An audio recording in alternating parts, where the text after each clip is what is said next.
Chapter 1. The Foolish Red Cloud. In the primordial world, amidst the chaotic void, a vast expanse of crimson clouds surged tumultuously across the boundless sea of chaos.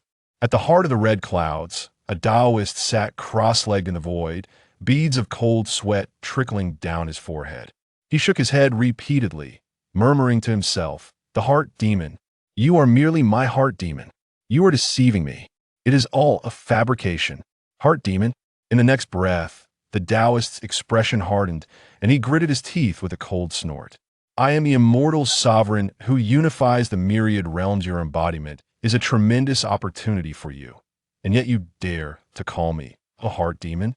The transformations of the primordial chaos, the tribulations and conflicts, I have laid them all before you to offer you a chance to defy fate. How could you believe that I am deceiving you? Red Cloud, I see that you are not wise.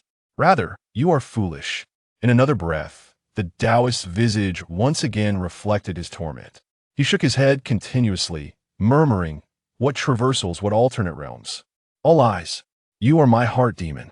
The myriad illusions are merely your means to disrupt my mind and seize my body. False, false." This seemingly madman, who spoke to himself, was none other than the ancestor of Red Cloud, the one who attained the Tao from the first Red Cloud during the initial separation of chaos. His self-dialogue arose from the presence of two consciousnesses within his sea of awareness, locked in a fierce struggle. One was Red Cloud himself, while the other was Chun Xian. At this moment, Chun Xian was both battling with Red Cloud's consciousness and cursing inwardly. Damn it, which part of this went awry? He was merely an ordinary working-class individual from Earth, inexplicably transported to another realm, enduring countless years of arduous cultivation and combat to achieve an unparalleled Tao body. On a whim, he sought to return to his homeland and wander through the mortal realm, only to encounter unforeseen mishaps. His physical body had not arrived. It was merely his primordial spirit that traversed worlds. Yet, he could not delve into the reasons now, for he not only traversed worlds as a primordial spirit, but also did not return to Earth. Instead, he found himself in the primordial chaos, his primordial spirit having entered the body of Red Cloud, the most unfortunate being of that realm. Worse yet, Chun Xian could not even seize control of Red Cloud. The reason was simple. Red Cloud had already listened to Hongyun's teachings and obtained the seventh strand of primordial purple energy. This energy, imbued with the principles of heaven, now belonged to Red Cloud. Furthermore, according to the myriad primordial novels Chun Xian had read on Earth, this primordial purple energy was likely under Hongjun's control. If he were to forcibly seize the body, Hongjun would undoubtedly detect this foreign intruder. If he had his physical body here, a mere sage of heaven would pose no threat to him. But at present, he possessed only a wisp of primordial spirit, making him no match for Hongjun. In resignation, Chun Xian could only reach out to Red Cloud. To soothe him, he began recounting his fate and the great tribulations of the primordial realm, promising Red Cloud that he could guide him towards liberation, even to attain sagehood and become an ancestor. All Red Cloud had to do was cultivate according to the techniques he provided, and in due course, he would shape a physical form for him. The outcome was evident. Red Cloud regarded Chun Xian as a malicious heart demon, intent on slaying him and refining his spirit. Truly the height of folly. Red Cloud, old Taoist. Just as Chun Xian and Red Cloud's primordial spirits were embroiled in their struggle, a thunderous voice suddenly resounded. Following that, an immense figure loomed above the sprawling Red Clouds. Through Red Cloud's eyes, Chun Xian beheld a pair of wings stretching down from the heavens, flapping amidst the chaos. Kunpeng. Instantly, Chun Xian recognized the newcomer. He immediately called out to Red Cloud, "Red Cloud, you are in grave danger. Do not delay any longer." Red Cloud also recognized the arrival of Kunpeng, yet he merely smiled and said, "Heart demon, in the illusion you presented, Kunpeng would slay me. Both Jane and Juani have also been lurking, seeking to take my life. Very well. Now that Kunpeng has arrived, I shall use his hands to shatter your ridiculous lies." A sage descends, delivering teachings within the Purple Cloud Palace. Red Cloud offered his teaching mat to Jane. Subsequently, Jane and Junti joined forces to seize Kunpeng's mat. After a millennium, Hongyun concluded his teachings, distributing the 7 strands of primordial purple energy. 6 strands went to the 6 saints, while 1 was given to Red Cloud. Envy consumed Kunpeng, and Jane and Junti plotted to sever the causal ties. Thus, they laid a trap for Red Cloud on his return journey. Ultimately, Red Cloud was slain by Kunpeng, his physical body shattered, and his primordial spirit fled. Chun Xian had already revealed these scenes to Red Cloud, yet he still refused to believe. The many kindred spirits of the primordial realm all seek the Dao with pure sincerity. How could they possibly be, as you describe? Red Cloud, convinced that he could dispel his heart demon, regarded the act of shattering the myriad illusions of desire brought forth by the heart demon as one of the means to confront the truth. Hence, upon finishing his words, Red Cloud disregarded Chun Xian entirely. Summoning his primordial spirit, he reformed his body, raising his hand to summon his true form, gazing upwards at the colossal Kunpeng in the chaos. Fool! Chun Xian cursed vehemently. Yet at that moment, he dared not act recklessly. According to the annals of primordial history, this was precisely the moment of Red Cloud's demise. Should Red Cloud perish, his primordial spirit would have no refuge and would likely enter the cycle of 6 realms along with him. In the primordial realm, with the constraints of heavenly principles, possessing only a primordial spirit without a physical body meant a fleeting existence. He could only hope that the visions he had shown Red Cloud would awaken his caution, granting him a sliver of survival. Simultaneously, Chun Xian rapidly churned his thoughts, contemplating what he could do to escape this inevitable demise. As Red Cloud manifested, Kunpeng also swiftly transformed into human form amidst the chaos. Old Taoist Red Cloud, I was atop the teaching mat. Had it not been for your deceitful cowardice, causing my mat to be seized by Junti, I should have been among the destined 7 saints. It is you who deprived me of my chance to attain sagehood, yet you have instead gained a strand of primordial purple energy. That purple energy should belong to me. You owe me. Upon hearing this, Red Cloud paused momentarily. This scene mirrored the illusions presented by the heart demon. Yet soon enough, he smiled at Kunpeng. Fellow Taoist, your words ring true. It was indeed I who caused you to lose your chance at sagehood. It is reasonable that I owe you a strand of primordial purple energy. Before he could finish speaking, Red Cloud performed a hand gesture. Immediately, the purple energy surged forth. A strand of refined purple energy appeared in Red Cloud's hand. This sight left Kunpeng momentarily stunned. However, he quickly broke into laughter. Red Cloud was renowned in the primordial realm as the immortal of virtue and fortune, with a heart of utmost kindness. It was indeed within reason for him to relinquish the primordial purple energy willingly. However, his smile bore a tinge of disdain. What purity! It was mere foolishness. With a cold smirk, Kunpeng reached out his hand toward Red Cloud. The primordial purple energy was his desire, and Red Cloud could not keep it. In his view, the temptation of sagehood was sufficient to sway anyone's heart. Perhaps one day, Red Cloud would come to regret his decision and seek to reclaim the primordial purple energy from him. Rather than wait for Red Cloud's regret, it was better to act first and eliminate any future troubles. Fool, fool. At the same time, Chun Xian was seething within Red Cloud's mind. He felt more acutely than anyone else the sincerity with which Red Cloud intended to offer the primordial purple energy. Indeed, he genuinely believed himself to be the cause of Kunpeng's loss. How did such a fool manage to survive until today? As he witnessed Red Cloud extend his hand toward Kunpeng, the primordial purple energy slowly slipped from Red Cloud's grasp. Chun Xian felt himself going mad. He cursed vehemently while assaulting the sea of consciousness, striving to wrest control of the body from Red Cloud. After his traversal, Chun Xian had attempted to control Red Cloud's form, but had failed. Yet this time, as Chun Xian exerted his influence, he saw Red Cloud's hand, reaching towards Kunpeng, momentarily falter. Chapter 2. Seeking One's Own Demise. The primordial purple energy contained the principles of heaven. It was an opportunity for sagehood that countless cultivators sought but could not attain. Even someone as innocent and naive as Red Cloud felt a pang of reluctance to part with it. At the very moment this sense of reluctance surged within Red Cloud, Chun Xian, desperately attempting to seize control, discovered that he had indeed succeeded. Red Cloud's hand, reaching for Kunpeng, hesitated slightly. However, in less than half a breath, Chun Xian lost his grip on Red Cloud.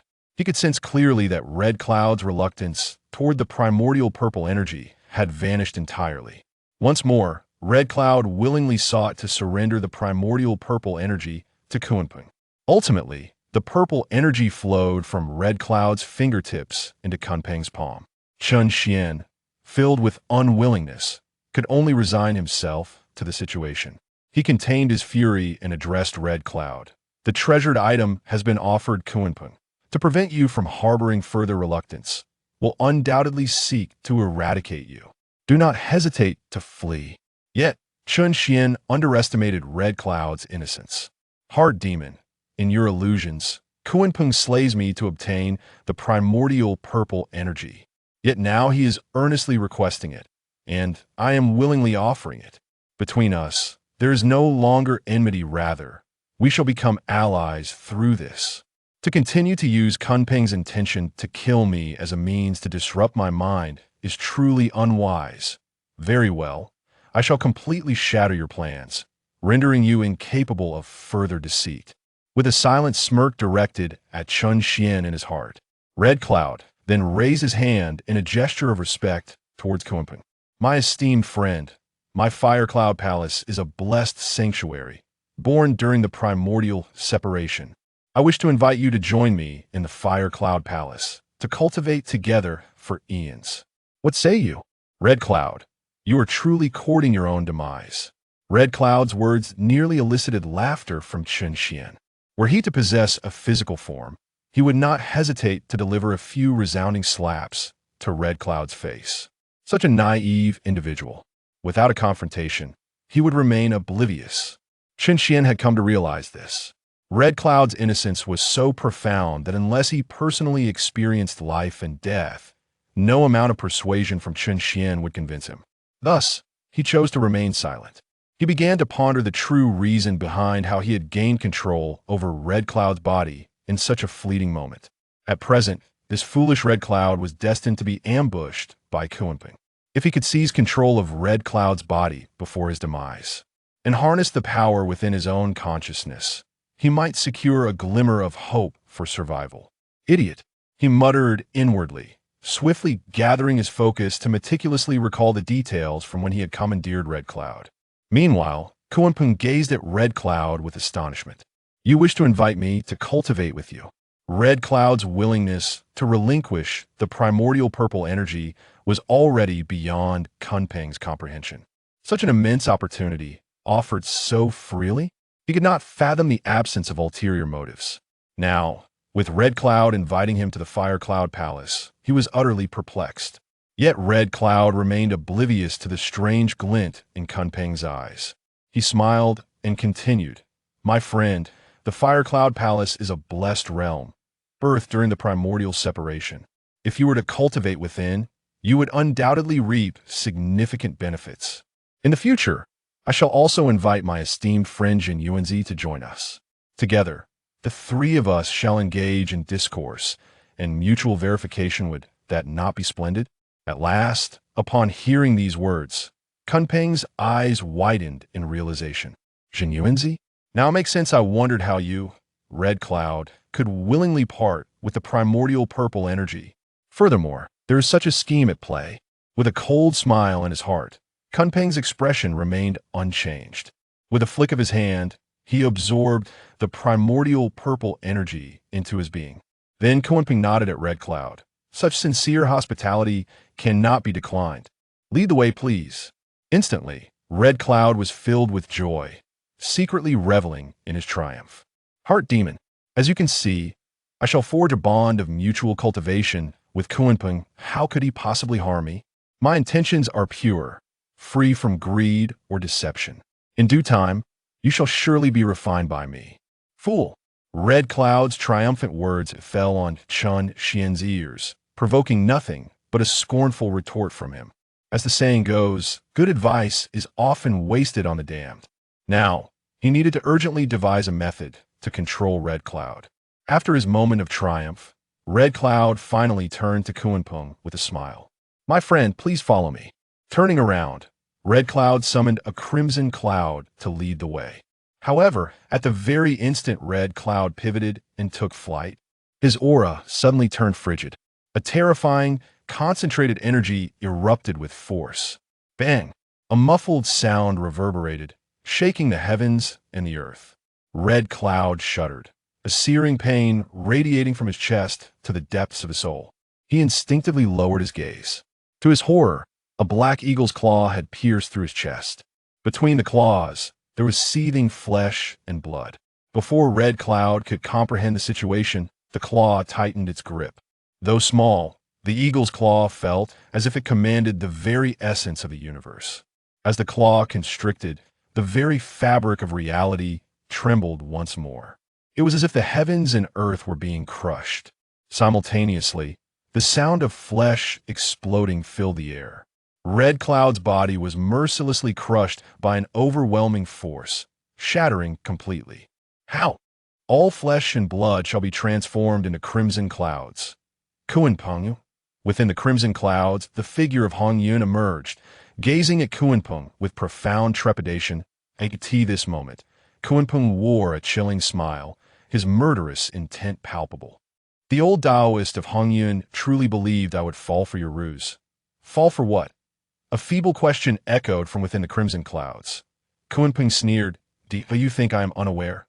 You, fully aware of your inability to contend with me, pretended to offer the primordial purple energy in a bid for peace. Then you sought to lure me into your Hongyun palace, where you would conspire with Zenyuanzi to strangle me and reclaim the primordial purple energy. The cold smile on Kunpeng's face revealed a hint of mockery. It is widely known that you, Hongyun, are a soft-hearted individual. Yet in the vast wilderness, there is no room for such softness. You merely disguise your schemes with feigned benevolence. Alas, your cunning is insufficient. Kunpeng's words elicited a bitter smile from Hongyun. He hastily explained, Dao friend, I am genuinely willing to bestow the primordial purple energy upon you. I sincerely invite you to join me in the Fire Cloud Palace for mutual cultivation. But before Hongyun could finish, Kunpeng disdainfully interrupted, the primordial purple energy, a chance for sanctification. Who would willingly part with it? Do you think your hollow words can deceive me? A pipe dream, with a furious roar. Kunpeng's aura surged violently. A colossal eagle claw materialized, aiming to seize the crimson cloud that Hongyun had transformed into. Even the dullest of minds could sense the terrifying aura within that claw. It was clear that this was a fatal calamity. Without a moment's hesitation, Hongyun desperately channeled his true energy. The crimson cloud began to roll, attempting to escape. Unfortunately, Hongyun had already been injured by Kunpeng's surprise attack, rendering him gravely wounded. Now, in a state of panic, his hastily summoned true energy could not match the speed required for escape. Moreover, Kunpeng's agility was renowned throughout the wilderness, just as the crimson cloud had traversed 5,000 miles. It was caught squarely by Kunpeng's claw of true energy. Then, an overwhelming force surged from the eagle claw, mercilessly compressing the crimson cloud. In terms of cultivation, both Hongyun and Kunpeng were quasi-saints. However, Hongyun focused on benevolence and was unskilled in conflict and slaughter. In contrast, Kunpeng was a ferocious beast who had achieved enlightenment, having slain countless demons and true immortals in the North-Est. This moment, Hongyun could not withstand Kunpeng's onslaught. He felt the core of his being. The crimson cloud was on the verge of being crushed by the eagle claw. If his essence were to shatter, his physical form would perish. This primordial Hongyun, having attained enlightenment, would inevitably descend into death. How could this be? Yet, the most devastating blow was to Hongyun's spirit. The sudden turn of events was far too swift. He could not comprehend it. He had devoted himself to Kunpeng, yet Kunpeng harbored murderous intent. Why had he become a schemer in Kunpeng's eyes? Was it truly as the heart demon had said? In the wilderness, all are but vermin. My death has long been predetermined. The murderous intent and terrifying power emanating from Kunpeng pressed relentlessly upon Hongyun's essence. Even Chun Xian within his consciousness was affected. He emerged from his reverie, hearing Hongyun's murmurs, and began to curse vehemently. I have long told you, I'm not your heart demon. I have already given you the chance to defy fate. Yet you refuse to believe. Now, at this juncture, you still waste time on such trivialities. Think of a way to survive. Chun Xian could no longer contain himself. With death imminent, Hongyun was still lamenting. Moreover, he could sense that this fool seemed resigned to his fate, awaiting the arrival of death without resistance. Likewise, Kunpeng sensed that Hongyun possessed no will to fight back. Immediately, he smiled to Hung. Do you not think I am unaware of your thoughts? You believe that by dying, you can evade disaster. Let me teach you a lesson. I not only intend to annihilate your essence and physical form, but I will also not spare your consciousness, to eradicate the root, as both Chun Xian and Kunpeng had foreseen. Hongyun had resigned himself to his fate. With strength lacking and certain death looming, what was the point of resistance? To perish and have calamity extinguished. Worst, his primordial spirit could reincarnate and cultivate anew. However, Kunpeng's words conveyed to Hongyun that he would be utterly obliterated, his soul extinguished, his years of arduous cultivation dissipating into smoke. Kunpeng, how could you be so heartless? Finally, in this moment of desperation, a flicker of survival instinct ignited within Hongyun's heart. At the very instant this will to survive surged forth, Chun Xian, hidden within his consciousness, experienced a sudden clarity, but he felt a connection between his consciousness and Hongyun's body that I understand now. I am both the primordial spirit and the consciousness of this Hongyun. If we can unify our wills, merging heaven and man, I will gain complete control over his physical form. In that instant of realization, Chun Xian shouted at Hongyun, Hongyun, Kunpeng seeks to extinguish your primordial spirit, to obliterate your millennia of arduous cultivation. Do you truly wish to die? Do you genuinely desire such a humiliating demise? Who would truly wish for death? Hongyun gritted his teeth and murmured, I do not wish. Boom! A resounding explosion echoed. In that moment, the crimson cloud ensnared by Kunpeng's aura erupted violently. The crimson cloud swelled, effortlessly shattering Kunpeng's claw. Then, boundless crimson clouds spread forth, engulfing thousands of miles, tens of thousands of miles, and even hundreds of thousands of miles. Ultimately, the vast wilderness, the endless expanse, was shrouded by the crimson clouds, and unspoken pressure descended from the crimson clouds, overwhelming the heavens and the earth. Chapter 3. The calamity redirected crimson clouds enveloped the sky, especially as if blood had been spilled across the land. The entire wilderness was drenched in a deep crimson hue. Countless beings and cultivators looked up in astonishment that on Kunlun Mountain, Taishang, Yuanshe, and Tongtian all displayed expressions of surprise. Taishang Lao Jun, filled with uncertainty, remarked, Is this Hongyun? He is indeed the first among us 7 to comprehend the primordial purple energy. Yuanshe Tianzun frowned, seemingly displeased. How could someone like Hongyun, with his false benevolence and weak foundation, achieve results before the 3 of us? Is the heavenly Dao truly blind? Tongtian Daoist's eyes burned with fervor, a mixture of yearning evident. Hongyun is truly our model. Within Anhua Palace, Anhua's eyes gleamed subtly, reflecting envy akin to Tongtian. The 6 ordained saints were astonished, while the 2 saints wore grim expressions, feeling anxious to the battlefield where Hongyun and Kunpeng clashed, a myriad of miles away. The 2 brothers, Junti and Jin, concealed within golden light, observed every move of Hongyun and Kunpeng. Senior brother, our karmic ties with Hongyun are entwined. If he truly achieves enlightenment before us, this karma may affect us. As they gazed at the sprawling crimson clouds, Jane spoke urgently. Jenny frowned and scoffed. Kunpeng is utterly useless. Junior brother, prepare yourself. Should Kunpeng falter, we must take Hongyun's life. Once he is dead and his path extinguished, even the greatest karma shall dissipate. Aside from the 6 saints, none were more alarmed than Kunpeng himself. Staring at the sky, filled with crimson clouds, his heart burned with fervor. Like the six saints, he believed this was the manifestation of fire clouds' understanding of the primordial purple energy. At this moment, the encompassing crimson clouds seemed to possess the might to topple the heavens, truly terrifying. Even Hongyun, who was unaccustomed to violence, had derived such power from the primordial purple energy. If he comprehended the primordial purple energy and achieved sanctification, would he not become the foremost saint of slaughter in the wilderness? Instantly, Kunpeng felt a sense of urgency, eager to conclude Hongyun swiftly and return to the North Sea to comprehend the primordial purple energy. Hongyun, do you think you can escape this calamity with such meager abilities? A mere dream. With that, Kunpeng laughed coldly. He crouched and leaped, his form shifting. Caw! In an instant, the eagle's cry pierced the air. Kunpeng revealed his true form, an enormous eagle soaring into the sky. Charging directly toward the vast crimson clouds, the eagle's claws swung, unleashing energy blades that rend the fabric of space. Meanwhile, witnessing Kunpeng's transformation, Junti and Jane felt a sense of relief. Senior brother, Kunpeng's power can shatter the heavens and the earth. It seems this Hongyun cannot withstand him. Junti nodded with a cold smile. However, given Kunpeng's displayed cultivation, if the primordial purple energy truly becomes his, and he achieves sanctification, it may pose a threat to us. In my view, Kunpeng cannot be allowed to remain. Junti's gaze fixated on Kunpeng, quietly scheming that as soon as he eliminates Hongyun, he would immediately strike down Kunpeng. Dean's expression darkened upon hearing this. Senior brother is correct. Moreover, this Kunpeng has considerable karmic ties with me.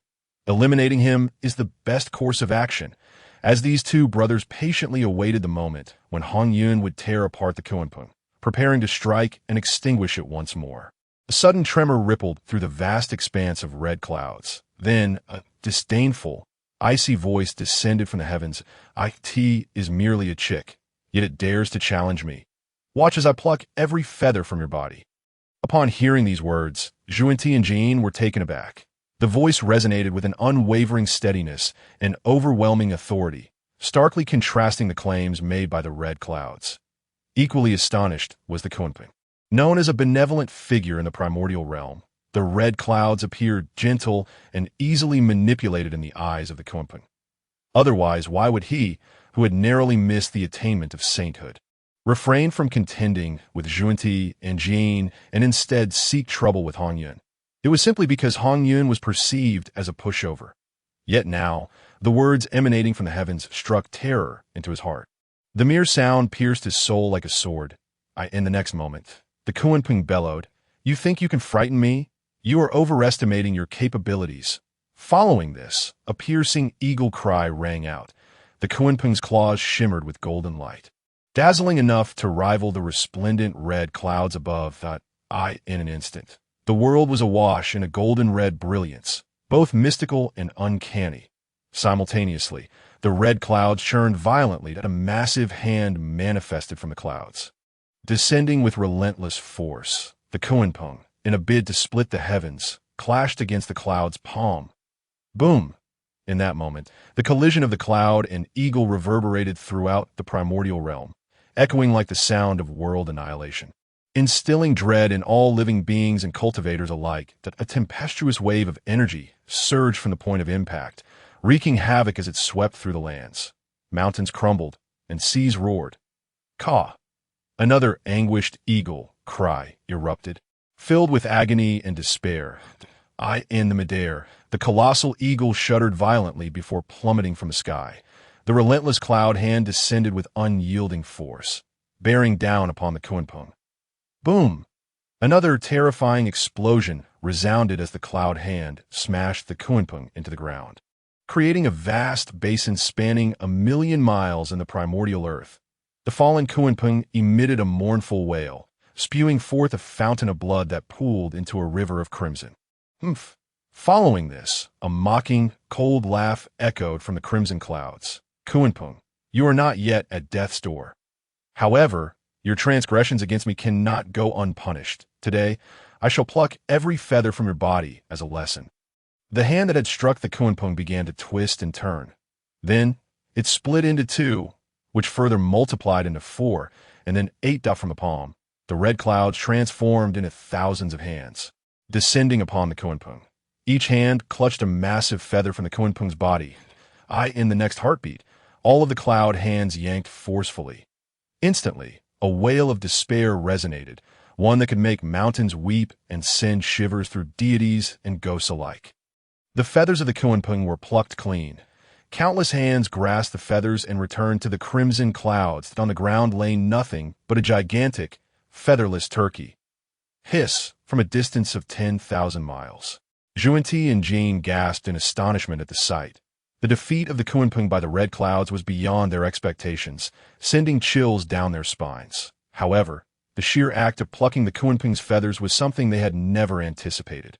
In that moment, they wondered how the red clouds had become so bizarre and unpredictable. Just as they were processing the shock, a rumbling sound suddenly erupted. The featherless Kunpeng lifted off the ground and shot skyward. Zhuanti and Jane were once again taken aback, for they realized that the colossal Kunpeng was heading straight for them. Before they could comprehend the situation, the swirling red clouds converged and descended. In the blink of an eye, the crimson hue vanished, revealing the figure of Hongyun before Zhuanti and Jin. Instantly, both were shocked anew. Ever since departing from the Zixiao Palace, the two had been covertly trailing Hongyun, waiting for a chance to eliminate him and resolve their karmic ties. All along, Hongyun remained oblivious. Yet now, he had suddenly appeared before them, leaving them utterly astonished. Hongyun scrutinized the two with a look of disappointment, shaking his head. Zhuanti, Jin, one of the 6 ordained saints, and yet you are nothing more than ordinary. Indeed, the one now commanding Hongyun's body was Chun Xian, under the influence of Hongyun's will to survive. They had finally merged their thoughts and become one that, with the nourishing power of Chun Xian's primordial spirit, Hongyun now possessed strength at the pinnacle of quasi-saint. Were it not for Hongyun's weak foundation and the constraints imposed by the heavenly Dao, Chun Xian could have easily led him into sainthood. Zhuanti and Jin, naturally unaware of the underlying circumstances, felt a growing displeasure at the sight of Hongyun's disappointment. Furthermore, the aura emanating from Hongyun now seemed to possess the power to suppress them, making it appear as though he was deliberately targeting them. They sensed that Hongyun might have uncovered their schemes. However, Zhuanti was adept at disguise. Otherwise, he would not have been able to seize the transmission map from Hongyun so easily in the Zixiao Palace. He immediately raised his hand, smiling at Hongyun. "Friend Hongyun, it seems we are indeed fated to meet here." Chun Xian was well aware of why these two were present. However, he chose not to respond. He merely raised his hand and beckoned lightly. The Kunpeng, already airborne, swiftly soared to Hongyun's side. Then, with a snap of his fingers, the Kunpeng opened its mouth, emitting muffled groans. As the Kunpeng trembled, primordial purple energy surged forth from its mouth and landed in Hongyun's hands. With a smile, Hongyun spoke, "Kunpeng, I spare you today out of pity. The one indebted to you for primordial purple energy is Jane of the Western teachings, that if you seek to attain sainthood, he is your true target." Chapter 4. Primordial purple energy? Rubbish. The decision not to kill the Kunpeng was intentional on Chun Xian's part. He understood that, given the current circumstances, he could not maintain control over Hongyun's body for long. Jane and Zhuanti, in their pursuit of sainthood, must inevitably resolve their karmic ties with Hongyun. The actions of these two hypocrites would only lead to Hongyun's demise. Hongyun, however, was determined to struggle for survival. Therefore, it was imperative to redirect the disaster away from himself. If Zhuanti and Jane sought to trouble him, then let the Kunpeng confront them instead. Although the Kunpeng had been defeated today and its feathers plucked, its foundation remained intact, that, in the future, it could become a leader among the demon race, even commanding the heavenly court. Dealing with the Western teachings would not pose a challenge, provided that the Kunpeng did not act as foolishly as Hongyun. Hongyun's sudden declaration caused Zhuanti and Jane's expressions to shift. Who were these two? Masters of manipulation. Among the 6 saints, perhaps only Taishang Laojun could rival their cunning. In an instant, they grasped Hongyun's intent from his words. Zhuanti ceased his pretense, gazing at Hongyun with a cold smirk. It is widely said that ancestor Hongyun possesses a pure heart. Yet now it seems you harbor a deep and intricate scheme. The fate of the Kunpeng in its current plight was likely all part of your calculations. Was it not? Feeling as though he had truly uncovered Hongyun's scheme, Zhuan clasped his hands in admiration. Impressive, impressive! Subsequently, Zhuan glanced at the Kunpeng, sneered coldly, and made no further delay. With a flash of seven-colored light, he enveloped Jane and swiftly retreated. The Western teachings. Watching Zhuan and Jane retreat into the distance, Li Xian chuckled softly if he wished for Hongyun to lose influence and desired to extricate himself from Hongyun one day. It was evident that he must eliminate Zhuan and Jane, obliterating the Western teachings. Destroying these two would not be difficult, provided that Hongyun would obey him and refrain from further foolishness. Murmuring silently to himself, Chen Xian turned his attention back to the Kunpeng. Oh, you know why Zhuan and Jane wished to kill me. Because I bestowed the transmission mat upon Zhuan in the Zixiao Palace. The Western teachings speak of karmic ties, and I share a profound connection with Zhuan. To resolve this karmic tie, he must attain sainthood. And you have had your transmission mat seized by Jane. Your karmic connection with him is equally deep. What do you think he will do? The Kunpeng gazed weakly at the crimson cloud. His eyes flickering with uncertainty, he sought to seize the crimson cloud, believing it to be an easy target. However, the causal ties that Jane demanded were intricately linked to his very life. Indeed, as the crimson cloud had stated, he realized that his focus should rightfully shift to Jane. To seize the primordial purple aura would allow him to resolve the entanglements of fate. Though the Kunpeng was reckless, he was not devoid of intelligence. Observing the flicker in his gaze, Chen Xian understood that he had come to this realization. Releasing his grip, he liberated the Kunpeng from its restraints. He then chuckled. Do you believe that if I were to depart, Zhuan and Jane would not return immediately to annihilate you? Why do you hesitate to leave? The Kunpeng's expression shifted dramatically. He hastily flapped his fleshy wings, riding the winds to make a swift escape. Watching the distant figure of the Kunpeng, Chen Xian smiled. Its speed was slower than anticipated. It seemed the wings of the Kunpeng were indeed a treasure. If he could refine them, they could serve as a safeguard for the life of the crimson cloud. No sooner had Chen Xian's words left his mouth than he felt a sharp pain in his head. His vision blurred momentarily. When it cleared, he was first taken aback, then could not help but curse. Damn it! Just as I suspected, I cannot control the body of the crimson cloud for long. It appears that to break free from this crimson cloud and regain my freedom, I must elevate its strength to a certain level. Indeed, at this moment, Chen Xian once again returned to the sea of consciousness of the crimson cloud. The body of the crimson cloud was once more under its own control. Spitting disdainfully, Chen Xian immediately spoke. Crimson cloud, the murderous intent of Kunpeng, along with the covert watch of Zhuan and Jane, mirrors precisely the visions I have shown you. Now, you must surely believe that I am an extraterrestrial celestial being. Rather than your inner demon, regaining self-control, the crimson cloud's countenance darkened. If it were merely Kunpeng seeking to kill him, he could dismiss it as mere coincidence. Yet, Zhuan and Jane were indeed lurking as he had seen in the illusions. Coincidence? In this primordial world, how could there be so many coincidences? Now, upon hearing Chen Xian's voice, he found himself devoid of the previous arrogance and confidence. As practitioners, we must cultivate our essence and comprehend the Dao. We should be pure-hearted and brave. How could we be merely schemers and rogues? The Crimson Cloud had indeed come to believe in Chen Xian's origins. He also accepted that what he had witnessed was not a mere illusion conjured by his inner demons. Yet, despite this, he found it difficult to accept this moment. With the immediate threat abated, Chen Xian refrained from further pressuring the Crimson Cloud. He had attained enlightenment since the primordial chaos was first established, and he had been cultivating for countless millennia. Throughout these innumerable years, all he had seen and done was virtuous. Completely alter his disposition in such a short span was simply impossible.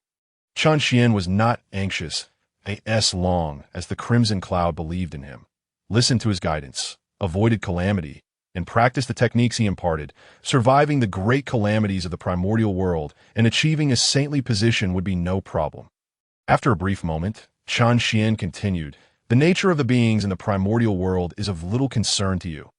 What is of utmost importance now is that you find a way to survive and grow stronger. You possess the seventh strand of primordial purple aura, yet Hongyun has not granted you the title of a personal disciple.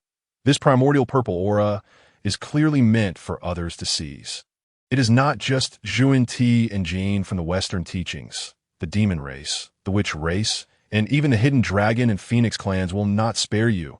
You have become the target of all the practitioners in the primordial realm. Upon hearing this, the Crimson Cloud was taken aback. However, what truly alarmed him was another implication that is Saint Hongjun also scheming. The saint are transcendent beings, yet they too harbor ambitions. Hongjun, Chen Xian chuckled. Do you think the calamities I revealed to you were caused by whom? The war between the witches and demons, the disputes among the three teachings, the westward journey to promote Buddhism, the age of decline. Who do you think ultimately benefits? The Crimson Cloud's expression shifted repeatedly, as if the very world were collapsing around him. Chen Xian could even sense a wave of despair rising within him. He shook his head in exasperation. With such a disposition, it was indeed a marvel he had survived until now.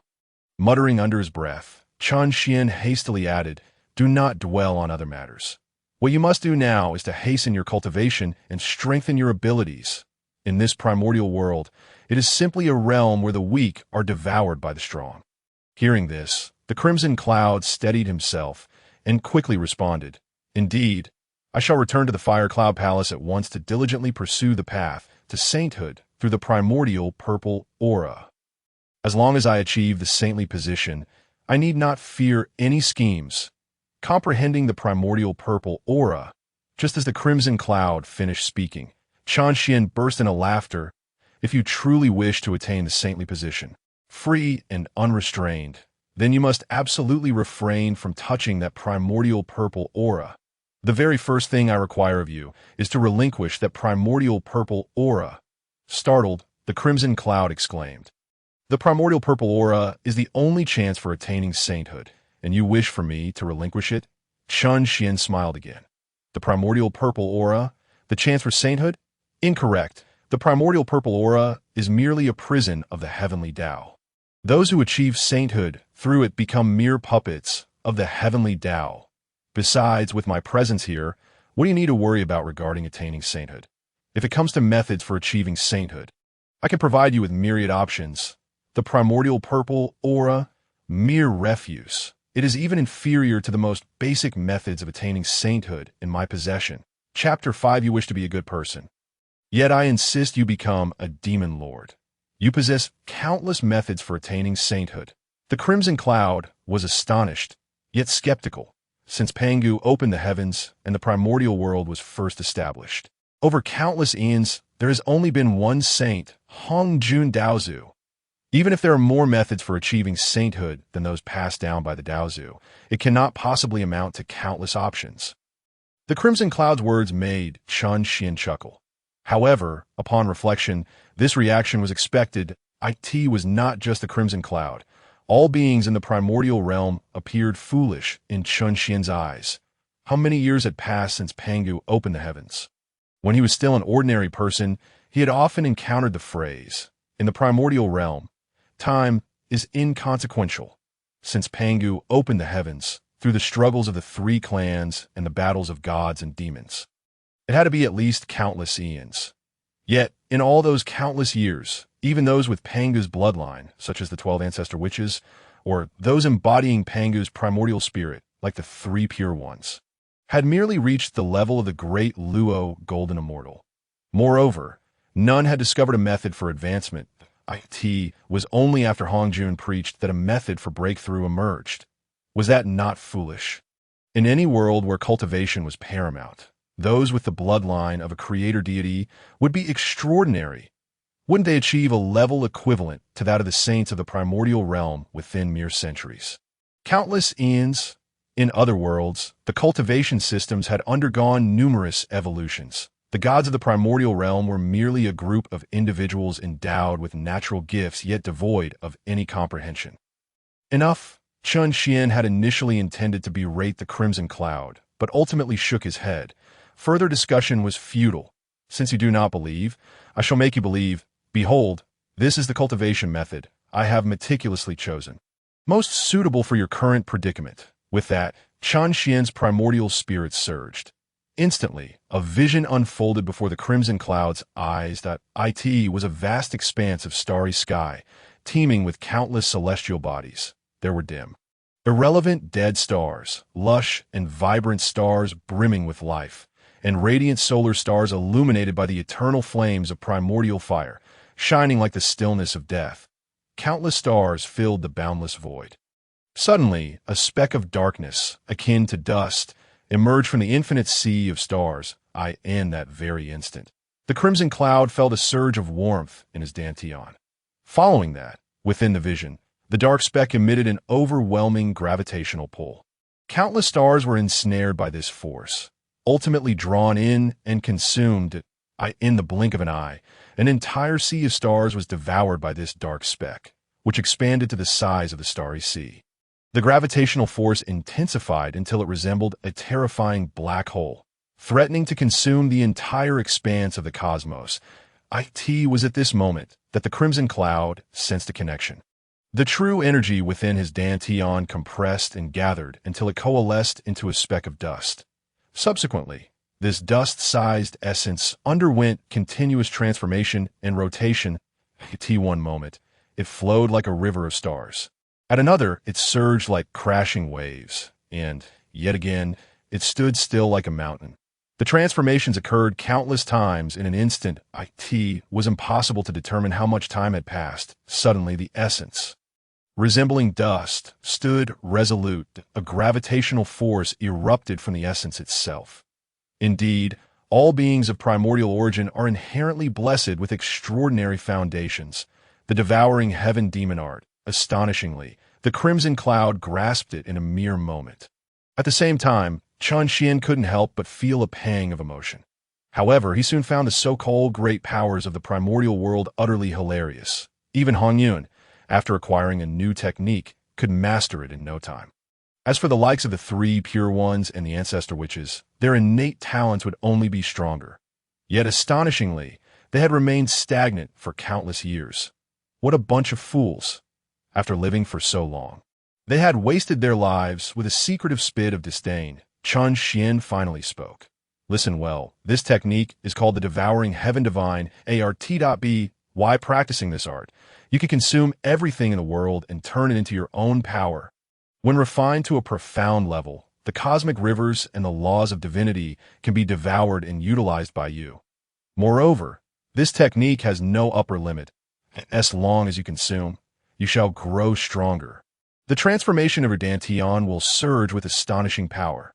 This sensation, Hongyun had only experienced when hearing about the Zixiao Gong. He was acutely aware that in this brief moment, his cultivation had indeed advanced. Furthermore, he had found a new direction for his practice. Hongyun couldn't help but feel a surge of excitement. However, Chen Xian's words soon cast a shadow over his heart. He hastily inquired, "From what you imply, do I need to consume others and seize their power to grow stronger?" Chen Xian did not respond directly, only stating, "Your demise is undoubtedly within Hongyuan's calculations, though I am currently unaware of why he seeks your death. It is certain he will not let you escape. Now that you are still alive, Hongyun must be devising new schemes against you. Do you truly believe that figures like Kunpeng, Jin, and Junti would willingly spare you? Furthermore, those who covet you, harboring the primordial purple energy, are countless. Your life is but a flickering candle in the wind, precarious at all times. When will you find the time for secluded cultivation? The Devouring Heaven Divine art is most suitable for your current predicament." Understanding Hongyun's kind nature, Chen Xian chose to reason with him and lay out the facts. Yet to his surprise, he still underestimated Hongyun. He was even more benevolent and naive than Chen Xian had anticipated. As soon as Chen Xian finished speaking, Hongyun shook his head and firmly declared, "Even if others seek to take my life, how can I seize theirs to survive? That is against the way of humanity. I shall not learn this Devouring Heaven Divine art." At this declaration, Hongyun began to channel his true essence, intending to actively disperse the already formed devouring power within it. Chen Xian felt this clearly. Both anxious and furious. Damn, what a fool. Fortunately, Chen Xian had lived for countless years and was rather astute. He managed to suppress the urge to slap Hongyun several times and spoke in a calm tone. "Hongyun, Let me ask you, how much spiritual energy is there in the primordial world? How many treasures exist? And how many unknown blessed lands and caves are there, if you do not wish to exchange the power of others for your own survival? Will you not consume spiritual energy, treasures, and the essence of the caves for sustenance? I have said it before, the devouring heaven divine art can devour all things. Upon hearing this, Hongyun's actions of dispersing his true essence finally ceased. If he could cultivate this technique without seizing the cultivation and lives of others, it would indeed be a great boon. Good. Enough with your nonsense. Finally persuading Hongyun, Chen Xian inwardly cursed once more before calming down. He quickly said to Hongyun, "You may use your 9-9 Scatter Soul Gourd to give it a try." The 9-9 Scatter Soul Gourd? At once, Hongyun felt a pang of reluctance. Chen Xian sensed this clearly. This gourd was obtained by Hongyun at the Split Treasure Cliff, and was the artifact he used to sever his 3 corpses and attain the quasi-saint level that IT was his only magical treasure. Given Hongyun's limited perspective, it was entirely understandable for him to feel reluctant. Of course, understanding aside, Chen Xian couldn't help but curse inwardly that he then advised, with this technique, you no longer need to sever your 3 corpses. A strong individual becomes strong through their own essence. Treasures are ultimately external objects. Over-relying on treasures could lead to self-deception. If you, Hongyun, had not obtained the 9-9 Scatter Soul Gourd, would you have ceased your cultivation?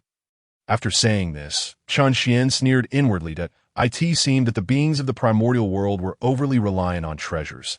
They were obsessed with a plethora of postnatal and innate treasures, and in their quest to seize them, they engaged in countless intrigues. Their cultivation appeared to revolve around the treasures themselves.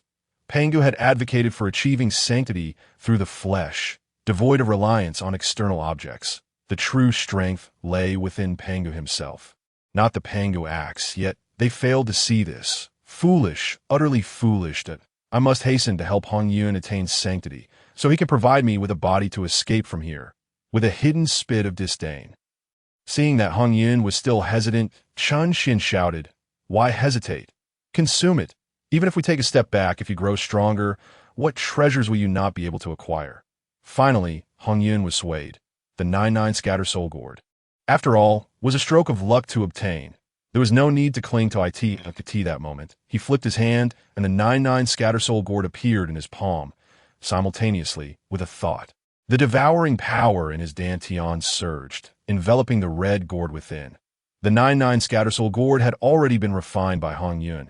It was his magical treasure. Now, consuming it would be effortless in the blink of an eye. The 9-9 Scatter Soul Gourd was entirely devoured that instant. Hongyun's eyes widened in shock. His mouth agape in that moment. He was nearly astounded to the point of dropping his jaw.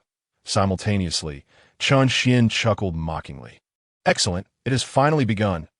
Hongyun, you pride yourself on being the #1 good person in the primordial world, but I shall make you the #1 great demon of the primordial realm. Once the devouring heaven demon art begins its cultivation, what you consume will no longer be under your control." Chapter 6. A glimmer of life, bestowed by Hongyun as the gourd was refined. The true essence returned to his body. Hongyun felt acutely aware that his cultivation had indeed elevated. Although not as exaggerated as he had imagined, it was at least equivalent to the arduous efforts of thousands of years. However, this was not the most crucial aspect. The most important part was that he suddenly felt a surge of clarity within his primordial spirit, that it was as if he had gained a newfound understanding of himself. He had originally been the first red cloud in the world to attain transformation. For countless eons, his understanding of himself had been limited to that. Yet in this moment he seemed to grasp something profound. As heaven and earth began to separate, and the primordial chaos was established, it appeared that this first red cloud in the world still harbored something within. What exactly was concealed, he did not know. But one thing was certain. This was a manifestation of the elevation of his root.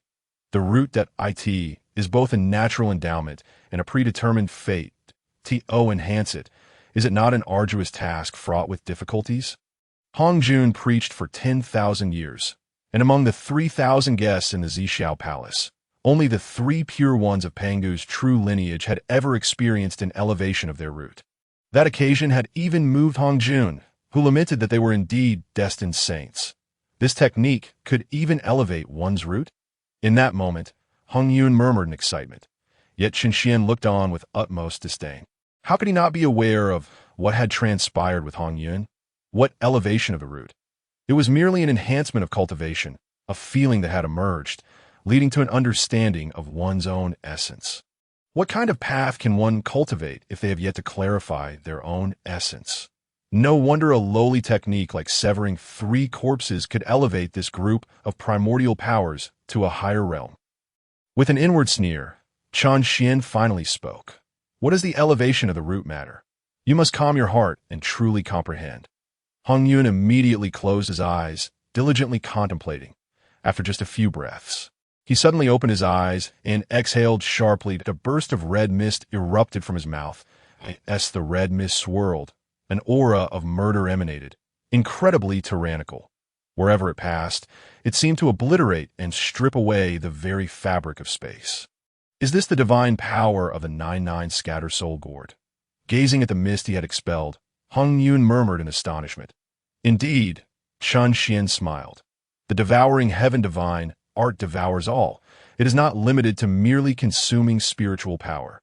Whatever you encounter, whatever abilities and might they possess, will all be transformed into your own divine powers. So, how is it? You won't be reluctant to part with your red gourd now, will you? Splendid, splendid. While treasures are external objects, they nonetheless provide assistance. If truly destroyed, it is inevitable to feel a twinge of regret. However, now that the divine power has become your own, it is equivalent to the treasure merging with your very being. However, just as Hongyun was filled with joy, a resonant hum echoed through the heavens and the earth. In that very instant, a chill surged through Hongyun's body, causing his hair to stand on end. Even Qianxian, as the primordial spirit, felt a shiver run through his heart that a strand of divine consciousness had locked onto Hongyun. This is bad. It's Hongjun. In a heartbeat, Qianxian understood. He immediately shouted, "Quick, devour the wings of the Kunpeng and flee with all your might to Wuzhuangguan. Why is the Dao ancestor's divine consciousness targeting me? And why does it lead to Wuzhuangguan?" Hongyun, perplexed, inquired. "Damn it." Qianxian could not help but curse. "Stop wasting time with questions. If I tell you to go, then go. What's there to prattle on about?" If everything truly unfolded as Qianxian suspected, being a scheme devised by Hongjun, then Hongyun would undoubtedly face demise. Yet now, not only was Hongyun alive, but his cultivation had also increased. How could Hongjun possibly remain idle? Just as Qianxian bellowed, Hongyun felt a sudden weight on his shoulders, and the pressure intensified. There was no time to hesitate. He immediately channeled his true essence from his dantian to refine the wings of the Kunpeng. These wings were not magical treasures. They bore no restrictions. The complete refinement would take but a moment. Once refined, with a mere thought, a pair of wings sprouted from Hongyun's back with a gentle flap. Accompanied by the sound of wind and thunder, Hongyun vanished in the blink of an eye, covering 100 miles. The art of flight of the Kunpeng is unparalleled in the primordial world. Even its wings could summon winds and thunder, enabling a swift escape. Truly formidable. Upon halting his flapping wings, Hongyun could not help but marvel. Qianxian, however, rolled his eyes in exasperation, gritting his teeth. "What are you still marveling at? Hurry up and flee." Boom! Just as Qianxian's words fell, a thunderous roar erupted. Above in the sky, a thunder dragon surged forth. With the emergence of lightning, even the primordial world seemed to change color. Chaos, calamity, thunder. Hongyun instantly recognized it. The lightning from the 9 heavens was indeed the calamity thunder from beyond the 9 heavens, within the chaos. Is it really Hongjun Dao ancestor? He murmured subconsciously. Without a moment's hesitation, Hongyun summoned a crimson cloud, furiously flapping his wings, pushing the art of flight to its limits. Racing straight towards Wuzhuangguan at such high speed, Hongyun transformed into a beam of black and red light. Boom! The thunder roared. The calamity thunder from chaos raged down, relentlessly pursuing Hongyun. Yet ultimately, it was still a tad slower. The purple lightning barely grasped the tail of the fleeing light that was Hongyun. Beyond the 9 heavens, within the chaos, Hongjun sat within the purple cloud palace, his eyes tightly shut. He had finished imparting the teachings, his merits completed, that he awaited the moment of unity with the heavenly Dao. Simultaneously, he quietly observed everything within the primordial realm. Hongyun. Suddenly, he opened his eyes, casting his gaze downwards. His eyes seemed capable of penetrating the 9 heavens and 10 earths, directly gazing into the primordial realm. After a moment, he slightly shook his head. Very well, as the saying goes, the great Tao has 50, and heaven transforms into 49, leaving one thread of life, since you have been chosen as the master of the 7th primordial purple energy. Becoming the one to escape, then you too shall possess a thread of life's opportunity. If you survive this calamity, in the future, do not disturb the primordial changes, nor thwart my plans of unity with the Tao. Granting you this thread of life's opportunity is not out of the question. As his words fell, Hongyun slowly closed his eyes again. Above him, the rules surged, seemingly transforming into a tangible form. Within the primordial realm, Hongyun dared not pause for even a moment, as the calamity thunder transformed into a dragon, pursuing him relentlessly. If it were to halt, the thunder dragon would seize him mercilessly. Finally, after an unknown number of days and nights of frenzied flight, he reached a vast mountain range at the junction of the primordial east and west. The light of escape that was Hongyun plunged into the mountains. The thunder dragon roared and with a thunderous crash, chased after Hongyun into the mountains. However, just as the thunder dragon lunged at the edge of the mountains, a streak of flowing light appeared out of thin air. Thin as a cicada's wing, yet only as thick as the thunder dragon. Boom! The colossal dragon, born from calamity thunder, collided with the flowing light. Instantly, thunder roared, shaking the earth and mountains, yet the flowing light and the mountains beneath remained majestic and unmoving, as if they had formed their own entity, not existing within the heavens and earth. Ultimately, as the thunder subsided, the calamity thunder from chaos dissipated into nothingness. The winds ceased, the strength waned, and tranquility was restored in an instant. Hongyun, having escaped into the mountains, turned back to gaze at the vanishing thunder calamity, feeling only the echoes of the aftermath. This thunder calamity was 1,000-fold stronger than what he encountered upon entering the chaos at the Purple Cloud Palace. Meanwhile, Chun Xian, through Hongyun's eyes, beheld the flowing light that had blocked the thunder calamity.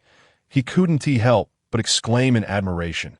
The membrane of the heavens and earth is indeed a precious treasure contained within the earth's path.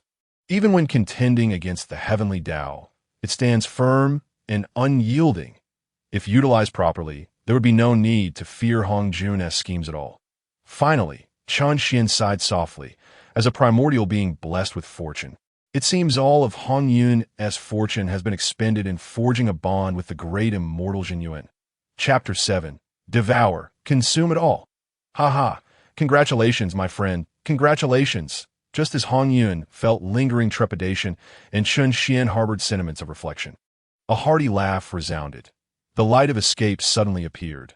Then, a middle-aged Taoist clad in a cyan robe, holding a whisk, and exuding an invigorating aura manifested before Hongyun. Upon appearing, the Taoist clasped his hands in salute and offered a slight bow to Hongyun. Days prior, crimson clouds had enveloped the primordial realm, causing all beings to tremble and the heavens and earth to resonate. Surely, my friend must have had some epiphany, and your cultivation has surely ascended to new heights. No need to elaborate. This Taoist was none other than Hongyun's friend, Zenyuanzi. Yet, in the face of this true friend, Hongyun's heart suddenly filled with wariness. First, there was the ambush of the Kunpeng, then the covert scheming of Jane and Juni. Following that, Hongyun's machinations. Having escaped death twice, even Hongyun had become somewhat paranoid. In this moment, Chun Xian perceived Hongyun's state of mind clearly, and a wave of disdain washed over him, extending boundless goodwill to a mere passerby, yet harboring schemes against a true friend. It seemed that all who prided themselves on being benevolent shared this flaw. Put it plainly, they were fierce within their own nests, fearful of what they ought not to fear, yet terrified of what they should not fear. According to your fate, this Zenyuanzi is the only one who would seek vengeance for you after your demise. In the end, Chun Xian quietly chided Hongyun. Listening to Chun Xian's words in his heart, Hongyun's face flushed with shame. He hurriedly returned the salute to Zhen Yuanzi, expressing gratitude for his friend's auspicious words, explaining that he had encountered a fortuitous event days prior. His friend was indeed advancing in cultivation, and Zhen Yuanzi was overjoyed. He quickly approached, grasped Hongyun's hand, and chuckled. "If that is the case, my friend, you must share with me the insights gained from this advancement." Pulling Hongyun deeper into the mountains, Zhen Yuanzi inquired curiously, "My friend, I noticed that the calamity thunder that followed you bore great power and ill intent. Is someone coveting the primordial purple energy bestowed by the Dao ancestor? I have told you before, blessings from the Dao ancestor may not necessarily be a good thing, that I advise you to stay at my Wuzhuangguan for seclusion and contemplation. Yet you refuse to listen. Now you must believe me that I, in the future, remain at my Wuzhuangguan for cultivation." The more enthusiastic Zhen Yuanzi became, the more Hongyun felt overwhelmed with shame, but soon a thought crossed his mind that he promptly inquired within his heart to Chen Xian. "Since this primordial purple energy is of no use to me, could it be given to my friend?" Bestowing the primordial purple energy to Zhen Yuanzi, Chen Xian chuckled at the thought. "Are you out of your mind?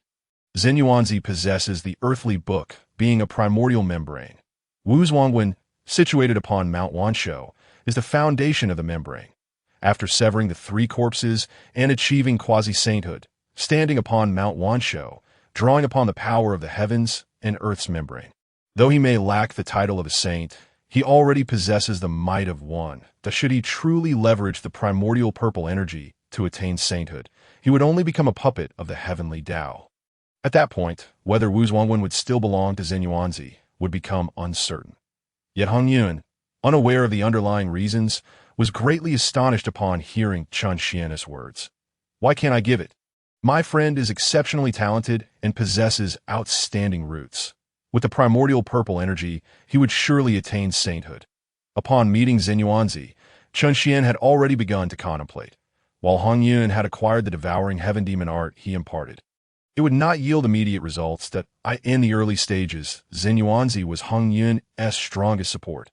Moreover, once the three pure ones and the Western sect achieved sainthood, Zhen Yuanzi would undoubtedly become Hongyun's sole reliance. Naturally, the stronger Zhen Yuanzi became, the more advantageous it would be for Hongyun. Furthermore, within the entire primordial realm, Zhen Yuanzi was one of the few individuals Chen Xian genuinely admired. He could certainly guide him, just as Hongyun's words fell. Chen Xian, having contemplated for quite some time, experienced a sudden spark of inspiration. Eureka! As long as he can achieve sanctification as I envision, he might very well disrupt the fundamental order of the primordial chaos. The expression on Hongyun's face will undoubtedly be quite remarkable. How intriguing, truly intriguing. A plan for my friend Zhen Yuanzi has already formed in my mind, and a sly smile crept across Chen Xian's face. He then promptly addressed Hongyun, saying, "Do not worry, since I've already provided you with guidance. I do not mind offering a little more assistance to your friend. Is it not merely achieving sanctification? The primordial purple chi is unworthy of him. Can you help my friend attain sanctification?" Upon hearing this, Hongyun's heart swelled with joy, genuinely delighted for Zhen Yuanzi. However, Chen Xian slowly continued, "Do not rush. First, you should ask him for a few ginseng fruits to taste. I wish to observe if Zhen Yuanzi is indeed as the world claims." At these words, Hongyun's face flushed once more. The ginseng fruit tree is a root of the heavens and earth since the beginning of time. There have only been 10 such trees.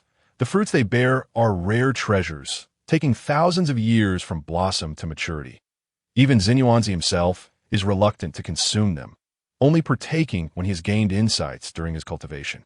Yet here I am, having just harbored doubts about Zhen Yuanzi, and now I am to request such a precious treasure from him. Hongyun felt his own audacity was lacking. Chen Xian, aware of Hongyun's thoughts, could not help but mutter a few curses under his breath before speaking again. What is there to feel embarrassed about? If he gives you ginseng fruits in exchange for my assistance in helping him achieve sanctification, he has indeed profited. Ask him now, without hesitation. My friend, I see your expression is one of discomfort. Do you have something to discuss with me? Chen Xian's words had barely left his lips when Zhen Yuanzi inquired first. Hongyun quickly pondered the situation. He had sensed the extraordinary nature of the swallowing heaven divine art, and it seemed plausible that the immortal residing within him could indeed impart the method for his friend to attain sanctification. Should he go against the will of this immortal, he might inadvertently jeopardize his friend's opportunity for sanctification, which would be quite unfortunate. Thus, with a bold face, Hongyun addressed Zenyuanzi. "My friend, may I inquire if the ginseng fruit tree is ripe? I have recently made some progress in my cultivation and wish to ask for a couple of fruits to solidify my foundation." Feeling quite embarrassed, Hongyun could only offer this excuse. "Ha ha!" Zenyuanzi laughed heartily. "You are indeed blessed, my friend. Just yesterday, 3,000 ginseng fruits ripened on this tree." As soon as he finished speaking, ripples stirred among the mountains. The undulating waves swept over both Hongyun and Zenyuanzi. And in an instant, they found themselves within Wuzhuangguan Temple. A towering spiritual tree came into view, adorned with an array of small fruits resembling infants, glimmering like stars scattered throughout the cosmos. With a flick of his hand, Zenyuanzi conjured a golden gavel. "My friend, you possess primordial purple chi, which grants you the chance for sanctification. My ginseng fruits, being born of spiritual roots, are in harmony with the Tao. Moreover, since my fruits have just ripened and you come seeking them, it must be fate. Why not pick them yourself? Take as many as you wish." Hongyun hurriedly waved his hands. No, that's unnecessary." Yet before he could finish his sentence, Chun Xian's voice boomed. "What do you mean, unnecessary? Since Zenyuanzi is offered, why are you being polite? Consume all 3,000 ginseng fruits." "What?" Hongyun gasped in astonishment. "That if I say you should eat, then you shall eat. Do you not wish for your friend to attain sanctification?" Ultimately, Hongyun agreed to request the ginseng fruits for Zenyuanzi's sanctification. Chun Xian was well aware of this, and, growing impatient with Hongyun's hesitance, directly used Zenyuanzi as leverage. This, Hongyun's heart skipped a beat.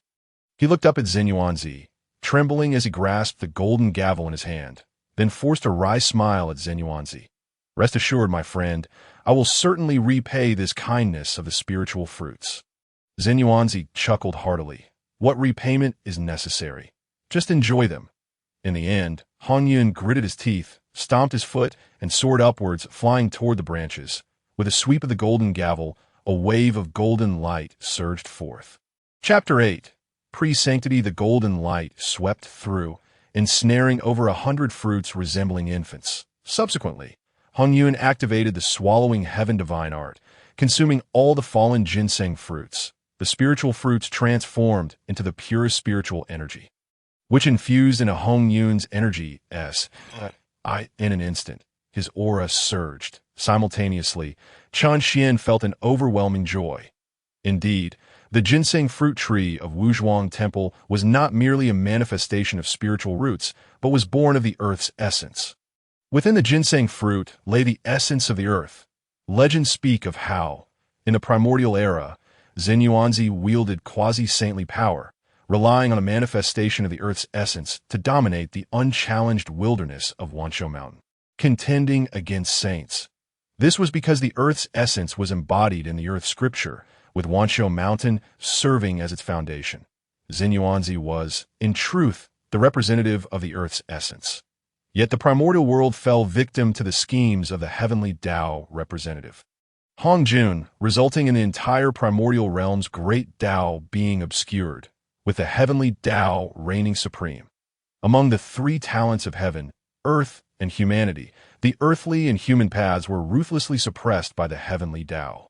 Of course, these were merely legends. However, Chun Xian was now personally validating these tales. He felt acutely that the ginseng fruits, through the swallowing heaven divine art, were refining their very essence. The essence of the ginseng fruits was the spiritual energy and the principles of the earth.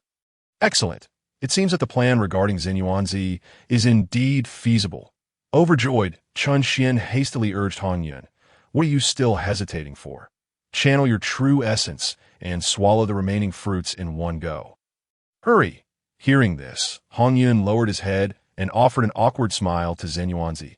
He then raised the golden gavel high and fervently channeled his true essence beneath the ginseng fruit tree, watching as Hongyun consumed over 100 fruits in one breath. Yuanzi merely stroked his beard and smiled gently. Since his transformation during the Longhong calamity, he had formed a brotherly bond with Hongyun to this day. The ginseng fruit tree had ripened several times.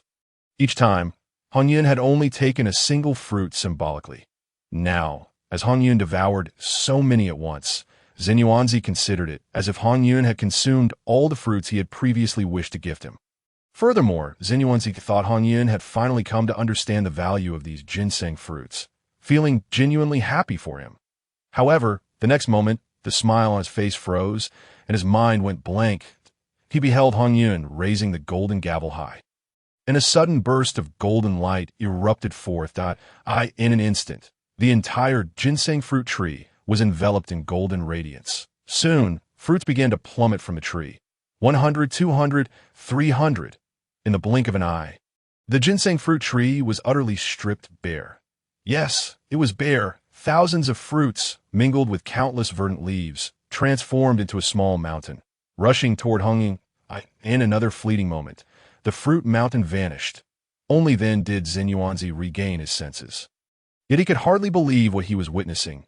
Instinctively, he raised his hand to rub his eyes, shaking his head vigorously. When he opened his eyes again, the sight before him was still the barren fruit tree. My friend, even if you treat the ginseng fruits as mere sustenance, this is not how one should consume them. Why, even the leaves, are they not to be spared? At this point, Yuanzi was both amused and exasperated. 3,000 ginseng fruits. He himself would never dare to consume them so quickly. Moreover, those leaves were also transformed from essence. One leaf could allow any earthly beast or spirit to transform and ascend. It is no exaggeration that Yuanzi's heart was bleeding in the skies.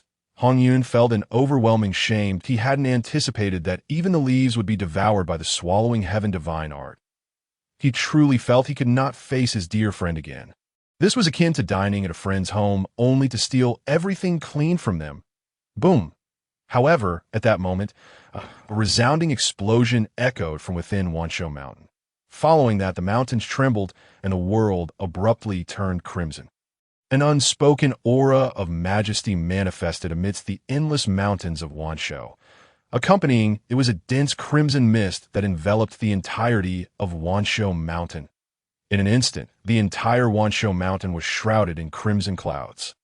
Within these crimson clouds, in addition to the overwhelming majesty that compelled all beings to bow, there was an indescribable and unfathomable terrifying divine essence. Where this divine essence passed, springs gushed forth from the parched earth, and withered trees regained their vitality, awakening once more.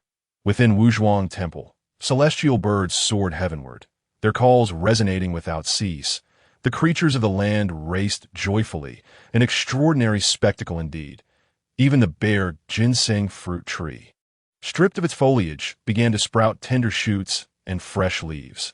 This miraculous scene left Yuanzi, the master of Wanshou Mountain, utterly astonished. Above, the crimson clouds mirrored this astonishment. However, unlike Yuanzi, he felt acutely aware that the red mist emanating from Wanshou Mountain was intrinsically linked to his own origin. No, it belonged to him, or rather, it was him. In that moment, the scarlet hue enveloped Wanshou Mountain, beginning to spill forth into the outside world. Though the membrane of heaven and earth enveloped Wanshou Mountain, it could not impede the seepage of the red clouds. Not let the red clouds escape. You have already attained quasi-saint strength by borrowing these 3,000 ginseng fruits. This is your trump card, and it must not be revealed lightly. Chun Xian's voice suddenly echoed. The red clouds were taken aback. Quasi-saint.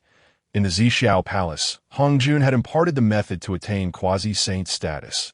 Yet in the span of millennia, only the 3 pure ones had dominion over the path to quasi-sainthood. By utilizing spiritual treasures to slay a body, one could achieve quasi-saint status. Astonishingly, he had become the 4th individual to attain quasi-saint status after the 3 pure ones. His shock transformed into overwhelming joy. The red clouds immediately focused their will, drawing all the red clouds within Wanshou Mountain into their own being. The sensation of vastly enhanced strength was unmistakable.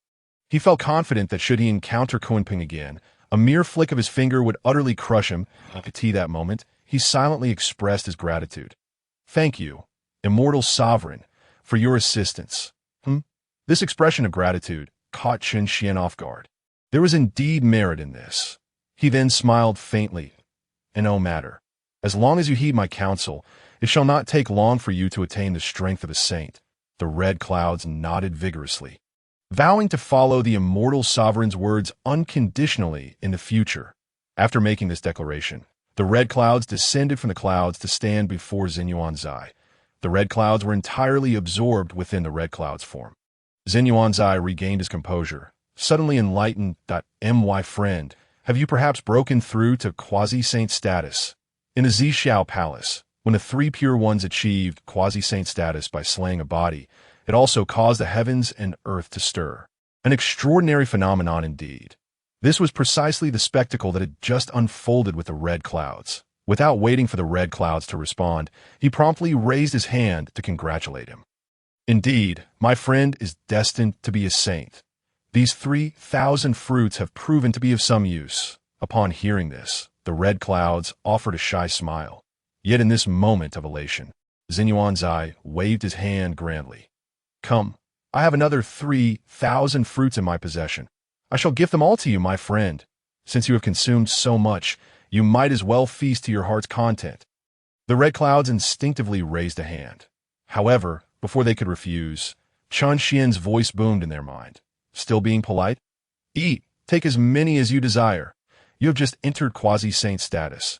These fruits are perfect for enriching your vitality." Hearing Chen Xian's words, the red clouds gritted their teeth and clasped their hands towards Xinyuanzai. "Then, I must thank my friend profusely." Xinyuanzai laughed heartily. Good. Now you're speaking sense, my friend. We have traveled together for countless years. And now you have finally learned the essence of striving. In the vast primordial land and the chaotic realms beyond, with myriad transformations, how can one expect to thrive without striving? Amidst his laughter, Xinyuanzai transformed into a beam of light, enveloping the red clouds as they sped toward Wuzhuangguan Temple. Meanwhile, Chen Xian stood momentarily stunned. How curious. Since Xinyuanzai understood the necessity of striving in all matters, how could he have remained hidden in Wuzhuangguan Temple after the demise of the red clouds, only to emerge during the calamity of Buddhist teachings spreading eastward and even be outmaneuvered by the Western Church for the ginseng fruits? Could it be that Xinyuanzai had also been ensnared? Suddenly, a weight settled in Chen Xian's heart. Chapter 9. Classic of Mountains and Seas, Heaven, Earth, and Humanity. Within Wuzhuangguan Temple, the red clouds appeared radiant and lively, though their expression was exceedingly awkward. Under Chen Xian's urging, the red clouds ultimately consumed the 3,000 ginseng fruits treasured by Xinyuanzai, thereby solidifying their initial stage of quasi-saint status. However, they had completely emptied Xinyuanzai's reserves. The red clouds felt an immense sense of embarrassment facing Xinyuanzai. On the contrary, Xinyuanzai stroked his beard and chuckled repeatedly, genuinely pleased for his friend's advancement. "I do not understand why you feel so awkward." I, Xinyuanzai, offered them with great delight, just as the red clouds felt awkward. Chen Xian's voice rang out. "Let me take control of your body." The red clouds were taken aback. Although they had previously experienced being controlled by Chen Xian, which had saved their life, being under someone else's control was inherently unsettling. Chen Xian, perceiving the red cloud's thoughts, chose not to delve into philosophical discussions. With a scoff, he directly stated, "Red clouds, surely you do not wish for your friend to gain nothing? 6,000 ginseng fruits. If Xinyuanzai consumes them, he too could become a quasi-saint." Upon hearing this, the red cloud's innate goodness surged forth. Without further ado, they focused their mind, merging their thoughts with Chen Xian's. After a brief moment, Chen Xian successfully took control of the red cloud's body. He immediately addressed Xinyuanzai. "Ahem, my friend. May I borrow the earth book for a moment?" Xinyuanzai promptly waved his hand. A scroll materialized from his grasp, exuding a profound and ancient aura that enveloped the entirety of Wanshou Mountain. Even Xinyuanzai, holding the earth book, seemed to radiate an imposing presence. The earth book, a manifestation of the Dao, was indeed a remarkable treasure even in Chun Xian's discerning eyes. Unfortunately, Xinyuanzai had yet to fully harness its potential. Merely treating it as an innate treasured my friend, amidst the refining of the 6,000 ginseng fruit trees, I have gained some insights into your earth book. May I have a try? Oh, Xinyuanzai's heart stirred slightly. However, he quickly calmed his thoughts.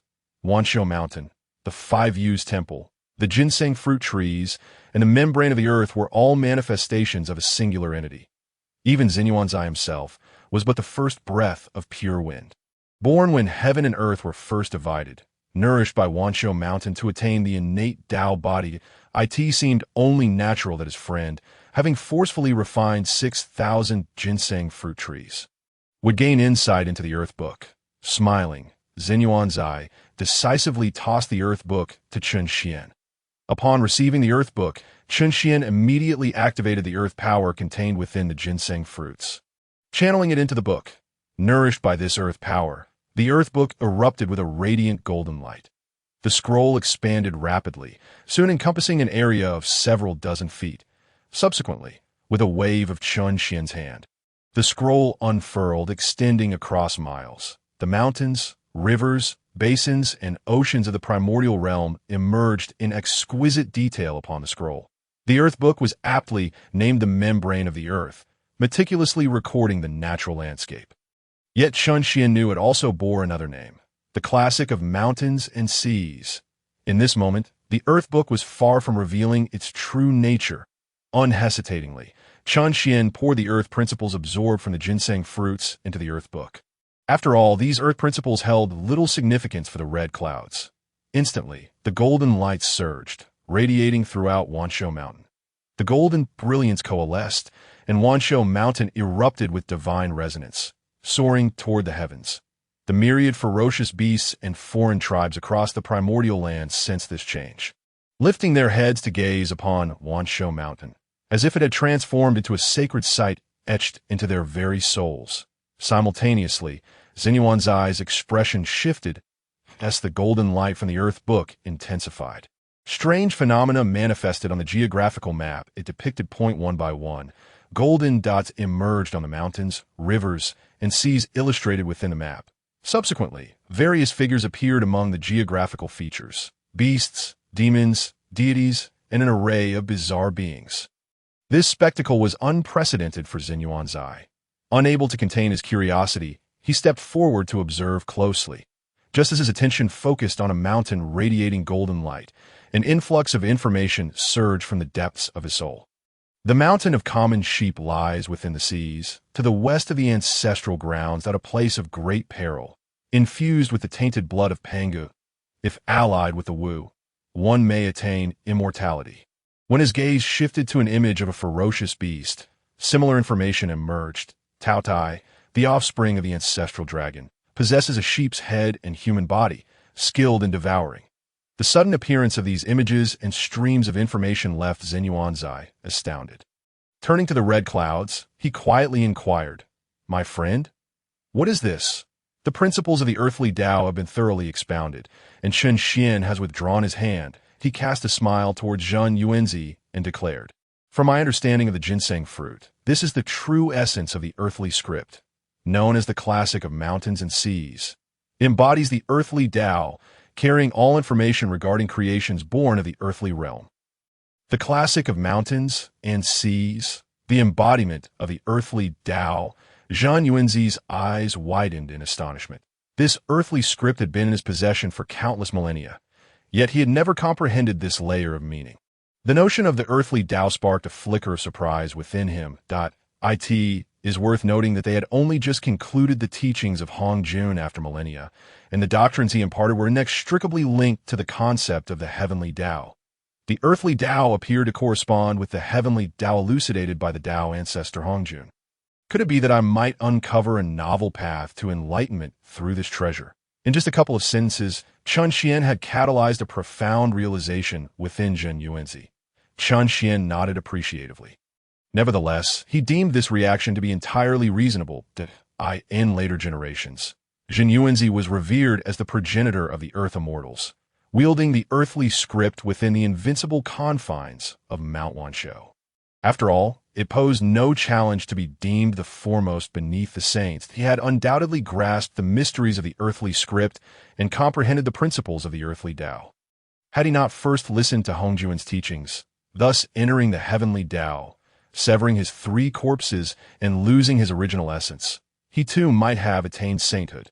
Chen Xian's actions merely serve to slightly advance Zhen Yuanzi's progression. Of course, at present, Zhen Yuanzi had yet to sever his 3 corpses and had not entered the heavenly Dao. His opportunity for attaining sainthood remained, fortunately, having opened the true earthly script for Zhen Yuanzi. Chen Xian was more than willing to propel him a step further. Thus, while Zhen Yuanzi was still reeling in astonishment, Chen Xian continued, "My good friend, aside from this earthly script, I have further insights to share. However, this understanding pertains to the secrets of heaven and must not be disclosed lightly. If I were to share it with you, you must vow to keep it confidential." Unlike Hongyun, Zhen Yuanzi was neither pedantic nor timid. Upon hearing his friend's mention of a monumental opportunity to share, he promptly clasped his hands in respect, saying, "My friend, should you deem it appropriate, I shall not utter a word to anyone." Chen Xian then spoke. "As I entered the realm of quasi-saint, I became aware of certain truths. Within the myriad paths of the primordial wilderness, there exists the triad of heaven, earth, and humanity. Each of these paths manifests in a singular form. The heavenly Dao manifests as the heavenly book, known as the list of deified beings. The earthly Dao manifests as the earthly script, known as the classic of mountains and seas. The human Dao manifests as the human book, known as the ledger of life and death.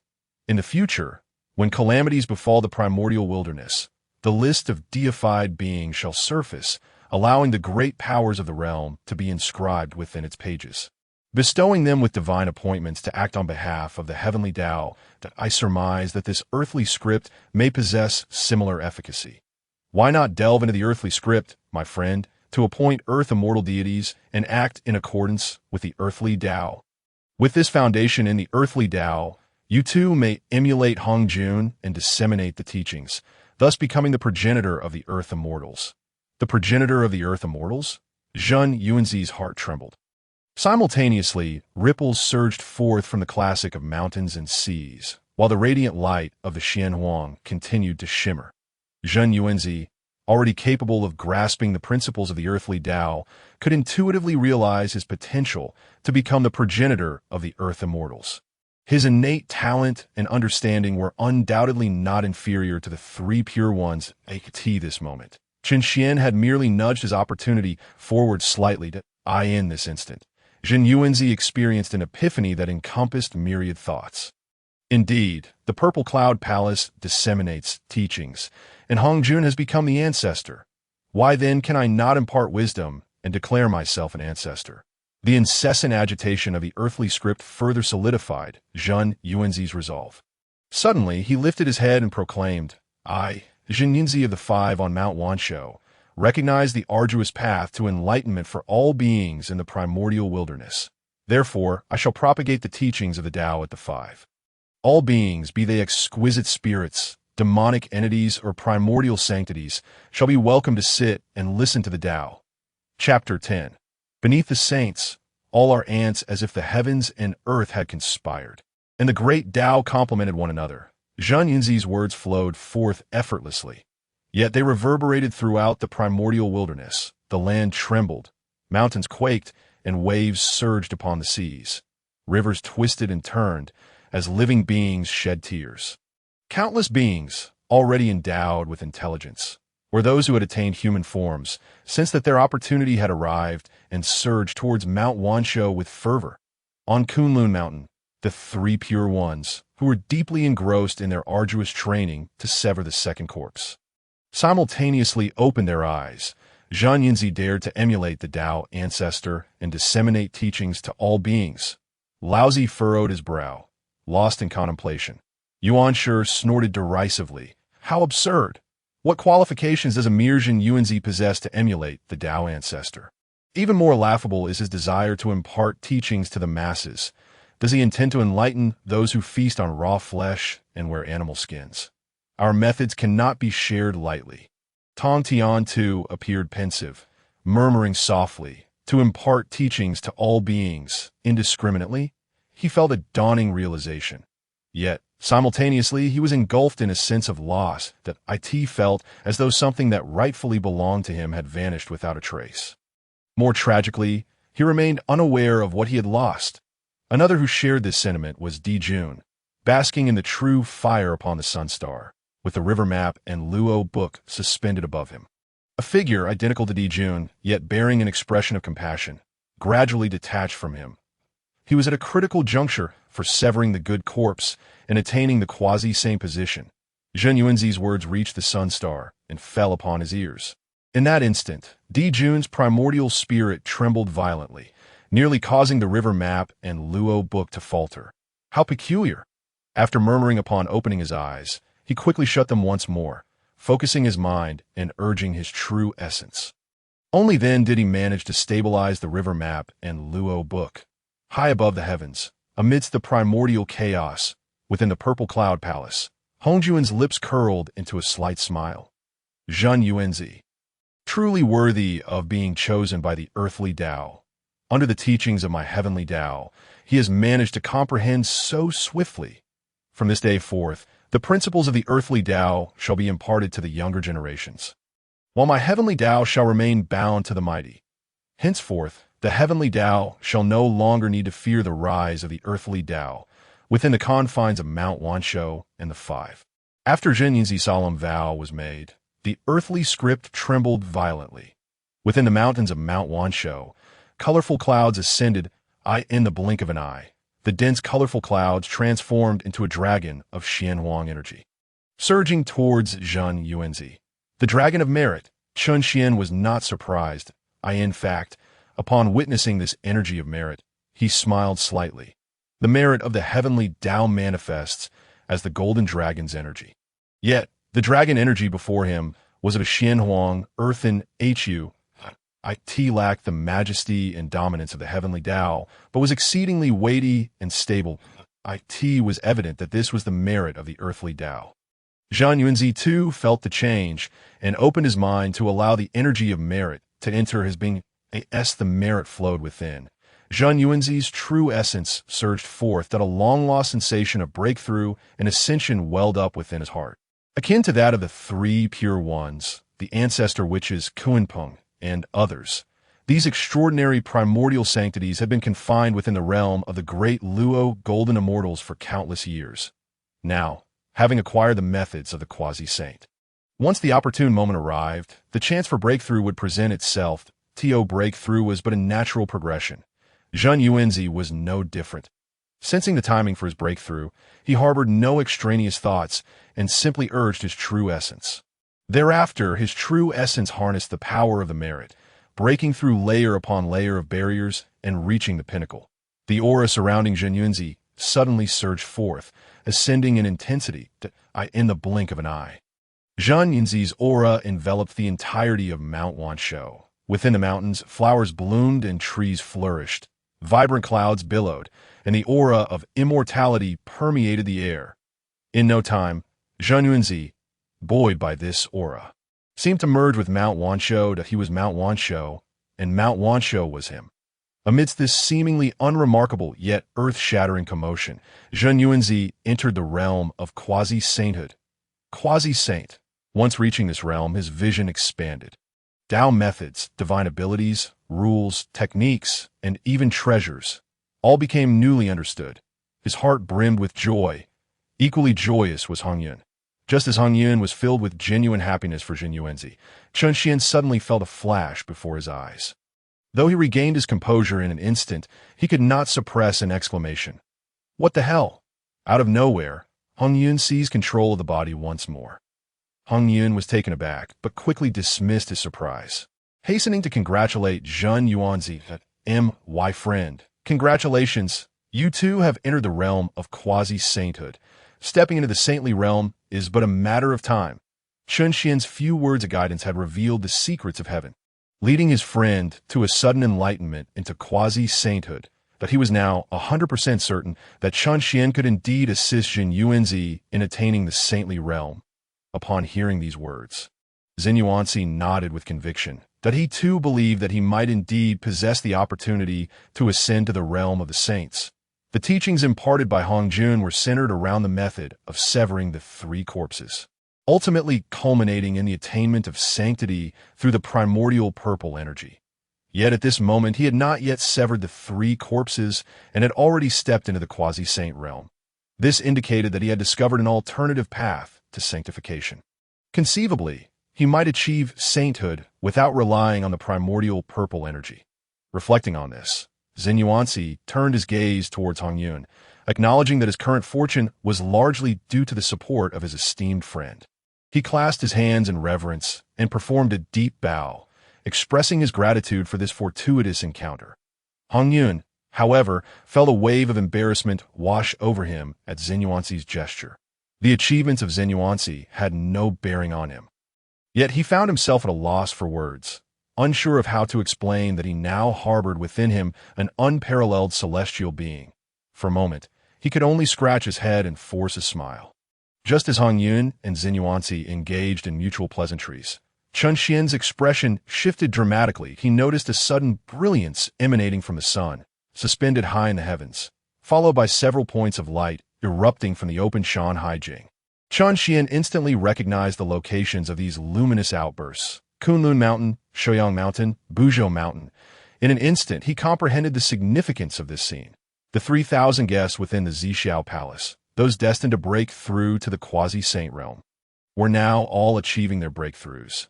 Even the three purities atop Kunlun Mountain had likely severed their second corpse. Enough of your mutual flattery. We have far more pressing matters to attend to. Seeing that Hongyun and Xinyuanzi were still exchanging thanks, Chun Xian interjected sharply. Taken aback by Chun Xian's outburst, Hongyun paused. I possess the techniques you imparted, and Xinyuanzi has also entered the quasi-saint realm, discovering a new path to enlightenment. Shouldn't we be focusing on our cultivation? He inquired, perplexed. Close your eyes and meditate. Spare me the nonsense. That creature is destined for sainthood, with Hongjun clandestinely supporting him. No amount of secluded cultivation will surpass the innate advantages of others.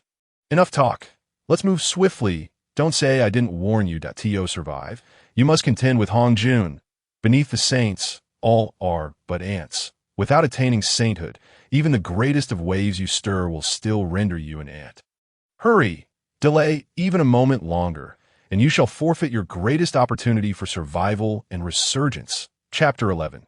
Dijun's might. Kunpeng's strategy high above the nine heavens. A tempest howled fiercely within this maelstrom. A featherless raptor flapped its wings desperately. This raptor was none other than the Kunpeng, stripped of its feathers by Chun Xian. In pursuit of the Kunpeng were Jin and Junti, riding the light of the Buddha. Relentless in their chase, this creature truly possesses unparalleled speed. Jin cursed as he watched the fleeing Kunpeng, while Junti remained dismissive. What does speed matter?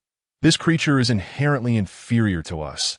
It has already suffered grievous injuries at the hands of Hongyun. I wonder how much longer it can endure. Though Jin and Junti had pushed their evasion techniques to the limit, they could not catch up with the Kunpeng. However, their true essence was abundant, allowing them to sustain their pursuit indefinitely.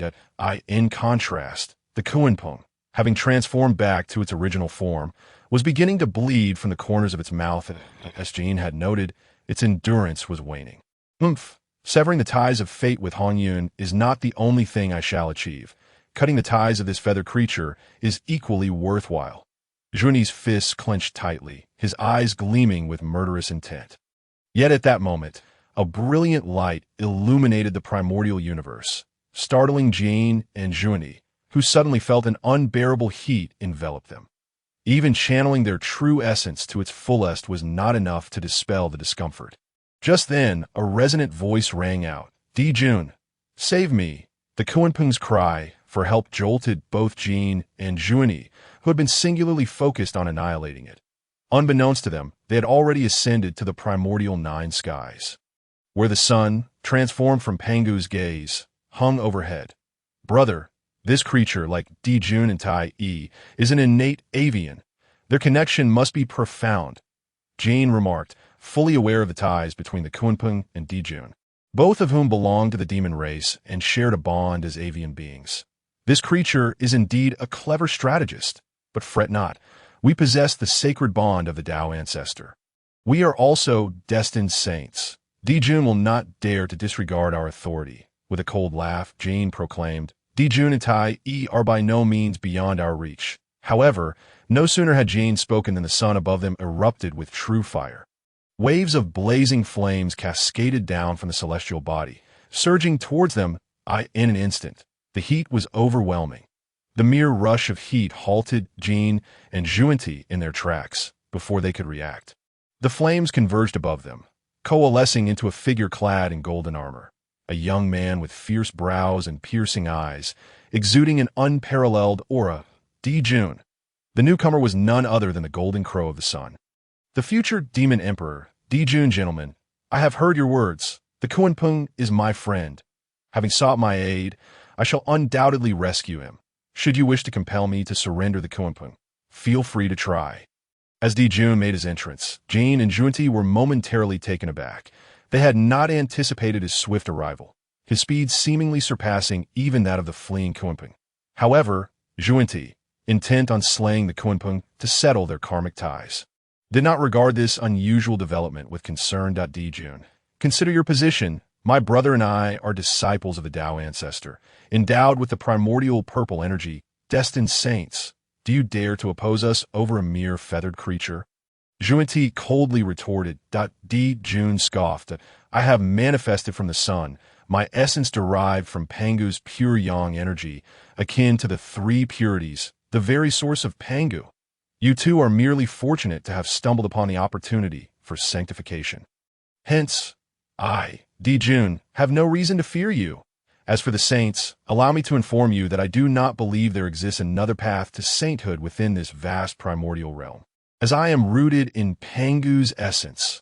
Engaging in conflict with you is not my desire, but I will never relinquish my friend. With that, he cast a glance at the beleaguered Kunpeng behind him. Friend, stand behind me. Today, none shall take you from my side. Dijun stood tall, exuding an imposing presence, his demeanor and tone both assertive and challenging. Since acquiring the title of disciple from Hongyun in the Zhixiao Palace and the primordial purple energy, he felt elevated above others. Now, Dijun's demeanor ignited a firestorm of anger within Zhuanti. You, Dijun, if that is how it is, I shall no longer waste words and will test the might of your golden crow. Zhuanti growled, stepping forward as the light of the Buddha surged around him. Yet before he could strike, Jane intervened, raising a hand to stop him. Brother, hold on. I observe that Dijun seems different from his previous self in the Zhixiao Palace. Jane, more composed than Zhuanti, noted that although Dijun had yet to make a move, the true fire of the sun encircled him. The very sun above seemed to meld with him. No. Rather, it is as if the entire 33 heavens are suffused with the essence of true fire. The aura of Dijun. Suddenly, Jane's eyes widened as he realized the truth. Dijun has broken through to the quasi-saint realm. Upon hearing this, both Zhuanti and the Kunpeng were taken aback. Dijun smiled slightly at the revelation. Your insight is commendable, my friend. You are not mistaken. Just moments ago, I severed the good corpse and achieved the quasi-saint status, so what now? Do you still wish to attempt to seize the Kunpeng from my grasp? Before his words had fully settled, Dijun waved his hand, and Jane, Zhuanti, and the Kunpeng were all struck with astonishment. In that sweeping motion, the true fire of the sun surged forth within the 33 heavens. The flames roared and rolled, seeming capable of engulfing everything within their grasp. Even with the protection of Buddhist light, Jane and Zhuanti felt an overwhelming dread. Zhuanti, do you still wish to test your mettle? Dijun lowered his head and, with a light laugh, inquired of Zhuanti. In his demeanor, an unmistakable air of arrogance and dominance was apparent. Upon exiting the Purple Cloud Palace, Zhuanti and Jane conspired to ambush Hongyun. They had not yet managed to sever the three corpses and attain the quasi-saint level.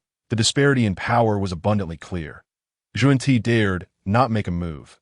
Jane, equally decisive, took a deep breath.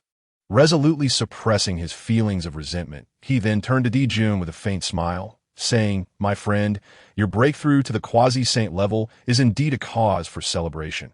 It must be attributed to the affinity of our friend Kunpeng. Very well, such is the decree of fate. We shall not press further. Junior brother, let us return to Sumi Mountain first, following the teachings of our Dao ancestor, and harness the power of the primordial purple energy for diligent cultivation. We shall speak of entering the saint realm later." Jie deliberately emphasized the terms Hongyun and primordial purple energy with great weight, intending to remind Dijun, while it was permissible to protect Kunpeng, he should not entertain any notions of taking action against them. For standing behind them was the Dao ancestor Hongyun. Dijun was not oblivious to this implied warning, as he had stated earlier. He had no intention of becoming enemies with Jie and Zhuan.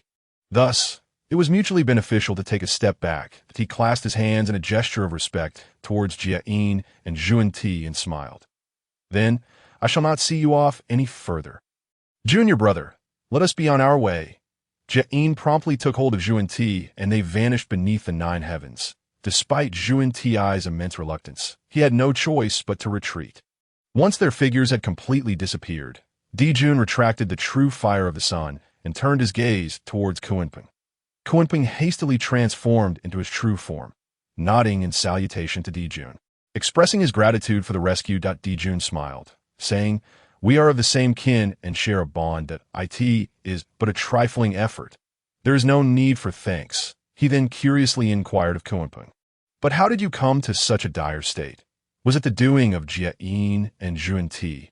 Upon hearing this, Kunpeng's expression changed dramatically. He gritted his teeth in frustration and shamefully replied, "To speak candidly, my grievous injuries are not the handiwork of Jie and Zhuan, but rather that of the old Taoist Hongyun." Hongyun. Dijun was slightly taken aback. This Hongyun is not adept in combat. How could he have inflicted such harm upon you? Hongyun appears to be kind and benevolent, but in truth, he is deceitful and treacherous.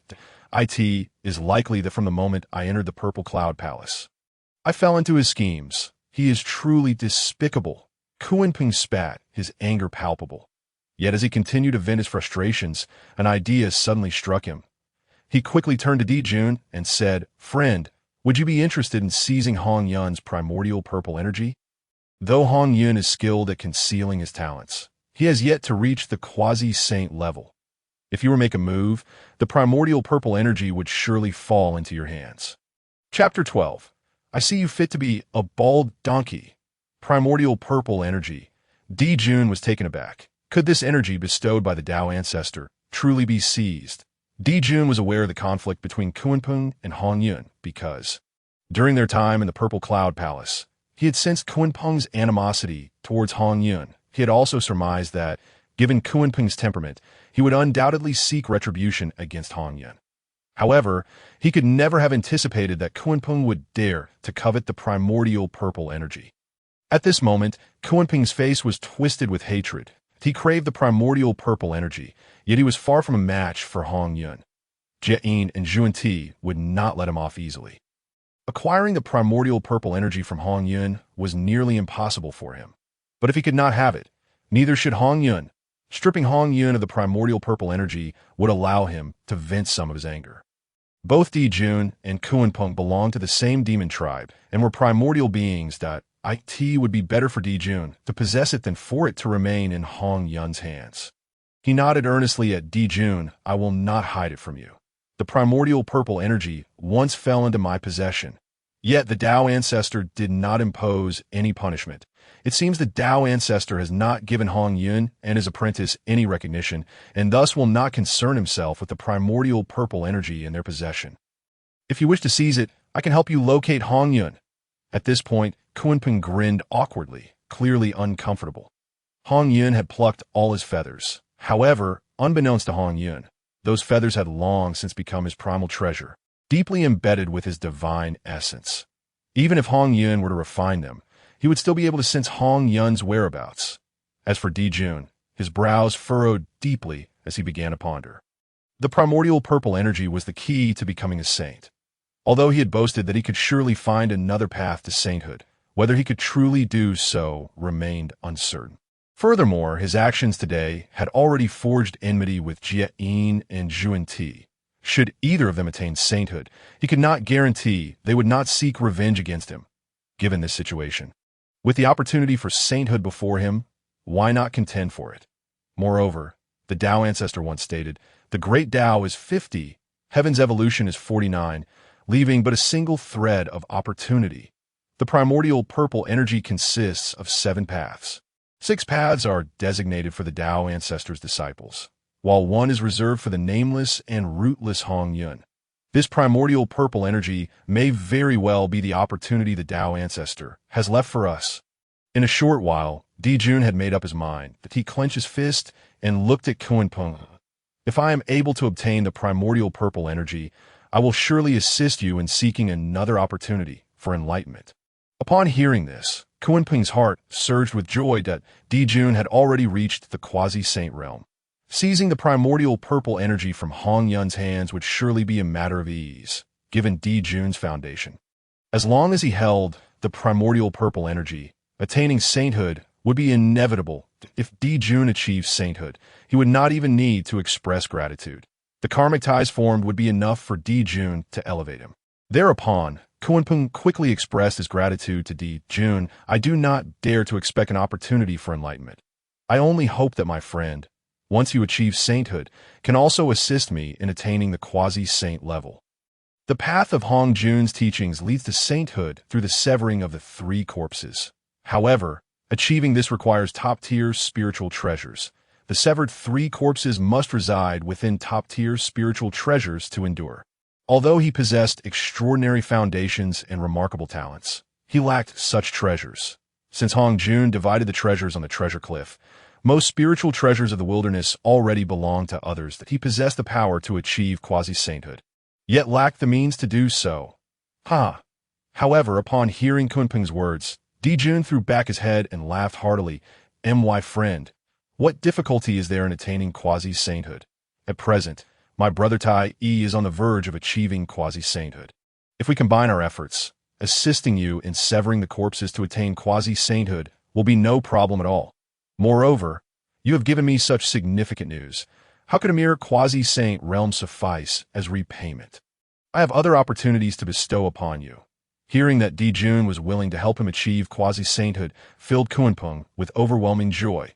Yet, the fact that Dijun intended to offer him additional benefits gave Kunpeng a twinge of caution. Dijun's generosity seemed excessive. He remained vigilant in his heart, but his face still bore an expression of anticipation. "What other opportunities do you have to offer, my friend?" Dijun did not conceal his intentions and spoke immediately. "A little over a quarter of an hour ago, Zhen Yuanzi of Wuzhuangguan was about to expound on the Dao, which inspired me. Our demon tribe, scattered across the wilderness, possesses considerable cultivation, yet lacks leadership, resembling mere loose sand. Thus, I wish to emulate Zhen Yuanzi, establishing a heavenly court in the 9 heavens, uniting the demon tribe to strengthen our influence and restore the might of the 3 tribes from countless years ago. To assert our dominance over the wilderness, Dijun raised his fist and proclaimed loudly, his aura overwhelming. The golden armor reflected the true fire of the sun, shining brilliantly. He then looked at Kunpeng and continued. "Among the demon tribe, apart from my brother Tai and myself, you possess the strongest foundation and cultivation. When the heavenly court is established, my brother and I shall become the sovereigns of the demon tribe, and you shall serve as the master of the heavenly court, the teacher of all demons. You will oversee and enlighten all demons on behalf of my brother and me, master of the demons." Overseeing all demons, Dijun's grand declaration stirred Kunpeng's very blood. If the heavenly court could truly be realized, it would be a blessing for our demon tribe. At that time, I, Kunpeng, will surely do my utmost to assist in achieving this great enterprise. "Excellent," Dijun exclaimed, his gaze fervent. The establishment of the heavenly court arose from his inspiration upon hearing Zhen Yuanzi's voice. Moreover, after entering the quasi-saint realm, he had gained further insights regarding the Hichu and Luoshu. From this, he discerned the need for a grand formation that required the joint efforts of many powerful demons. Once the grand formation was established, even saints could be challenged. This further solidified his determination to establish the heavenly court and unify the demons. Likewise, it provided him with the confidence to confront Jie and Zhuan Ti, and to assert that he could discover another path to sainthood. At this moment, Dijun ceased to speak further and promptly addressed Kunpeng. "My friend, please help me locate Hongyun." Kunpeng immediately nodded. Then he summoned his primordial spirit, projecting his consciousness into the vastness of the primordial chaos. In the blink of an eye, he addressed Emperor Jun, saying, "Friend, come with me." Ignoring his injuries, Kunpeng transformed into his original form. His featherless, muscular wings flapped vigorously as he surged forward.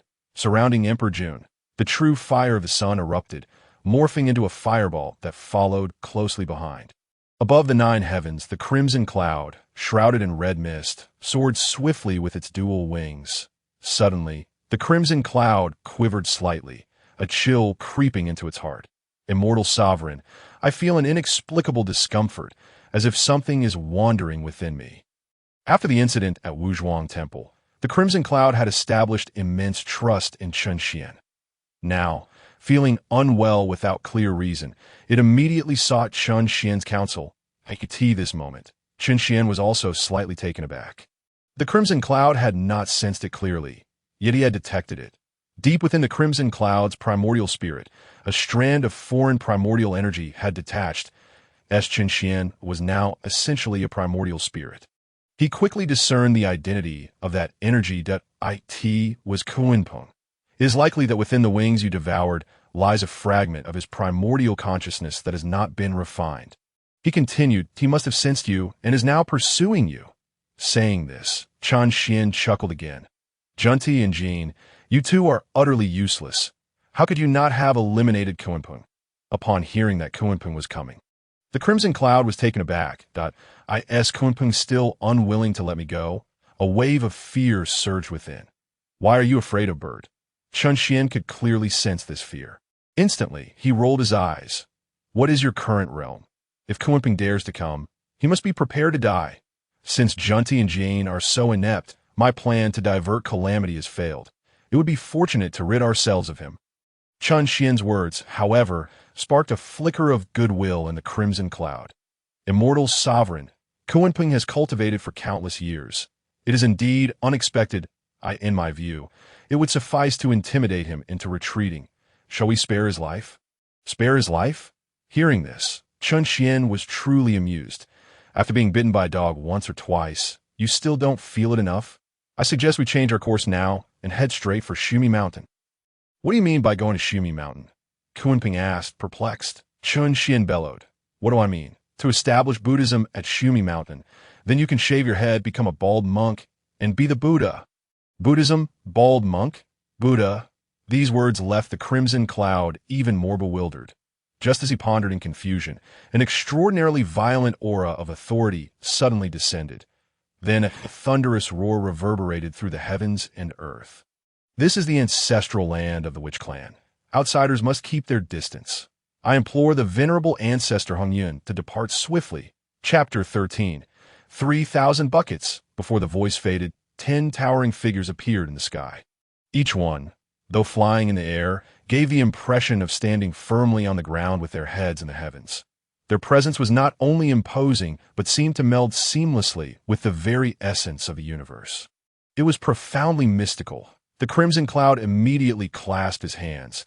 "Esteemed ancestors, it has been a long time." Then he quietly murmured in his heart, "Immortal sovereign."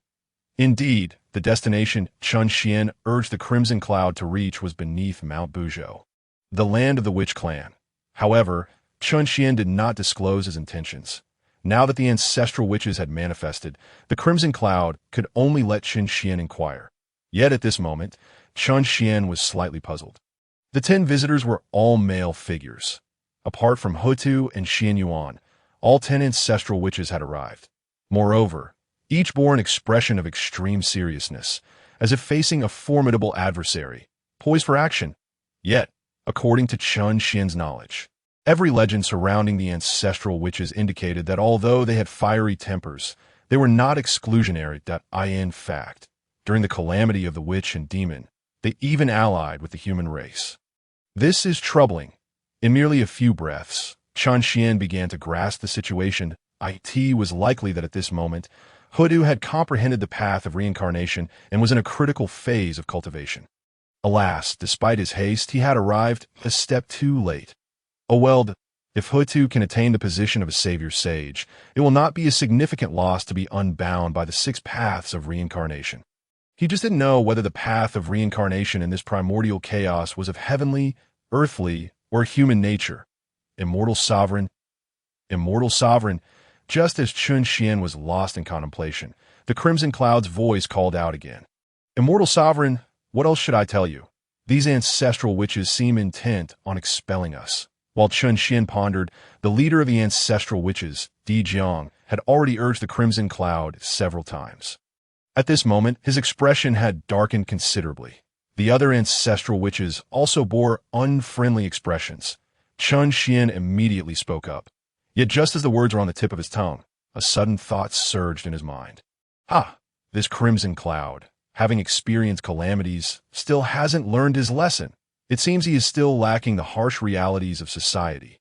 Well then, taking this opportunity, I shall teach him a good lesson to prevent him from becoming overly benevolent in the future.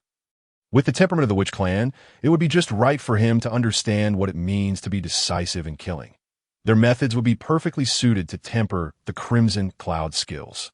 Silently chuckling to himself, Chun Xian cleared his throat a few times. He then addressed the Crimson Cloud. Tell them that I wish to borrow the blood of their ancestral witches for a purpose. The Crimson Cloud was taken aback. What? Just say it. Do you think I will harm you? Chun Xian bellowed again. Just then, Dijun spoke to the Crimson Cloud once more. Ancestor Hongyun, you neither state your intentions nor are willing to leave. What are your demands? His tone had grown exceedingly cold. The Crimson Cloud quickly smiled at Dijun and finally spoke up. Ancestor Dijun, I have come seeking a favor. What favor do you seek? Dijun's expression softened slightly, but his tone remained frigid. The Crimson Cloud smiled again, and then awkwardly extended his neck, addressing Dijun. I wish to request some of your blood for use. What? An enraged shout erupted from among the 10 ancestral witches. A red-haired, red-eyed man stepped forward, glaring at the Crimson Cloud and shouting, You wish to borrow our blood? Ancestor Hongyun, you possess quite a boldness. The 12 ancestral witches are transformed from the essence of Pangu's blood. The blood within us contains Pangu's essence. Dijun's expression darkened further. However, he did not explode in anger. Blocking Zhu, he glared at the Crimson Cloud and coldly asked, Crimson Cloud, how much do you wish to borrow? Within the Crimson Cloud, Chun Xian chuckled. He seems quite reasonable. At the same time, he instructed the Crimson Cloud, tell him you wish to borrow 3,000 buckets. Upon hearing this, the Crimson Cloud was horrified. 3,000 buckets? Wouldn't that drain the 12 ancestral witches dry? Ancestor Hongyun, my elder brother is asking you a question. How much do you wish to borrow? Dijun pressed. The Crimson Cloud remained silent. And Zhu shouted, once more, 3,000 buckets. The Crimson Cloud found it incredibly difficult to voice this request. He could only turn to Chun Xian. Immortal Sovereign, could we perhaps borrow a little less? I said 3,000 buckets. So it shall be 3,000 buckets. Chun Xian chuckled. After that, regardless of how the Crimson Cloud pleaded, he resolutely remained silent on the other side, seeing that the Crimson Cloud had yet to respond. Zhu was growing increasingly anxious. Crimson Cloud, will you speak or not? If you won't, just leave. Finally, Zhu could no longer restrain himself and roared at the Crimson Cloud. Had it not been for Dijun's intervention, he might have charged forward to directly force the Crimson Cloud away. Dijun also coldly admonished, Crimson Cloud, how much do you truly wish to borrow? Chun Xian remained silent while the ancestral witches pressed on. Ultimately, the Crimson Cloud could only helplessly look at Dijun, smile at him, and then extend 3 fingers, stammering, I wish to borrow. 3,000 buckets. 3,000 buckets. The moment these words were uttered, all the ancestral witches were taken aback. Zhu, who was already impatient, widened his eyes in disbelief. You old man Hongyun, the entire primordial chaos speaks of your kindness and virtue, and I have tolerated you time and again.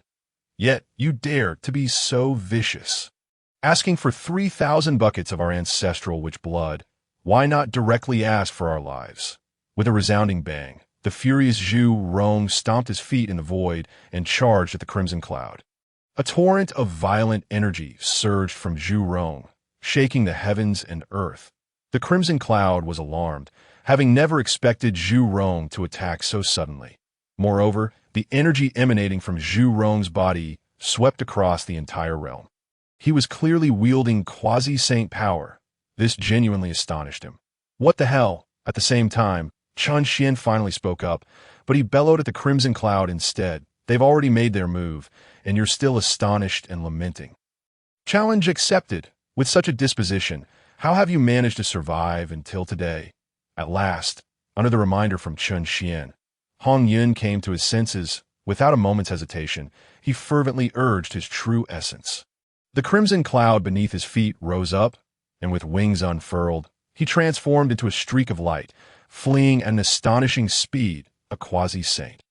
Hongyun unleashed his full powers, his quasi-saint cultivation laid bare, startling all 10 ancestral witches. Among the 12 siblings, only a few had recently comprehended the heavenly mysteries and attained the quasi-saint realm. Little did they expect that Hongyun had also entered this level. However, it did not take long for the ancestral figure, Gong Gong, to sneer incessantly, and oh wonder Hongyun dared to seek our blood. It turns out he has reached the quasi-saint realm. Simultaneously, Dijun roared with fervor. Zhurong, step back. Allow me to confront this rogue. Although Zhurong was also a quasi-saint, he was not swift of foot. Presently, Hongyun was riding the crimson mist, propelled by the wings of the Kunpeng, achieving an incredible velocity. Despite Zhurong's intent to slay, he was perpetually in pursuit, unable to lay a finger on Hongyun. Upon hearing Dijun's declaration, he spat vehemently. Brother, you must capture this old rogue Hongyun. I am determined to skin him alive and drain his blood. Just as Zhurong's words fell, Dijun stepped forward in that very instant. His form, however, as Chun Xian's words fell, he sensed an overwhelming terror and profound despair emanating from Hongyun. Even the Dao heart seemed on the verge of shattering. It was in that very moment that Chun Xian felt a flicker before his eyes. The next instant, upon opening them, he was filled with both anger and amusement. At this moment, he had unexpectedly taken control of Hongyun's body. After a brief pause, realization dawned upon him. Hongyun was clearly afraid of death and had chosen to hide. So, you are treating me as a second personality, are you? What a coward. Chapter 15. On-site teaching, just as Chun Xian was lambasting Hongyun. A fierce gale of fists surged towards him. Dijun showed no mercy as his fist struck with full force into Hongyun's inner being. Boom! The sound of the explosive punch echoed like a thunderclap from the heavens. Hongyun was tossed about, as if the very seas were in turmoil. Yet, at that moment, Dijun's expression shifted dramatically. He witnessed the swirling Hongyun suddenly coalesce, transforming into a humanoid form of Hongyun. The fist that Dijun had hurled was now grasped within Hongyun's palm. Even more alarming to Dijun was the fact that the spatial laws he had bound Hongyun with had completely dissipated. Moreover, the aura emanating from Hongyun surged powerfully, as if with this punch, Hongyun had become an entirely different entity. The expression on his face had also undergone a radical transformation. Dijun's punch was thwarted. Chun Xian couldn't help but sneer internally at Hongyun. Hongyun, open your eyes wide and observe closely. I shall demonstrate to you how to fight with the same level of power as Dijun. Techniques, how they ought to be employed. With Chun Xian in control of Hongyun's body, he could unleash a strength surpassing that of Hongyun himself. For instance, during the previous confrontation with Kunpeng, Chun Xian had exhibited the power of a half-step quasi-saint. And now, after Hongyun had ascended to quasi-saint status, Chun Xian could unleash at least the strength of a quasi-saint capable of slaying 2 corpses. As the thought crossed his mind, Chun Xian immediately activated the technique, modulating his strength in the blink of an eye. He confined his power to the initial stage of quasi-saint. Raising his gaze, he offered a slight smile to Dijun. My friend, you might be a tad too enraged. Although Dijun was startled by Hongyun's transformation, his fighting spirit remained undeterred. Old Taoist Hongyun, you persistently conceal your strength. It appears you truly harbor malicious intent. With a furious roar, Dijun attempted to withdraw his fist to strike Hongyun again, But Qin Xian would not relent, that he merely sneered. Swallowing heaven demon technique. In an instant, immense suction emanated from Hongyun. The swallowing heaven demon technique allows for the consumption of all things. Inanimate objects can be devoured, living beings can be devoured, magical treasures can be devoured. Immortals, demons, sages, and the very essence of the Dao can also be consumed. This is not merely a cultivation technique. It is also a method for slaying foes. As the power of devouring surged forth, Dijun was filled with dread. He felt acutely that his flesh, and even his soul, seemed on the verge of being torn from him, consumed by Hongyun. Without hesitation, he summoned the spatial laws, enveloping himself and Hongyun together. Under the influence of the spatial laws, Qin Xian found his movement stifled. He had to suppress his cultivation to match Dijun's. This force of law, indeed, affected him. As Qin Xian's movement halted, Dijun seized the opportunity to escape 100 meters away through the spatial laws. Hongyun! He then gritted his teeth and shouted at Qin Xian, "I have warned you that the primordial lands are fraught with danger. How could there be someone like you, Hongyun, who does good deeds yet has survived to this day? So your methods are truly insidious. What need is there for further discussion?" After Dijun had retreated, he shouted at himself, while Qin Xian merely chuckled coldly. With that, he stepped on a Hongyun, sprouting wings from his back. Charging straight towards Dijun, Qin Xian's devouring power filled Dijun with immense trepidation. The moment Qin Xian moved, he immediately urged the spatial laws again. Suddenly, Dijun's figure became elusive, shifting unpredictably in the primordial realm. It is said that the Dao consists of 3,000 paths. S-time remains unyielding. Space reigns supreme. Although Dijun's spatial laws had yet to touch upon the threshold of the Dao, they were indeed quite impressive. Unfortunately, they were only effective in terms of speed. However, Qin Xian was unfazed. While the ability was commendable, Dijun's application was exceedingly flawed. He understood that Dijun aimed to use the swiftness of the spatial laws to disrupt his judgment. Qin Xian smiled. With a tremor of his body, the scattering soul red mist surged forth from within him, rapidly expanding into the surrounding heavens and earth. The crimson mist billowed forth, engulfing the area for 10, 100, even thousands of miles. The area beyond Mount Buzhou was entirely shrouded in the scattering soul red mist. The wails of the damned echoed throughout the cosmos, resembling a hellish realm. Dijun, confident in his resilient soul and formidable will, endured the ravaging assault of the scattering soul red mist, frantically urging the spatial laws to shift his form within the mist. His gaze remained steadfastly fixed on Hongyun. Finally, amid the shifting forms, Dijun found his opportunity. The laws of time and space surged wildly, enveloping the surrounding heavens and earth. Within this domain of laws, Hongyun's form visibly trembled in that instant. Dijun crossed through space, arriving directly behind Hongyun. Raising his fist, he struck with all his might towards Hongyun. This merciless, fearsome punch stirred up a tempest. The scattering soul red mist, which covered thousands of miles, was violently torn apart. The terrifying force of the punch seemed to possess the power to shatter the heavens. Even before the fist arrived, it appeared as though Hongyun's form would be obliterated by the force of the punch. Boom! At last, the fist descended. Hongyun's body was shattered by the blow, transforming into a mass of red clouds that Dijun roared, unleashing the spatial laws with all his might towards the manifested red clouds. Simultaneously, he did not retract his punch, continuing to hammer downwards with the intent to claim Hongyun's life in one fell swoop. The primordial ancestral which, so straightforward. Yet, as the spatial laws enveloped the manifested mass of red clouds, just as Dijun's punch plunged into it, a light chuckle resonated from behind him. Indeed, the ancestral which's physical form is unparalleled in the primordial realm. Though he cannot cultivate, he is innately endowed with divine abilities. To defeat the enemy and slay foes requires no extraneous movements. Such straightforwardness is only natural. This laughter belonged to Qin Xian, who felt a wave of disdain within, regardless of the tomes he had read in his past life. The legends circulating through various realms, or even the memories of Hongyun, it was evident that combat among the primordial immortals was exceedingly straightforward. It was either a clash of magical treasures, a contest of spells, or a confrontation of cultivation levels. Ultimately, akin to the most criticized scenes in the Xianxia dramas of his past life, it bore a striking resemblance to the idea of wave against wave. There was no technique, no battle acumen whatsoever. Of course, Chun Xian understood that this was due to the circumstances at hand. When a single punch, a palm strike, a spell, or a magical treasure could resolve an issue, there was indeed no need to ponder strategy in battle. As for Dijun, upon hearing Chun Xian's voice from behind, his expression changed, and he instantly turned. Just as he did so, the already revealed Chun Xian offered a smile. "Behold my laser eyes," with a sudden glare. He unleashed the scattering soul red mist from his eyes, transforming it into a straight line that shot directly towards Dijun.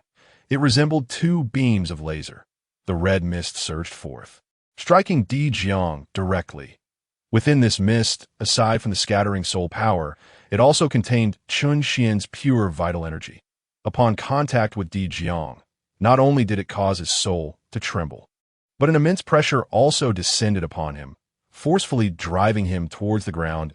Dijun endeavored to steady his spirit while resisting the terrifying pressure of the red mist. At the same time, he attempted to summon the power of the laws. However, Chun Xian had anticipated this. The power of the Jiuzhou Scattering Soul Gourd had already been pushed to its limits. The Jiuzhou Scattering Soul Gourd, being a congenital spiritual item, possessed extraordinary power. After being refined by the Swallowing Heaven Demon technique, it transformed into the magical power of Hongyun. Its might had significantly amplified alongside Hongyun's ascension. Now, with Chun Xian urging it to its utmost and concentrating its power upon a single target, its potency had increased even further. At this moment, Dijun, who had only begun to summon the power of the laws, found his consciousness scattering and was rendered unable to activate them. Yet, Dijun remained resolute. Unable to summon the spatial power, he would rely on his physical body. We ancestral witches possess no primordial spirit, and our souls are fused with our physical forms, granting us immense strength. Even if I am restricted from utilizing the spatial laws, I fear you not with just my body, with a thunderous roar. Dijun disregarded the tumultuous state of his consciousness and forcibly withstood the scattering soul red mist with sheer physical strength. Ultimately, he resisted the overwhelming pressure of the mist and charged towards Hongyun. If he could just endure the scattering soul red mist and get close to Hongyun, he would unleash his formidable physical prowess to obliterate Hongyun once again. The ancestral witch's physique was indeed formidable. No less formidable than a vast majority of innate spiritual treasures. Within mere moments, Dijun surged forth through the dispersing soul red mist, arriving before the crimson cloud, that he then raised his fist and struck fiercely at the cloud. The purest physical power, even amidst the tumultuous stirring of his soul and the instability of his consciousness, could still unleash its full might in that instant. It was as if a fist capable of shattering the heavens descended upon the crimson cloud. At that very moment, Chun Xian let out a hearty laugh, swallowing heaven's demonic art. With a resounding impact, Dijun's fist shattered the form of the crimson cloud. The terrifying force of the punch left Chun Xian feeling a wave of discomfort, having already sustained significant injuries. Yet in the same breath, Dijun was enveloped entirely by the true form of the crimson cloud. The swallowing heaven's demonic art was now fully activated, ensnaring Dijun with an insatiable force that rendered him immobile. Chapter 16. Do you call this despicable? Dijun was completely bound by the swallowing heaven's demonic art, his blood and essence rapidly absorbed by Chun Xian. The essence born from Pangu's blood was indeed formidable. If I truly wished to completely refine and absorb Dijun with my current strength, it would likely take a millennium or even longer. After reflecting on the robustness of Dijun's physical form, Lin Xian silently admonished the crimson cloud. Reality and illusion, truth and deception are ever-changing. Whether facing an enemy or devising plans, one must conceal their true intentions. Never reveal them lightly until the final moment. Only then can one grasp the path to victory and secure an invincible position. In despair, the crimson cloud, confined within the depths of its own heart, began to regain some semblance of calm. Chen Xian's methods of confrontation were fully comprehended by him. Every action Chen Xian had taken prior was merely a prelude to this final strike, luring Dijun forward, only to subdue him with the swallowing heaven's demonic art. Otherwise, with Dijun consistently employing the laws of space, slippery as an eel, Chen Xian would have been powerless to act. Now, upon hearing Chen Xian's words, the crimson cloud widened its eyes in astonishment. But such behavior is truly despicable. How dare you?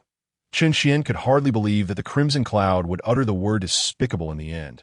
His teeth ground together, filled with the urge to rip the essence from the crimson cloud's spirit and deliver a few stinging slaps. However, the sentiment of despicability was not limited to the crimson cloud alone. Trapped within the swallowing heaven's demonic art, Dijun also gritted his teeth and shouted, "Crimson cloud, how could you be so despicable? In a life-and-death struggle, you do not confront me openly, yet resort to such treacherous schemes to ensnare me." Hearing Dijun's outcry of his own despicability, Chen Xian merely smiled at him. Dijun. In the heat of battle, what matters is the outcome. It is a contest of victory and defeat. Engaging in a fist fight is the path of a brute. Today, you have simply encountered me and learned a lesson in advance. Do not blame me for not warning you. If you fail to learn from this lesson, you shall be the one to suffer in the future. Chen Xian silently shook his head. The primal chaos was soon to endure the calamity of the witch and demon tribes. The 12 ancestors of the witch clan were united in purpose, and the witch tribe was indeed valiant in battle. As for the demon tribe's heavenly court, although myriad demons gathered, along with the 10 great demon commanders.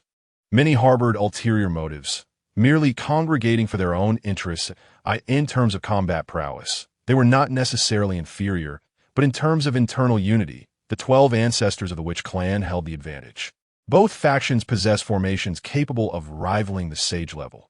However, the great array of heavenly deities required only the ancestors of the witch clan to establish, whereas the array of the celestial stars required the gathering of myriad demons to harness its full power.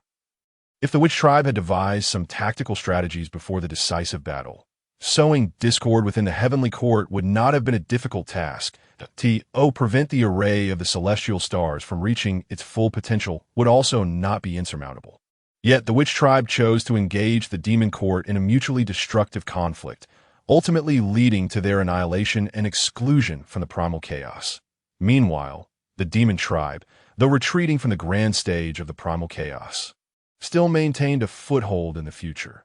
Now, Chen Xian finally understood why the witch tribe's performance had been so dismal. However, as Chen Xian's words reached Dijun's ears, they merely elicited laughter.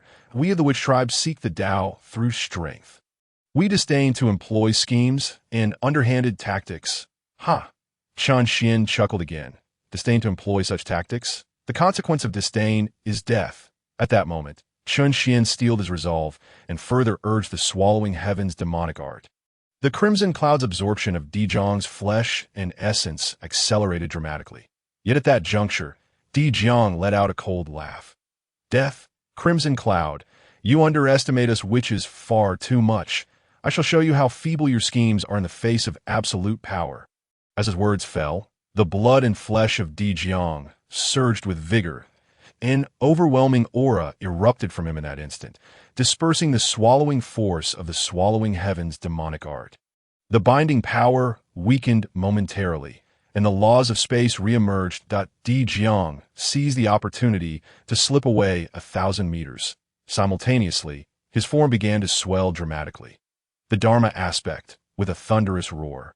The heavens and earth trembled. Dijun's figure instantly expanded to a height of 10,000 zhang. His innate Dao body shattered and transformed into his ancestral witch Dharma aspect, towering above the heavens. His feet upon the earth, wings sprouted from his back. The laws converged around him, distorting the very fabric of space. Even the air exhaled from his nostrils caused the space to warp, shaking the world. This was the true power of the witch tribe. The essence of Pangu's blood forged the Dharma aspect. The aura of quasi-saint realm surged violently from Dijun, sweeping across the heavens and earth. Did the crimson cloud force my elder brother to reveal his Dharma aspect? This crimson cloud possesses some capabilities. I truly underestimated him. Oomph. The crimson cloud is renowned as a good person in the primal chaos. It seems he is no simple good man.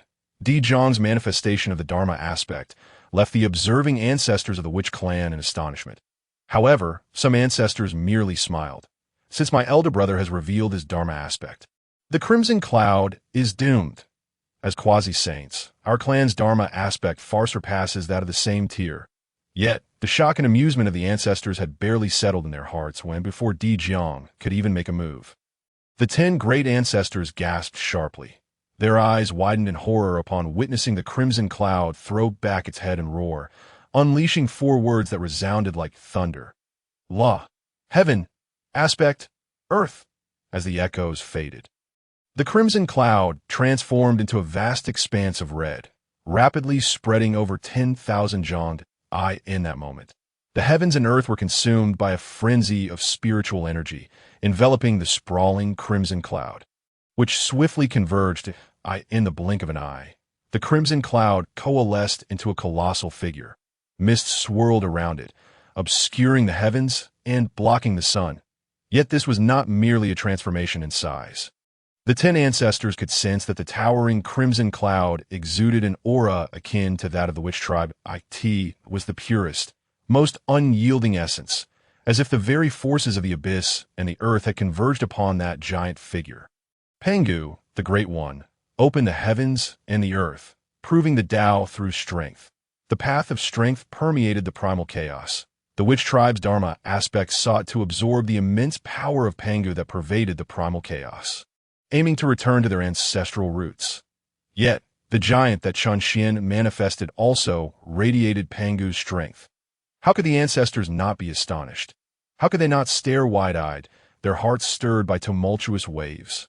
They were born of Pangu's blood, and gathering the power of the father god Pangu was the natural order. But why did the crimson cloud possess such power? In truth, even the crimson cloud itself was utterly astonished at this moment. Transforming into a giant was relatively easy for the innate deities of the primal chaos. In fact, as the first crimson cloud in the world, its true form spanned millions of miles.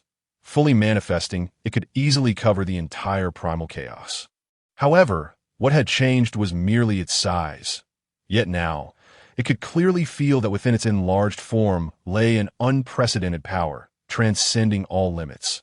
Most importantly, it sensed the emanation of a peculiar divine aura, akin to that of the heavens and the earth, even resembling the primordial force of creation. As the first crimson cloud in the world, it naturally had experienced the residual power of the heavens opened by Pangu, which had lingered for millions of years after creation. Law of heaven and earth? Whispering these 4 words, the crimson cloud felt as though it were truly emulating the heavens, capable of opening the world. As for Chun Xian, watching the dumbfounded Dijun before him, he simply smiled faintly. There was no need for such astonishment. This technique of law of heaven and earth could indeed be said to be derived from you all. What do you think? I've learned it rather well. Haven Ti, Chapter 17. The Heavenly Court's Inquiry. How is it that you possess the Dharma manifestation of my witch clan, and how do you carry the aura of the Father God? Hongyun, what connection do you truly have with my witch clan? For a long time, Emperor Jiang, who stood upon the earth and donned the clouds, inquired of Hongyun with astonishment. Chun Xian chuckled softly. It is worth mentioning that his unexpected journey to the primordial era did not strike him as peculiar. Nor was he astonished by the fact that this world was not merely a fabricated tale. This is because the reputation of the primordial world echoes in other realms as well. And it is no small renown. Otherwise, he would not have achieved the status of the immortal sovereign of the myriad realms. Yet he remained vividly aware of the events of the primordial era and would not casually criticize the celestial beings of that time for their formidable innate abilities paired with their poor comprehension. The technique of heavenly law corresponding to earthly principles was imparted to Chun Xian by an immortal from a realm known as the Xianxian world. According to that immortal, the creator of this technique drew inspiration from the Dharma manifestations and divine abilities of the ancestral witches of the primordial era. Thus, the 4 characters heavenly law corresponding to earthly principles signify Much like the ancestral witches, a grasp of the source of heaven and earth, emulating the great powers of the cosmos. The primordial world was forged by Pangu through the might of his will. Herein, the path of power is the true essence. Hence, to validate the path through power is deemed the most potent method among the myriad paths, the ancestral clan, manifesting the Dharma through the essence of Pangu's blood, traces back to the source, obtaining the path of power. The strength of the heavenly law corresponding to earthly principles technique lies in its innate ability to seek out the foundational essence of heaven and earth once it is enacted.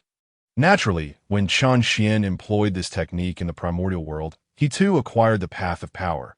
All of this could naturally allow the ancestral witches to perceive the aura of Pangu. In fact, in the eyes of Emperor Jiang, he could discern no difference between Chen Xian's manifestation and his own. Thus, he was astonished and questioned what connection Hongyun truly had with their witch clan. Of course, Hongyun did not divulge any of this to Emperor Jiang, that he merely smiled, and then spoke to Emperor Jiang. To conquer Ten with strength relies on the strength of the wielder, who must be significantly powerful. But if I were to be no different from you, how would you, Emperor Jiang, employ absolute strength to thwart my plans, to conquer Ten with strength, to overcome cunning with might? Without overwhelming power to crush, how could one even broach the subject? At the same time, Chen Xian silently chuckled to Hongyun in his heart that, "Douc, even if my schemes run deep, they pale in comparison to the intent of others to hold back. One must preserve their trump cards as much as possible. Otherwise, once they are revealed, no one can rely on anything further, just like Emperor Jiang at present. Although Emperor Jiang has manifested his Dharma, his strength has surged dramatically. As long as Chen Xian does not suppress him further and showcase his power equivalent to that of a quasi-saint capable of slaying 2 corpses, he could certainly surpass Emperor Jiang. Yet he opted to employ the heavenly law corresponding to earthly principles technique. Firstly, it was time to conclude the battle. As Emperor Jiang had exhausted all his means, he intentionally provoked Hongyun to stir the wrath of the ancestral witches, with the primary intention of teaching Hongyun a lesson through their hands, making him understand that one must never show mercy to an enemy. Simultaneously, it was to hone Hongyun's combat skills, with Emperor Jiang having exhausted his resources and no longer possessing any trump cards. There was no need to continue the fight. The crucial point is that if the battle persisted, Hongyun, the coward hiding within his primordial spirit, would learn nothing. Secondly, he wished for Hongyun to seize this opportunity to first experience the path of power. Cultivation is the pursuit of truth. Countless grand methods converge towards the same end. Ultimately, it all boils down to enlightenment. Among the primordial beings, the path of power reigns supreme. Chen Xian would undoubtedly lead Hongyun to comprehend this path. Although he could only regard him as his vessel, it was still preferable for that vessel to be as formidable as possible. Hongyun did not respond to Chen Xian's words. Chen Xian could not ascertain whether he had heard him or understood him. However, he was not in a hurry. Having lived for countless eons, Hongyun's thinking had long since become rigid. Altering his mindset was not something that could be accomplished overnight. It required gradual effort until he could fully grasp control over Hongyun's form. He genuinely did not wish for Hongyun to retreat into cowardice whenever faced with adversity, leaving him to take the lead. As a dignified immortal sovereign of the myriad realms, how could he allow Hongyun to act as a second persona? Unless he could enhance his control over Hongyun every time he took charge of his body. Clearly, that was not feasible. Setting aside this instance, he had already commandeered Hongyun's body twice. Yet he still did not feel that he could control Hongyun more easily. Enabling Hongyun to become a saint and create a body for him was his only path to liberation. Hongyun remained unresponsive, but Emperor Jiang furrowed his brow upon hearing this. After a brief moment, the space surrounding Emperor Jiang's Dharma body distorted dramatically. Once the distortion enveloped Emperor Jiang's Dharma manifestation entirely, a brilliant light erupted, and Emperor Jiang transformed into his true form. He then gestured towards Hongyun. No more fighting. No more fighting. Chen Xian was not surprised that Emperor Jiang would halt his pursuit. The witch clan placed immense value on bloodlines. Chen Xian smiled as his enormous form transformed into a vast expanse of crimson clouds. As the red clouds gathered, he too metamorphosed into the shape of Hongyun. Just as he took on human form, Emperor Jiang began to scrutinize Hongyun from head to toe. After a considerable pause, he finally spoke. Ancestor Hongyun, renowned for your benevolence in the primordial era. Having witnessed this bout, I now comprehend that your kindness is but a fade. Your scheming is indeed rare among the primordial beings. Chun Xian found this amusing in his heart that Hongyun's benevolence was genuine, but he was not Hongyun. However, he was too indifferent to clarify. Instead, he immediately addressed Emperor Jiang. Fellow Taoist, has the anger subsided? The earlier boast of acquiring 3,000 buckets of the ancestral witch's essence blood was truly absurd. No offense taken. No offense taken. Humph. Emperor Jiang snorted coldly. Undoubtedly you would not dare to truly present such a request to us. Otherwise, regardless of your strength, you would be no match for our united forces as ancestral witches. Chun Xian chuckled lightly, nodding in agreement. With trivial matters settled, he now wished to hasten to the main topic. Yet, Chun Xian's laughter caused a tremor in Emperor Jiang's heart. He suddenly recalled Chun Xian's series of despicable actions and words during their battle. This Hongyun is not an adversary we 12 ancestral witches can contend with. Yet this person's schemes run too deep. If he were to employ his tricks once more, how would we 12 ancestral witches respond? Schemes, machinations. Upon reflection, such thoughts indeed bring us disdain, yet they are genuinely fearsome. What exactly does this old Taoist desire? Just as Emperor Jiang was engulfed in astonishment, the hot-tempered Zhu Rong approached, coldly questioning Chun Xian. It was then that Chun Xian finally spoke. However, before he could finish his sentence, a brilliant light erupted between heaven and earth. Outside of Mount Buzhou, a colossal sun of true fire soared forth from a distance. In an instant, the temperature outside Mount Buzhou soared. Flowers on trees ignited without flame. In the blink of an eye, the world seemed engulfed in a sea of fire, suffering the torment of scorching heat. Fortunately, this was the territory of the witch clan. The beings here, aside from the witches, were also extraordinary creatures nurtured by the witch clan. Their strength was not to be underestimated.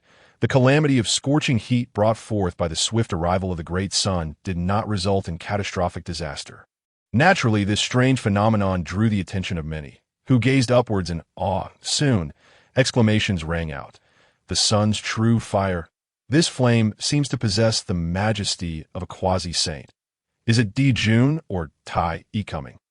As the ancestral witches inquired, a resonant and imposing voice emanated from the blazing sun. I am Dijun, the sovereign of the heavenly court, here to apprehend Hongyun and seek retribution for my heavenly court's teacher. Kunpeng, I implore the 10 ancestral witches not to interfere. Chapter 18. Are you not being too arrogant? At this moment, facing the 10 ancestral witches, Dijun, concealed within the true fire of the sun, did not dare to act recklessly. He fully displayed the aura of a quasi-saint. The resplendent divine might and searing true fire swept across the sky, pressuring the earth. An endless aura of dominance radiated like an ancient demonic mountain, shaking the surroundings. That it seemed to announce to all beings in the primordial world that Dijun was the emperor, the heavenly court, the demon emperor, the heavenly court's teacher. Chun Xian furrowed his brow. Dijun had already set his heart on establishing the heavenly court. The calamity between the witches and demons was about to unfold. I must hasten my pace, while secretly murmuring to himself. He stole a glance at the 10 ancestral witches. This moment, the human race had yet to appear. Perhaps I can catalyze the calamity ahead of time. In doing so, the human race may be spared from the horrors of devastation, and the witch clan could also seize an opportunity for fortune. Moreover, with the safety of the human race, my future arrangements for Hongyun would be far more stable.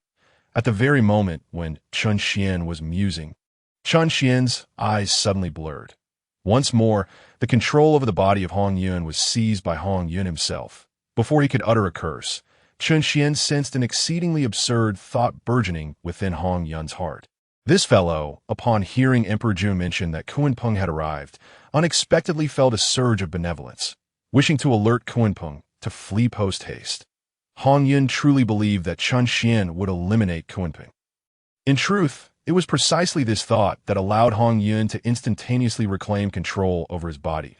This moment, Chen Xian's desire was no longer merely to slap Hongyun a few times. He yearned to utterly refine this creature. Wasn't this just the epitome of a saintly mother? It seems I was indeed correct in imparting to you the true transmission of the swallowing heaven demonic art. The more virtuous you are now, the more malevolent I shall make you in the future. With an inward curse, Chen Xian immediately bellowed at Hongyun. Hongyun, I shan't force you to kill Kunpeng. But the prerequisite is that this feathered beast must not seek death for itself.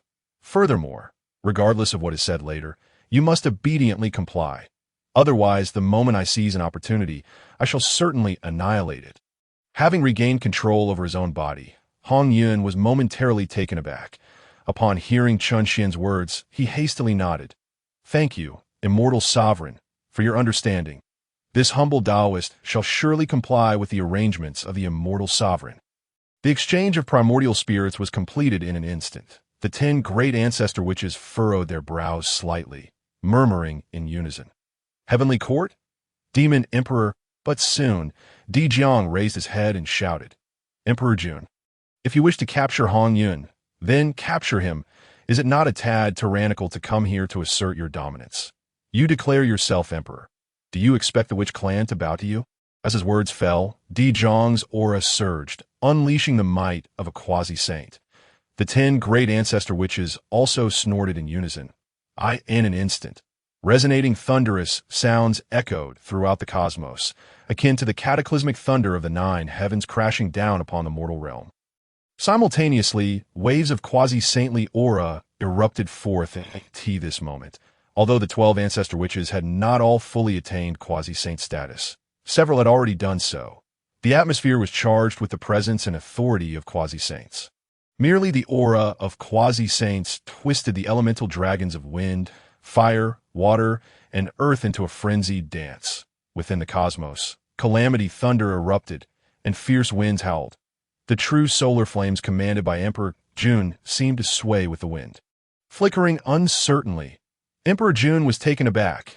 In the primordial world, the divine beings were countless. The 3 pure ones were the first to achieve quasi-saint status within the Zixiao Palace, and as a trinity. They were unshakable. Following that, after millennia of teachings in the Zixiao Palace, he and his brothers both broke through to the quasi-saint realm one after the other. In Emperor Jun's mind, he was undoubtedly the fastest to break through in the primordial world, following the 3 pure ones. Even if he were not the fastest, he would certainly rank among the top. He and Tai were biological brothers, and like the 3 pure ones, they were of one heart and mind. 2 quasi-saints were more than capable of confronting any adversary or force aside from the 3 pure ones. Thus, when arriving at Mount Buzhou, he did not shy away from revealing his cultivation strength. If he were to be crowned emperor, he naturally needed the primordial world to recognize his power. Yet at this moment he was stunned. Several of the 12 ancestor witches had already reached the quasi-saint realm. This was utterly inconceivable. Moreover, and most crucially, Hongyun had lectured for millennia, 3 times in total. These 12 ancestor witches had only attended once and had not returned, though they had not fully absorbed Hongyun's teachings. So many had still managed to break through to quasi-saint status. What a terrifying talent! Soon, Emperor Jun's brow furrowed deeply, a cold sneer forming in his heart. The 12 ancestor witches, truly worthy of being the authentic lineage of Pangu. I wish to gather the demon clan, establish the heavenly court, and restore the former majesty of the dragon, phoenix, and scale clans, to surpass all in the primordial realm. The witch clan will likely become my primary adversary in the future. The 12 ancestor witches possess extraordinary talent. Emperor Jun was acutely aware that it was not out of the question for them all to achieve quasi-saint status. Furthermore, the witch clan had a diverse bloodline and a thriving populace. If he were to declare himself emperor, how could he tolerate the existence of a force that could rival him in strength and influence? Such a clan could very well be stronger than himself. If there were not a singular ruler, what significance would it hold? Moreover, the alliance of the dragon, phoenix, and scale clans was fundamentally a struggle for fortune. His gathering of the demon clan and establishment of the heavenly court was ultimately also for fortune. And to attain sanctity, according to Hongyun's words, fortune was indeed the key. The Witch clan would likely pose a significant obstacle to his quest for dominion over the fortune of heaven and earth. In the blink of an eye, Emperor Jun's thoughts whirled, grasping the crux of the matter. His gaze upon the Witch clan grew exceedingly sharp. But soon he gently shook his head. For now, it was best to first seize the Hongmeng purple chi. Muttering to himself, Emperor Jun's figure flickered. The all-encompassing true solar flames dissipated, revealing a young man clad in golden armor before the crowd. Observing the 10 ancestor witches, all glaring at him with fierce expressions. Emperor Jun took a deep breath. Forcefully reigning in his imposing aura, he then cupped his hands toward Dijun. Fellow Taoist Dijun, your words carry great weight. It is indeed Hongyun who has committed a grave offense against my heavenly court. This sovereign fears he has allied with the Witch clan, which is why I have urgently come here. I hope the ancestor witches will understand.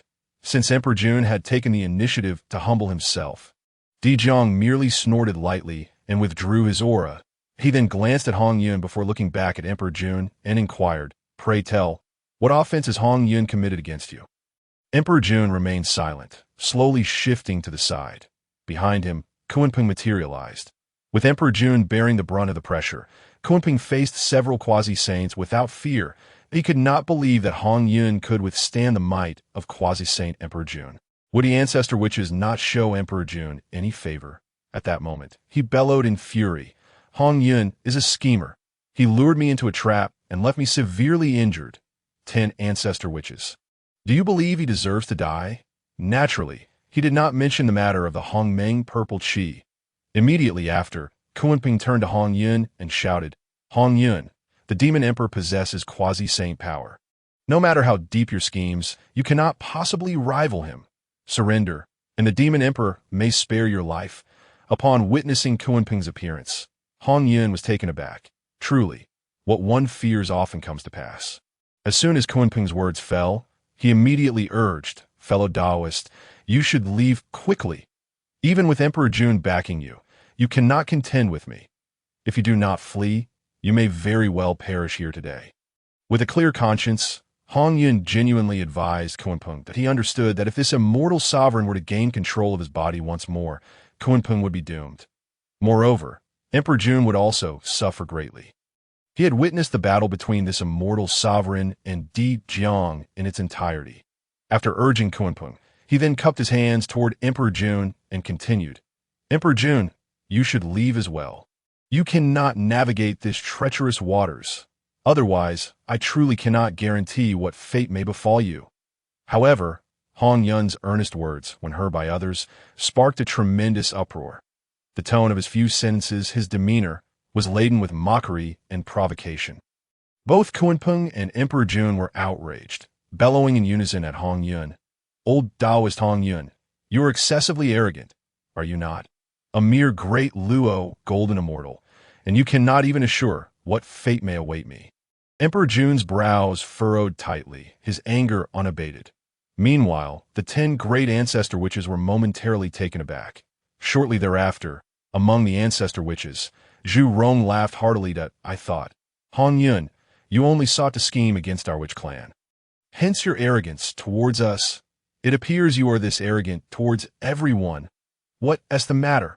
After being a good person for so many years, have you finally realized how suffocating it is to be an upstanding individual?" Chapter 19. The Hongmeng purple chi bestowed upon Hoda Hongyun's words ignited the fury of both Kunpeng and Emperor Jun, and left the expressions of the 10 great ancestor witches varied. Inside Hongyun, Chun Xian was laughing heartily. This Hongyun truly embodied his perfect image of an old good person, that kind-hearted, foolish, and lacking emotional intelligence. "Very well, you shall carry on in this manner," just as Chun Xian was secretly musing. Emperor Jun's voice thundered once more.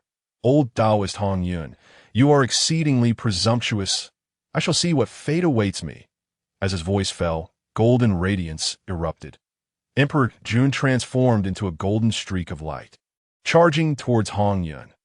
Hongyun's words not only incited his anger, but also filled him with a sense of foreboding that he believed that Hongyun had likely allied with the Witch clan. Otherwise, how could he possess the audacity to utter such words? Since Hongyun seeks to rely on the Wu clan as his support, he must swiftly capture him and seize the Hongmeng purple qi. As Dijun approached, Hongyun wasted no time and immediately unleashed the 9-9 scattering soul red mist. This time, he emulated Chun Xian's technique. The red mist erupted forth, transforming into a straight crimson stream, hurtling toward Dijun himself. Observing Hongyun's counterattack while the 10 ancestral witches remained motionless, Dijun scoffed disdainfully. He could hardly be bothered to activate his treasures, simply summoning the true fire of the sun to meet the oncoming assault. Boom! However, just as Dijun came into contact with the red mist expelled by Hongyun, a deafening explosion resonated. The true fire of the sun that surrounded him was completely extinguished in that moment. In contrast, the red mist surged forward without losing momentum, heading straight for his face, a quasi-saint. Dijun was taken aback, his countenance shifting dramatically. He raised his hand and waved, summoning the river map and Luo book into the sky. As they radiated divine brilliance, the river map and Luo book unleashed boundless might, shielding Dijun. The 9-9 scattering soul gourd, being a congenital spiritual treasure, retained its formidable power even after transforming into Hongyun's primordial divine ability. Yet, it ultimately fell short against the innate supreme treasure of the river map and Luo book. The red mist collided with the divine might, producing a thunderous sound before dissipating into nothingness. Though it had thwarted the red mist's advance, Dijun's expression was already quite grim. Equally troubled was Kunpeng. Throughout this journey, Kunpeng had clearly communicated with Dijun since leaving the Zhixiao palace. He had been tailing Hongyun. With no time to cultivate, Hongyun absolutely could not have attained the quasi-saint realm. Abandoned by Hongyun and pursued by Junti and Jiejing, Kunpeng had only encountered Dijun after a mere 3 or 4 days. In such a short span, it was inconceivable for Hongyun to have become a quasi-saint. Yet now, reality delivered a sharp blow to them, a quasi-saint. The Hongmeng purple qi was indeed that formidable, without a doubt. They attributed Hongyun's rapid ascent to the quasi-saint realm to the Hongmeng purple qi. After the initial shock, Kunpeng gritted his teeth in frustration, wishing he could tear Hongyun apart. Dijun's eyes widened with excitement. If the Hongmeng purple qi could so easily elevate Hongyun to the quasi-saint realm, then if he were to obtain it, his own ascension to sainthood would be inevitable. The Hongmeng purple qi must be seized at any cost. Clenching his fist, he immediately called out coldly to Hongyun. "Old Taoist Hongyun, no wonder you dare to be so brazen. It turns out you have reached the quasi-saint realm. If so, would you dare to battle me in the 33 heavens? Let us not harm the beings of the Hongwang during our conflict." Upon hearing Dijun's invitation to battle in the 33 heavens, Hongyun was naturally reluctant. However, the moment he heard Dijun's concern for the beings of the Honghuang, a sense of agreement arose within him. Just as he was about to nod in assent, Chun Xian bellowed, "Fool! He is playing you for a fool. Battle in the 33 heavens. He must think that the 10 ancestral witches are already standing with you, fearing they might come to your aid. The immortal sovereign is surely mistaken. Dijun and I bear no enmity. If he only seeks to vent his anger for Kunpeng, I can clarify matters. Dijun would surely not act against me. No enmity?" Chun Xian sneered at "Oh, you truly believe he has come for the sake of your grievances with Kunpeng? He is clearly here for your Hongmeng purple qi." Upon hearing this, Hongyun felt a wave of confusion wash over him. Chun Xian sensed this and immediately continued. "What? Do you not believe me? If you doubt it, simply test it. Turn around now and tell Dijun that you wish to bestow the Hongmeng purple qi upon Hutu. Then observe Dijun's reaction. Bestow the Hongmeng purple qi upon Hutu." Hongyun was taken aback. Chun Xian replied nonchalantly, "Fear not. Your visit to the Wu clan is not merely to request the ancestral witch's essence blood, but also to have you bestow the Hongmeng purple qi upon Hutu. Just follow my lead." At this moment, Hongyun's heart was filled with disbelief that such a divine being as Dijun would come for his Hongmeng purple qi. Nevertheless, he did not fully dismiss Chun Xian's words. Who was right and who was wrong would soon be revealed. Thus, he first smiled at Dijun. "Taoist Dijun, I am willing to ascend to the 33 heavens with you. However, I kindly ask for your patience for a moment." Upon hearing that Hongyun would accompany him to the 33 heavens, Dijun secretly smiled to himself. Once in the 33 heavens, within the domain of the sun star, he had absolute confidence in slaying Hongyun. Moreover, going alone, he had no fear of any interference from the ancestral witches. Therefore, he nodded at Hongyun. Hongyun then turned and approached Dijun, smiling at him. Taoist Dijun. I was rash in my previous words. In truth, I intended to bestow the Hongmeng purple qi upon Hoda Taoist and afterward request the essence blood of the ancestral witches from you. What? At this declaration, the 10 ancestral witches were taken aback.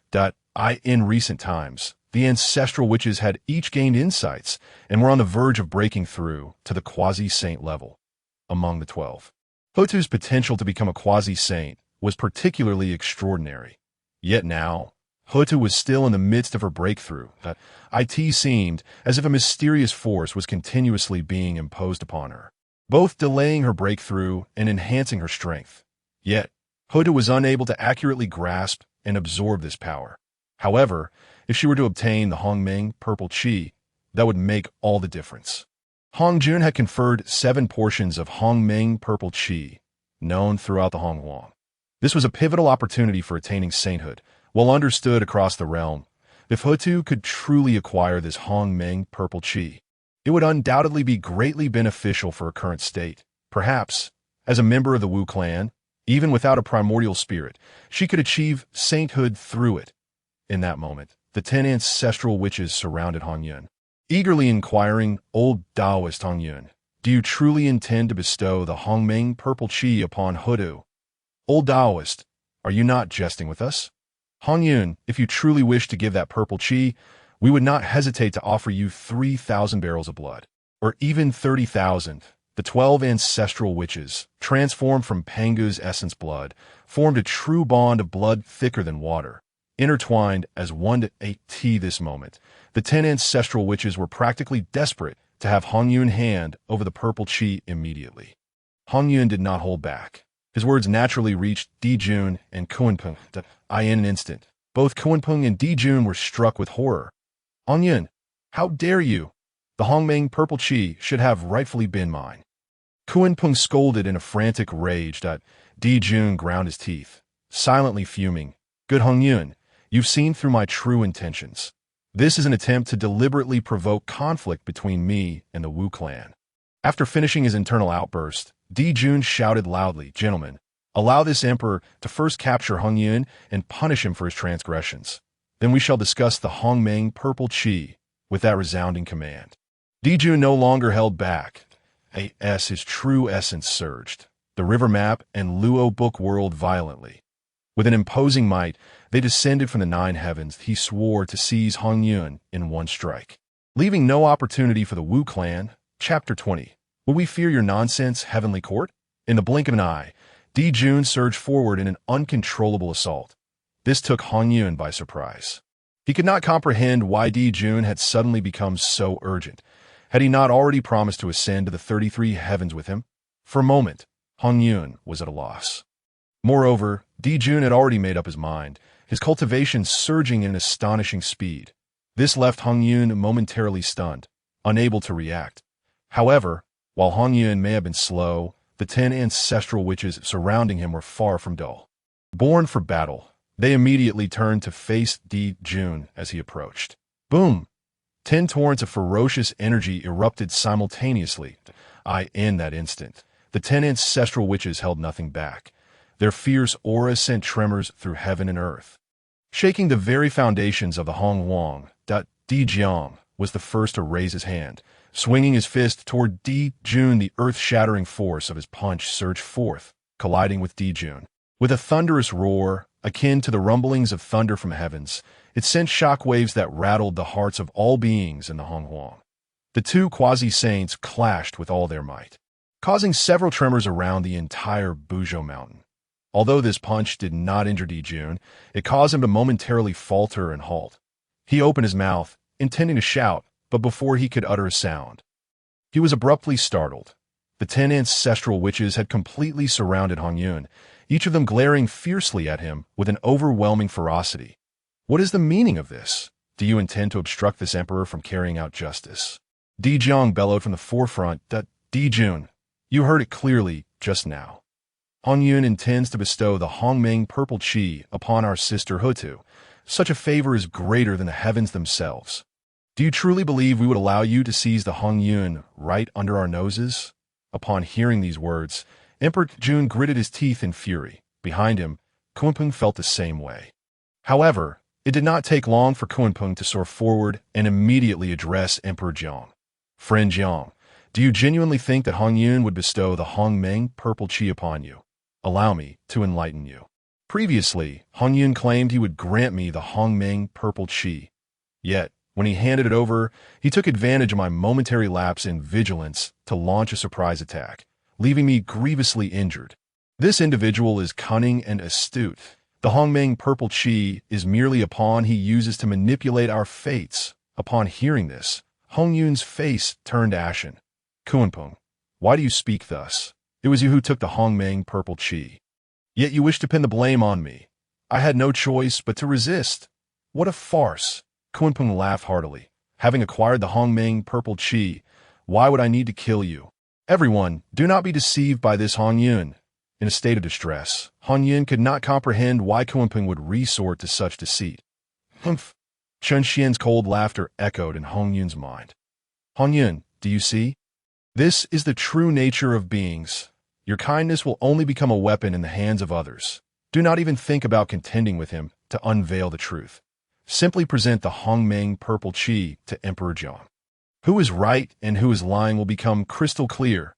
Indeed, Hongyun wished to speak, to urge Kunpeng to reveal the truth. Yet, Chen Xian's words finally quelled that thought. At this moment, Kunpeng glared at him.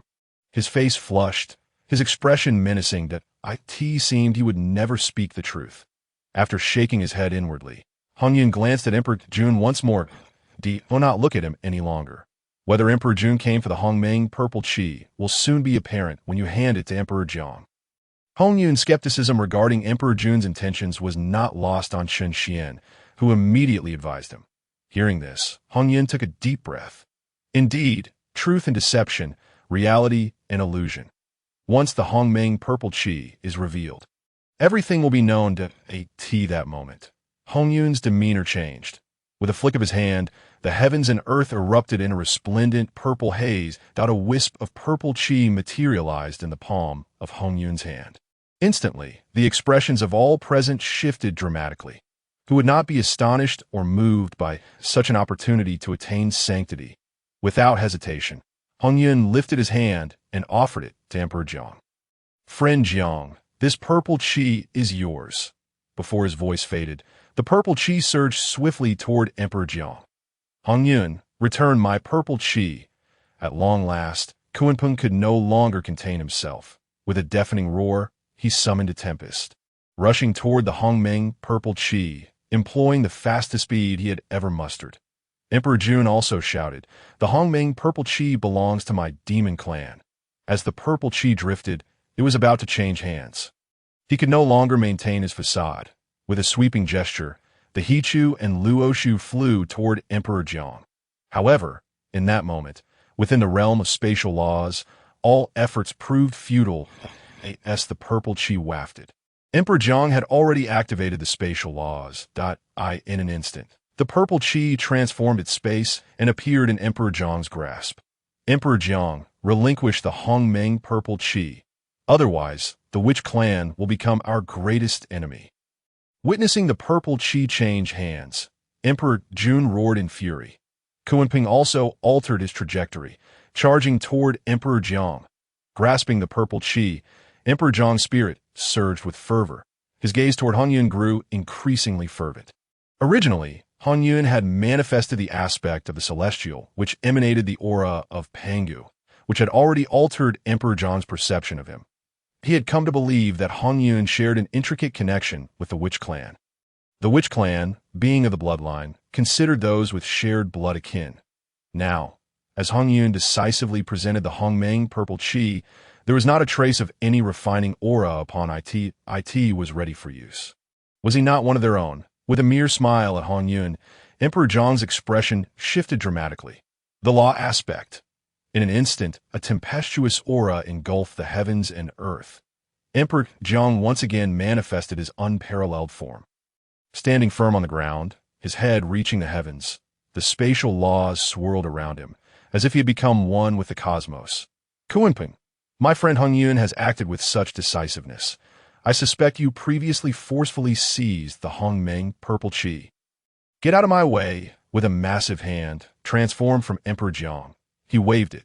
The purest physical power instantly conjured a tempest of immeasurable magnitude, Kunpeng's speed being that of the winds, paled in comparison to the tempest unleashed by Emperor Jiang's great hand. Akin to a firefly against the full moon, he was instantly swept up in that tempest. Simultaneously, Emperor Jiang raised his hand to strike the Hichu and Luoshu. The spatial laws coalesced and surged upon his fist. Akin to the size of an ancient mountain. With a resounding bang, the might of the Hichu and Luoshu was shredded by the spatial laws. The tremendous force of his punch sent the Hichu and Luoshu hurtling back toward Emperor Jun. With the law aspect manifested, Emperor Jiang's quasi-saint aura intensified. Emperor Jun had no choice but to halt and bellow at him. Emperor Jiang, that Hongmeng purple chi rightfully belongs to Kunpeng. It is the treasure of my demon clan. You had better return it to me. Otherwise, one day I shall gather the myriad demons and establish the heavenly court, and I will not spare the witch clan. Emperor Jiang was no fool. At this moment, he comprehended that Emperor Jun had indeed come for the Hongmeng purple chi. With a cold chuckle, he replied nonchalantly, "You wish to oppose my witch clan? I shall see how you intend to do so." He cast a sidelong glance at his remaining 9 brothers, and in that instant, the others understood the cue. The law aspect. The law aspect. The thunderous roars reverberated, causing the very heavens to tremble. Towering giants emerged, each one imposing and colossal, the laws intertwining and resonating, their might overwhelming the heavens and earth. For a moment, it seemed as though they possessed the power to create worlds and reshape the universe. Seeing his brothers transform into their true forms to bolster him, Emperor Jiang smiled faintly. Meanwhile, Zhu Rong fixed his gaze on Emperor Jun, laughing heartily. Emperor Jun, we 12 are the essence of Pangu's blood. The true lineage of Pangu. In the future, there will be 12 quasi-saint ancestral witches. With the aid of Hongyun's purple chi, another saint shall emerge. Our witch clan's descendants are boundless. Tell me, will we fear your so-called heavenly court? The 10 giants appeared as if they had seized the very creation of the cosmos, compelling the heavens to bow before them. Even the sun, hanging far beyond the 33 heavens, seemed ablaze with a fervent fire, tumultuous and unbridled. Emperor Jun felt an overwhelming and terrifying pressure that resonated deep within his mind. For a moment, he clenched his teeth, falling silent, his heart filled with resentment. That moment, perceiving the tide of events had turned.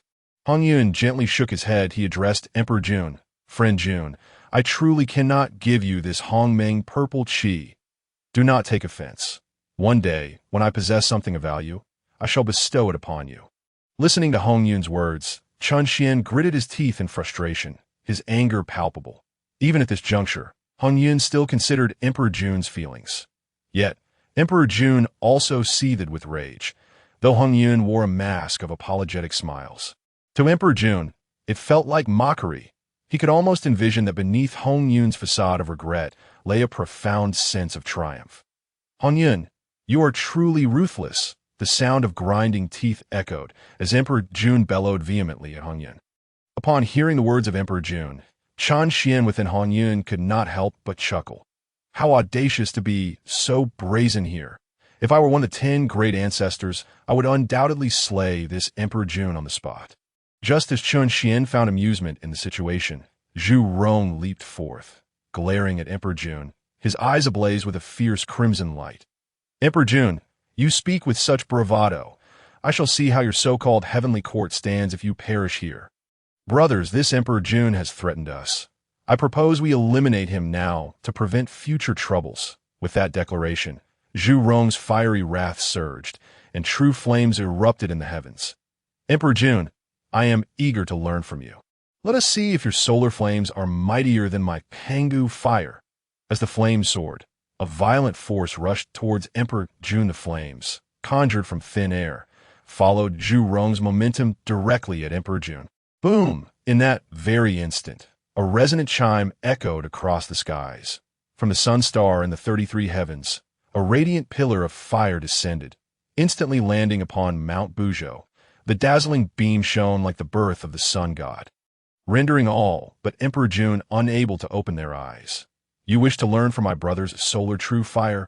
Barbarian, you are not worthy. Boom! Another chime resonated, sending invisible ripples cascading outward. The annihilating flames dissipated instantaneously beneath the sound of the bell. Simultaneously, another pillar of fire descended from the sun star, aimed directly at Zhu Rong. The oppressive starlight, accompanied by the searing flames, descended upon him. The divine might was so overwhelming that Zhu Rong bent at the waist. His legs slightly buckled. Ultimately, with a resounding explosion, the fire pillar struck Zhu Rong, forcing him downwards. Zhu Rong, one of the 12 ancestors who had broken through to the quasi-saint level, found himself at a disadvantage so soon into the fray, causing the other ancestors to furrow their brows. Useless. As Zhu Rong was pressed downward by the fire pillar, a figure surged forth from among the ancestors, charging at the descending flames that, "I shall assist you." With a thunderous roar, the figure rushed towards the solar fire pillar and collided violently with it. Boom! In an instant, the Xian Yin true water gushed forth. The individual was none other than Gong Gong.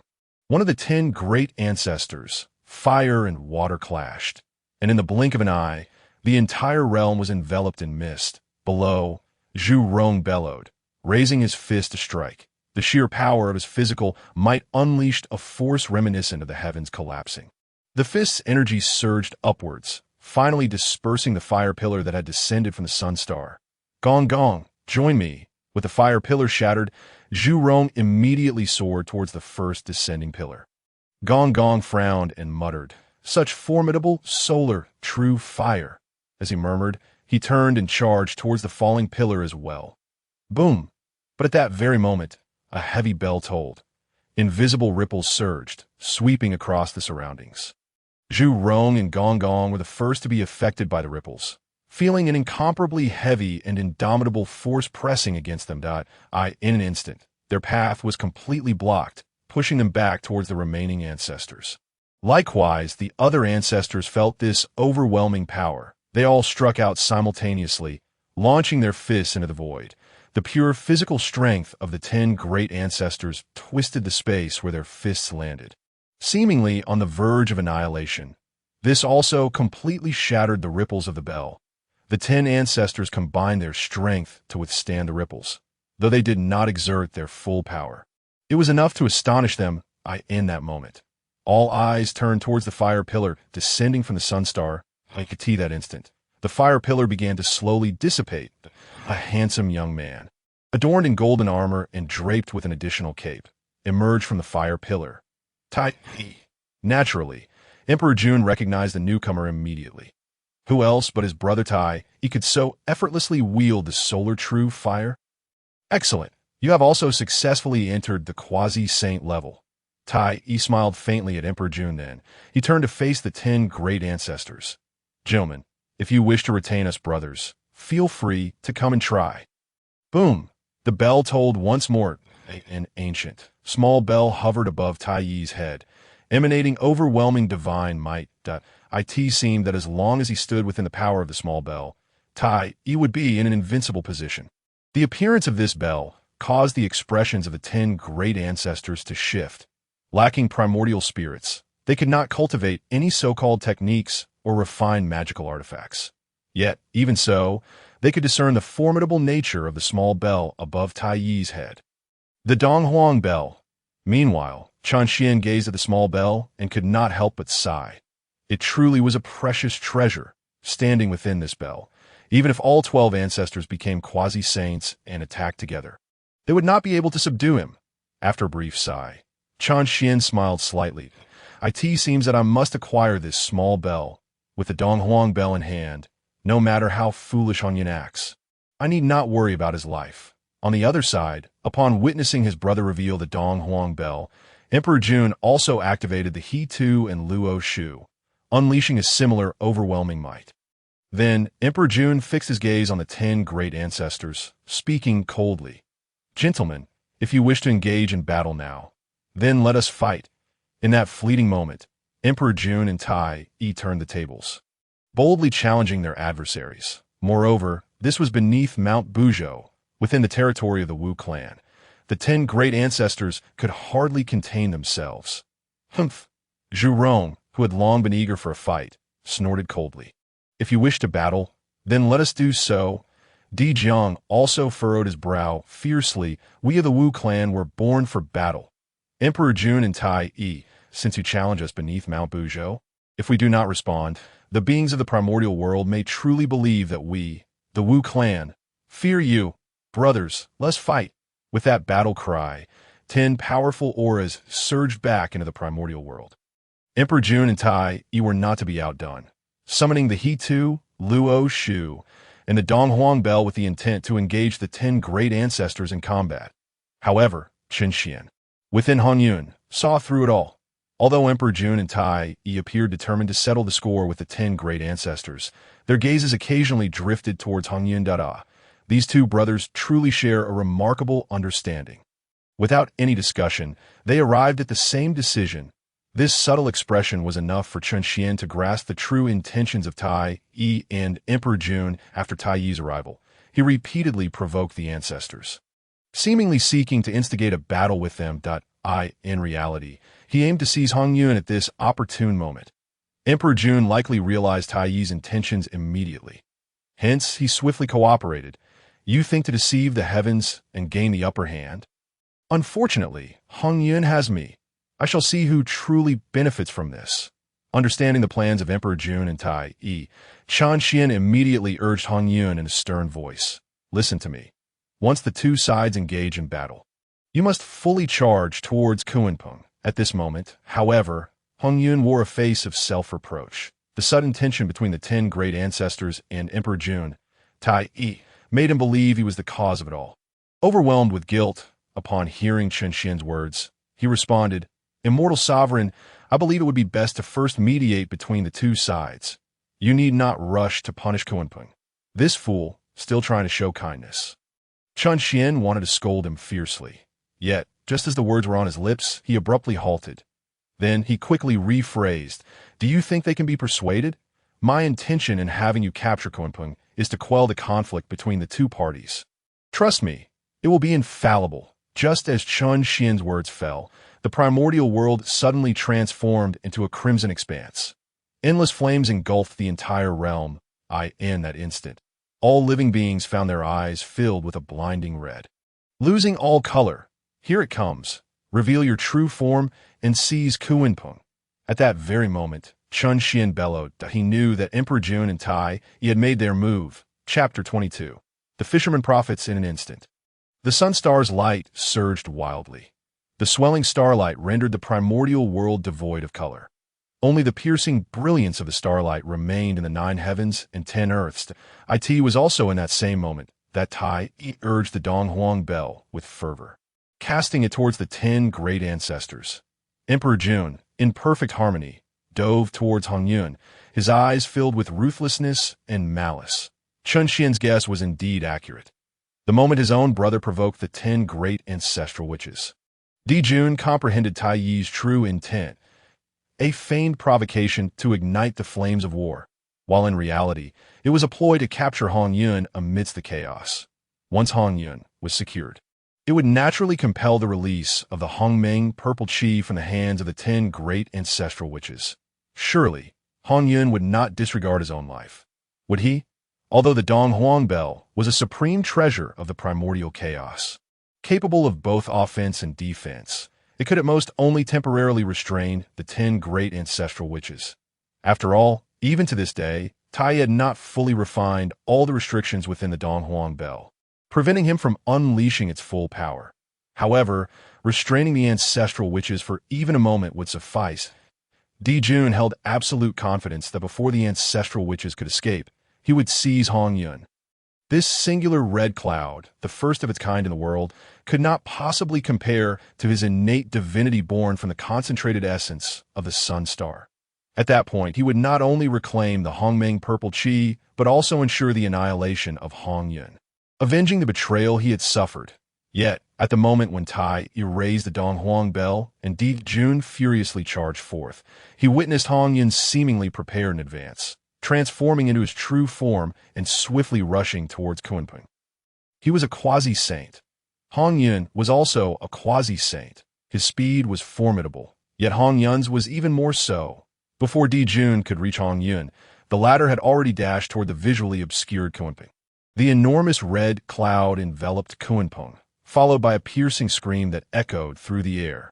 The anguished cry was fleeting, as was Kunpeng's existence. Indeed, Dijun had yet to comprehend Hongyun's intentions when Kunpeng vanished from sight. Just as he was grappling with Kunpeng's disappearance, he beheld a tempestuous shift within Hongyun, as if thunder and lightning had converged. Boom! In that instant, amidst the manifestation of Hongyun's true form, lightning erupted. Dijun barely grasped the situation as Hongyun harnessed the power of wind and thunder, dashing towards Buzhou Mountain at an astonishing speed, completely disappearing into the endless ruggedness of Buzhou Mountain. His speed was such that Dijun could scarcely perceive it. Tai, halt! Dijun bellowed. In that fleeting moment, he realized that his and Tai's plan had failed, with Hongyun's speed propelled by the forces of wind and thunder. He could not possibly pursue. Moreover, Hongyun had already entered Buzhou Mountain, a pillar of heaven that spanned vast distances. Finding him would be no simple task. Upon hearing Dijun shout, Tai glanced over. But Hongyun was already nowhere to be seen, causing him a moment of alarm.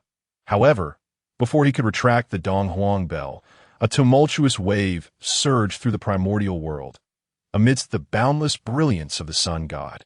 The 10 great ancestral witches manifested their true forms. Various laws and divine powers erupted in unison, causing the primordial world to tremble with the tumult of earth, fire, wind, and water.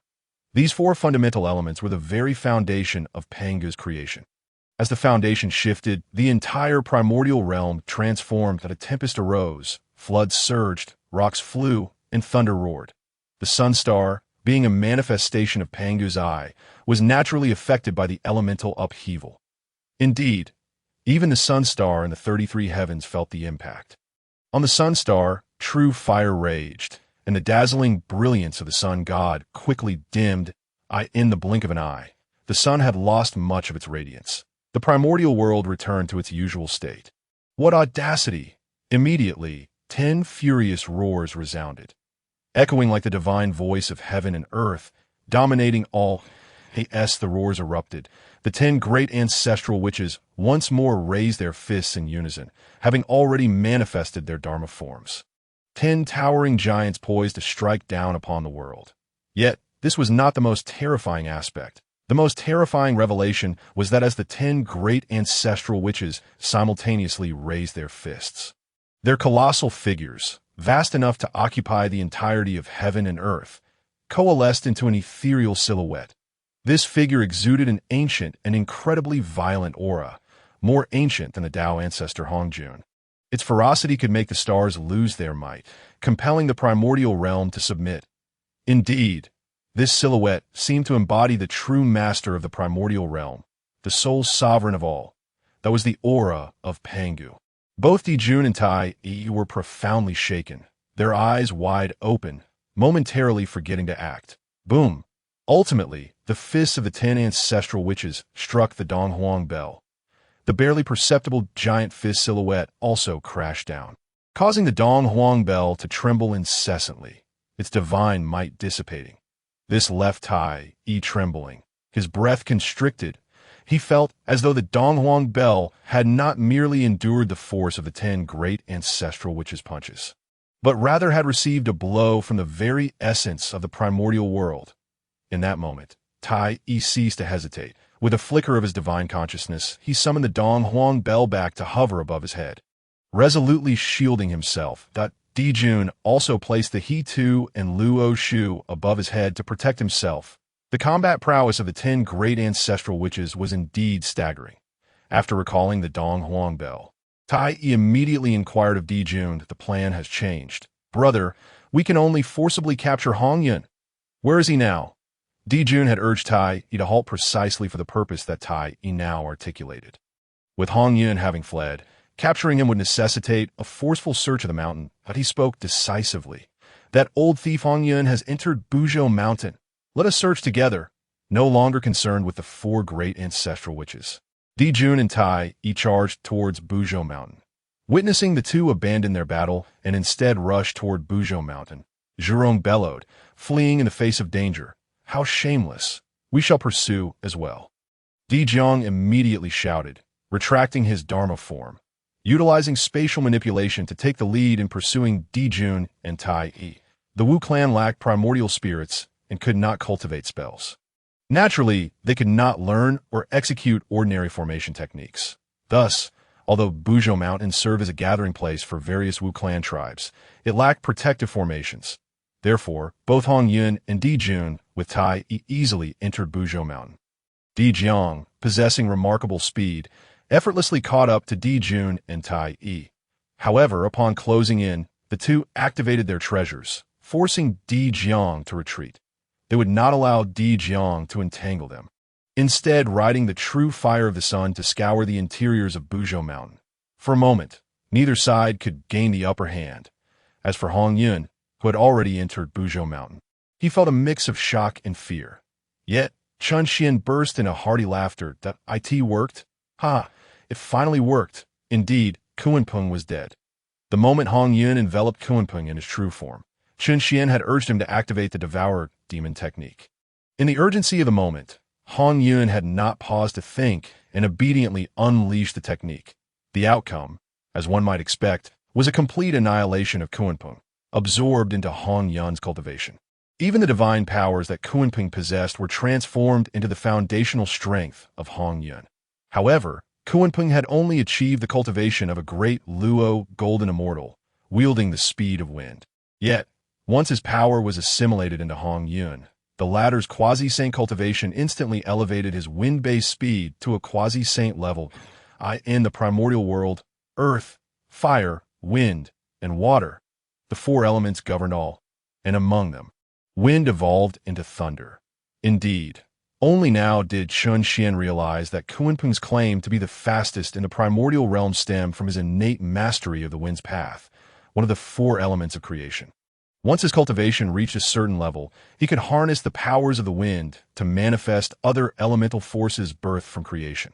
The power of wind and thunder was precisely the strength he would possess at the quasi-saint stage, forming the very foundation of his unparalleled speed that, of course, it now belonged to Hongyun. Immortal Sovereign, did you not say that we only needed to use Kunpeng to halt the battle between the two factions? As he soared through the air, Hongyun inquired in astonishment, feeling an overwhelming sense of guilt. Hearing this, Chun Xian merely chuckled.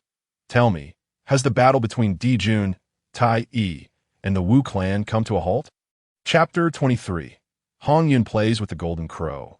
Chun Xian's words struck Hongyun with profound shock. For a moment, he found himself at a loss for a rebuttal.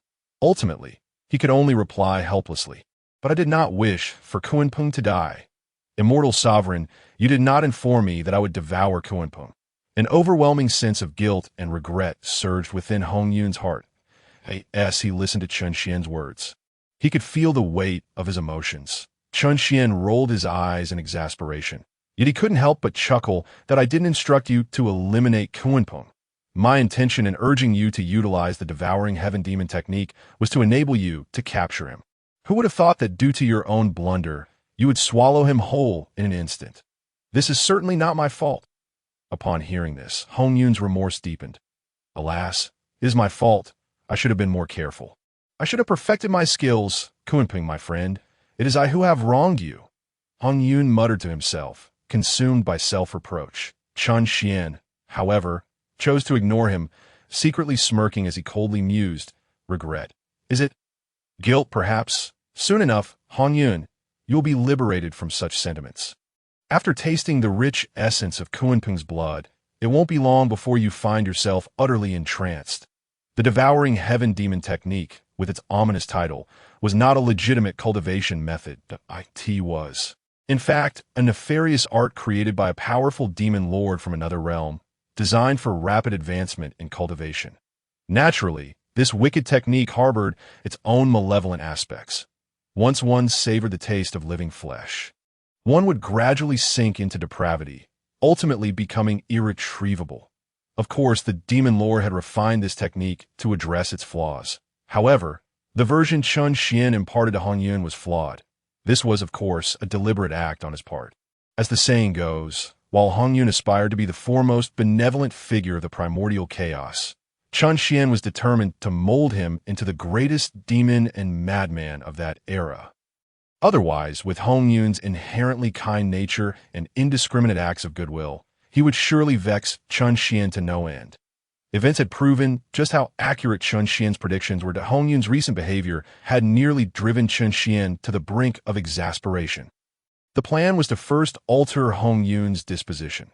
Once he ceased to be so indecisive and reckless in his benevolence, only then would Chun Xian bestow upon him the complete version of the devouring heaven demon technique. Boom! Just as Hongyun wallowed in self-reproach and Chun Xian reveled in his smugness, a resounding explosion echoed forth. Instinctively, Hongyun turned his head. Not far from them, radiant divine light shone, exuding an overwhelming presence. Flames erupted as punches clashed. Dijun and Tai Yi had arrived. Through Hongyun's perspective, Chun Xian also caught sight of the unfolding scene. Immediately, he inquired of Hongyun, "How well do you command Kunpeng's power of wind and thunder?" The devouring heaven demon technique transformed everything into primal force. Although Hongyun had not possessed Kunpeng's wind and thunder power prior, with the aid of the devouring heaven demon technique, he had achieved a level akin to innate ability. Though he had only possessed it for a brief time, Chun Xian believed it was sufficient for Hongyun to master it. Indeed, this time, Chun Xian was not disappointed. Hongyun promptly replied, "I can wield it with ease." "Excellent," Chun Xian exclaimed. "Now, go and confront Dijun and Tai Yi directly. Use your speed to toy with them." While Hongyun had no objections to facing the enemy, the notion of toying with them made him uneasy. "Master, that may not be appropriate. To mock others without cause is an affront." "What nonsense!" Chun Xian silently cursed under his breath before continuing. "Hongyun, Dijun and Tai Yi covet your primordial purple energy. Now that you have given it to others, they will surely harbor resentment. You have witnessed their mindset firsthand, that if you do not demonstrate your strength and make them understand that they cannot capture you, do you truly believe they will let you off the hook? You certainly wouldn't want them to provoke me, leading me to seize control of your body and devour them as well. Would you?" Chun Xian intentionally broached the topic of devouring Dijun and Tai Yi to gauge Hongyun's current mindset and observe the impact of his first taste of flesh. Unexpectedly, Hongyun merely paused for a moment before promptly responding. "What you say makes perfect sense, Master. I shall display my current speed to ensure they understand that capturing me is utterly impossible." With a Resi Chapter 24, the great array of the celestial bodies surrounded by crimson clouds. With winds and thunder entwined and mists swirling around him, Hongyun stood firm in the void, no longer fleeing. Yet his presence permeated every corner of the vast expanse spanning 10,000 miles. Dijun understood that this was due to Hongyun's astonishing speed and constant transformation. Although Hongyun appeared to be right before him, in reality, he was darting about in all directions, fast. Hongyun's speed had reached its zenith, enough to deceive Dijun's eyes. His divine sense could distinctly capture Hongyun's precise location. But what was the use of that? At such velocity, even if he were to sever his own wings, he would be unable to catch up to in that moment. Dijun felt a searing fury that could scorch the heavens, his heart ravaged by anger, causing his Dao heart to waver. Previously, he had sensed that Hongyun was persistently plotting against him. Now, the smile and apology on Hongyun's face only made him feel that Hongyun was flaunting his superiority. Every word from Hongyun dripped with disdain, igniting in him an insatiable desire to refine both his body and soul, ensuring his complete annihilation in the primordial chaos. Beside him, Tai Yi, though not as furious as Dijun, wore a deeply furrowed brow. His expression grim. He and his brother were transformed from the essence of the solar stars, claiming to be the true inheritors of Pangu. Aside from the 3 purities and the 12 ancestors of sorcery, few would dare to speak against them. Their foundations surpassed Hongyun's by countless magnitudes. Yet now, Even united, they found themselves unable to subdue him, striking a blow to Tai's pride. And why brother wishes to establish a heavenly court and unite all demons to proclaim himself emperor. I too stand above all, beneath but one. How can we allow ourselves to lose face and dignity at the hands of Hongyun here? Tai clenched his fists, gritting his teeth in silent resolve. Then, with fierce determination, he glared at Hongyun and declared, "Brother, we must not be defeated by Hongyun. If he seeks to toy with us using his fleeting escape techniques, then we shall leave him with no route of retreat. Brother, let us demonstrate to the primordial chaos what our heavenly court as foundation truly entails." Upon hearing this, Dijun paused momentarily, and in the next breath, the fire of rage in his eyes intensified. "Excellent," he roared, spreading his wings wide. Tai followed suit, flapping his wings in unison. However, instead of pursuing Hongyun, they soared straight into the 9 heavens. Simultaneously, the true fire of the sun surged relentlessly upon the 2 golden crows. As they ascended to the pinnacle of the clouds, the 2 golden crows were enveloped by the sun's true fire, resembling 2 golden suns suspended in the sky. Then, Dijun's resonant and commanding voice echoed from the clouds. "Hongyun, you have sent forth the primordial purple energy that rightfully belongs to my demon clan. You have schemed tirelessly, turning the witch clan against us. Now, you dare to toy with my brother and me. Infuriating, you deserve death. Thus, my brother and I shall make you understand the disparity in our foundations and the predetermined fate of strength and weakness. Even if you can escape 10,000 miles in the blink of an eye, you cannot evade our might. I shall make it clear to the primordial chaos and all living beings that those who provoke the wrath of my demon, however, just as Dijun's words fell, a surge of divine might suddenly manifested throughout the primordial world. Following this, a resonance of profound Dao echoed across the heavens and the earth, clearly heard by all beings of the primordial realm. This was the voice of Zhan Yuanzi. The moment this voice resonated, a thick aura of dragon energy surged from afar, howling and rushing into the body of Hongyun. Instantly, Hongyun's energy intensified. Simultaneously, the myriad stars of the primordial realm were all shaken to their core, particularly Dijun and Tai, who felt as if they were struck by an unending storm of tribulation, their forms trembling and their eyes wide with disbelief. The power of the Zhou Tian star array diminished abruptly. Chapter 25, A Battle Against Heaven. Damn it, Zhan Yuanzi, today gather all beings of the primordial realm at Wuzhuangguan Temple on Mount Wanshou to expound the Dao. Receiving the reverence of all beings, I feel an innate response that I intend to petition the famous mountains and rivers of the primordial realm, as well as the various spirits of the ocean and wilderness. Using the Earth Book and the Shanhai Jing, I shall establish the Earth Immortals, to bless all beings of the primordial realm with peace and safeguard the integrity of the great land. From this day forth, I shall be the progenitor of the Earth Immortals. Wuzhuangguan Temple on Mount Wanshou shall serve as the ancestral ground of the Earth Immortals. Furthermore, I decree my dear friend Hongyun Laozu to be the Lord of all mountains, the patriarch of rivers and seas, and the divine sovereign of the earth. He shall lead the Earth Immortals of the primordial realm and govern the mountains and rivers. Zhan Yuanzi's voice entered the primordial world like a gentle breeze, accompanied by the mystical resonance of the Dao, softly reaching the ears of countless beings. Those with little spiritual awareness felt a stirring in their hearts, as if they had found a source of support in an instant. Conversely, those endowed with spiritual perception trembled with fear, especially the 3 pure ones, who were most profoundly affected, listening to the words that echoed in their ears and feeling the Dao's resonance permeating the primordial realm. Their eyes widened in shock, their hearts quaking, establishing the Earth Immortals, petitioning divine ranks, governing the mountains and rivers of the great earth. At this moment, the 3 pure ones felt as if they were one. Speaking in unison, in that fleeting moment, they all sensed a profound understanding within their hearts, yet simultaneously felt as though a tremendous opportunity was slipping away from them. Their hearts were in turmoil, and they felt a sense of loss and disquiet that, in an instant, they were unable to sit still. Aside from the 3 pure ones, the most astonished was Hongyun, who sat outside the 33 heavens. This Zhan Yuanzi, Had he truly grasped the method for acquiring merits before the three pure ones? Truly, he was the one chosen by the Tao of Earth.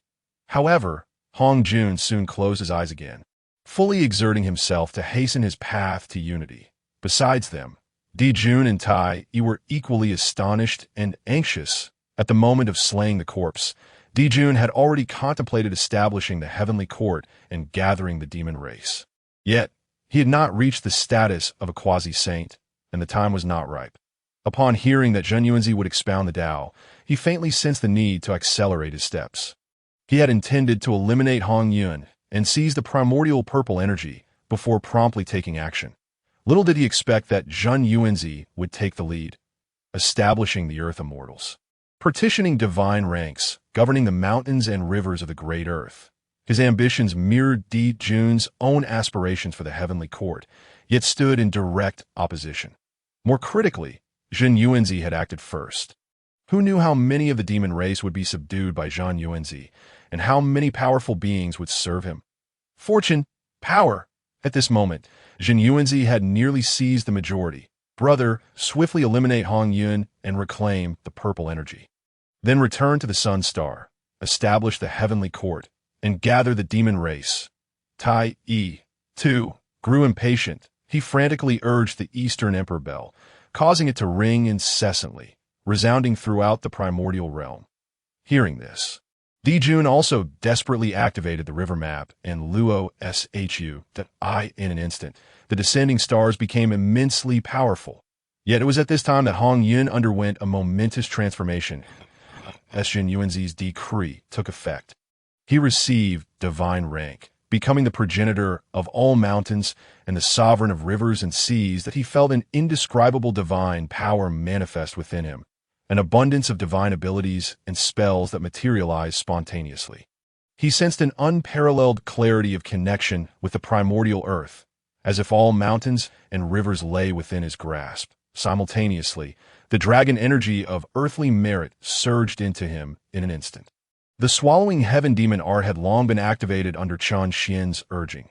Just as Dijun and Tai desperately channeled their true energy, aiming to swiftly vanquish Hongyun, a gentle aura radiated from Hongyun. Between heaven and earth, crimson clouds materialized, enveloping the entirety of the primordial realm. That moment, Hongyun refined all the dragon energy of merit. And in that instant, Hongyun broke through. He advanced further in his quasi-saint cultivation. Although he had yet to slay the second corpse, he possessed the strength of a quasi-saint capable of doing so. This Hongyun was indeed a true immortal of merit, and oh wonder that after his predetermined demise, he reincarnated as Yun Zhongzi, yet continued to enjoy boundless fortune. I had long advised Zhen Yuanzi to establish the Earth Immortals, but it was only at this moment that he truly determined how to do so and to partition divine ranks. At this moment, Chan Xian couldn't help but marvel in Hongyun's heart. For the first time, he felt as if he had become Hongyun's primordial spirit, yet he had not reached his limit. That fellow's fortune was indeed extraordinary, immortal sovereign. This inexplicable fortune, this unexpected breakthrough, left Hongyun utterly astonished. His heart surged with excitement, yet he could only call out to Chan Xian for the time being. Chan Xian smiled and immediately spoke. Why are you still dawdling?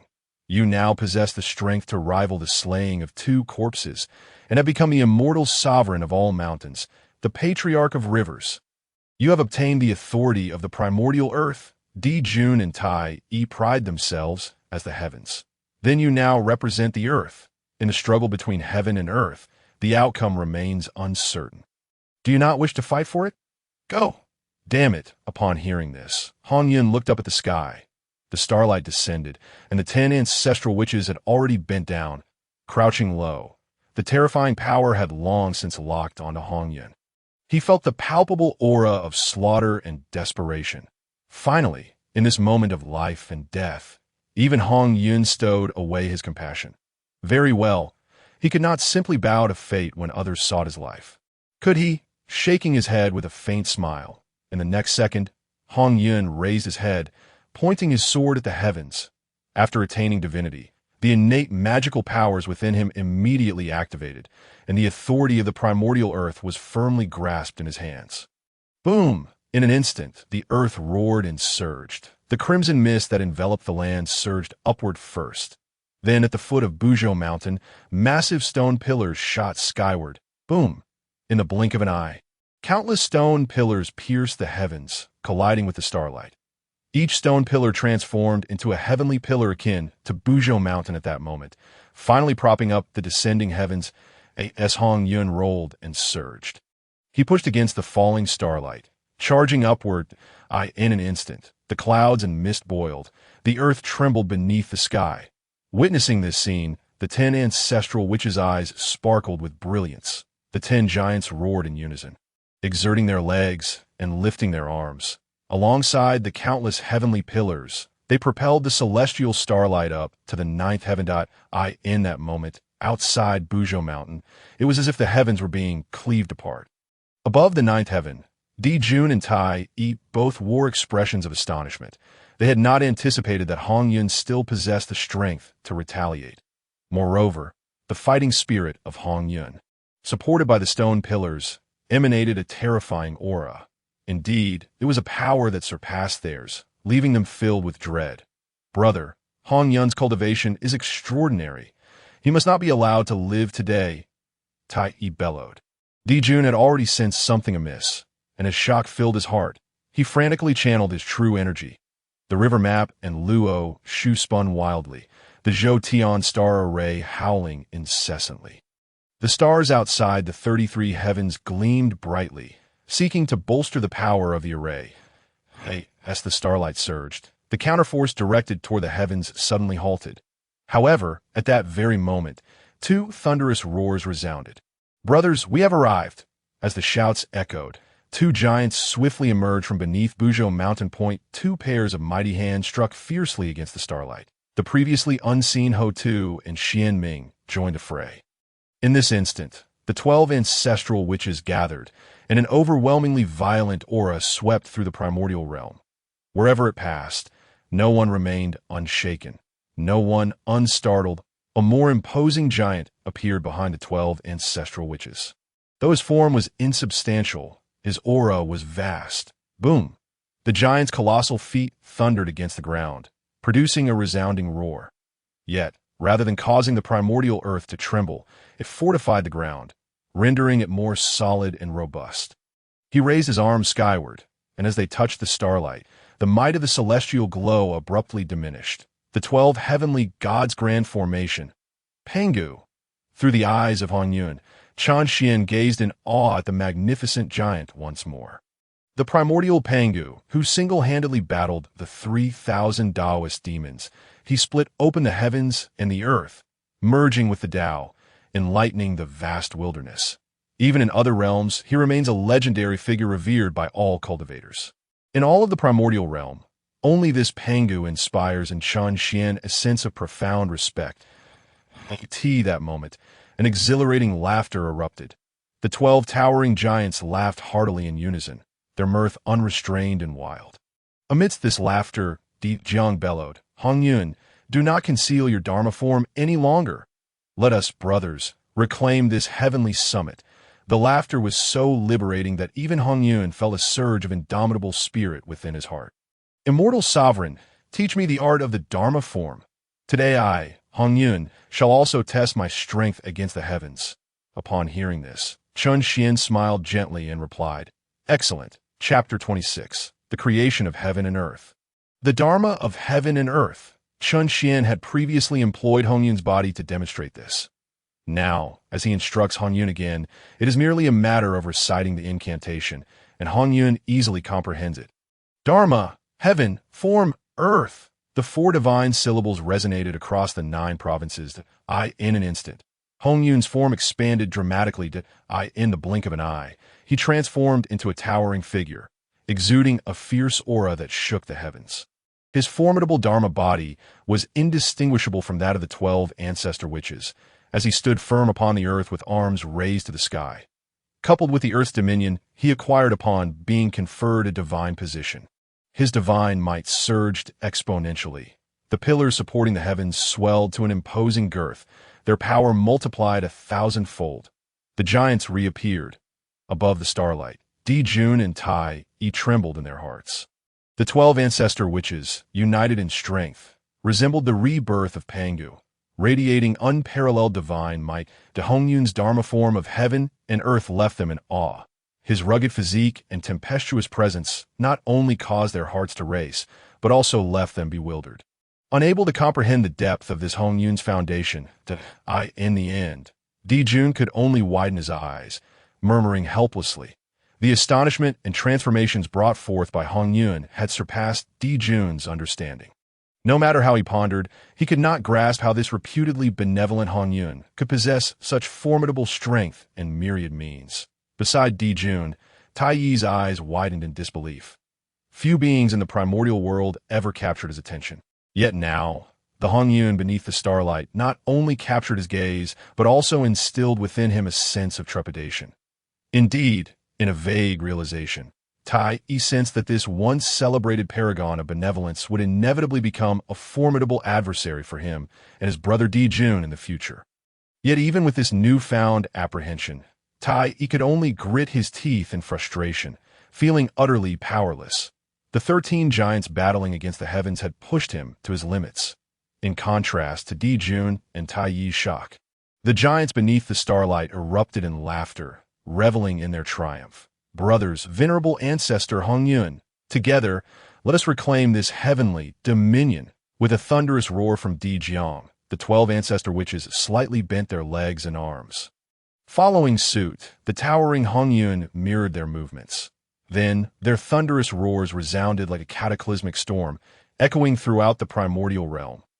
The 12 ancestor witches bellowed in unison, their voices akin to the chaotic deities emerging from the primordial era, shaking the very foundations of the world. In that very moment, Dijun and Tai Yi both shuddered. Simultaneously, the 12 ancestor witches exerted their combined strength upward.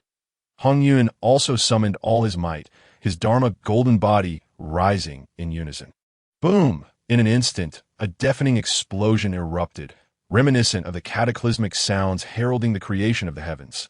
The starlight, supported by the 13 giants, was violently repelled upward into the firmament. In the blink of an eye, the starlight was drawn back into the 9 heavens on the 33rd level of heaven. Dijun and Tai Yi were both shaken violently. Despite their possession of primordial treasures and their combined efforts in a formidable formation, their strength ultimately paled in comparison to the united force of the 12 ancestor witches and Hongyun. The heavens and the earth, already divided, remained unperturbed beneath the titanic might of the giants. The earth continued to rest upon the ground, while the sky remained suspended above. The resonant chimes of chaos echoed endlessly. The river diagram and Luo book trembled incessantly. Ultimately, their divine power waned, their might extinguished. The grand celestial formation forged by the combined efforts of Dijun and Tai Yi crumbled into nothingness. The celestial light that once overshadowed the earth fell silent, in the 33rd heaven. The sun star flickered, its divine flames dancing, yet visibly waning and diminishing in intensity. The countless stars that once illuminated the day swiftly lost their radiance, in the blink of an eye. Only the sun's brilliance remained, casting its glow upon the world. Defeated, Dijun and Tai Yi had fallen utterly. Yet, even in defeat, Dijun's fury remained unabated. No, to be precise, Dijun's rage intensified. His trump cards had been laid bare. The foundation he desired to establish for the heavenly court had been revealed. Yet he had still lost, and to a figure of little renown, a Hongyun who merely left behind a good reputation in the primordial realm. To Dijun, this was akin to the bright sun being overshadowed by a mere candlelight. How could he swallow this indignity? Thus, after bellowing in rage, the golden crow that embodied Dijun erupted once more with the true fire of the sun. Golden blood trickled slowly from the corner of his mouth. Brother, this scene left Tai Yi utterly astonished. Defeated by the 12 ancestor witches and Hongyun, Tai Yi too felt a sense of injustice. However, he perceived that their loss stemmed merely from being outnumbered in one-on-one confrontation. The 12 ancestor witches could not surpass the prowess of the two brothers. Unlike Dijun, who was consumed by anger, Tai Yi believed that a momentary defeat did not determine the ultimate victor. The true victor would be the one who laughed last. Thus, witnessing his brother seemingly on the verge of exhausting his essence and preparing to strike. He was both alarmed and anxious. "Brother, do not. I understand your frustration at being thwarted by Hongyun, but they rely solely on their numbers. Before long, our fortunes will reverse. When that time comes, we can seek our vengeance." Without hesitation, Tai fervently urged the Eastern Emperor Bell, enveloping both himself and Dijun within its protection. He then surged toward the 33rd heaven, casting a glance downward at the 13 giants. "Which clan? You rely merely on your numbers, lacking true martial prowess. When our demon clan establishes its heavenly court, my brother and I shall lead myriad demons to confront you. Then we shall see what you have to contend with against us." As the starlight dimmed, the 12 ancestor witches roared with laughter. Although this was not a true creation of heaven, they felt they had somewhat grasped a fraction of the divine might of their father Pangu. Elated beyond measure upon hearing Tai Yi's words, Zhu Rong immediately shouted, "If war is what you desire, why wait for another day? Come, let us engage in a life-or-death struggle now." At this moment, Gong Gong also aligned himself with Zhu Rong, raising his voice toward the airborne Dijun and Tai. "I doubt if you claim we are merely numerous. Let Zhu Rong and I face you in battle." Soon after, the other ancestor witches joined in, their calls for battle resonating like thunder, shaking the very heavens. They were inherently combative and had just been itching for a fight, having not yet had their fill. Even the typically composed Dijun now brimmed with fighting spirit.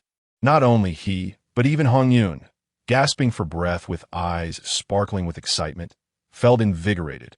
Having lived a life of benevolence, he had always avoided conflict and remained unhurried and unperturbed. After countless years of enlightenment and transformation, he had engaged in combat only a handful of times. Never before had he experienced a battle as exhilarating as this. Even he felt a surge of excitement, realizing that this was the true essence of battle. It was not merely about yielding. It was about experiencing the joy and exhilaration of combat. He gazed at the swiftly ascending Dijun and Tai. Though he did not voice his thoughts, his heart quietly murmured for them to descend and engage in another battle. The roars of the ancestral shaman and the piercing gaze of Hongyun left Dijun's eyes wide with intensity, as if they might burst. Yet, Tai firmly held him back. "Brother, these barbarians are indeed extraordinary. We need only endure this momentary discomfort. One day, once we establish the heavenly court and invite myriad demons to attain immortality, we shall repay the humiliation inflicted by the Wu clan and Hongyun today in full." In an instant, the chaos bell rang out relentlessly, its sound resounding mightily. With all his speed, Tai led Dijun in a hasty retreat, ultimately transforming into a fleeting light that vanished into the sun star. Though it was termed a retreat, it was unmistakably akin to fleeing. Chapter 27. Hongyun, have you taken a liking to my sister, Xianming and Hutu? Why do you impede us, since they wish to fight? Let us engage them in a fierce battle.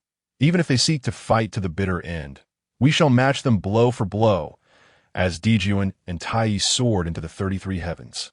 The 10 ancestral shamans were eager to join the fray. Unfortunately, they were firmly blocked by Hutu and Xianming. Elders, Sister Hutu has just entered the quasi-saint realm, and her strength is not yet stable. Perhaps you should take some time to protect her and help her consolidate her cultivation, Xianming urgently interjected. Hutu added solemnly, "Elders, although Tai speaks boastfully, he holds no intention of further battle if we were to pursue. Only Brother Dijun could keep up with them. Moreover, once they enter the 33 heavens and find refuge in the sun star, even united, we siblings would struggle to inflict any harm upon them." "Ha!" Zhu Rong exclaimed. "What if we cannot catch up or inflict harm? Regardless, they wish to fight, and we shall oblige them." Hutu, however, disregarded Zhu Rong and continued, "Moreover, esteemed elders, I believe I have gained something substantial from this breakthrough, which may alter our understanding of the Wu clan's primordial spirits. This matter is of great significance. We must hasten back to discuss it." Upon hearing that Hutu had gained insights related to the primordial spirits after her breakthrough, Dijun finally calmed down. He scanned all the ancestral shamans before speaking. "Very well. Even if we would catch up to those two birdmen, it would be futile. Let us not waste more time. We shall return to Buzhou Mountain and hear about Sister Hutu's discoveries. He then turned to Hongyun. "Friend Hongyun, would you care to accompany us?" At this moment, Dijun's attitude towards Hongyun had undergone a complete transformation. From initial disdain, he now regarded him with newfound respect. Not only had Hongyun relinquished the immensely valuable Hongmeng purple chi, but he also demonstrated the ability to transform into a giant akin to the ancestral shamans. Exuding a ferocious aura indistinguishable from theirs to Dijun, it was evident that Hongyun shared a profound connection with the ancestral shamans. Moreover, Dijun had personally witnessed Hongyun's formidable power. Aside from the troublesome schemes that made him wary, he held immense admiration for Hongyun in every other regard. The other ancestral shamans also turned their gazes toward Hongyun. Even though they had previously witnessed Hongyun's manifestation of his Dharma form battling Dijun's, they could not help but scrutinize Hongyun's golden-bodied Dharma form, sensing the aura emanating from it. Even Hutu and Xianming furrowed their brows, whispering curiously to Hongyun. "Hongyun Daozu, could it be that you share a lineage with our ancestral shamans?" It is said that Hongyun Daozu is the first crimson cloud that emerged after the creation of the wilderness. But what crimson cloud could there be? Could it be that you are, in fact, a fragment of the Father God's blood mist scattered across the heavens, and thus attained enlightenment? As the two conversed, they could not help but step closer to Hongyun, drawn by the aura that closely resembled that of the ancestral shamans. In truth, the other ancestral shamans felt similarly. Had their bond not been so shallow, they would have eagerly recognized Hongyun as a brother. As for Hongyun, upon witnessing Dijun and Tai retreat, his own battle fervor and bravado swiftly dissipated, returning him to a state of tranquility. Even his innate goodwill resurfaced. He silently expressed gratitude for Dijun and Tai's decisive departure. Otherwise, the two might have truly met their demise here. Now, hearing Dijun's invitation, he found himself at a loss and could only seek Chun Xian's counsel. "Immortal, should I accept his offer?" "Of course. Do not forget why I brought you here. You have already delivered the Hongmeng purple chi. Do you wish to leave empty-handed?" Chun Xian replied with exasperation to this moment. Chun Xian was indeed displeased, and quite so. With Dijun and Tai's defeat, they would undoubtedly face setbacks. Such a splendid opportunity, if the 12 ancestral shamans were to unite and pursue without hesitation. And if he could still control Hongyun's body, joining the 12 ancestral shamans in their assault on Dijun and Tai would surely lead to their demise. He observed the 10 ancestral shamans, whose spirits were still high and eager for battle. They genuinely believed they would engage. However, much to their surprise, they were blocked by Hutu and Xianming. Hongyun, too, proved disappointing. Not only did he fail to seize the chance to vanquish Dijun and Tai, but he also felt relieved by their retreat. As if it meant survival, the enmity between Dijun and Tai had now been irrevocably sealed. Allowing them to depart was no different from letting a tiger return to the mountain. There was still not enough ruthlessness. He needed to find a way to make Hongyun absorb a bit more of the blood essence. Finally, Chun Xian silently uttered in his heart. After receiving Chun Xian's instruction, Hongyun nodded to Dijun without further ado. The 12 ancestral shamans dissipated their Dharma forms, returning to their true bodies.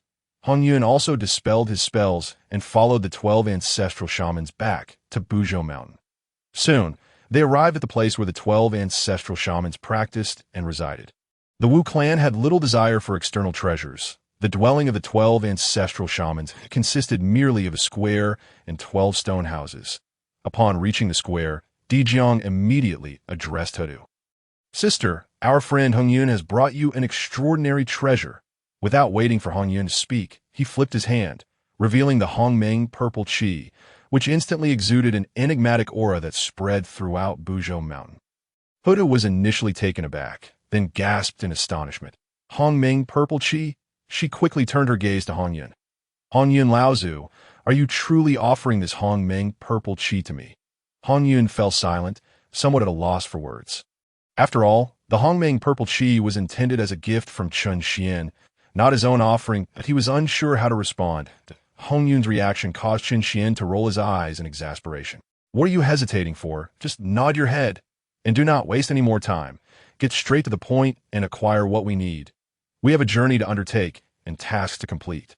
Listening to Chun Xian's urging, Hongyun quickly nodded at Hutu. Indeed, the Hongmeng purple chi is meant for you, my friend. Receiving a clear affirmation, Hutu was taken aback once more, her beautiful eyes fixated on Hongyun, filled with wonder. Hongyun Laozu, you are bestowing such an important treasure upon my sister Hutu. Could it be that you have taken a liking to my sister and wish to form a bond with her? Xianming, standing nearby, was equally astonished, approaching Hongyun with incredulity. She was unaware of Hongyun's intentions, and this was the most plausible explanation she could conceive that, in fact, even Hutu's expression shifted. The Hongmeng purple chi, a catalyst for sanctification, was among the most precious treasures in the wilderness. She could not fathom why Hongyun would so casually offer such a valuable item. The Wu clan possessed no treasures comparable to the Hongmeng purple chi. If one were to argue, only the ancestral shamans themselves were worthy of being mentioned in the same breath as the Hongmeng purple chi. Moreover, if one were to insist, it would likely require the combined strength of all 12 ancestral shamans to be deemed worthy of this Hongmeng purple chi. In the wilderness, apart from the innate deities, numerous beings thrived and multiplied. There were also some postnatal beings who had attained enlightenment and transformed, as well as a small number of innate deities and ancient magical beasts. All had formed pairs, cultivating and reproducing through the endless river of time. Though the 12 ancestral shamans had not experienced such matters, they certainly understood them. Otherwise, how could the Wu clan thrive so magnificently today? Although many originated from the Pangu blood pool within the mysterious Mount Buzhou, a considerable number were also birthed from the intricate interconnections of the witch clan. Gradually, even the other ancestral witches turned their gaze toward Hongyun, their eyes reflecting a certain satisfaction. Hongyun possessed the essence of Pangu, seemingly intertwined with the witch clan, and boasted formidable strength and generosity. Truly, he seemed worthy of his own sister. Yet, under the direct scrutiny of the crowd, Hongyun was taken aback. He hastily shook his head, proclaiming, No, Xianming Taoist, Hutu Taoist, you have misunderstood. It is not me. After speaking, he even inwardly inquired of Chun Xian, immortal sovereign, could it be that you have taken a fancy to Hutu Taoist? Rest assured, I can convey this to her. When you attain your physical form, you may reunite with Hutu. Indeed, the primordial purple chi was exceedingly precious. Exchange it for the essence blood of the ancestral witches would be a significant loss. Xuanming's words resonated with Hongyun, instilling a sense of reason.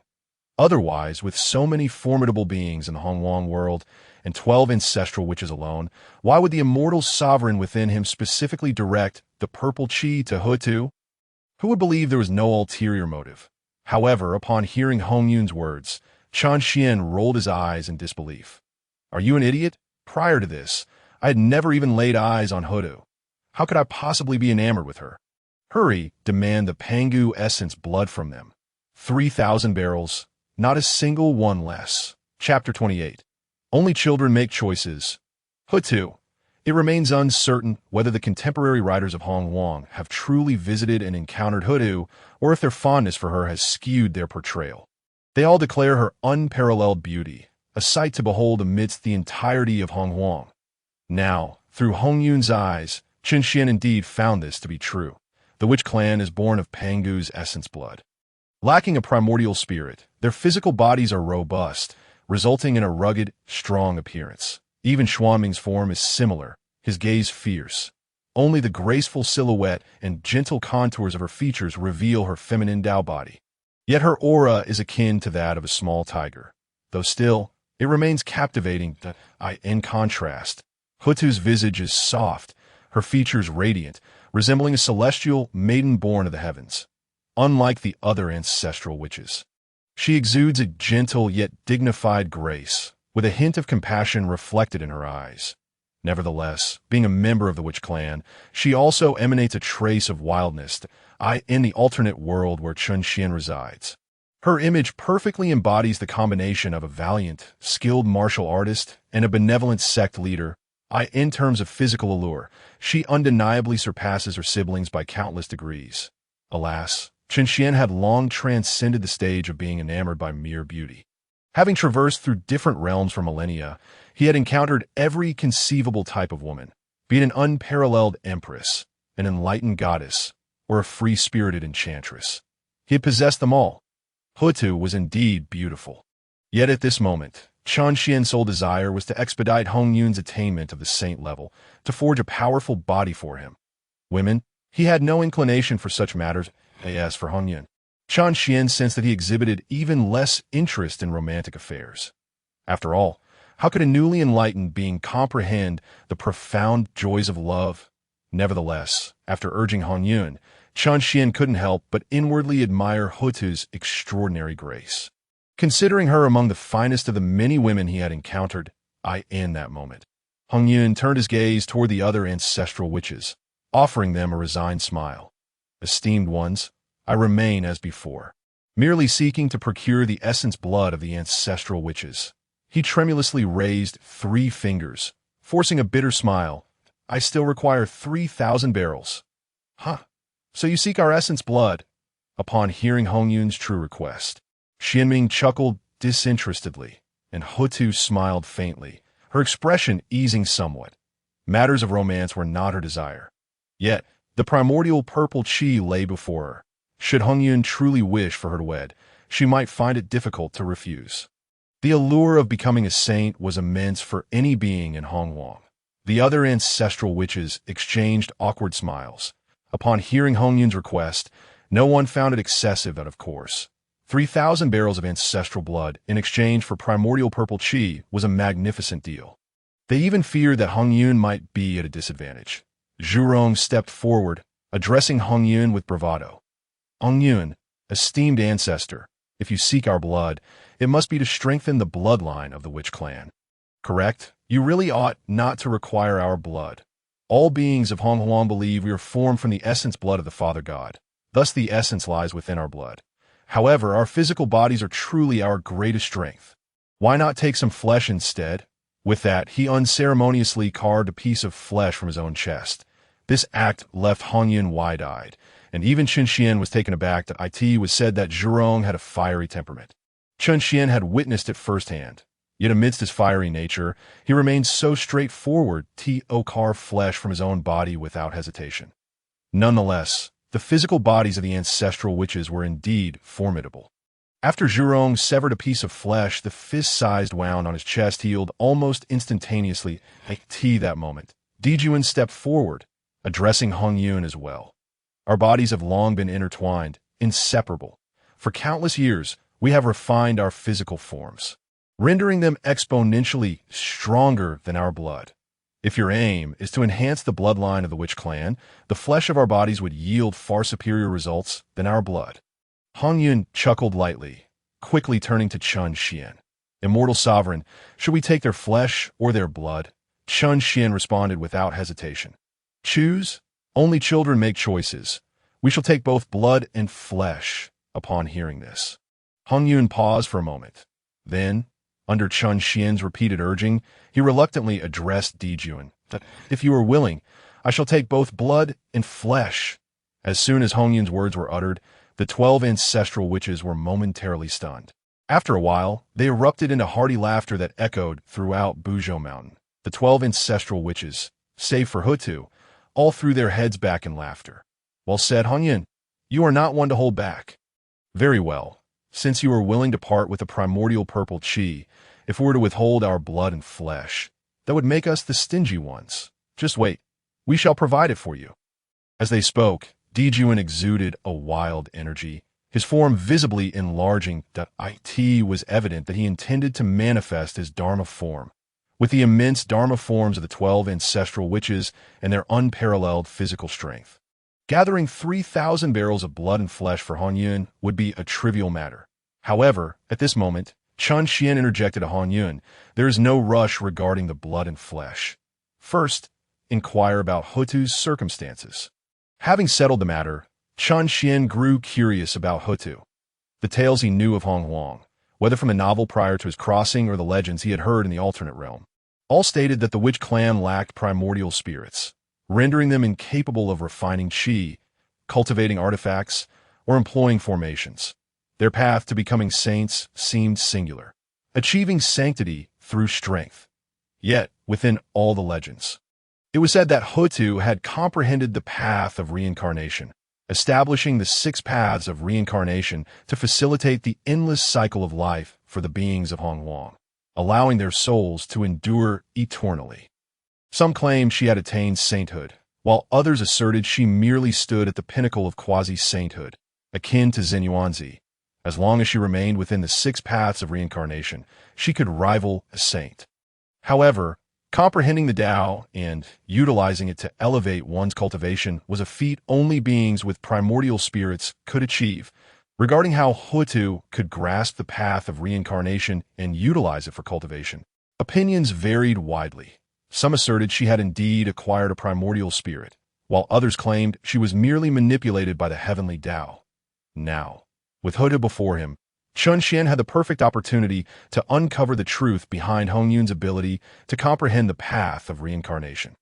Moreover, Chun Xian believed that with his insight and capabilities, he might even discover an alternative path for the witch clan to attain sanctity beyond the conventional means of strength.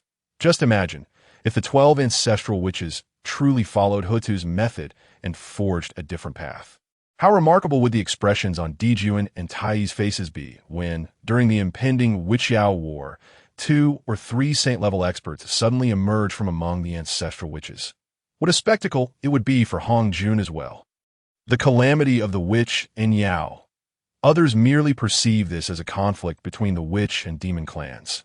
Yet, Chun Xian is aware that this is merely the clandestine machinations of Hongyun. The ultimate objective is to diminish the fortunes of a certain race.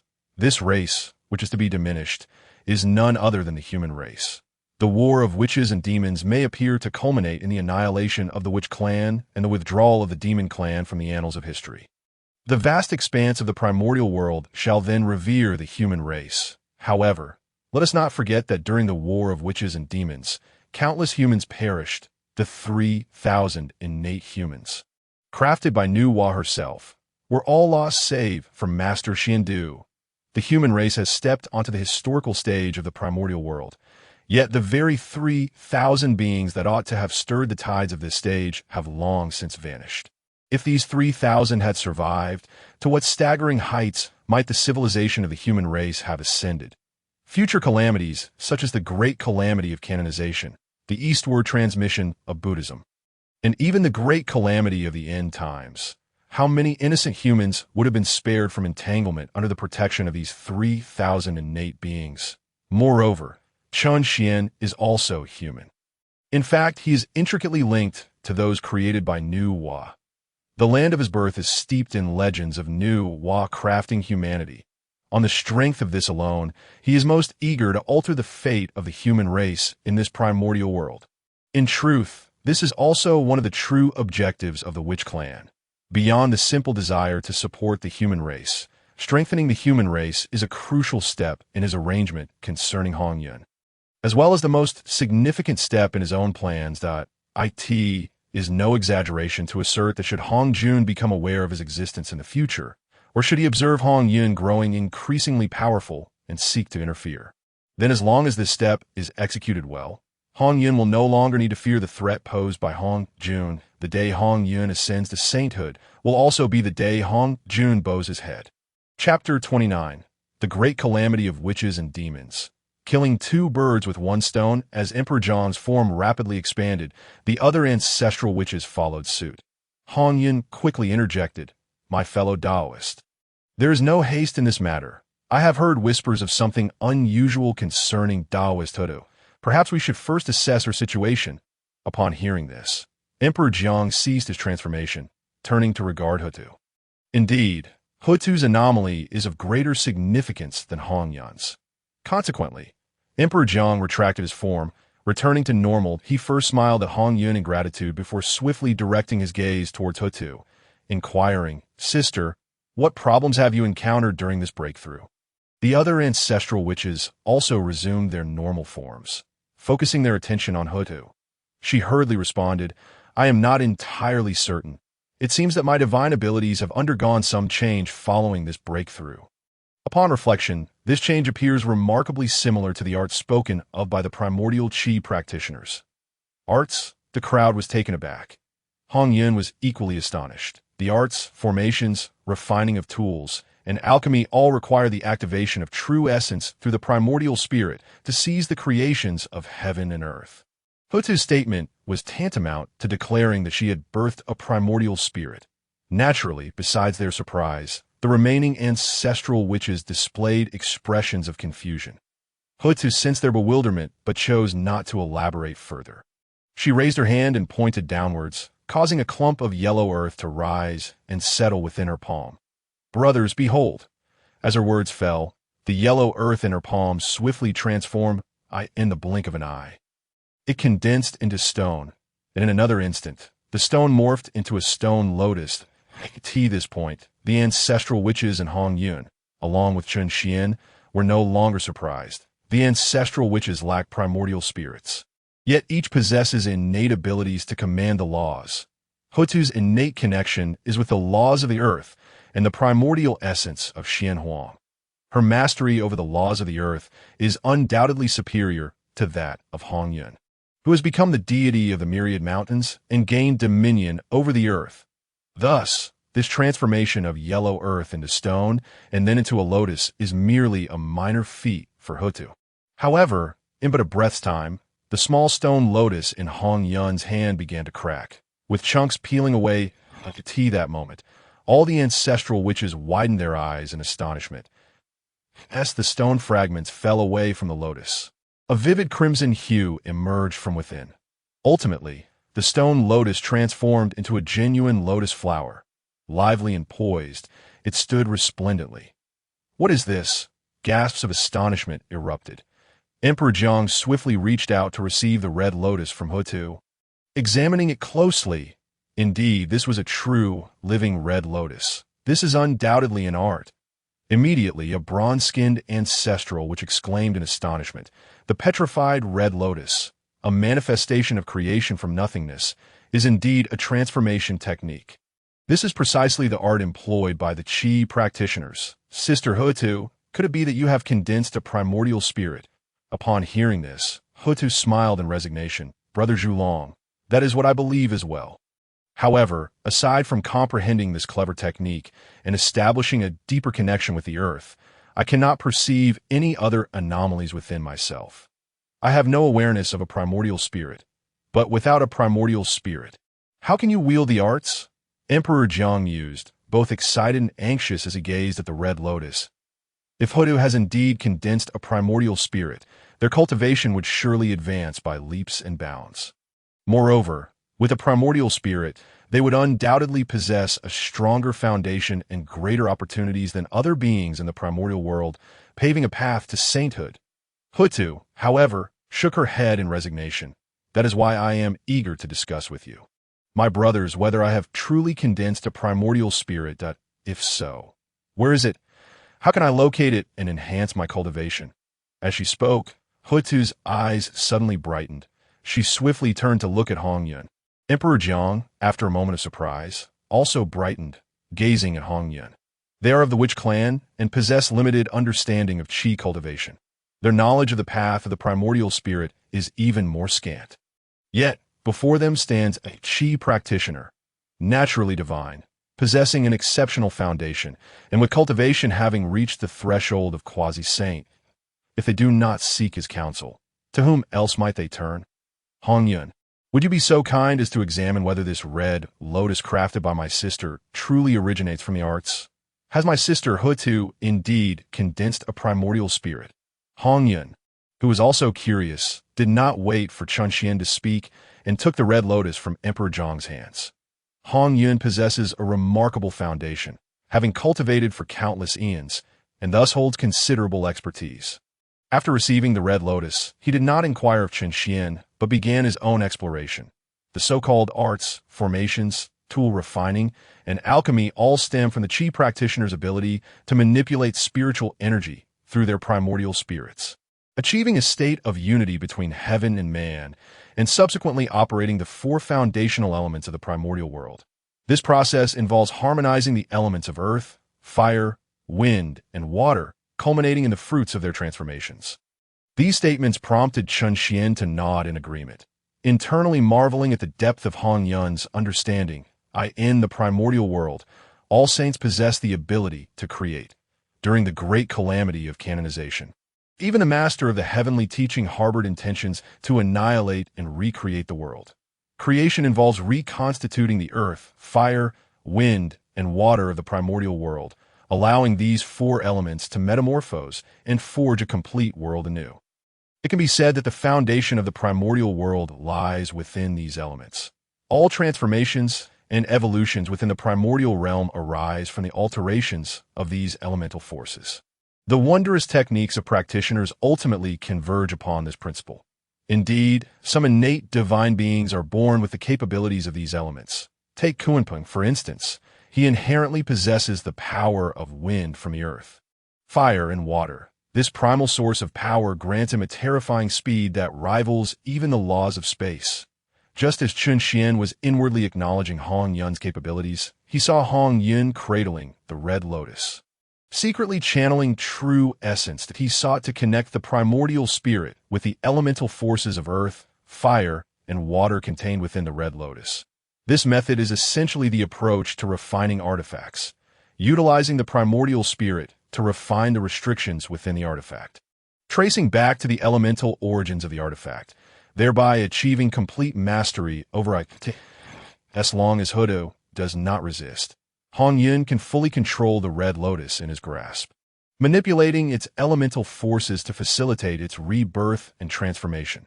However, just as Hongyun's consciousness delved into the crimson lotus, his expression shifted dramatically.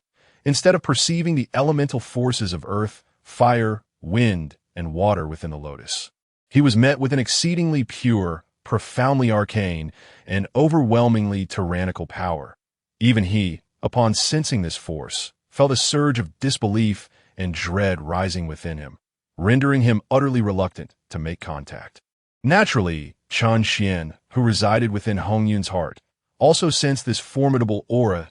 In fact, as a fragment of Yuanyun's spirit, Chun Xian grasped it with even greater clarity, causing him to be slightly taken aback.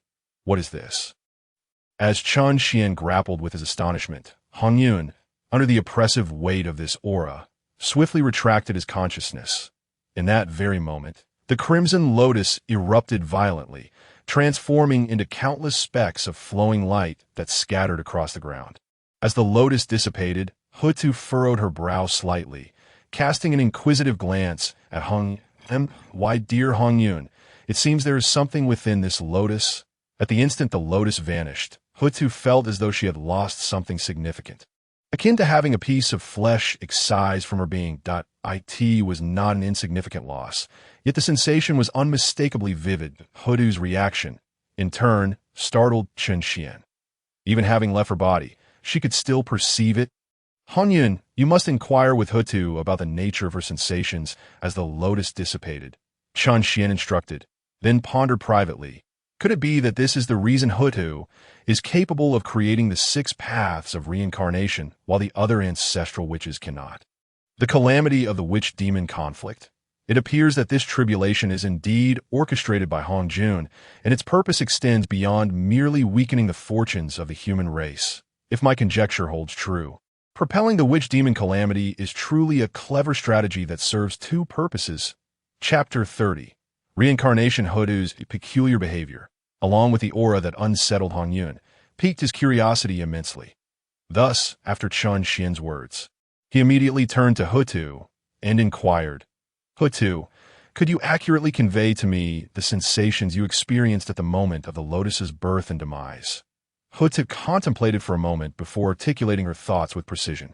When I transformed into the crimson lotus, it felt as if I was wielding it with effortless grace, my every thought manifesting the lotus into existence.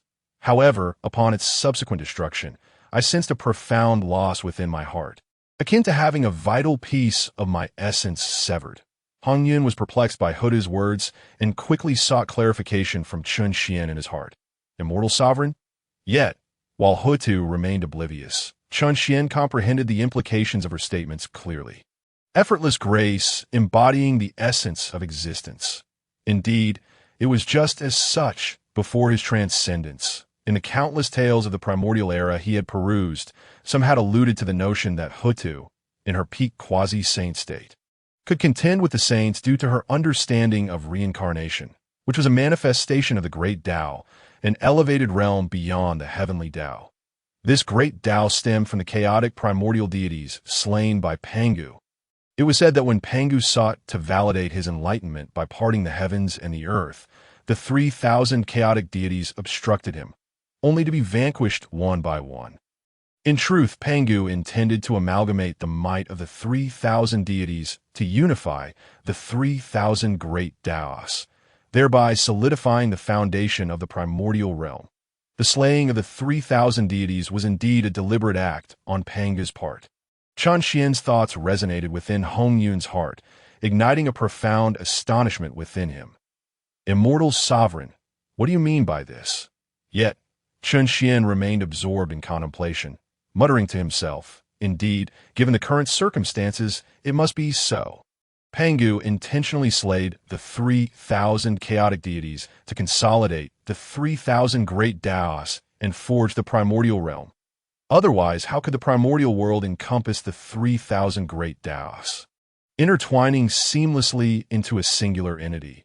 In later generations, immortals no longer confined themselves to the heavenly Dao.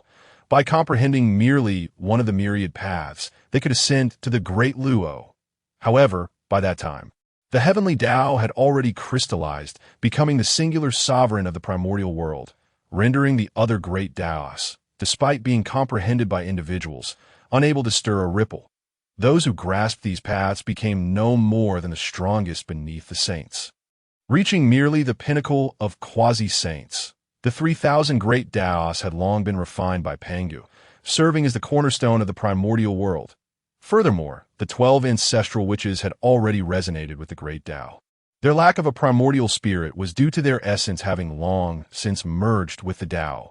Whether in the future world Chen Xian traversed or the legends he heard in the alternate realm, discussions regarding the true nature of the primordial world and the secrets behind Pangu's slaying of the 3,000 deities had been exhausted. What he had just murmured was a synthesis of various conjectures, augmented by Hutu's current revelations. Hongyun, naturally, heard Chen Xian's murmurs. Though he grasped little of it, his heart was still shaken by the mention of the Dao. Inside the Zixiao Palace, while listening to Hongyun's teachings, he had also heard the term Dao mentioned. Most crucially, earlier at Wanshou Mountain, when Chen Xian had enlightened his friend in Yuanzi, he had also referred to the Dao. However, Hongyun asserted that the heavenly Dao was supreme and singular. To attain sainthood, one must resonate with the heavenly Dao, thus achieving unity between heaven and man. Yet at Wanshou Mountain, Chen Xian had spoken of the earth Dao. Moreover, Zhen Yuanzi had directly achieved quasi-sainthood through his comprehension of the earth Dao. Now, Chen Xian spoke once more the Dao in an instant. Hongyun deduced that Hutu had most likely attained the Dao, and it was highly probable that it was a third path beyond heaven and earth. Furthermore, Chen Xian's words hinted that all 12 ancestral witches could achieve the Dao. The astonishment within Hongyun compelled him to inquire of Chen Xian, immortal sovereign, has Hutu truly attained the Dao? What manner of Dao has she grasped?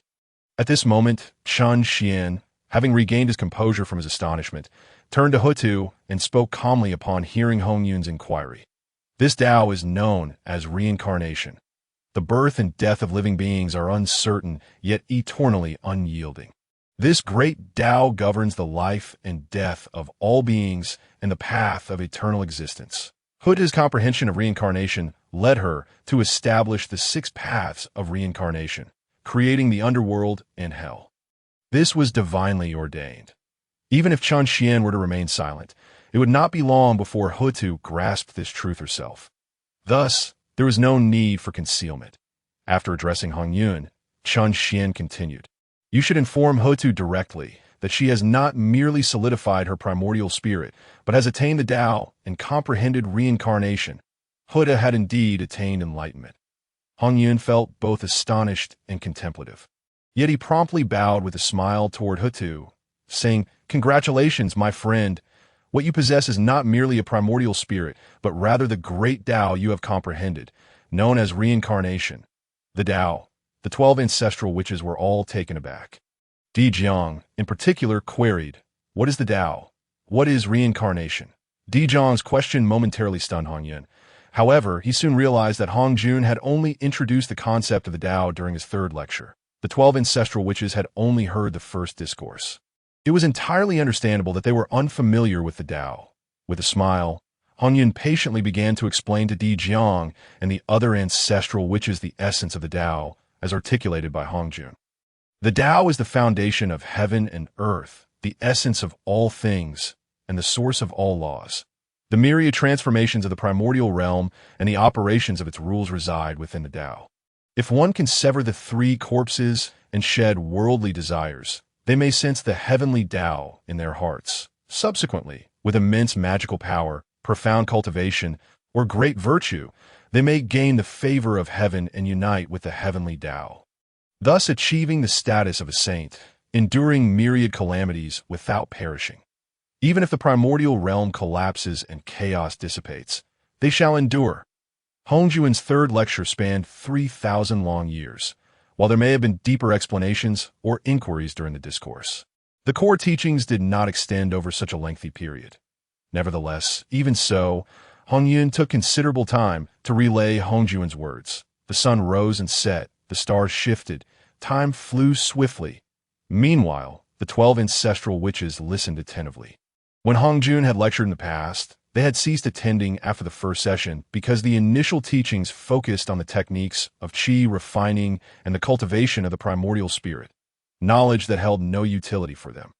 However, now that Hutu seemingly comprehended the great Dao, it was only natural for them to be eager to learn about the methods of attaining the Dao as expounded in Hongyuan's 3 lectures. Chun Xian, too, did not hasten Hongyun that he was keen to hear just how much Hongyun had elaborated on the Dao at the same time. It was an opportune moment for the ancestral witches to receive foundational knowledge. If indeed his speculations were correct, the 12 ancestral witches had been born with an inherent affinity for the Dao, embodying the Dao itself. The teachings offered by Hongyun would undoubtedly benefit them. Days later, Hongyun finally recounted every word spoken by Hongyun. He too wished to emulate Hongyun and prepared to elucidate once more.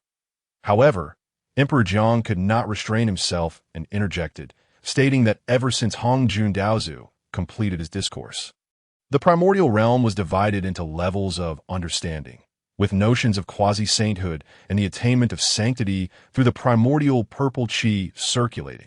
Though the 12 brothers among us may not have meticulously cultivated the orthodox path, we possess a certain understanding of our journey ahead. Thus, we have felt a stirring within our hearts, entrusting our divine power to the laws, and breaking through to the quasi-saint level. Yet, according to Hongyun Daozu, the only way to achieve quasi-sainthood is to sever the 3 corpses. How then have we attained this quasi-saint power without doing so? Hongyun, who was about to speak, was taken aback that it was only at that moment that he realized a crucial point he had overlooked. He himself had not severed the 3 corpses, yet had become a quasi-saint. His dear friend, Zenyuanzi, similarly had not severed the 3 corpses. Emperor Zhang's words left him at a loss for a response. In that instant, Hongyun could only silently seek counsel from Chen Xian. Immortal Lord? How is this possible? Why can we attain sanctity without severing the 3 corpses? After hearing the teachings of Hongyun and Hongyun's inquiry, Chen Xian merely chuckled. Why? What else could it be? Hongyun deceived you. The notion that the heavenly Dao is the sole path to sanctity, that achieving quasi-sainthood requires the severing of the 3 corpses, it's all nonsense. Moreover, I have long told you that I possess countless methods to attain sanctity, and you only now realize that Hongyun has misled you. In that moment, Hongyun could only respond with an awkward smile. Meanwhile, Chun Xian silently shook his head, surprised that no one had questioned the poor rhetoric of Hongyun after all these ages. Chapter 31. The 12 Ancestors of Wu. The 12 Great Paths listening to Hongyun. It was evident that when Hongyun imparted the Hunyuan Dao, he repeatedly employed terms like absolute, only, and unique, that he also emphasized that the teachings he conveyed were the orthodox path. Particularly, the method of severing the 3 corpses to achieve sanctity was touted as the most orthodox and potent means in the primordial and chaotic realms. Only by following this method could one hope to attain quasi-sainthood. This rhetoric bore a striking resemblance to the deceptive sales pitches in the world Qin Xian had traversed before, both proclaiming that only by following them could one reap rewards, while failure to comply would result in multiplied toil. Little did they know, the evolution of all things and the birth of myriad spirits are governed by countless paths, all ultimately converging, that if the only goal was to attain sanctity, any path would suffice.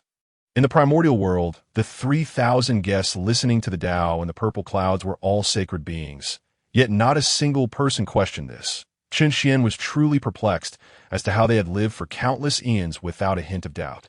Of course, at that moment, Qin Xian had no intention of delving into such matters with Hongyun, that he simply stated that Hongjun had deceived them and immediately urged Hongyun, "You must relay my next words verbatim to these ancestral witches." "Do you understand?" At that moment, Qin Xian's tone was notably grave. Hongyun discerned the importance of Qin Xian's forthcoming words and nodded earnestly. "Rest assured, immortal lord."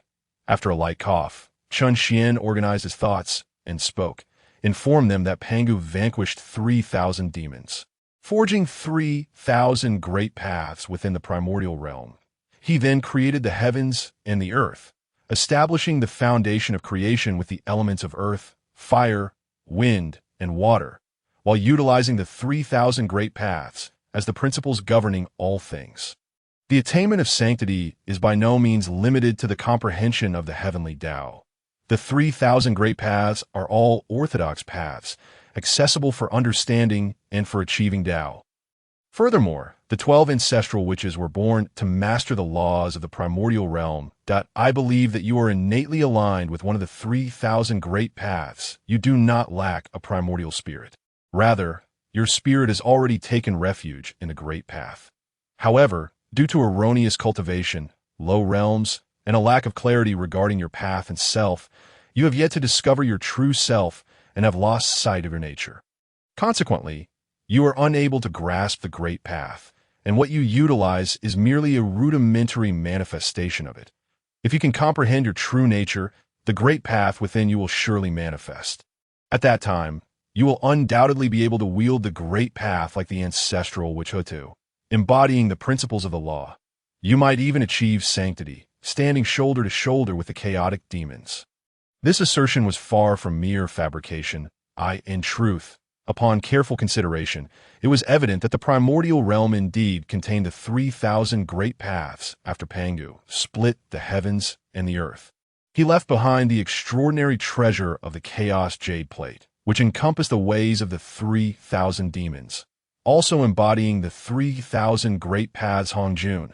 Through this jade plate, merely grasped the heavenly Tao and subsequently orchestrated the proliferation of the heavenly Tao within the primordial realm, leading to its flourishing. This resulted in the misconception that Hongjun was synonymous with the heavenly Dao. In fact, the 3,000 great paths of the primordial realm were complete and constituted a true, comprehensive world. It was merely under Hongjun's machinations that the heavenly Tao was exalted while the other paths were suppressed and concealed. The fact that Xinyuanzi could comprehend the earth path, Nuwa could create humanity through the human path, and Hutu could attain the cycle path, offers a glimpse into the bigger picture. The most basic expression of the great path is indeed the law. The 12 ancestral witches were inherently capable of mastering the law. Regardless of how Qin Xian viewed the matter, it was evident that they were innately aligned with the Tao. Moreover, upon further reflection, although the witch clan was formidable, they were still of Pangu's true lineage. However, the three pure ones, also of Pangu's lineage, all achieved sanctity through the heavenly Tao, becoming puppets of the heavenly Tao, with the three pure ones present. No matter how strong the witch clan became, Hongjun need not worry about them. Yet Hongjun instigated the great catastrophe of witches and demons, leading to the utter downfall of the witch clan. He expended immense effort to eradicate a race he could have disregarded entirely. Given that this race was the direct lineage of Pangu, what immense karma and repercussions would he incur by their destruction? It could only be that the witch clan posed a significant threat to the heavenly Tao and Hongjun, compelling him to invest such resources. And what could threaten Hongjun, who was aligned with the heavenly Tao? Naturally, it was the other paths that for why Qin Xian believed their primordial spirits were aligned with the great path. The reasoning was rather simple. In later generations, it was speculated that Hutu, after transforming into the cycle, became the Lady of Equanimity and never stepped outside the cycle. Even as she witnessed the demise of the witch clan, she refrained from intervening. This was not because Hutu could not exit the cycle, but rather because she was ensnared by Hongyuan's schemes, forever trapped within the cycle, presiding over life and death. The reason Hongyun meticulously plotted against her was solely because even a single ancestral witch like Hutu could pose a considerable threat to him. This was due to Hutu's complete alignment with the cycle Dao, while the heavenly Dao has always been regarded as the weakest of the great paths. Hutu's alignment with the cycle path meant that she alone could challenge Hongyun. Thus, Hongyun confined her within the cycle, ensuring she could never step out. To achieve complete alignment with the Dao, one must possess both a physical body and a primordial spirit. Consider how many years Hongyun spent aligning with the Dao. While Hutu achieved the cycle Dao and transformed into the Lady of Equanimity in a mere fraction of that time. Chen Xian pondered, concluding that Hutu's primordial spirit had long since merged with the cycle Dao. This allowed her to transition from comprehension to alignment in a time far shorter than Hongyuan's, almost as if it were a natural occurrence. The 12 ancestral witches must surely align with other great paths. After Hongyun relayed Chen Xian's words, the 12 ancestral witches opened their eyes wide, deep in thought. Particularly Hutu, who had already grasped the cycle path, seemed to experience a moment of enlightenment, her divine aura resonating intensely. With flowers blooming and falling at her feet, the cycle unceasing, Chen Xian knew he had not erred. Moreover, he felt greatly exhilarated. If they could all attain clarity of mind and true nature, they would likely comprehend the great path, enabling them to align with it and leap into sanctity. It was possible that the witch and demon races would initially face not just quasi-saint ancestral witches, but full-fledged saint ancestral witches. Naturally, if the 12 ancestral witches could truly achieve sanctity, then Hongyun would hardly concern himself with a mere Hongyun. Once he had orchestrated the downfall of the 12 ancestral witches, Chen Xian was confident he could guide Hongyun to sanctity. In that moment, Chen Xian could not suppress his laughter, filled with joy. How could he not be delighted? He had originally sought the blood of the ancestral witches from the witch clan, only to discover such immense fortune and opportunity. Should the 12 ancestral witches truly attain sanctity, Hongyun's guidance today would inevitably forge a profound connection with the ancestral witches, to comprehend oneself and attain clarity of mind. At that moment, the supreme ancestor of the primordial witches, Emperor Jiang, had already begun to attain a certain understanding. Unfortunately, enlightenment alone does not equate to the path of cultivation. Though he had gained insight within his heart, he remained unable to fully grasp it. Presently, Emperor Jiang turned his gaze towards Hongyun. He paid no heed to how Hongyun had come to learn of the ancestral witch's profound connection to the Dao. What concerned him was whether Hongyun, being aware of these secrets, could assist them in ascending to greater heights. Thus, Emperor Jiang hastily inquired of Hongyun, "Elder Hongyun, how should we comprehend ourselves and achieve clarity of mind?" Hongyun was taken aback. How could he possibly know such matters? To comprehend oneself and achieve clarity of mind, this could be accomplished through the method of severing the 3 corpses. Yet it was evident that this approach was unsuitable for the ancestral witches. Moreover, Chen Xian had also stated that the method of severing the 3 corpses was not feasible. However, Hongyun did not rush. After a moment of contemplation, he smiled at Emperor Jiang and replied, "Fear not, my friend. Allow me a moment to ponder." Having said this, he urgently called out in his heart, "Immortal sovereign, is there a method to aid the ancestral witches in achieving clarity of mind?"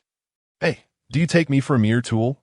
Hongyun's smooth inquiry elicited a scoff from Chen Xian. Yet he quickly regained his composure and merely smiled faintly.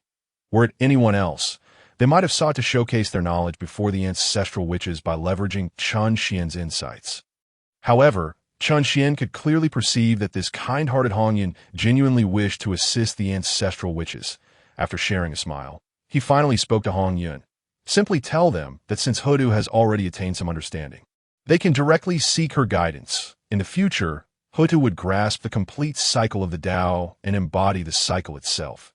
Furthermore, considering the passage of time, it would not take long for this to happen. The ancestral witches could undoubtedly consult her, since Chun Xian had already pointed out their connection to the Dao, and with Hutu as a reference, it was no longer a question of whether they could comprehend the Dao. These 12 ancestral witches were, after all, the true inheritors of Pangu, possessing not only a solid foundation, but also immense destiny. In the future, they would be able to forge the unparalleled 12 capital heavenly divine killing formation, renowned throughout the primordial world. This suffices to illustrate that they were merely reckless, not foolish. Chun Xian was indeed capable of teaching. However, aside from Hutu, there were still 11 ancestral witches, each with their unique Dao. Crafting a technique that resonated with each of them would require an inordinate amount of time. Neither Hongyun nor he had such luxury at present, given Chun Xian's understanding of the primordial world. The tasks ahead were already pressing. Chapter 32. Establishing the heavenly court before long. Hongyun conveyed Chun Xian's words to the ancestral witches. Their eyes lit up in unison. Indeed, their own sister had already made progress. Why should they seek guidance from others? Just then, a tremendous rumble echoed from the heavens. Waves of infinite divine might surged forth, rolling through the clouds of the 9 heavens, creating a cacophony of sound. Immediately after, atop the 33 heavens, the sun star blazed with true fire, transforming in myriad ways. Even from the primordial earth, it was clearly visible. The sun's true fire sometimes morphed into dragons and phoenixes. At other times it surged like thunder. This life-giving true fire underwent its countless transformations. A trace of extraordinary energy fell into the mortal realm. This sudden change caused Chun Xian and the 12 ancestral witches within Buzhou Mountain to furrow their brows. An anomaly had arisen on the sun star. Who else could have caused such commotion but the brothers Dijun and Tai? As they all gazed upwards, a magnificent voice, resonating clearly across the primordial realm, reverberated, "I, Dijun, and I, Tai, intend to establish the heavenly court on the sun star, inviting all the primordial demons to join us as immortals, sharing the divine might of the stars, and achieving supremacy in the primordial realm. Henceforth, I, Dijun, shall be the monarch of the demon race and the sovereign of the heavens." Boom! As this grand proclamation echoed, the primordial world, from the lofty 33 heavens to the vast primordial earth, and down to the depths of the blood sea and the northern ocean floor, was enveloped in a golden hue. The entire primordial realm was suffused with a golden radiance, an extraordinary sight. Roar! Following this, a mighty roar shook the surroundings. High above in the heavens, within the golden light, 2 colossal dragon figures emerged. Stretching for millions of miles, their divine might was awe-inspiring, reminiscent of ancestral dragons manifesting in the world.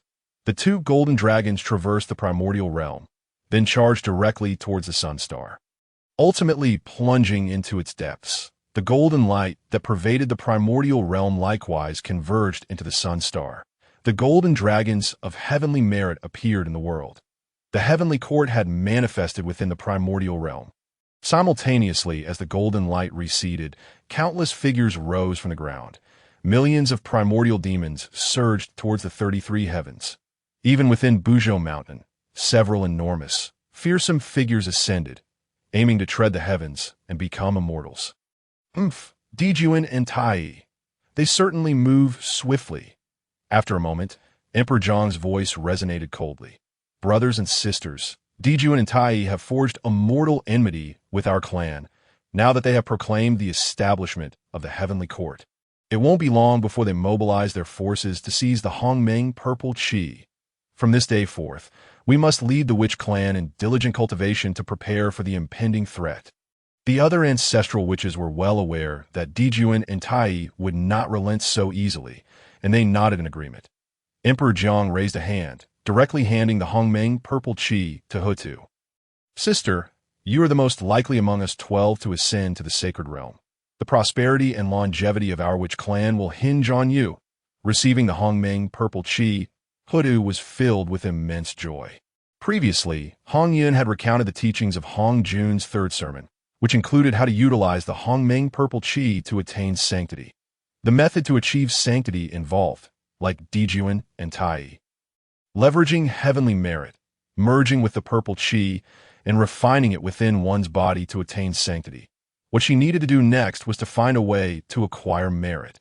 Seeing Hutu obtain the Hongmeng purple chi, Chun Xian finally felt a sense of relief. The method to attain sanctity through the Hongmeng purple chi involved absorbing and refining merit. Furthermore, the Hongmeng purple chi could absorb not only heavenly merit, but also the merit of the Dao and the merit of the cycle of reincarnation. The reason Chun Xian chose to pass the Hongmeng purple chi to Hutu instead of Jin Yuanzi was quite simple. Jin Yuanzi was already chosen by the Earth Dao, possessing the Earth Book and the earthly membrane. As long as he could comprehend the essence of the Earth Dao, his earthly membrane would be equivalent to the Hongmeng purple chi. Hutu, however, lacked any magical treasures.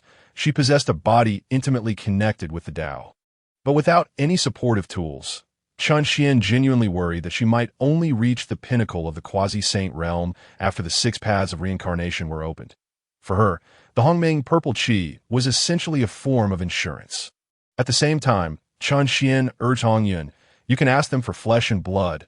We must depart swiftly. Dijun and Tai are quicker than I anticipated. Just a few days have passed, and they have already fully grasped the method to establish the heavenly court and attain merit."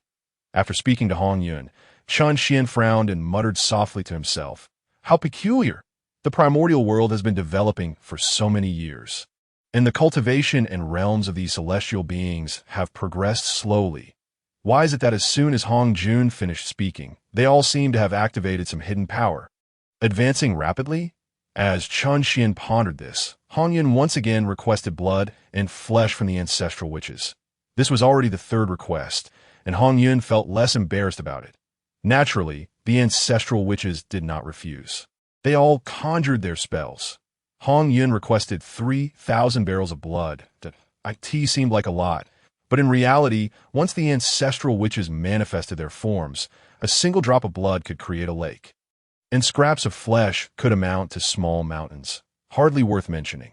Once the ancestral witches separated their blood and flesh, Hongyun swiftly waved his sleeve. Under the swelling of his sleeve, a devouring force emerged. This was the renowned technique of Jin Yuanzi, the universe in a sleeve. As Hongyun executed the technique, Chun Xian couldn't help but exclaim in admiration, truly fitting for Hongyun, who, after his death, became an enemy of the demon race, vowing to repay the favor to Hongyun. This bond is indeed profound. He has even imparted the universe in a sleeve to him, having gathered the blood and flesh of the ancestral witches. Hongyun, following Chun Xian's instructions, promptly bid farewell to the ancestral witches. However, just before parting, Hongyun, in a display of kindness, addressed Emperor Jiang, "Friend Emperor Jiang, the enmity between Dijun and Tai and the witch clan also involves me. Should the demon race truly invade in the future, I shall certainly come to aid." Having spoken, Hongyun then summoned the winds and thunder, soaring into the heavens. Watching the fleeting silhouette of Hongyun vanish swiftly, Dijun could not help but gently shake his head, a hint of bitterness etched upon his face. Was he truly intent on pushing Dijun and Tai to their limits? Indeed, Chun Xian could be 100% certain that Hongyun harbored good intentions, aiming to assist the witch clan in repelling the demon clan. Yet to Dijun, the situation was entirely different. Consider Hongyun's actions upon encountering him. Though he intended to bestow the primordial purple energy, he chose to provoke them instead, engaging in a fierce battle. Subsequently, when Dijun approached requesting the primordial purple energy, Hongyun could have easily surrendered it to him, but instead chose to give it to the witch clan. Then came Tai. With Hongyun's speed, he could have effortlessly distanced himself, yet he did not. He fought alongside his brothers against Dijun and Tai. From Dijun's perspective, it was impossible to see Hongyun's behavior as anything but a manipulation of their ancestral witches against Dijun and Tai. Currently, with the witch and demon clans at odds, Dijun merely sought to consolidate the power of the witch clan to withstand the future onslaught of the demon clan. Yet, Hongyun boldly declared that he would come to aid them as soon as the demon clan arrived. Was this not an overt indication of his desire to engage in a grand confrontation with the demon clan? Ultimately, he could no longer contain himself and muttered softly, who exactly claimed that Hongyun is the most benevolent being in the wilderness. Nearby, Zhurong, upon hearing Dijun's murmurs, gently shook his head that I suspect that those who recognized Hongyun's cunning nature and deep-seated arrogance have all been eliminated by him. Thus, the legend of him being a good-natured person remains in the wilderness. Gong Gong approached, nodding in agreement. Otherwise, given Hongyun's demeanor towards us, anyone with a modicum of intelligence would discern he is not a benevolent figure, right? Tiske. Those who see through his intentions like the ocean and recognize his arrogance have all been silenced by his ruthless methods. Fortunately, Hongyun has ties with our witch clan. Finally, Zhulong also stepped forward, expressing his amazement. Chapter 33. The mountain is not high. Where there are mortals, it is renowned in the skies above, as Hongyun rode the winds and thunder. Hastening eastward, he suddenly sensed a chilling presence deep within his spirit. Instantly, his hair stood on end, and his entire body tingled. Boom! This discomfort compelled him to hasten the flapping of his wings of wind and thunder. His speed increased dramatically. At the same time, he anxiously inquired of Chun Xian, Immortal Sovereign, "Why do I feel as though I am being spied upon? Something feels amiss. Could it be that Hongjun Daozu intends to strike at me again?" Having been cornered into dire situations twice before, and having faced Hongjuan's thunderous pursuit, Hongyun began to exercise caution. However, within him, Qin Xian could not help but roll his eyes. You worry about what you ought not to, while neglecting what you should be concerned about. You have now attained a quasi-saint level comparable to severing the second corpse. Aside from the 3 pure ones, who else possesses the ability to spy on you? They are likely preoccupied with severing the third corpse, and have little time to concern themselves with you. As for Hongjun, through Hongyun's perspective, Chan Xian cast a glance upward. In truth, everything Hongyun had been contemplating over this period was exceedingly clever, perfectly aligning with Hongjuan's designs. For instance, the domain of Zenyuzi and the ancestral lands of the earthly immortals at Wanshou Mountain. Moreover, the establishment of the heavenly court by Dijun and Tai, and Hutu's enlightenment of reincarnation. These were all events that were destined to occur and which Hongjun was keen to witness. The only difference was that while Hongyun remained alive, Kunpeng had perished, altering the course of events in the wilderness. Yet, upon reflection, it seemed that Hongyun and Kunpeng's influence on Hongjuan's schemes was not substantial. Kunpeng was merely a quasi-saint. Though he was the teacher of the heavenly court, after the calamity of the witch and demon clans, he had retreated to the depths of the North Sea, completely vanishing from the world, a single quasi-saint. If the heavenly court truly required him, Hongjun could easily summon another quasi-saint. As for Hongyun, he was originally meant to die. Yet now, Hongyun's survival had not yet impacted Hongjuan's plans. Thus, Hongjun would not take action against him for the time being. That Hongjuan's famous saying, "Beneath the saints, all are but ants," rang true. To Hongjun, Hongyun was merely an insignificant ant. Though this ant continued to scurry about, he was of no concern. The previous actions did not warrant Hongjuan's intervention. However, what was to follow might indeed provoke Hongjuan's wrath. Fortunately, as long as he acted before Hongjun, coupled with prior arrangements, even if Hongjun personally intervened, Hongyun would still have a chance of survival. Moreover, should Hongjun truly wish to take action, he would have to carefully consider whether he could, and if he was qualified to do so. Just as Qin Xian was silently amused, Hongyun's voice suddenly resonated. "Immortal Sovereign, we have flown billions of miles eastward from Wuzhuangguan Mountain. Where exactly are we heading?" "Shouyang Mountain." Upon hearing Hongyun's inquiry, Chun Xian replied with 3 simple words. "Shouyang Mountain?" Hongyun was baffled. This mountain is not renowned in the wilderness, nor does it house any great powers. What purpose does it serve to go there? Go because I say so, and spare me the trivialities. I assure you, there are treasures beyond measure and immense opportunities awaiting you. With a stroke of good fortune, it is even possible for you to achieve the quasi-saint level equivalent to severing the third corpse. Upon hearing this, Hongyun ceased his questions. He immediately exerted more effort in flapping his wings of wind and thunder. Shouyang Mountain. Although it is indeed as Hongyun described, this mountain is not a famous peak in the wilderness, nor does it house any great beings. It remains a place of celestial splendor, Celestial flowers blanket the mountains, and bizarre stones are scattered throughout. Pines tower to the heavens, and rare beasts roam the land. The sounds of birds and the fragrance of flowers create an enchanting scene. In the distance, a streak of crimson light swiftly approached, landing within the mountain. This figure was none other than Hongyun, who had been hastily traveling for several days and nights. Upon hearing Chen Xian mention treasures and great opportunities, Hongyun wasted not a moment. After landing in the mountain, Hongyun surveyed his surroundings before speaking. It possesses a certain spiritual aura, but it is still inferior to my Hongyun palace. Immortal sovereign, are there truly treasures here? Chen Xian could not help but chuckle at this. Have you not heard the saying, the mountain is not high? Where there are mortals, it is renowned. The presence of treasures or opportunities does not depend on you or this mountain, but rather on others. The mountain is not high. Where there are mortals, it is renowned. Chen Xian's words resonated with Hongyun, who found them quite profound and began to murmur them softly. Chen Xian then continued, why not use your divine sense to explore Shouyang Mountain? Upon hearing this, Hongyun quickly focused his mind and directed his divine consciousness to sweep across Shouyang Mountain. In an instant, his divine consciousness enveloped the entire mountain. At that moment, Hongyun was taken aback. Immortal sovereign, there are people upon the mountain.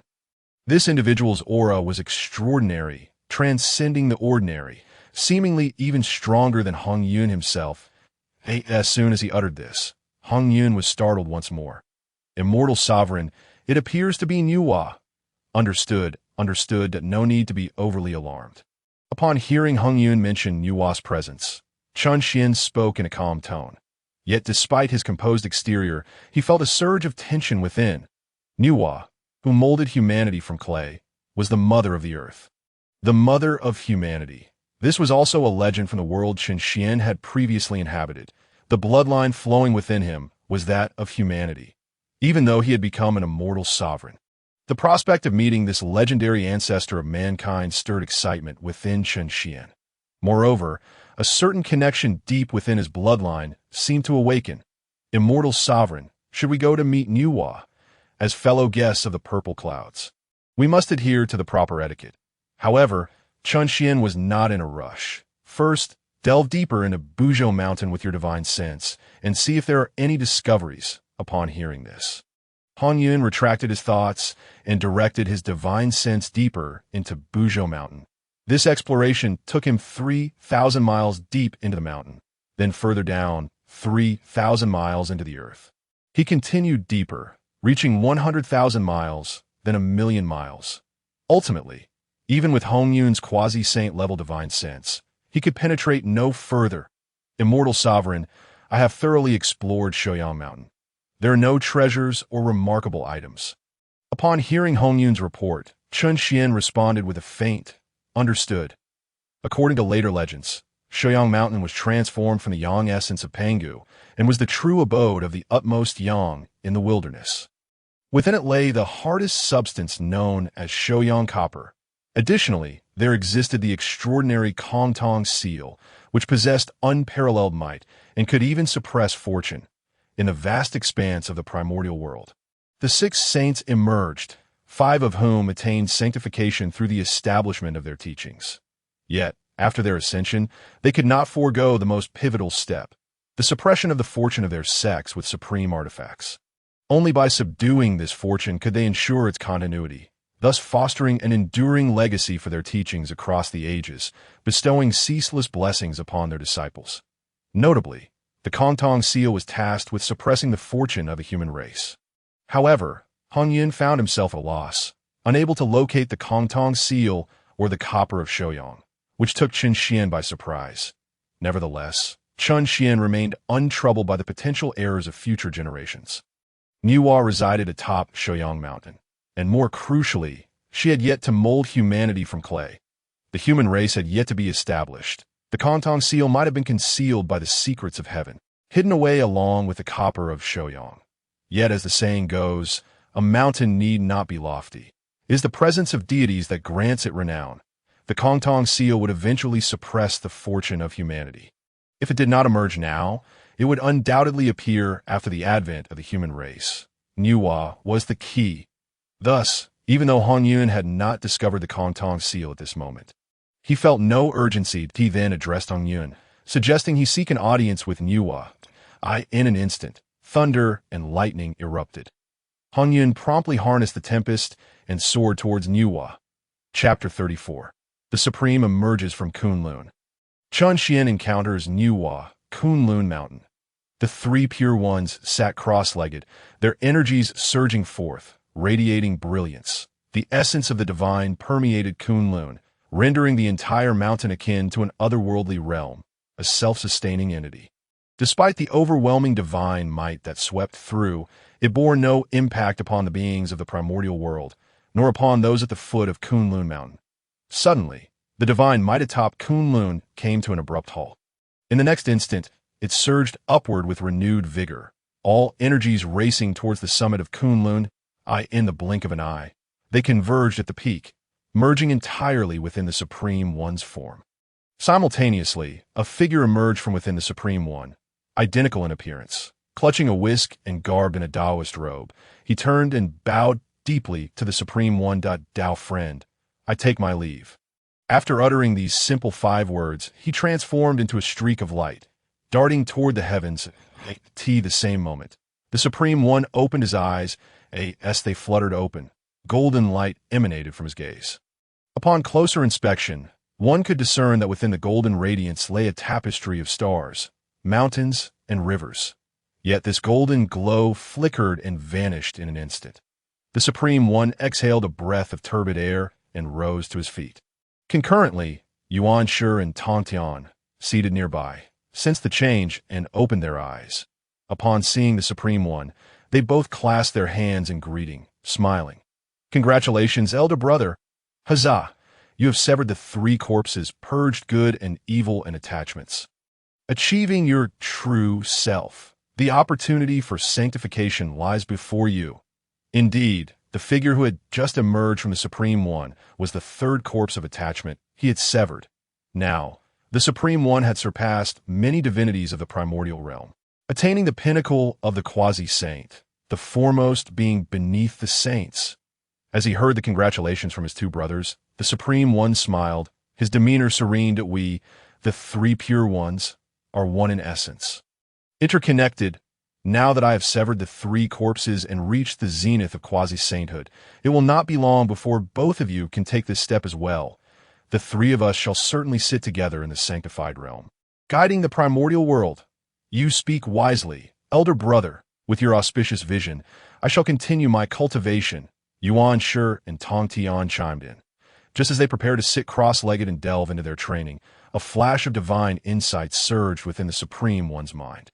Immediately, a voice imbued with immense authority and shrouded in mystery resonated from the depths of his consciousness. Supreme One, having severed the 3 corpses and reached the pinnacle of quasi-sainthood, you may proceed to the extreme east of the primordial world, to the divine mountain of Shouyang. There lies your opportunity for sanctification. Even having severed the 3 corpses and enhanced the state of mind, the Supreme One was taken aback. He recognized the voice as that of Hongyun, the Dao ancestor. Hongyun had once proclaimed that beneath the saints, all were but ants. The Supreme One believed this, yet he did not fully trust it. Now, having severed the 3 corpses and reached the pinnacle of quasi-sainthood, he mused that he was on the threshold of sanctification, and the gap between him and the saints should not be so vast. Yet now, the voice of Hongyun resonated in his mind, and he had not perceived even a hint of it, let alone been able to shield or expel it. What a terrifying reality! Today, a saint was able to convey a message into his mind without him noticing. In the future, he could just as easily send lethal intent into his mind and take his life in an instant. The realm of the saints is indeed fearsome. In a moment of trepidation, the Supreme One hastily lowered his head. Yet at that very moment, Hongyuan's voice echoed once more.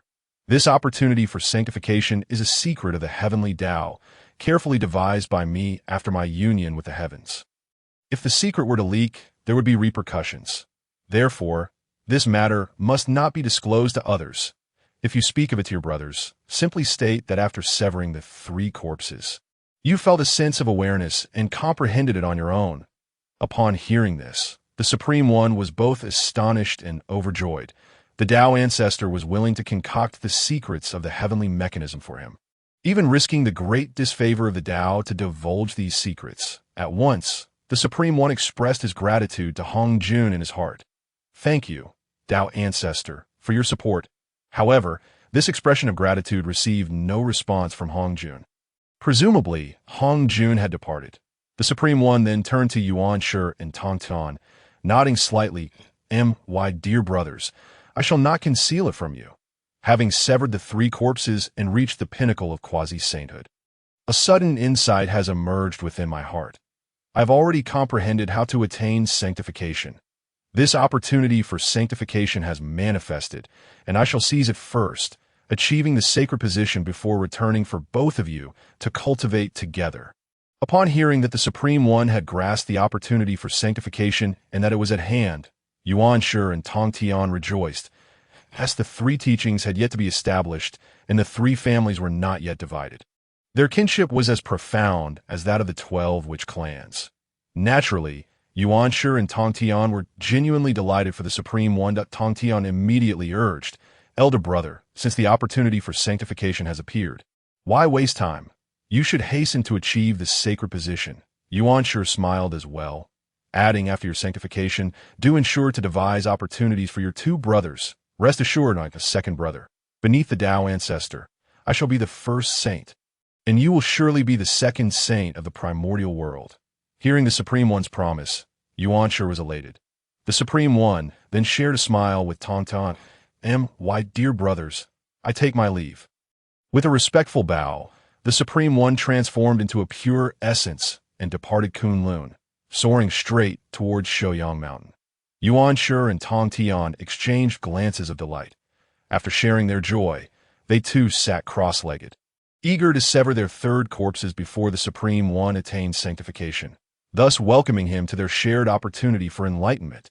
Upon Shouyang Mountain, Hongyun navigated the tempest, racing toward Nuwa in but a few breaths. Nuwa finally came into view. Through Hongyun's eyes, Chen Xian beheld Nuwa in that instant. His breath caught in his throat, overwhelmed with awe. As Chen Xian had stated, he had encountered countless women, empresses, celestial maidens, goddesses, and enchantresses, yet none could compare to the Nuwa he beheld at this moment. Even those who, in later times, were said to rival Nuwa's grace, such as Hutu, paled in comparison by hundreds or thousands of times. Beneath a towering pine on the mountain, a youthful maiden reclined languidly against the trunk. Her exquisite countenance seemed sculpted by the Tao itself. Clad in simple palace attire, her attire could not conceal the aura that emanated from her. This aura was imbued with both majesty and mystery, yet also exuded warmth and familiarity, like the earth itself, so robust as to support all, so gentle as to embrace all, yet so formidable as to annihilate all. She leaned against the tree, eyes closed in repose. Yet it seemed as if the world dimmed in her presence, and all laws faltered. A gentle breeze caressed her delicate features, seemingly infused with her essence, rendering the wind all the more tender. Sunlight cascaded upon her, yet it was she who made the rays shine even more brilliantly. In her presence, Chen Xian found himself at a loss for words, struggling to articulate her beauty and grace. However, Chen Xian, whose heartstrings were stirred by her beauty, harbored no untoward thoughts. He yearned for proximity, wishing only to draw near her, to admire her countenance, and to listen to her voice. He desired companionship, yet sought only a connection of the heart, akin to gazing upon an extraordinary crimson lotus, content to observe from a distance, without defilement. Unbeknownst to him, Zhaoyang had traveled from afar for a particular purpose. Just as Zhaoyang and Chen Xian both beheld Nuwa from afar, a gentle voice suddenly emerged from beside Zhaoyang. He turned swiftly, only to find an enchanting maiden had appeared beside him, resembling Nuwa in every aspect, but possessing a youthful charm that surpassed the Nuwa, reclining against the trunk of the tree. Gazing at Zhaoyang with a charming smile and captivating eyes, it was evident this was a body severed by Nuwa. Zhaoyang had encountered Nuwa before, did not experience the profound sensations that Chen Xian felt. Upon seeing the body severed by Nuwa, he promptly raised his hand in salutation. I have met Nuwa, esteemed friend. Congratulations on achieving the status of quasi-saint. Yet the body severed by Nuwa offered no response. She merely gazed intently at Zhao Yang, her eyes profound, inciting a sense of curiosity within him. However, within Zhao Yang's essence, Chen Xian was taken aback. Through Zhao Yang's eyes, Chen Xian distinctly sensed that the Nuwa gazing at Zhao Yang was, in fact, looking toward him through Zhao Yang's eyes. How strange. Zhao Yang, why do I feel a kinship with you? This bond bears an uncanny resemblance to that which I share with my elder brother Fuxi. Indeed, Nuwa had sensed Chen Xian. Chapter 35. The Test of the Celestial Sovereign. Initially, Nuwa's gaze merely provoked curiosity within Zhao Yang. Yet gradually, a sense of trepidation welled up within him. Nuwa's gaze deepened, eventually penetrating to the very core of his being, unveiling the most concealed recesses of his heart. Involuntarily, he called out for Chen Xian within his mind. At this moment, Chen Xian regained his composure. Nuwa sensed a presence akin to that of Fuxi, which implied that she did not truly perceive him. Upon reflection, it made sense that he lay dormant within Zhao Yang, having transformed into his primordial spirit, in essence. Aside from possessing thought and divine power, he bore no distinction from Zhao Yang's primordial spirit. As long as he concealed himself well, even the formidable Hongyun would likely remain oblivious to his existence. Celestial Sovereign, at that moment, Zhao Yang's call echoed in Chen Xian's ears. Nuwa is still observing me. What should I do? Hearing the hint of panic in Zhao Yang's voice, Chen Xian retorted sharply. What are you so flustered about? I did not summon you to scheme against Nuwa. It was then that Nuwa finally withdrew her gaze from Zhao Yang. However, the warmth emanating from within Zhao Yang continued to compel her to scrutinize him further. While assessing Zhao Yang, she inquired, Zhao Yang, you have yet to inform me of your purpose in coming to Shouyang Mountain. Zhao Yang remained silent, awaiting Chen Xian's guidance. After a moment's contemplation, Chen Xian suggested, inquire of Nuwa about her reason for being here at Shouyang Mountain. What? Zhao Yang was taken aback. Nuwa arrived at Shouyang Mountain first, and only afterward did he come seeking her based on Chen Xian's words. Now confronted by Nuwa's inquiry, Chen Xian not only refrained from answering, but also urged him to question Nuwa. This left Zhao Yang feeling uneasy. What nonsense. If you want to ask, just ask. Chen Xian, fully aware of Zhao Yang's thoughts, could only sigh in exasperation. Can you not restrain your antiquated benevolence? How many times must I repeat myself before you learn? Listening to Chen Xian's reprimand, Zhao Yang could only chuckle wryly. He then dutifully turned to Nuwa and asked, May I inquire, esteemed Nuwa, why have you come to Shouyang Mountain? As his words fell, Zhao Yang offered Nuwa an awkward smile. To his surprise, upon hearing his question, Nuwa's expression shifted. She continued to scrutinize Zhao Yang, but her eyes now bore a hint of wariness. Nevertheless, she spoke to Zhao Yang. To be candid, after listening to Daozu's teachings in the Zixiao Palace for countless years, I have felt a stirring within my heart. Upon departing the Zixiao Palace, I severed a body and attained the status of quasi-saint. Suddenly, I sensed a pure and radiant energy surging through the wilderness. Soaring towards the stars, I embarked on a journey and ultimately arrived at Shouyang Mountain.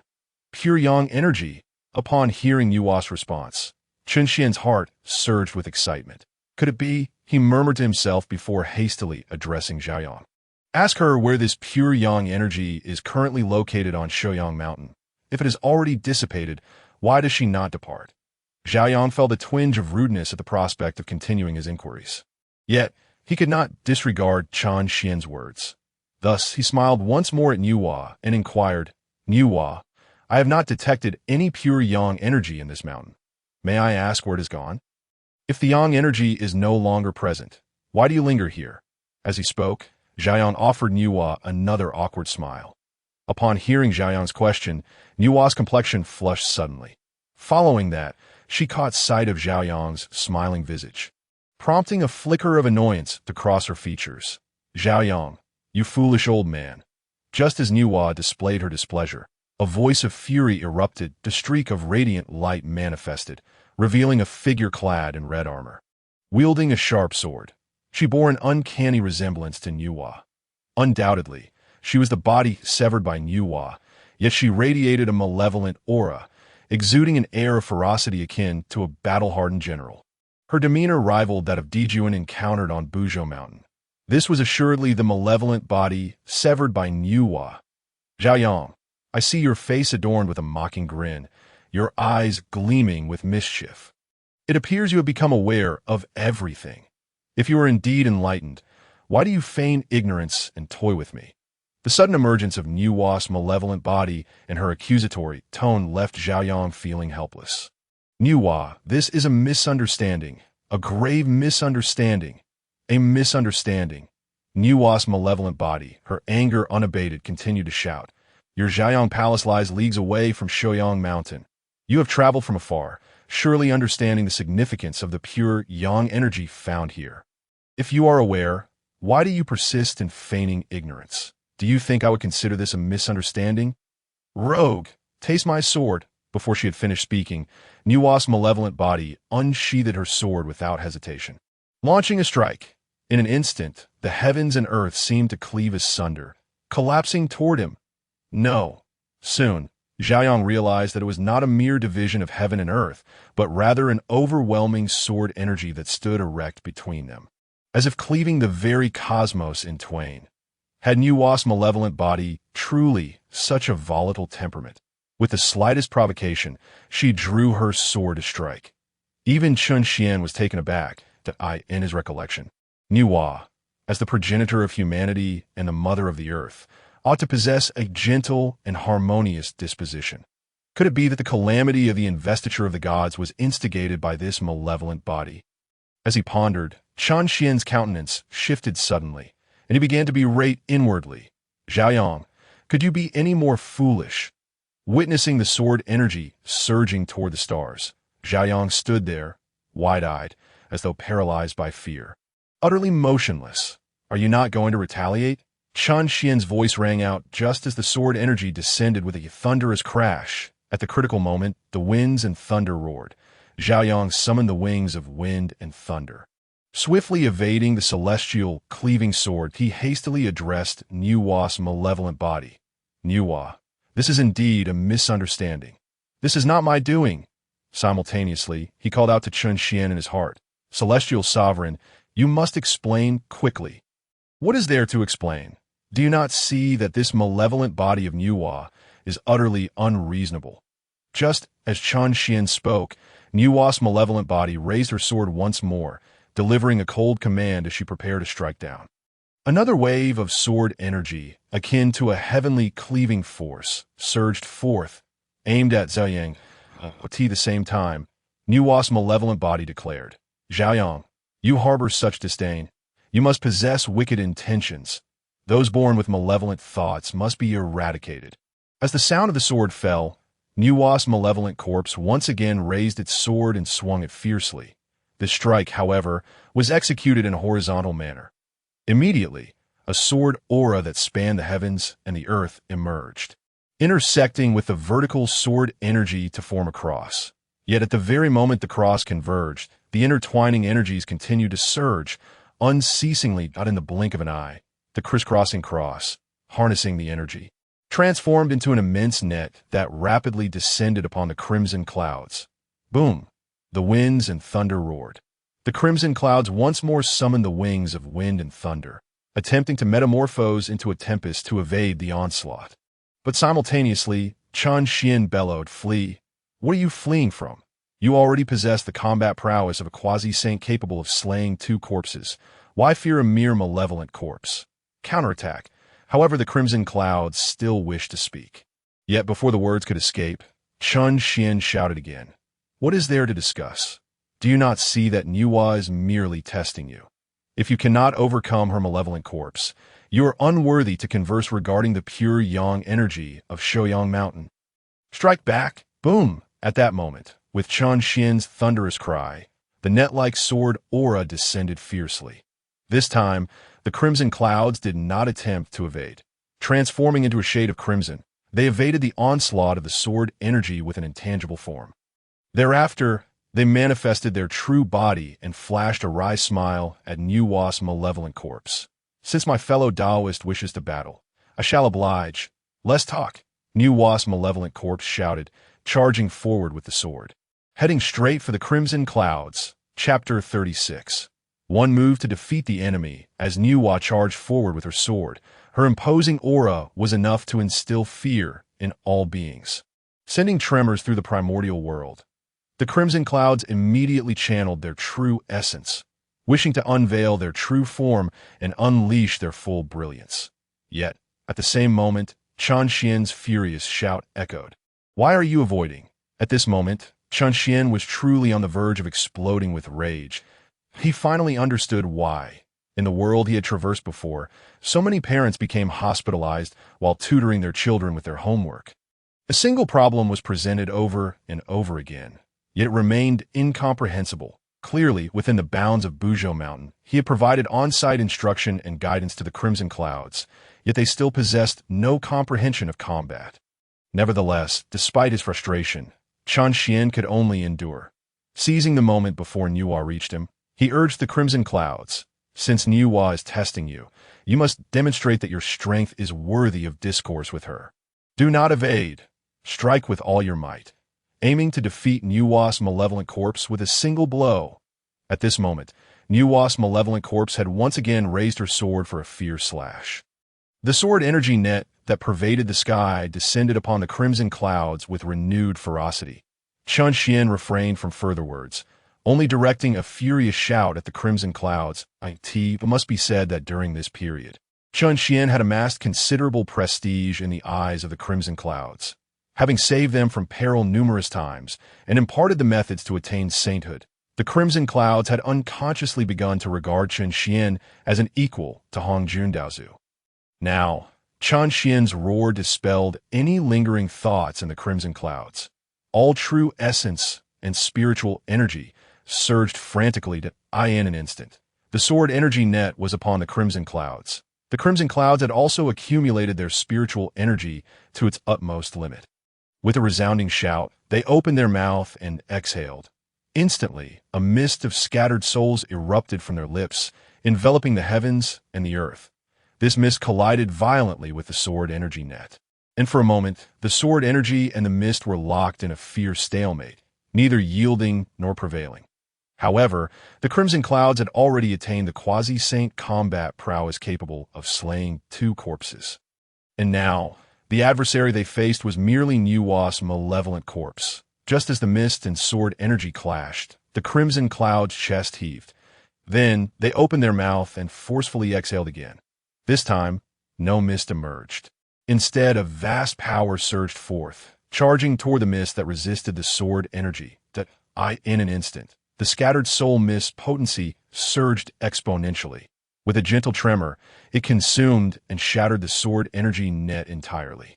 Subsequently, the crimson clouds surged toward Nuwa's malevolent corpse. Nuwa's malevolent corpse swung her treasured sword fiercely. However, despite the sword energy's ferocity, it merely managed to defend her. In a silent moment, the scattered soul mist assaulted the sword energy.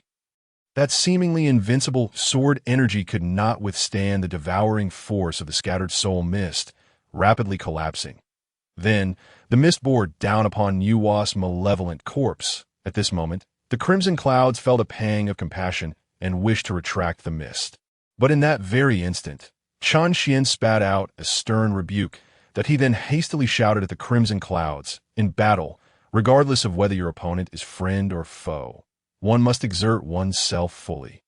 Like a lion fighting a hare, holding back is irresponsible to oneself and disrespectful to the adversary. Let your scattered soul mischarge with all its might. Chen Xian's furious roar successfully dispelled any altruistic thoughts in the crimson clouds. Obediently, they summoned the mist once more. Bang! A faint yet perceptible sound echoed. The mist finally broke through the last line of defense of Nuwa's malevolent corpse, crashing heavily against her. The immense pressure within the scattered soul mist forced Nuwa's malevolent corpse to retreat. The power of the scattered souls began to erode her very essence. In that moment, Nuwa's malevolent corpse emitted muffled groans, rolling helplessly within the scattered soul mist, the crimson clouds, fervently channeling their true essence. Successfully suppressed Nuwa's malevolent corpse. Suddenly, a burst of five-colored radiance erupted in the heavens. There, the benevolent Nuwa, resembling a radiant maiden, reached out with her hand. The five-colored light converged in her grasp, with a gentle shake. The light transformed into stone. She then tossed the five-colored stone, which soared into the scattered soul mist. Instantly, the blood-red scattered soul mist surged with newfound brilliance, as five-colored light emerged spontaneously from within the crimson mist, tainting the red hue. Simultaneously, the crimson clouds keenly sensed that the malevolent power capable of refining souls and seizing lives within their scattered soul mist was rapidly diminishing, replaced instead by a surge of vitality. The essence of rebirth and creation surged forth. Nuwa was indeed extraordinary. Within the hearts of both the crimson clouds and Chunxian, they clearly felt the boundless vitality contained within that five-colored light. This was the grace of the earth, the divine power that transcends the world. It was likely that Nuwa, in her creation of humanity from clay, also drew upon this divine power, quietly murmuring to himself. Chunxian then addressed the crimson clouds. You may cease now. Nuwa's trial should have been passed, since Nuwa has even utilized the divine power she employs during the creation of humanity. It stands to reason that she has revealed her true capabilities. To confront her with full force naturally indicates that Nuwa has acknowledged your strength. The crimson clouds were already eager to retract the mist. Upon hearing Chunxian's words, they took a gentle breath, and the scattered soul mist returned entirely to their body. That Nuwa's malevolent corpse also escaped from the confines of the scattered soul mist. Humph. However, after stabilizing her form, Nuwa's malevolent corpse immediately glared at the crimson clouds. Her voice laced with anger. Crimson Cloud, the world claims you to be the kindest soul beneath the heavens. In my view, you are the greatest villain of all. The art of refining souls and scattering spirits is indeed a nefarious technique. Hearing these words, the crimson clouds could only smile helplessly. They had heard such remarks numerous times in recent days. Yet, there was simply nothing they could do. The malevolence lay within the celestial sovereign inside them. But they truly had no way to explain as for the crimson clouds. Observing that Nuwa's malevolent corpse was still relentless, they could only shake their head. They were well aware of the technique for slaying the three corpses. In truth, slaying the three corpses could lead to sanctification. With all three corpses slain, one Koar encounter with Shoyang Mountain is perhaps a matter of fate, whether to share it with him or keep it concealed. Upon hearing the words of the benevolent corpse of Nuwa, the malevolent corpse of Nuwa shot a glare at Hongyun. Humph. With a cold snort, she addressed Hongyun once more, asserting that our connection to Shoyang Mountain is profound. Should this matter be divulged, I will hunt you down across the 9 heavens and 10 lands, through the chaos of the primordial world, and I shall surely slay you beneath my sword. Umph. In his heart, Hongyun scoffed at Chunxian's disdainful laughter. Yet, Hongyun nodded repeatedly at the malevolent corpse of Nuwa. Rest assured, my friend, I shall guard this secret with my life. Despite Hongyun's assurance, the benevolent corpse of Nuwa merely huffed once more. Ultimately, she transformed into a radiant red light and swiftly departed that moment. The benevolent corpse of Nuwa approached. She fixated her gaze on Hongyun, her face flushed as she inquired, Hongyun, I must ask you this. The primordial world is formed from the body of Pangu.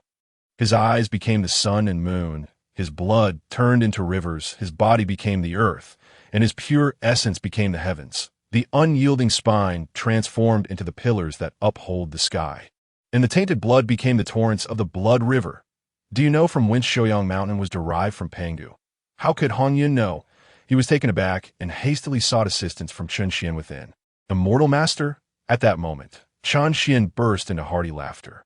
Observing Nuwa's demeanor, it seemed that Shoyang Mountain was indeed as spoken of in later tales. The pure yang essence must truly align with my thoughts. Chapter 37. Pangu's Brother. After the benevolent corpse of Nuwa finished her query, a blush suddenly graced her features. Meanwhile, Hongyun heard Chunxian in his core muttering, as if in realization, which only heightened his curiosity. He persistently called out to Chun Xian, Immortal Master, Immortal Master. What is the origin of Shouyang Mountain from the Great Pangu? Huh. Chun Xian chuckled, not concealing his words, and directly stated, this mountain is the transformation of Pangu's second brother.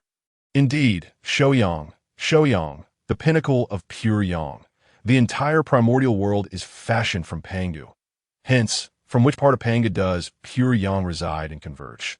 The answer is evident. At this moment, Chun Xian couldn't help but express his admiration. The creativity of those novelists in later generations is truly remarkable. There are numerous speculations about Shouyang Mountain that I never imagined someone would deduce that Shouyang Mountain is Pangu's second brother. Second brother? However, Chun Xian's words left Hongyun feeling as if he had fallen into a cloud of mist, utterly bewildered. Immortal Master, I have never heard of the Great Pangu having a second brother. Upon hearing this, Chun Xian realized the misunderstanding. What does second brother mean? The primordial realm was still unaware. He pondered for a moment, and then found a term that might suit the era of the primordial world. Saying to Hongyun, it refers to the yang root. Ah, Hongyun understood. He was left dumbfounded. What? The primordial realm is formed from Pangu. What is so strange about the manifestation of the yang root? You should quickly convey this to Niuhua. Seeing Hongyun's astonishment, Chun Xian shook his head helplessly. After living for countless eons, how could he still act like an innocent old man? Finally, he urged Hongyun onward.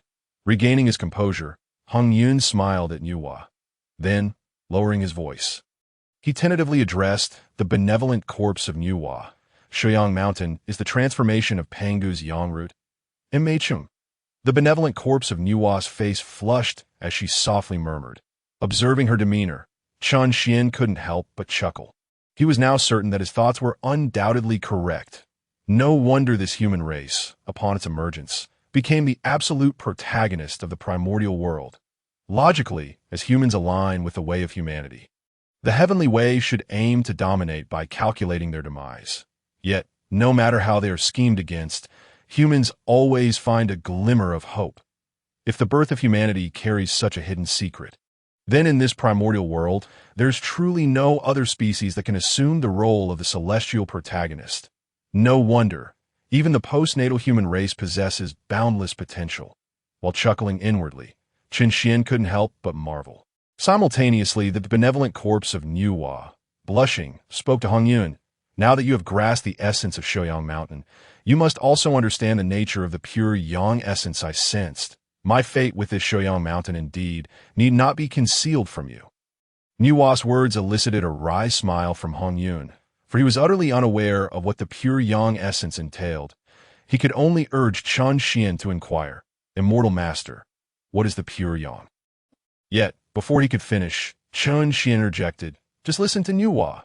As Chun Xian concluded, Niuhua giggled shyly. I arrived at this Shouyang Mountain and obtained the pure yang true essence.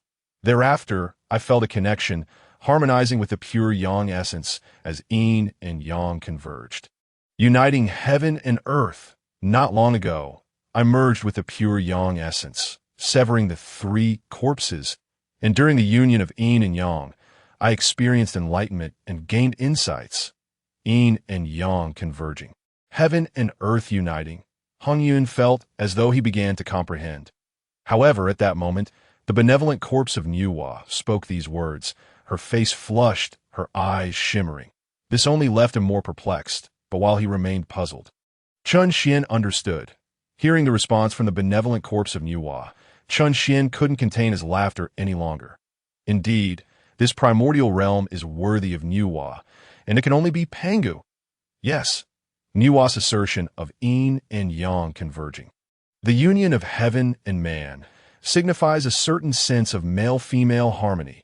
Naturally, with Pangu's demise, he is transformed into the primordial realm. It is impossible for Niuhua and Pangu to engage in any grand harmony in a physical sense.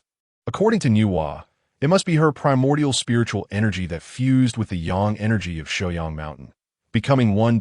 And Niuhua's primordial spiritual energy is undoubtedly pure yin.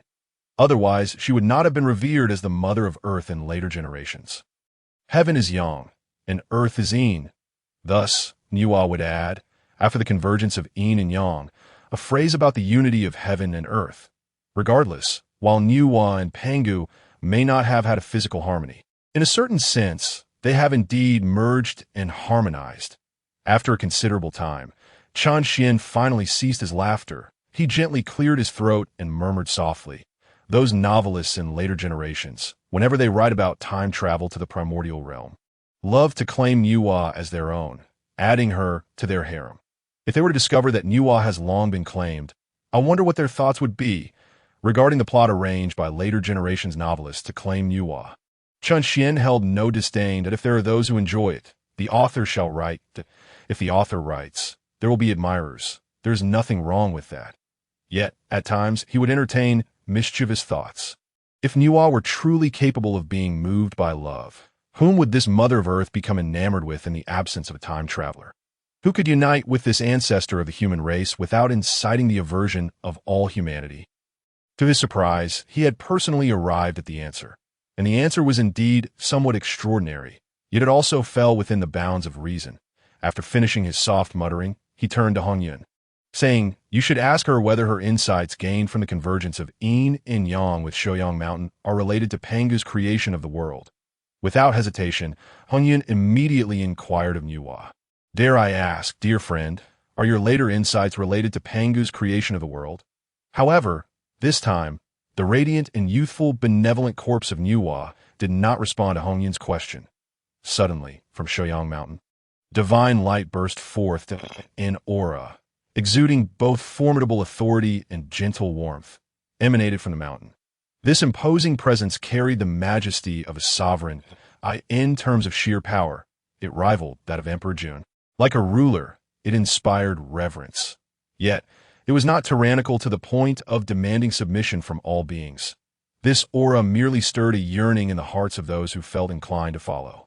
Even Hongyun felt an overwhelming comfort enveloping him in the presence of this divine light and aura. Even the Chun Xian within him felt unusually at ease. It was as if his primordial spirit had unknowingly expanded in stature. Then, a voice, rich and gentle, akin to a spring breeze that brings forth rain, resonated. "I have answered so many of your questions. May I kindly ask you what insights you have regarding Shoyang Mountain?" A voice emerged from behind the maiden, as captivating as her name. Hongyun lifted her gaze and beheld Nuwa, who had been reclining beneath the cypress trees, now rising with her eyes opened.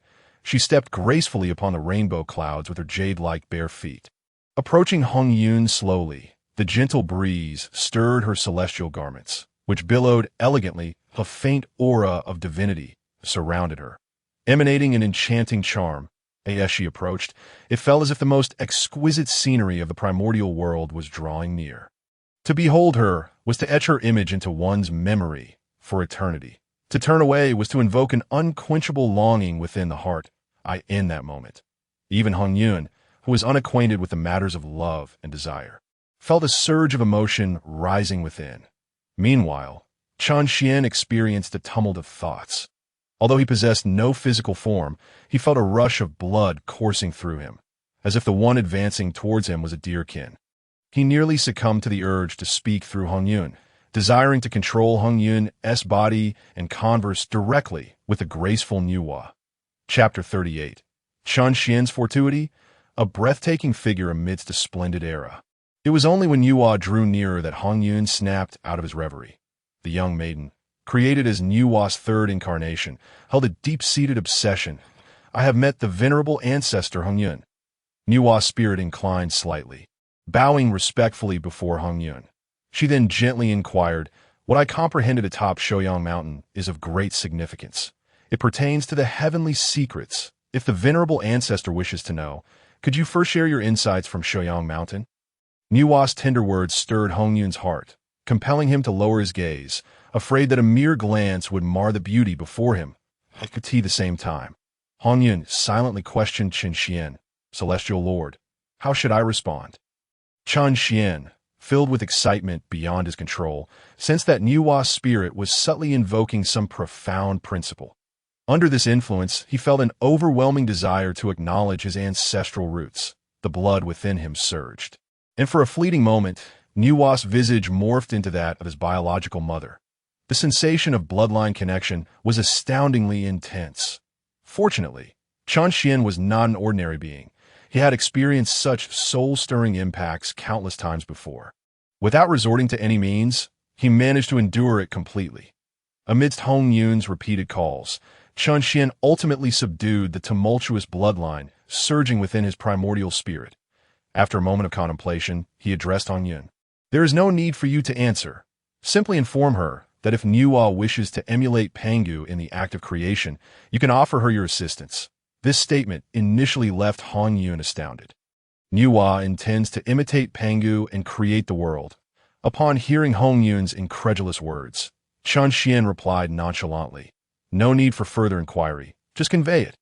Hongyun cleared his throat and then solemnly turned to Nuwa's spirit, declaring, "What I have comprehended is not for Nuwa to know. However, I can assure you that if you desire to emulate Pangu and create the world, I shall certainly aid you." As soon as these words left his lips, Nuwa's enchanting visage widened in astonishment, gazing at Hong in the void.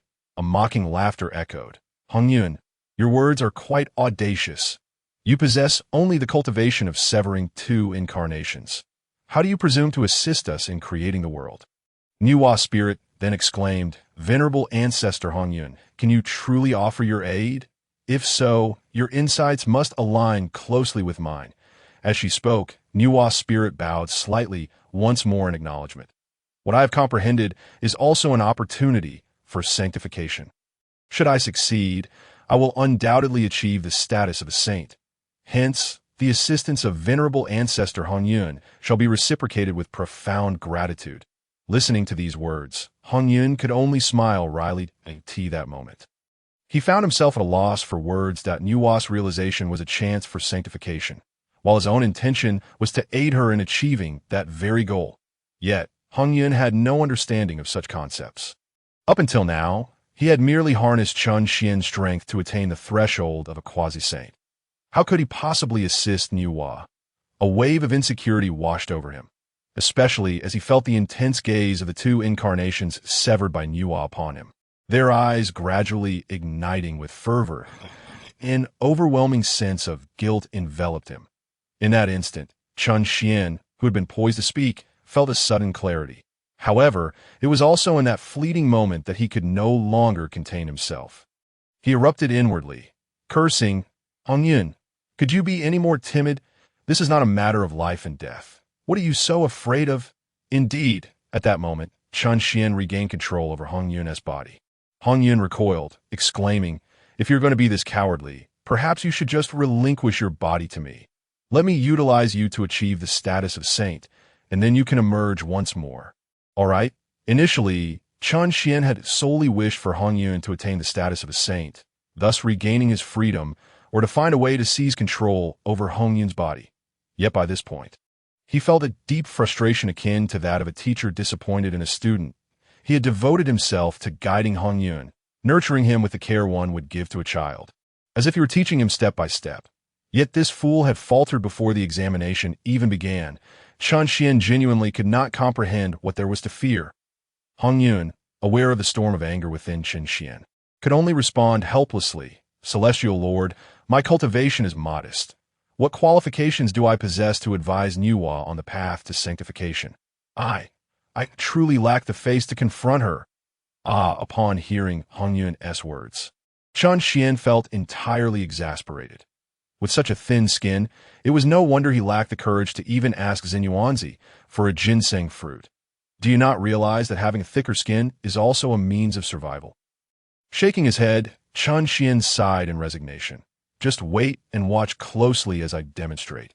He had intended to say act cool, but knowing Hongyun would not understand, he quickly amended, "In matters of cultivation, the capable are the teachers, though your cultivation may not match that of Nuwa. With my presence, you become the capable one, the teacher, in the vast primordial realm. Even before Hongjun, you could stand tall and proud. Do you understand?"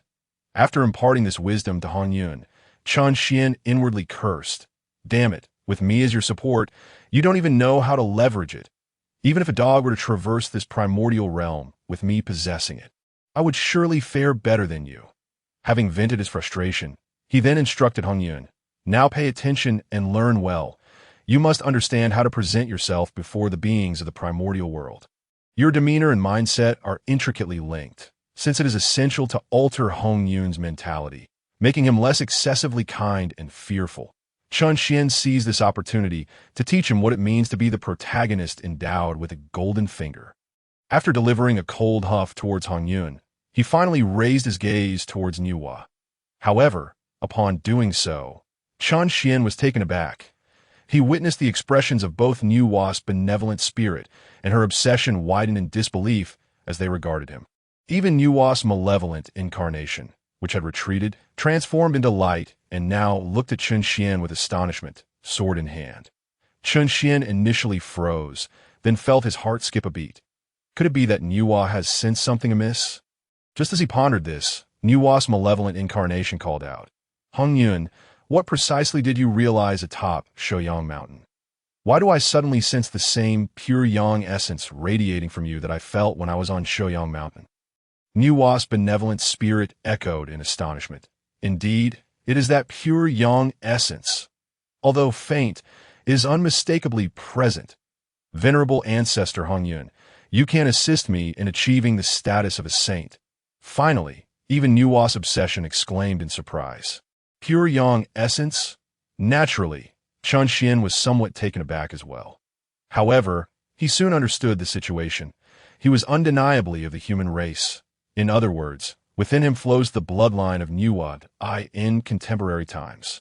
It is evident that the bloodline from Niuhua's clay creation of humanity inherently contains the pure yang essence of Pangu. That it is precisely this pure yang essence, combined with Niuhua's pure yin energy, that endows the human race with a natural balance of yin and yang, as well as the 5 elements.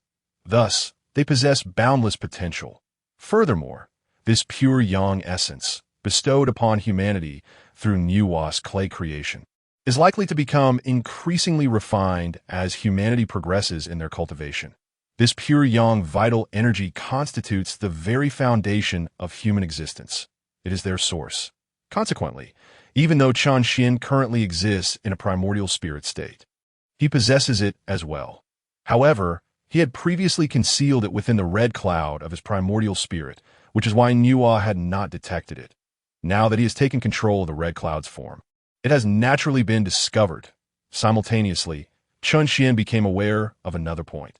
Before arriving in this primordial realm and encountering Niuhua, he had never known that the human race harbored Pangu's pure yang essence within them. Moreover, he had never sensed it. Everything related to Pangu possesses the power of creation and the merit of genesis. The pure yang essence left behind by Pangu after the creation must undoubtedly share this trait. Does this not imply that he could harness this pure yang essence to advance his cultivation further? Indeed, over the millennia, Chun Xian believed he had already reached the pinnacle of his cultivation. The myriad paths of the universe lay within his grasp, and the endless laws could be summoned with a mere snap of his fingers. He felt he had reached the limits of his practice. There was no further breakthrough to be had. Yet now, it seemed that this was not the case.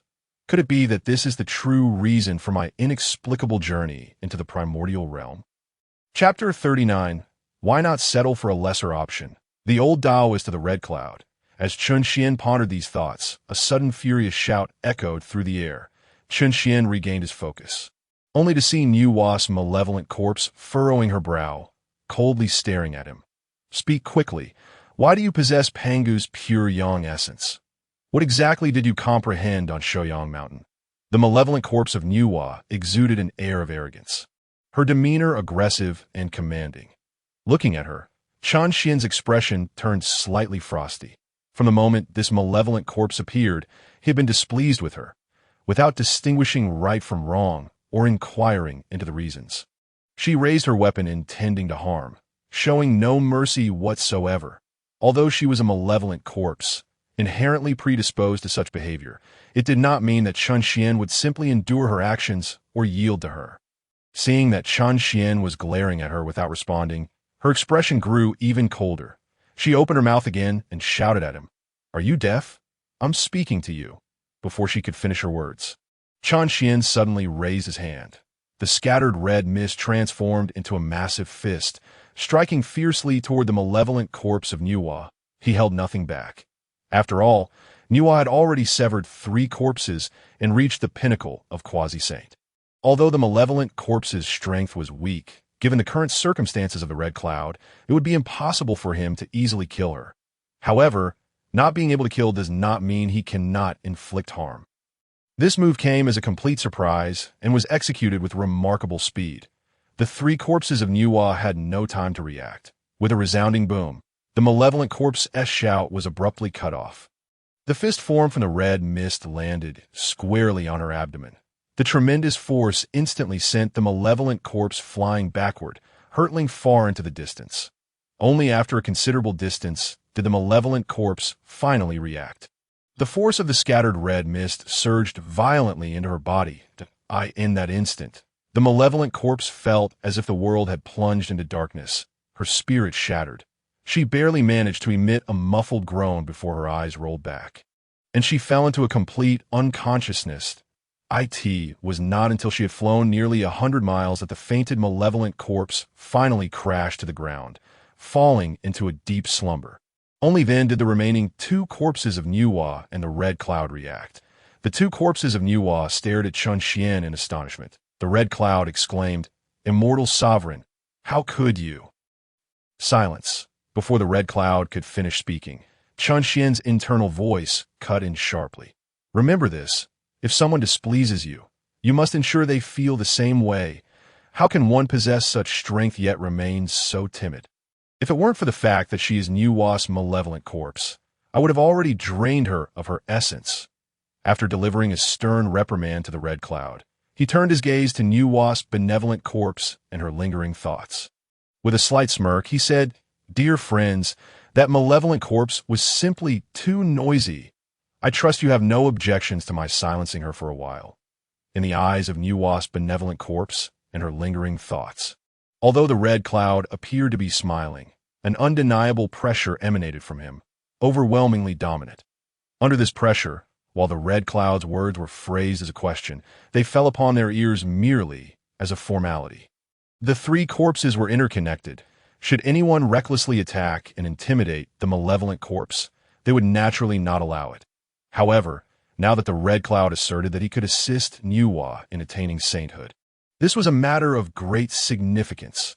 Moreover, the malevolent corpse was indeed disruptive and had been disrespectful from the outset. Having been taught a lesson, they had nothing further to say. Thus, after a moment of hesitation, Nuwa's lingering thoughts were the first to nod in agreement. What the ancestor has said is quite reasonable. The malevolent corpse has repeatedly spoken disrespectfully to the ancestor.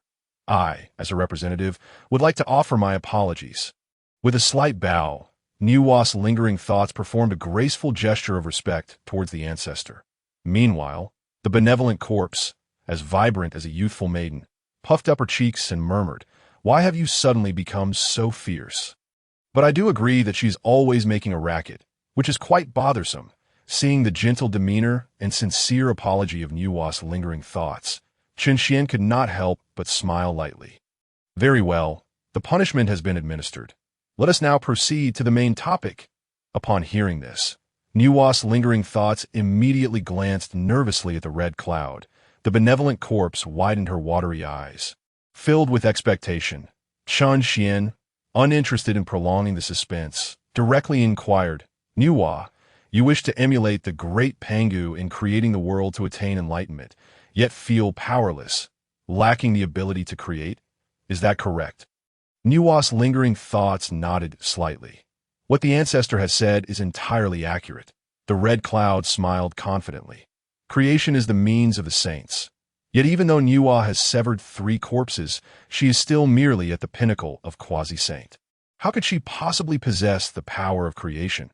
After sharing a laugh, the Red Cloud then addressed Nuwa. "Since you feel incapable of creation, why not settle for a lesser option?" "Settle for a lesser option?" Nuwa's lingering thoughts furrowed her brow. The benevolent corpse, murmuring softly, quickly turned to the Red Cloud and said, "Ancestor, please do not keep us in suspense. This matter of creation is one we 3 sisters have contemplated for a long time. Yet we consistently find ourselves at an impasse. Since you have gained some insights, please speak plainly. Chen Xian chuckled softly, preparing to respond. However, as the words lingered on his lips, he abruptly halted. I could see that moment.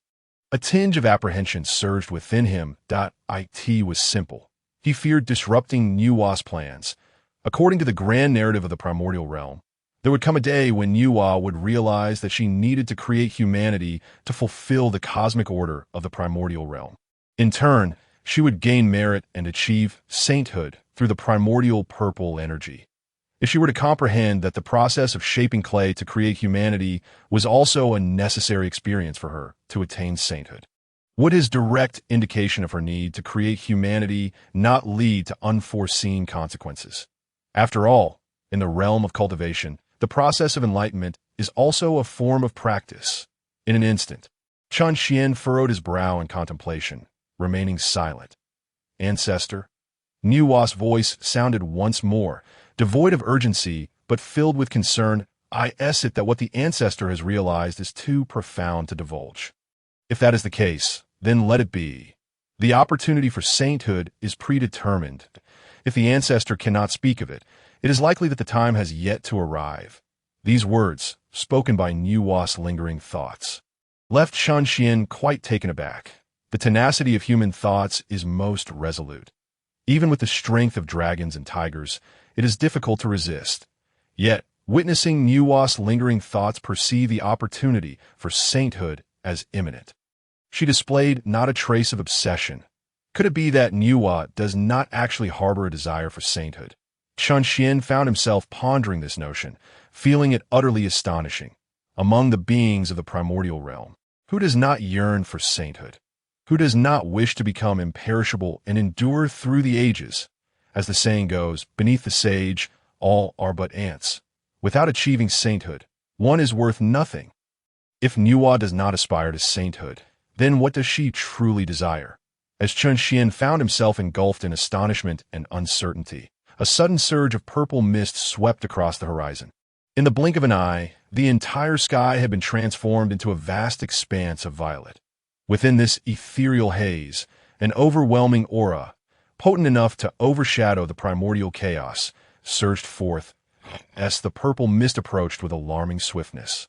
The intensity of this presence grew ever more formidable and awe-inspiring in an instant.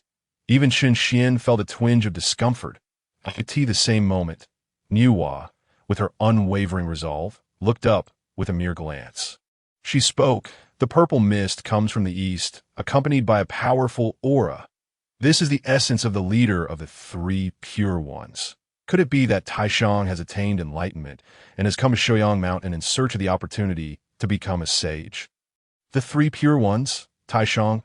Nuwa's words struck Chen Xian like a bolt from the blue, causing him to startle.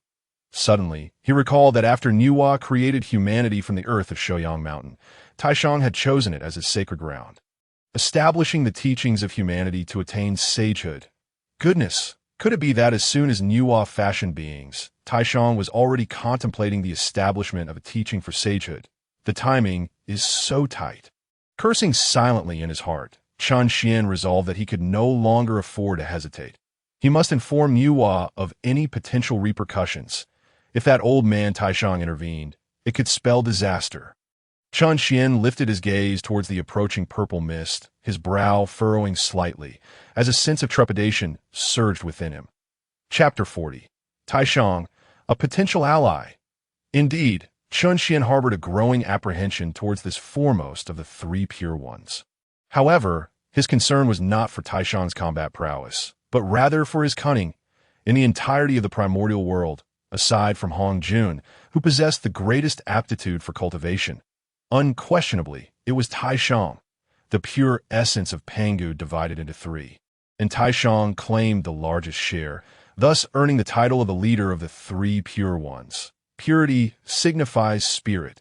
The pure essence of Pangu was undoubtedly akin to the celestial dome it gave rise to, representing the utmost purity of the primordial world. With such pristine essence, it was impossible for Taishang not to possess exceptional talents. Moreover, when it comes to scheming, aside from Hongyun, who else could rival Taishang? Undeniably, he was the one. After Niuhua created humanity, only he recognized that this seemingly insignificant human race, regarded as weak by the primordial divine beings and countless postnatal races, was the true protagonist of the primordial world. Thus, he established the teachings of humanity, firmly intertwining them with the fate of the human race. His two brothers, although they emulated him to establish their own teachings and attain sagehood, and even the two from the Western teachings followed suit, ultimately fell short of his stature.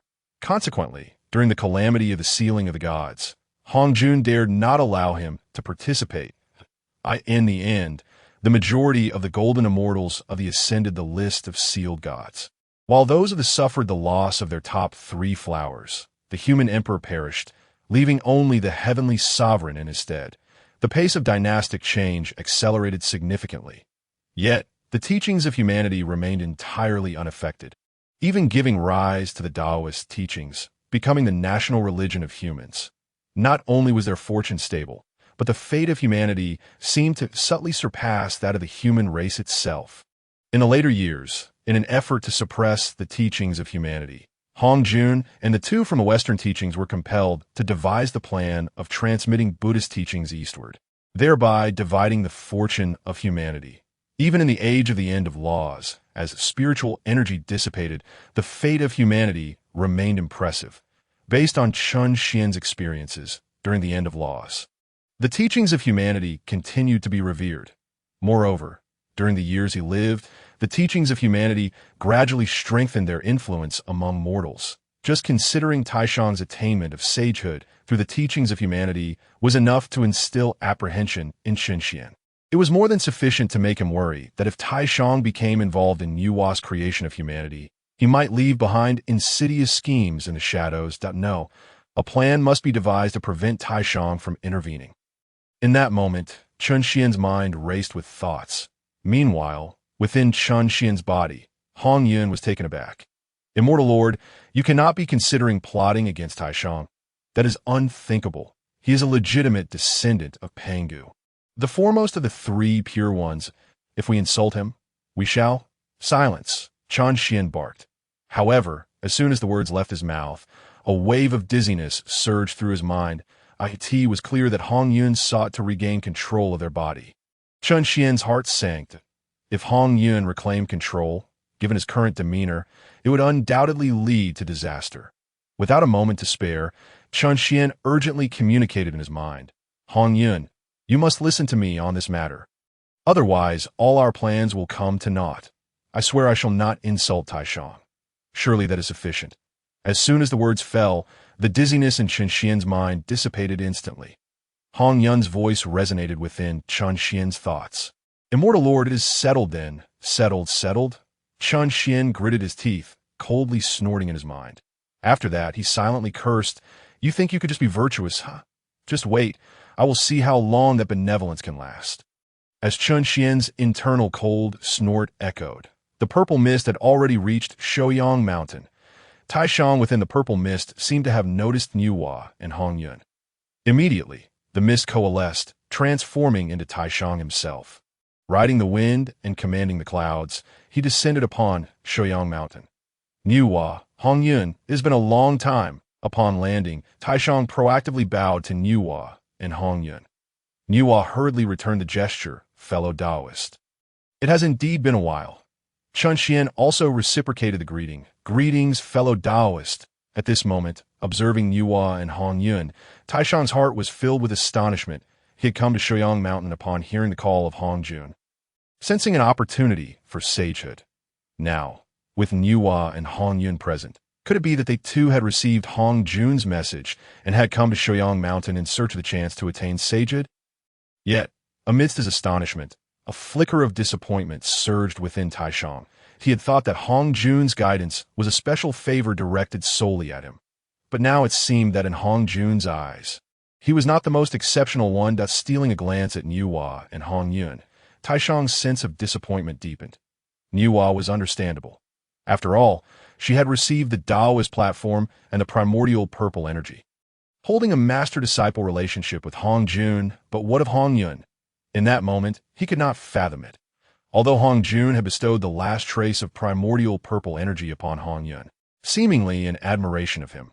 Taishang could not overlook the fact that Hongjun's bestowal of the primordial purple energy to Hongyun was driven by ulterior motives. Hongjun had granted such a supreme treasure, yet he had deliberately withheld any formal recognition for Hongyun. This implicitly allowed others to seize the primordial purple energy. It was clear that Hongjun merely sought to utilize Hongyun, making the seventh trace of primordial purple energy the one that vanished, in order to align with the heavenly path that in essence, Hongyun was but a pawn in Hongjun's game. Moreover, a discarded piece at that. How could Hongjun deign to offer guidance to such a discarded piece? Or perhaps, he had misjudged the situation. Was it possible that Hongjun held Hongyun in high regard, treating him equally, thereby intensifying his sense of loss? As he pondered, he couldn't help but feel a hint of curiosity. In turn, he began to scrutinize Hongyun, or rather, Chen Xian. He also began to assess this legendary figure. As had been recounted by later generations, he appeared as an elderly man.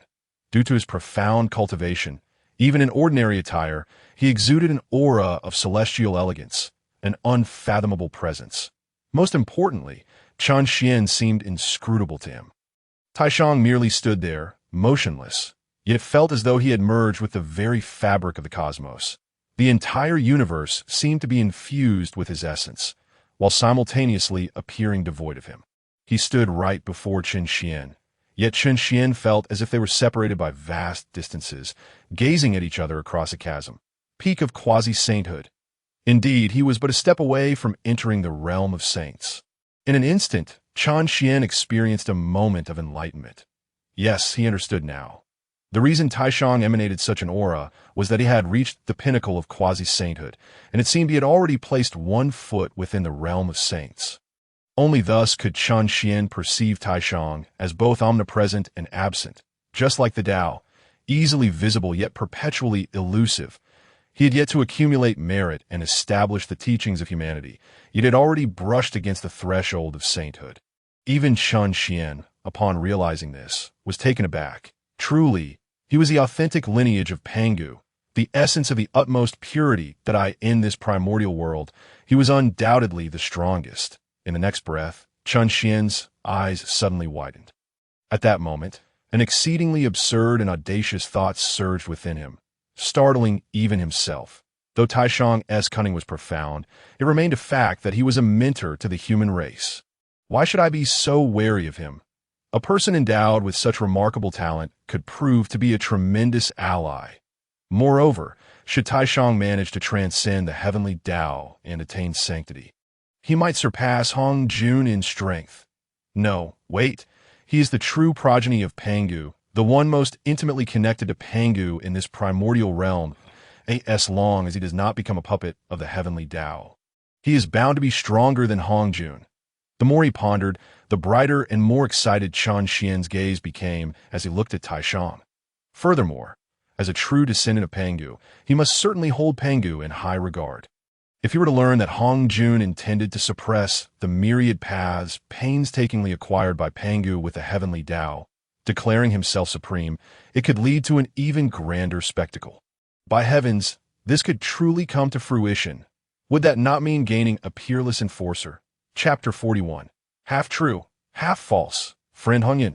After scrutinizing Hongyun, he noticed that Hongyun remained utterly still, gazing intently at him. Moreover, his eyes sparkled with a radiant brilliance. The more crucial detail was that each time the light flickered in his eyes, a vague sense of foreboding blossomed within Taishang's heart. While this was utterly inconceivable to him, he could not afford to underestimate Hongyun. After all, Hongyun had obtained the primordial purple energy and had recently entered the quasi-saint realm using it. Thus, Taishang, while remaining vigilant, smiled at Hongyun and inquired, "Friend, why do you regard me so intently? Is there something amiss with my countenance?" Upon hearing Taishang's words, Chen Xian returned to his senses. In the swirling tides of thought, he immediately discerned his course of action. Taishang was now at the pinnacle of the quasi-saint realm, and on the verge of becoming a saint. It goes without saying that he must harbor deep admiration for Hongjun. To incite him against Hongjun would undoubtedly be a formidable task. However, Chen Xian was not in a hurry. The 6 great saints of the primordial realm had yet to ascend, and the calamity of the witch and demon races had not yet begun. He possessed ample time to slowly guide Taishang and engage with him. Although allowing him to progress without obstruction would mean he would become a puppet beneath the heavenly Dao through the merits of the heavenly Dao. It was just as Chen Xian had asserted. Taishang was indeed cunning. He had likely devised plans against the heavenly Dao even before he became subservient to it. Chen Xian felt that the odds were heavily in favor of this assumption. After all, why was it that during the numerous great calamities in the primordial realm, the fortunes of humanity continued to flourish? Taking a step back, should Taishang attain sanctity through the binding of the human race's fortunes? Could it be said that the fortunes of humanity were synonymous with those of the heavenly Dao? Not necessarily. Let's not forget that the primordial paths encompass the 3 talents of heaven, earth, and humanity. The heavenly Dao belongs to Hongyun, while the earthly path is attributed to Zhenyuanzi. Where then lies the path of humanity? Most likely, it resides with the human race. The reason humanity could emerge as the protagonists of the primordial realm is likely due to their adherence to the path of humanity among the 3 talents. If this were indeed the case, then Taishang's teachings and the path of humanity would be inextricably linked. Consequently, should he wish to alter Taishang's relationship with the heavenly Dao in the future, it would be exceedingly simple for Chen Xian.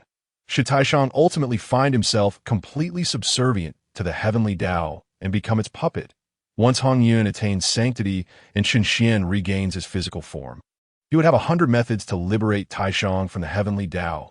For now, Chen Xian's task was to plant a seed of doubt regarding Hongyun in Taishang's heart, a seed that would make him question Hongyun. Finally, Chen Xian silently chuckled to himself before addressing Taishang. However, as he opened his mouth, his expression shifted dramatically.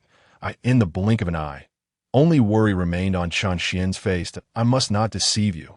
Dear friend, I have heard that among Pangu's 3 pure ones, Taishang is the kindest at heart. Upon hearing this, Taishang, though unsure why Hongyun suddenly mentioned his kindness and displayed concern, shook his head in response. My friend, you flatter me that if there is a paragon of goodness in the primordial realm, it must be you. As he uttered these words, Taishang secretly chuckled to himself. It was true that he was kind-hearted. Yet he understood that his kindness differed from Hongyun's, that he believed his benevolence had its limits and depended on whom it was directed toward, unlike Hongyun, who seemed to possess boundless goodwill toward all. However, after his secret amusement, Taishang then inquired of Hongyun, My friend, you claim I am kind-hearted, yet you also show concern. What is the reason for this? Chen Xian sighed softly, feigning a heart-wrenching demeanor as he replied. Taishang, I have received primordial purple energy from Hongjun Daozu. Yet, rather than gaining from this primordial purple energy, I have instead been nearly harmed by it. Upon hearing this, Taishang was taken aback, and even the 2 forms of Nuwa stared at Hongyun in astonishment. Not long ago, Hongyun had spread throughout the primordial realm, and now, observing his current aura, it would seem he had indeed entered the quasi-saint realm. Why then did he claim to have been harmed by the purple energy? Alas, as Taishang's words fell, Chen Xian sighed once more, instantly revealing an expression of deep sorrow, as though he had endured countless near-death experiences. I must not conceal this from you, my friend. Ever since I departed from the Zixiao Palace, I have been relentlessly pursued by Kunpeng. He declared he claims that while the primordial purple energy was bestowed by Hongjun Daozu, it should only be claimed by the worthy, not the unworthy. It is simply because I, the most kind-hearted and easily deceived, was targeted for pursuit. Upon hearing Hongyun's words, Taishang's expression turned to one of shock. Kunpeng, such audacity! He truly does not regard the Daozu with any respect. Not only does he disregard the Daozu, but Chen Xian interjected. He even said.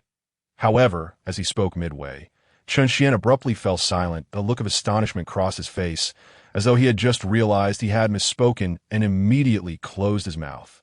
Though Taishang was surprised by Hongyun's pursuit by Kunpeng, he did not take it too seriously. He had long suspected that Hongjun intended for Hongyun, who possessed the primordial purple energy, to be the one to escape, thus providing a glimmer of hope for the various innate divine beings of the primordial realm.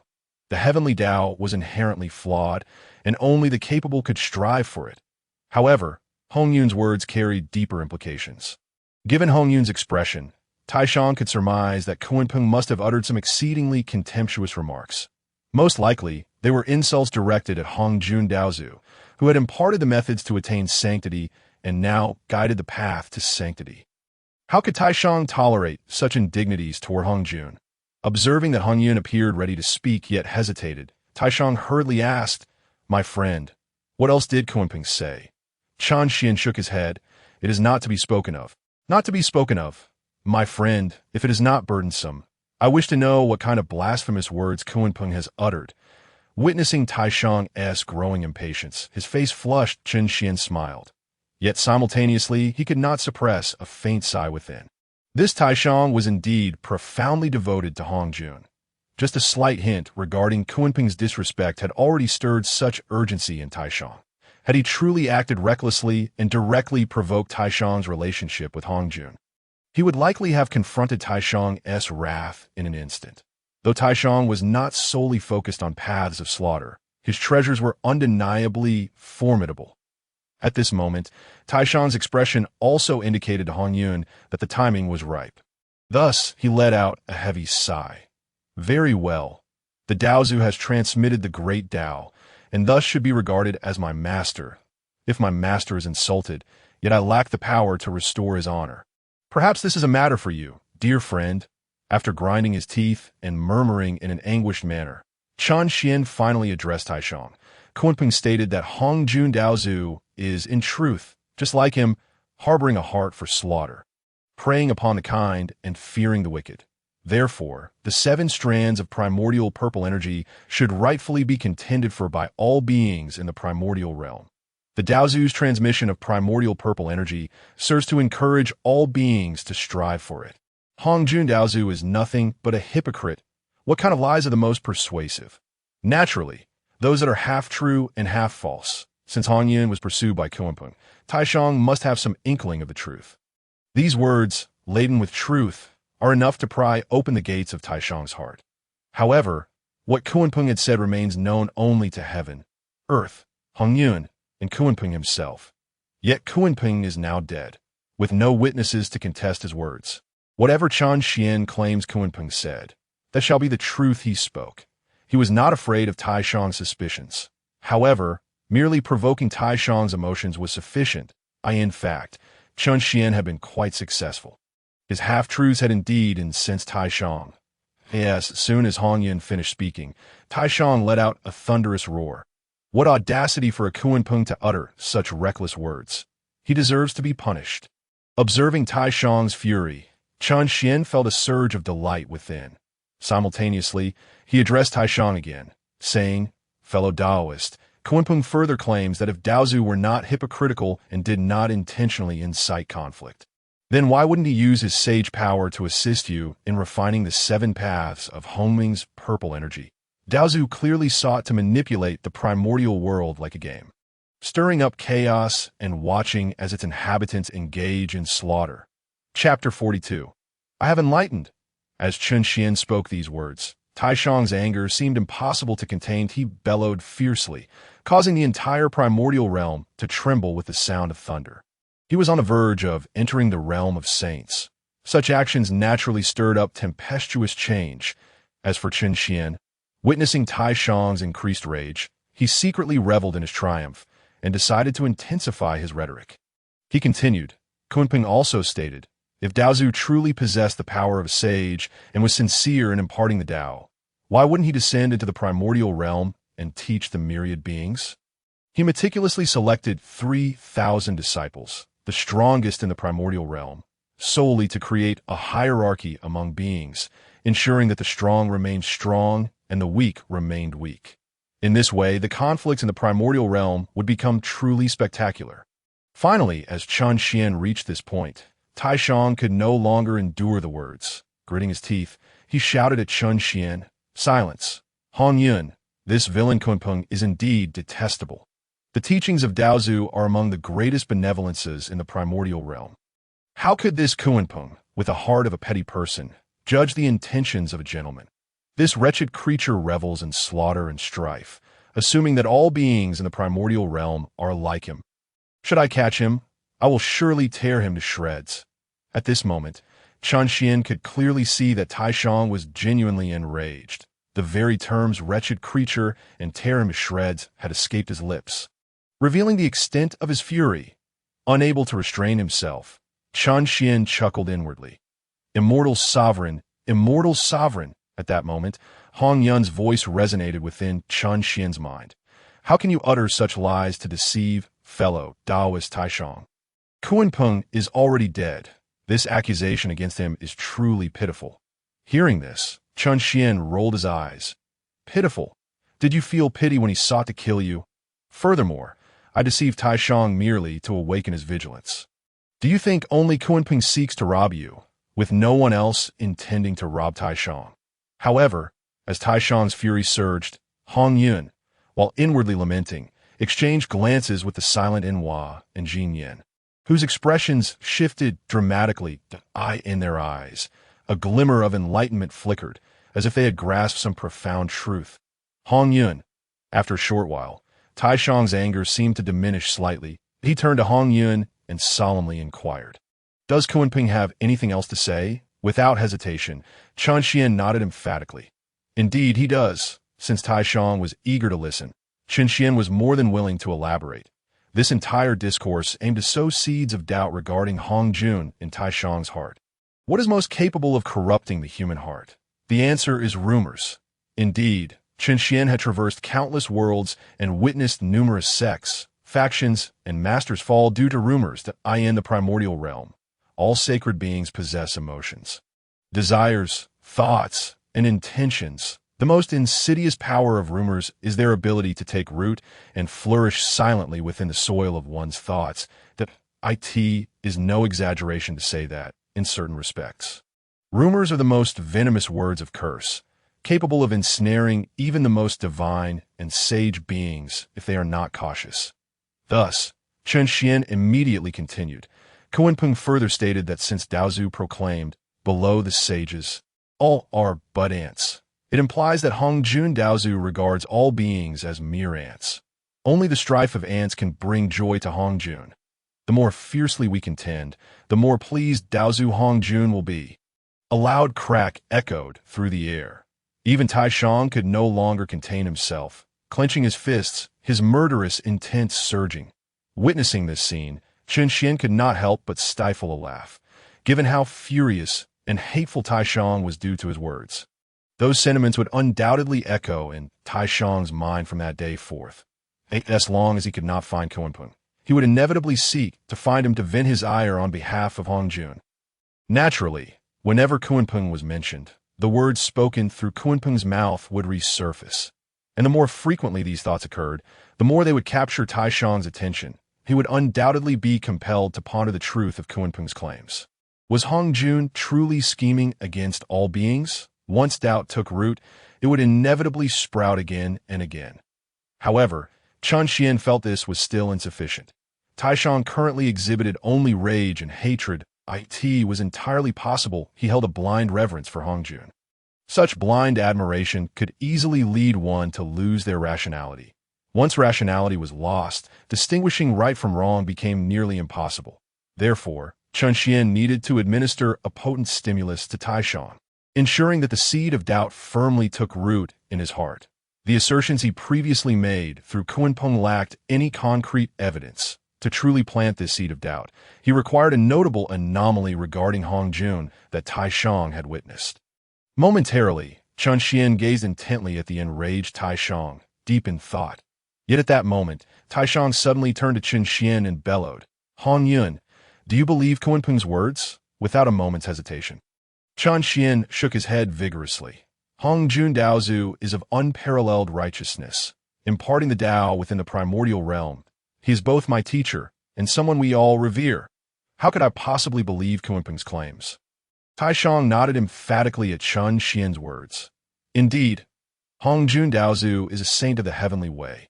His heart is for the benefit of all. How could he be judged by the words of a petty man like Kunpeng?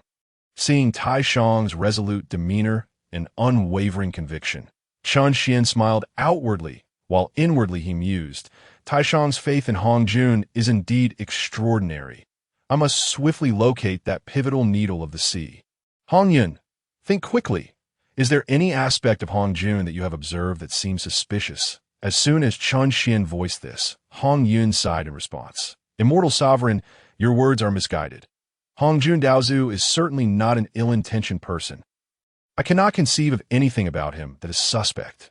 Hearing this, Chun Xian was momentarily taken aback, and in the next instant, he erupted in anger. Hongyun, are you genuinely foolish or merely pretending?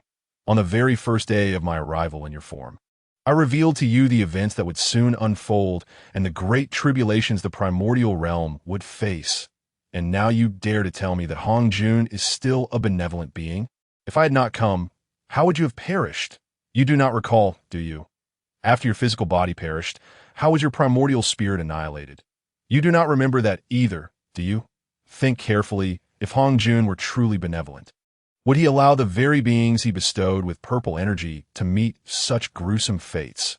If he were kind-hearted, would the primordial realm experience catastrophe after catastrophe, causing countless beings to perish unjustly? Finally, upon hearing these words, Hongyun fell silent. He suddenly recalled everything he had witnessed during Chun Xian's illusion. Everything he had seen beyond his own demise. He had witnessed the calamities rising within the primordial realm. Each disaster inevitably led to the deaths of countless beings, staining the earth with blood and filling the skies with malevolence. But could a truly benevolent individual stand by and watch such events unfold? If he possessed the realm of a saint, would he turn a blind eye? Through the incident involving Kunpeng and Dijun, Hongyun indeed recognized that the primordial realm was rife with strife, greed, and slaughter. His compassionate heart was merely a jest. Yet he had never contemplated the depths of Hongjun's character. Even though Hongjun had previously unleashed tribulation upon him, had he not escaped swiftly, the wrath of that tribulation would have been dire. Yet still he had not perceived any malice in Hongjun's heart. However, at this moment, a crack began to form within his heart. Indeed, Chun Xian's fabrications to Taishang not only affected Taishang, but also had a profound impact on Hongyun. For a moment, Hongyun fell into silence. Chun Xian then raised his voice once more, urging him to reflect deeply. Recall the 3 teachings of Hongjun and search for any flaws. Hongjun must have vulnerabilities. Hongyun, my friend. Just as Chun Xian's words faded, a sudden call broke the stillness. Chun Xian regained his focus and turned to see Nuwa's benevolent form and her unwavering spirit, both gazing at her with wide eyes. Their expressions a mix of surprise and excitement. I have comprehended. I have finally comprehended. Without waiting for Chun Xian to speak, both of Nuwa's forms exclaimed in unison, I have finally grasped what you meant by compromise. Boom! Suddenly, Shouyang Mountain trembled lightly. Then, a divine radiance surged forth from within Shouyang Mountain, casting a golden hue across the landscape. Simultaneously, a heavy yet incredibly soothing aura erupted from Shouyang Mountain. Feeling this aura, both Taishang and Chun Xian shuddered. Chapter 43. Becoming a Sage on Shouyang Mountain. Golden light radiated, and an aura of profound mystery enveloped the area.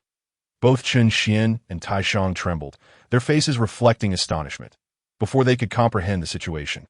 The golden light enveloping Shouyang Mountain suddenly intensified. Chun Xian and Taishang felt a sharp pain in their eyes. Even they, with their immense power, could not help but close their eyes. Yet, in the brief span of a breath, they both opened their eyes simultaneously. That moment, they were once again startled. Within the dazzling golden light stood an extraordinarily beautiful woman, stepping upon clouds, her garments billowing gracefully. She wore an exceptionally splendid attire, exuding an imperial aura that was both regal and commanding. However, her stunning visage was filled with compassion and a benevolent spirit. An infinite majesty fused seamlessly with a compassionate grace at this moment. These two aspects manifested perfectly within this enchanting woman. Finally, after the initial shock, both Chun Xian and Taishang realized simultaneously. This is Nuwa, the true Nuwa. Congratulations, dear Nuwa. Coming to his senses, Taishang hurriedly bowed. The divine essence emanating from Nuwa left him in awe, clearly indicating that she, like him, had reached the pinnacle of quasi-sainthood. She was already on the threshold of becoming a saint, merely awaiting the opportune moment. As for Chun Xian, upon regaining his composure, his emotions surged once more. This was the Earth Mother, the progenitor of humanity he had longed to see. Moreover, it felt as if his own bloodline had been completely awakened, causing a torrent of energy to surge from the depths of his primordial spirit. Nuwa seemed to take notice of Chun Xian's extraordinary presence, lifting her gaze towards him. However, the surprise in her eyes was fleeting. In the blink of an eye, she returned to her calm demeanor, her compassion restored. Yet that fleeting glance sent a ripple through Chun Xian's heart. He distinctly felt that Nuwa had perceived his bloodline, had seen through his origins. My friend, just as Chun Xian's emotions surged, Nuwa's voice, gentle as a meandering brook and soothing to the soul, resonated. This utterance sent a shiver down Chun Xian's spine. She did not address him as Chun Xian or elder, but simply as my friend. Had Nuwa truly seen through him? Yet, there was no time for further inquiries as Nuwa continued. Thank you, my friend. Your discussion with Taishang has allowed me to fully comprehend the essence of what you meant by compromise. As her words settled, a gentle breeze arose. Nuwa, aided by this wind, slowly turned. She lifted her gaze, yet her brow was lowered, looking down towards Shoyang Mountain. Her compassionate eyes seemed to pierce through the heavens. Gazing directly at the mortal realm that I departed from the Zixiao Palace and came to Shoyang Mountain to refine the sun and transform essence, merging yin and yang. Day by day, I have sought the Dao. Day by day, I have observed the mortal realm. Yet, I found no enlightenment, only witnessed the suffering of humanity. Suffering of humanity. Hearing Nuwa's words, Taishang furrowed his brow. In an instant, he too ascended into the air. His surroundings suffused with purple energy, swirling to form the pattern of a yin-yang taiji fish. He lifted his gaze and lowered his brow, looking towards the mortal realm. I could see that moment. Chun Xian's heart raced uncontrollably. At this moment, Nuwa referred to this vast wilderness as the mortal realm. Yet prior to this, no one in the wilderness had ever uttered the words mortal realm. Chun Xian understood. Nuwa had attained enlightenment. At this time, Nuwa's voice resonated once more. I see the mortal realm filled with strife and bloodshed, with greed and delusion in abundance. We, the innate deities, engage in futile struggles for treasures and opportunities, the various races and beasts of the mortal realm, driven by desire and ambition, easily ignite conflicts and cause calamities. Yet the great Pangu, having slain the 3,000 demons, sacrificed himself to create the world, evolving the wilderness and nurturing all beings. It truly is hope for all beings to engage in slaughter and chaos. Did the great Pangu wish to witness the myriad beings of the wilderness, like those 3,000 demons, knowing only chaos and not peace? As Nuwa articulated her thoughts, Taishang, suspended in the air, seemed to ponder deeply, his heart resonating with understanding. Behind him, the taiji fish formed from purple energy spun rapidly. His expression changed repeatedly. The father god Pangu forcefully opened the chaos, distinguishing between purity and turbidity, bringing clarity to heaven and earth. Thus, the father god's intention was not chaos and disorder, but a harmonious world where all beings coexist without conflict. Nuwa glanced back, casting a sidelong glance at Taishang. Then she slightly lowered her head and spoke. If I were to become a saint, I would naturally uphold Pangu's will, bringing peace to the wilderness and enlightening it with civilization. Thus, from the highest innate deities to the various races of the wilderness, all would gain understanding and refrain from greed and violence. Upon hearing this, Taishang raised an eyebrow. The swiftly rotating taiji fish behind him came to a halt. He turned his head to look at Nuwa. His eyes filled with astonishment. Yet at that moment, Chun Xian's heart surged with joy. Taishang's astonishment signaled to him that he had successfully planted the seed in Taishang's heart. Nuwa's words had turned Chun Xian's plans into reality. Indeed, why search for the anomalies in Hongyun? All that is needed is for Taishang to understand what constitutes the true path of a saint. Is that not enough? Once he comprehends what it means to be a saint, the flaws in Hongyun will naturally reveal themselves over time. Such a splendid opportunity. How could Chun Xian let it slip away? With a gentle smile, Qin Xian lifted his foot, lightly tapping the ground. Instantly, crimson clouds surged forth, and thunder roared in harmony that he rode the crimson clouds, soaring into the air to stand beside Taishang. Then, with a flicker of thought, his gaze, like that of Niuhua and Taishang, turned towards the mortal realm from Shouyang Mountain. Before him unfolded a scene where innate deities clashed fiercely over a blessed land and cave paradise. He also witnessed bizarre-looking foreign races feasting on raw flesh, and weaker demon races engaging in ruthless killings. Observing all this, Qin Xian spoke, "Dear Niuhua, your words resonate profoundly. The great Pangu, having slain the 3,000 demons and forcefully opened the heavens, sought to bring peace to the wilderness and life to all beings. Yet, since the emergence of the wilderness, strife has never ceased.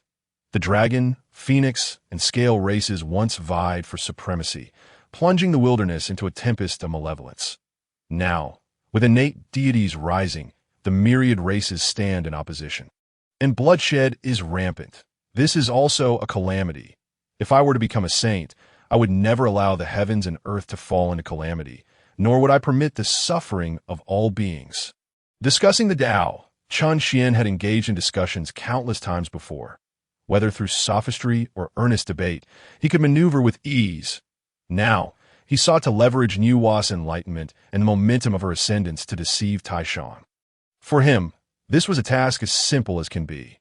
Indeed, upon hearing these words, Taishang's expression shifted once more. Qin Xian withdrew his gaze from the mortal realm and actively looked towards Taishang. "Taishang, my friend, you are transformed from Pangu's pure essence, the true heir of Pangu. This world, being both Pangu's and yours, would you stand idly by as it falls into endless calamities, endlessly cycling in turmoil?" The Supreme Being opened his mouth, yet at this moment, his heart was tumultuously agitated. With the words of Enhua, he indeed experienced a flicker of understanding within. However, the essence of this realization remained elusive, akin to a lotus shrouded in fog, visible yet indistinct. As he heard Qin Xian's words, fresh thoughts began to stir within him. Yet still, that notion eluded his grasp, remaining unclear, though he had parted his lips to speak. He found himself at a loss for words. He uttered a single syllable before his voice abruptly faltered. At that juncture, Enhua's voice resonated once more that I observe the world rife with suffering and calamity. Yet I find myself powerless to instigate change. My heart is set on emulating Pangu to create a pristine world. However, I have yet to attain sanctity. My strength is insufficient. Therefore, why not abandon the creation of the world and instead forge a new race that can bring tranquility and prosperity to this realm? Qin Xian felt a surge of warmth within his heart that Enhua, indeed, had reached enlightenment. Without needing her guidance, she had grasped the truth herself. At this moment, Qin Xian finally comprehended that Enhua's obsession did not lie in achieving sanctity, but rather in something else entirely. Her fixation, it seemed, was born from the moment she unified with the pure yang energy of Pangu upon Shouyang Mountain, becoming imbued with Pangu's will to bring harmony to this primordial world. In that instant, Enhua raised her gaze to the heavens, her eyes radiating clarity. I, Enhua, wish to create a new race. They shall be called humans. Boom! As her words echoed, golden lotuses erupted from the earth, and golden light blazed forth from the heavens. Divine melodies filled the air, painting the skies with vibrant hues. A resounding dragon's roar emerged from the four corners of the universe. The golden dragon of merit descended from all corners of the world, riding the clouds towards her. In that fleeting moment, Enhua ascended to sanctity. Chapter 44. The opportunity to attain sanctity dispersed among all beings. As the celestial seas and the realms gathered, the golden dragons of merit converged upon Shouyang Mountain in an instant. The air was filled with a thunderous dragon's roar, and divine might surged forth, as if the ancient dragon race were resurrecting to vie for dominion over the world, all around Enhua. An infinite aura of mystery poured forth into the world, nourishing all living things. The Supreme Being was taken aback. In his eyes, Enhua was enveloped in a radiant divine light. This brilliance rendered him unable to gaze directly at her. Instilling both fear and awe within him, he sensed that even this vast primordial realm could scarcely bear the weight of Enhwa. Naturally, he grasped the truth that in this silent moment, Enhwa had attained sanctity. To create sentient beings, naming them humans, the emergence of merit culminated in her sanctification. Within the Zixiao Palace, Hongyun proclaimed the path to sanctity, stating that those who attain sanctity may draw upon the primordial purple qi and absorb the merits of the heavenly way to achieve enlightenment. Yet now, the Supreme Being observed that Enhwa sought to create beings named humans to gain merit. However, the golden dragons of merit merely encircled her. She had neither utilized the primordial purple qi nor absorbed the merit dragons. Why, then, had she already attained sanctity? In an instant, tumultuous waves surged within the Supreme Being's heart. Was the path to sanctity, as described by the Dao ancestor, not singular? This bizarre scene did not escape Chun Xian's notice, and he too was momentarily startled. According to the lore, Enhwa first created the 3,000 innate human races, and only after that did she receive merit to achieve sanctity. Yet now, the reality contradicted the narratives of later generations. However, Chun Xian's astonishment was fleeting. In a blink, he comprehended the situation. Enhwa's attainment of sanctity was not through merit, but rather through enlightenment. Following her unification with the pure essence of Pangu within Shoyang Mountain, her fixation had transformed from the pursuit of sanctity to the continuation of Pangu's will, seeking to perfect the primordial realm and the path of the Dao. Those with a fixation often fall into demonic paths. Only those without fixation can attain the truth of the Dao. Enhwa, having relinquished her obsession with sanctity, instead grasped the true method of attaining it, the notion that a single thought can lead to either demonic descent or sanctity. Thus, Chun Xian mused, finding this entirely reasonable. In later generations, it was often said that Enhwa achieved sanctity through merit and was the weakest among the 6 saints.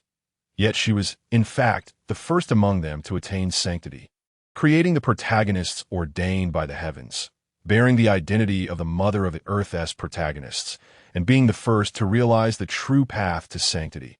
How could she possibly be the weakest? After all, stories are merely stories. With a soft sigh within, Chun Xian noted the confusion etched upon the Supreme Being's face. He smiled and promptly addressed him. Such a splendid opportunity for instigation must not be squandered. Supreme Being, Kunpeng once stated that he does not believe there is but a single path to sanctity, boldly asserting that Hongyun Dao ancestor has ulterior motives. Now, it appeared that there might indeed be some truth to this. The Supreme Being, already harboring doubts, felt his expression shift slightly upon hearing Chun Xian's words. Yet in the next breath, he furrowed his brow and gritted his teeth, exclaiming, "Absolutely impossible. Though Enhwa has attained sanctity, she has merely crossed the threshold. She must still utilize merit to solidify her holy position. The path to sanctity must inherently rely on the method of attaining sanctity through merit." As the Supreme Being's words fell, a dragon's roar reverberated through the heavens. The merit dragons gathered upon Wuzhuangguan Mountain, roaring as they surged towards Enhwa. Witnessing this scene, the Supreme Being's heart swelled with joy. Clearly, Enhwa was about to begin refining the merit dragons. How will this unfold? Hongyun, the words of that feathered beast, Kunpeng, were merely the ravings of a fool. The Dao ancestor's celestial heart must have imparted all that he understood, just as the Supreme Being was about to share a light-hearted remark with Chun Xian. Enhwa lightly flicked her hand. Boom! The entire Sheng mountain trembled slightly. Then from the heart of the mountain, a golden stream of light shot skyward. In that instant, the Supreme Being, who had intended to speak to Chun Xian, found his voice abruptly silenced. For as the light ascended, the merit dragons that had been rushing towards Enhwa soared into the heavens alongside the golden radiance. As the golden light reached the 9th heaven, the merit dragons also soared into the Empyrean. Chun Xian looked up, his gaze piercing through the celestial expanse, and finally discerned what it was. It was a small seal, with 9 dragons coiling around it. The Kong Tong seal. Indeed, that was the postnatal treasure of merit that suppressed the fate of the human race. The Kong Tong seal. Chun Xian finally understood why Hongyun had failed to detect it earlier, and while it must have already discovered the Kong Tong seal, and she had refined it, comprehending its unique application in suppressing fate. Thus, she concealed the Kong Tong seal with her own energy, rendering it undetectable to outsiders. At this moment, the Supreme Being also raised his gaze towards the Kong Tong seal. Puzzled as to its purpose in absorbing the merit dragons, it was then that a ripple emanated from the Kong Tong seal. The ripple transformed into a luminous shield, enveloping all the merit dragons. No matter how the merit dragons twisted and turned, they could not escape the confines of a shield. Clearly, Enhwa had no intention of utilizing those merit dragons. This only deepened the Supreme Being's confusion. He turned to Enhwa, bewildered, and spoke, "Friend, if you refine these merit dragons, your holy position will surely be solidified." "Why?" Before the Supreme Being could finish his thought, Enhwa made an even more astonishing and moving gesture. She raised her right hand, and boundless purple chi converged, transforming in her palm into primordial purple chi. Then, she lifted her left hand, and Shoyang Mountain trembled once more. Following that, a mass of earth, imbued with boundless vitality as if it were a living being, emerged from the heart of Shoyang Mountain. Chun Xian instantly recognized what it was: the Nine Heavens life soil. The Nine Heavens life soil, endlessly regenerative, could produce a complete land from just a single clod. This, too, was the raw material that Enhwa intended to use for the creation of humanity. Cradling the primordial purple chi in one hand and the Nine Heavens life soil in the other, Enhwa smiled faintly. "The sanctity holds no significance for me. Since I have set my heart on creating humanity, I shall ensure that my creation is flawless." The moment Enhwa's words fell, the Supreme Being's eyes trembled violently. For in that instant, as Enhwa's hand holding the primordial purple chi quivered slightly, the primordial purple chi erupted explosively, transforming into a mass of purple mist that surged into the Nine Heavens life soil. In an instant, the purple chi dissipated, and from within the life soil surged an exceedingly potent aura, emanating waves of Dao rhythm. "Friend," at this moment, Taishan was rendered speechless by astonishment. How could he fail to perceive that Enhwa had relinquished the primordial purple energy, bestowing it upon the clay in her hands?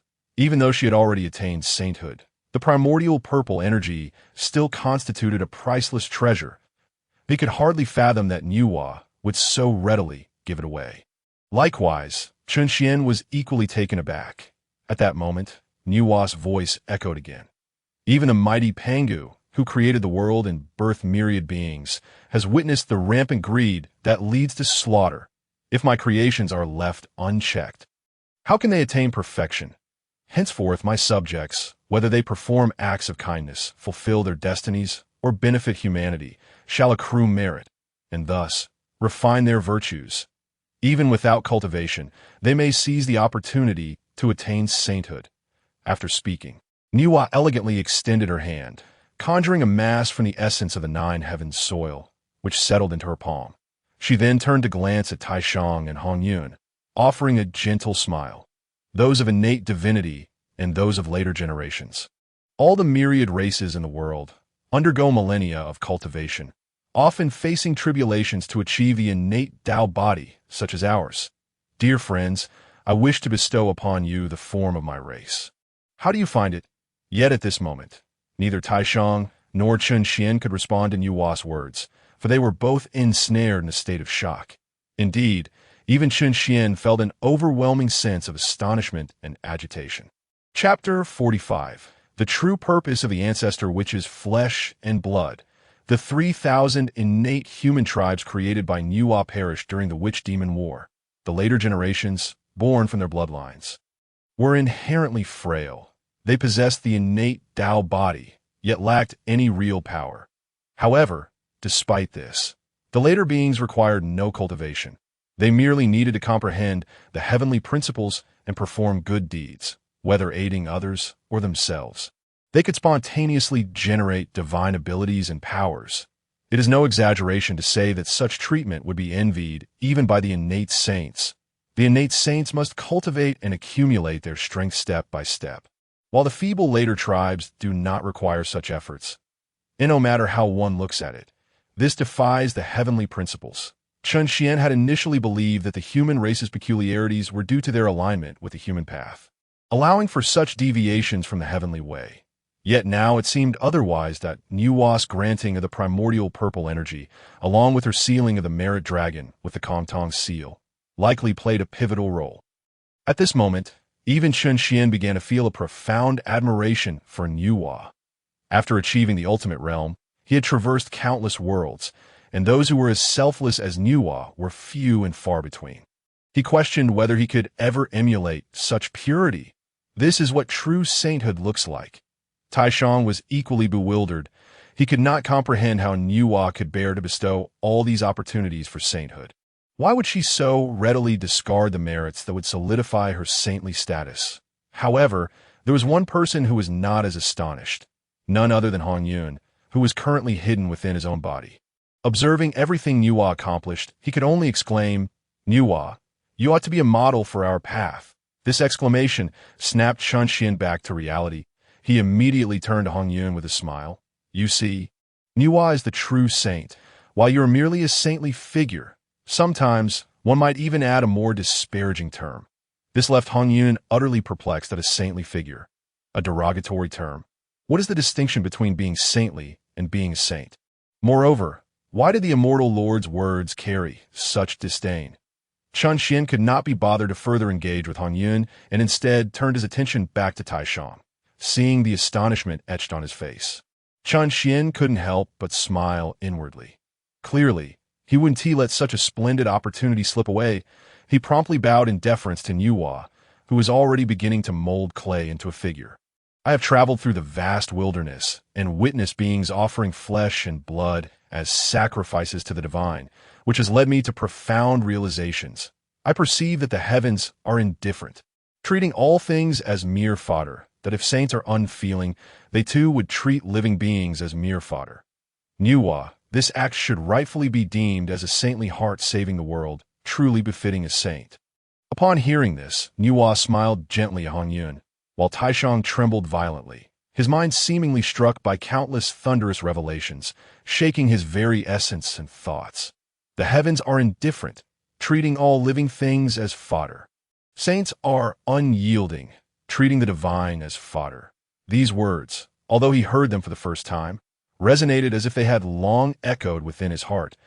In an instant, he grasped the profound meaning behind these statements. The heavens ought to be just the representative of the heavens. A saint should also embody this impartiality. Since Hongyun Taoist ancestor is the foremost saint of the heavens, he should, as the Kunpeng stated, impart the Dao to all beings in the wilderness. Why then did he only impart it to 3,000? At this moment, Taishang's eyes gleamed with enlightenment. Behind him, the primordial purple energy transformed into the Tai Chi yin-yang, rapidly swirling.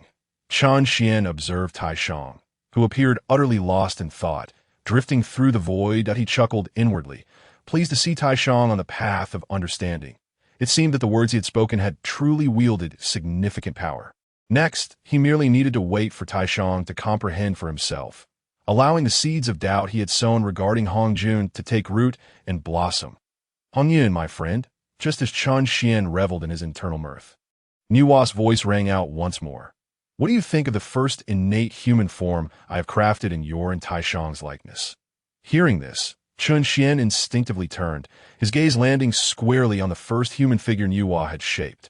At that moment, a cold sweat broke out on his brow as he felt an overwhelming sense of awkwardness.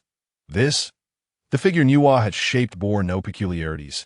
It was detailed and precise, yet the countenance was such that Chen Xian found it hard to articulate his feelings. It was not unattractive. In fact, one could say it was remarkably handsome. Had it been in the era before Chen Xian's transmigration, it would undoubtedly have been regarded as a divine visage, effortlessly capturing the spotlight. After all, it was the first human crafted by the saintly Nuwa, and she must have been exceedingly meticulous. However, the issue lay in the fact that the face bore a striking resemblance to Hongyun. With equal parts likeness to Taishang at a first glance, it appeared as though this primordial first human was the illegitimate child of Taishang and Hongyun. "My friend, does his appearance also?" Chen Xian could no longer contain himself, and began to speak. Yet before he could finish, Niwa covered her mouth and chuckled softly. Hongyun, everything is the will of heaven. All is predestined. As she spoke, Niwa waved her hand, summoning a droplet of divinely infused clear spring water that floated into her palm. Chun Xian recognized it at once that it was the three-light, divine water, forged from the nine heavens soil, endowed with the essence of the three lights. This was the very foundation of the human race. Observing this, Chun Xian merely smiled. It mattered little. He was not Hung-Ti this moment. Hongyun, hidden within the physical form, was nodding vigorously, repeatedly exclaiming goodness. With Hongyun's approval, what objections could he possibly raise? At that moment, Niwa flicked her finger again, and the three-light, divine water merged into the clay figure. The three-light, divine water melded with the nine heavens soil. The clay figure's skin began to transform, shifting toward a flesh-like texture. Soon after, Niwa raised her hand and touched her forehead, drawing forth a drop of blood from her brow. This blood was strikingly red, yet flowed continuously, resembling the shape of a Tai Chi Yin-Yang fish. Without a doubt, this blood was the essence of Niwa, born from the fusion of her pure Yin energy and the pristine Yang energy of Shouyang Mountain. It was precisely this blood that granted the human race an innate balance of Yin and Yang, along with the potential for all five elements. As Niwa's primal blood approached the clay figure, Chun Xian quickly interjected, "My friend, please hold." Hearing this, Niwa turned to Chun Xian with a puzzled expression. Chun Xian hurriedly explained, "Since you have shaped this first human of thee, is this the blood and flesh of the ancestral shaman?" Chun Xian smiled faintly. "Indeed, not long ago, the demon race's Emperor Jun and Tai pressed me for the primordial purple chi. In a fit of anger, I bestowed the primordial purple chi upon the ancestral shaman in gratitude. The shamans generously offered me 3,000 barrels of their blood and flesh, as you know. We innate deities cultivate through the refinement of pure chaotic essence. This ancestral shaman's blood and flesh are utterly useless to me. However, I have now found a fitting destination for it. It seems that this is indeed the decree of heaven." As he spoke, Chun Xian silently activated the swallowing heaven demon technique. In the blink of an eye, he absorbed the impurities from a barrel of ancestral shaman's blood and large chunks of flesh, leaving only the essence of Pangu contained within. He then turned to Niwa with a smile. "My friend, I shall bestow this Pangu essence upon the human race, granting them not only a complete soul, but also the innate pure essence. It will also strengthen their physical bodies, enabling them to contend with dragons and tigers. What do you think?" Chapter 46. The first of the primordial world. As she watched, the crimson orb in Hongyun's palm was refined down to the size of a fingernail, leaving Niwa both astonished and elated. 3,000 barrels of ancestral shaman blood and flesh. Even if the innate deities cannot absorb and refine it, transforming it into a postnatal treasure would undoubtedly yield remarkable power.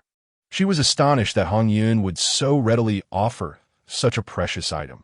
Her joy stemmed from the Pangu essence contained within the ancestral shaman's blood and flesh, which would undoubtedly enhance the perfection of the human race she created.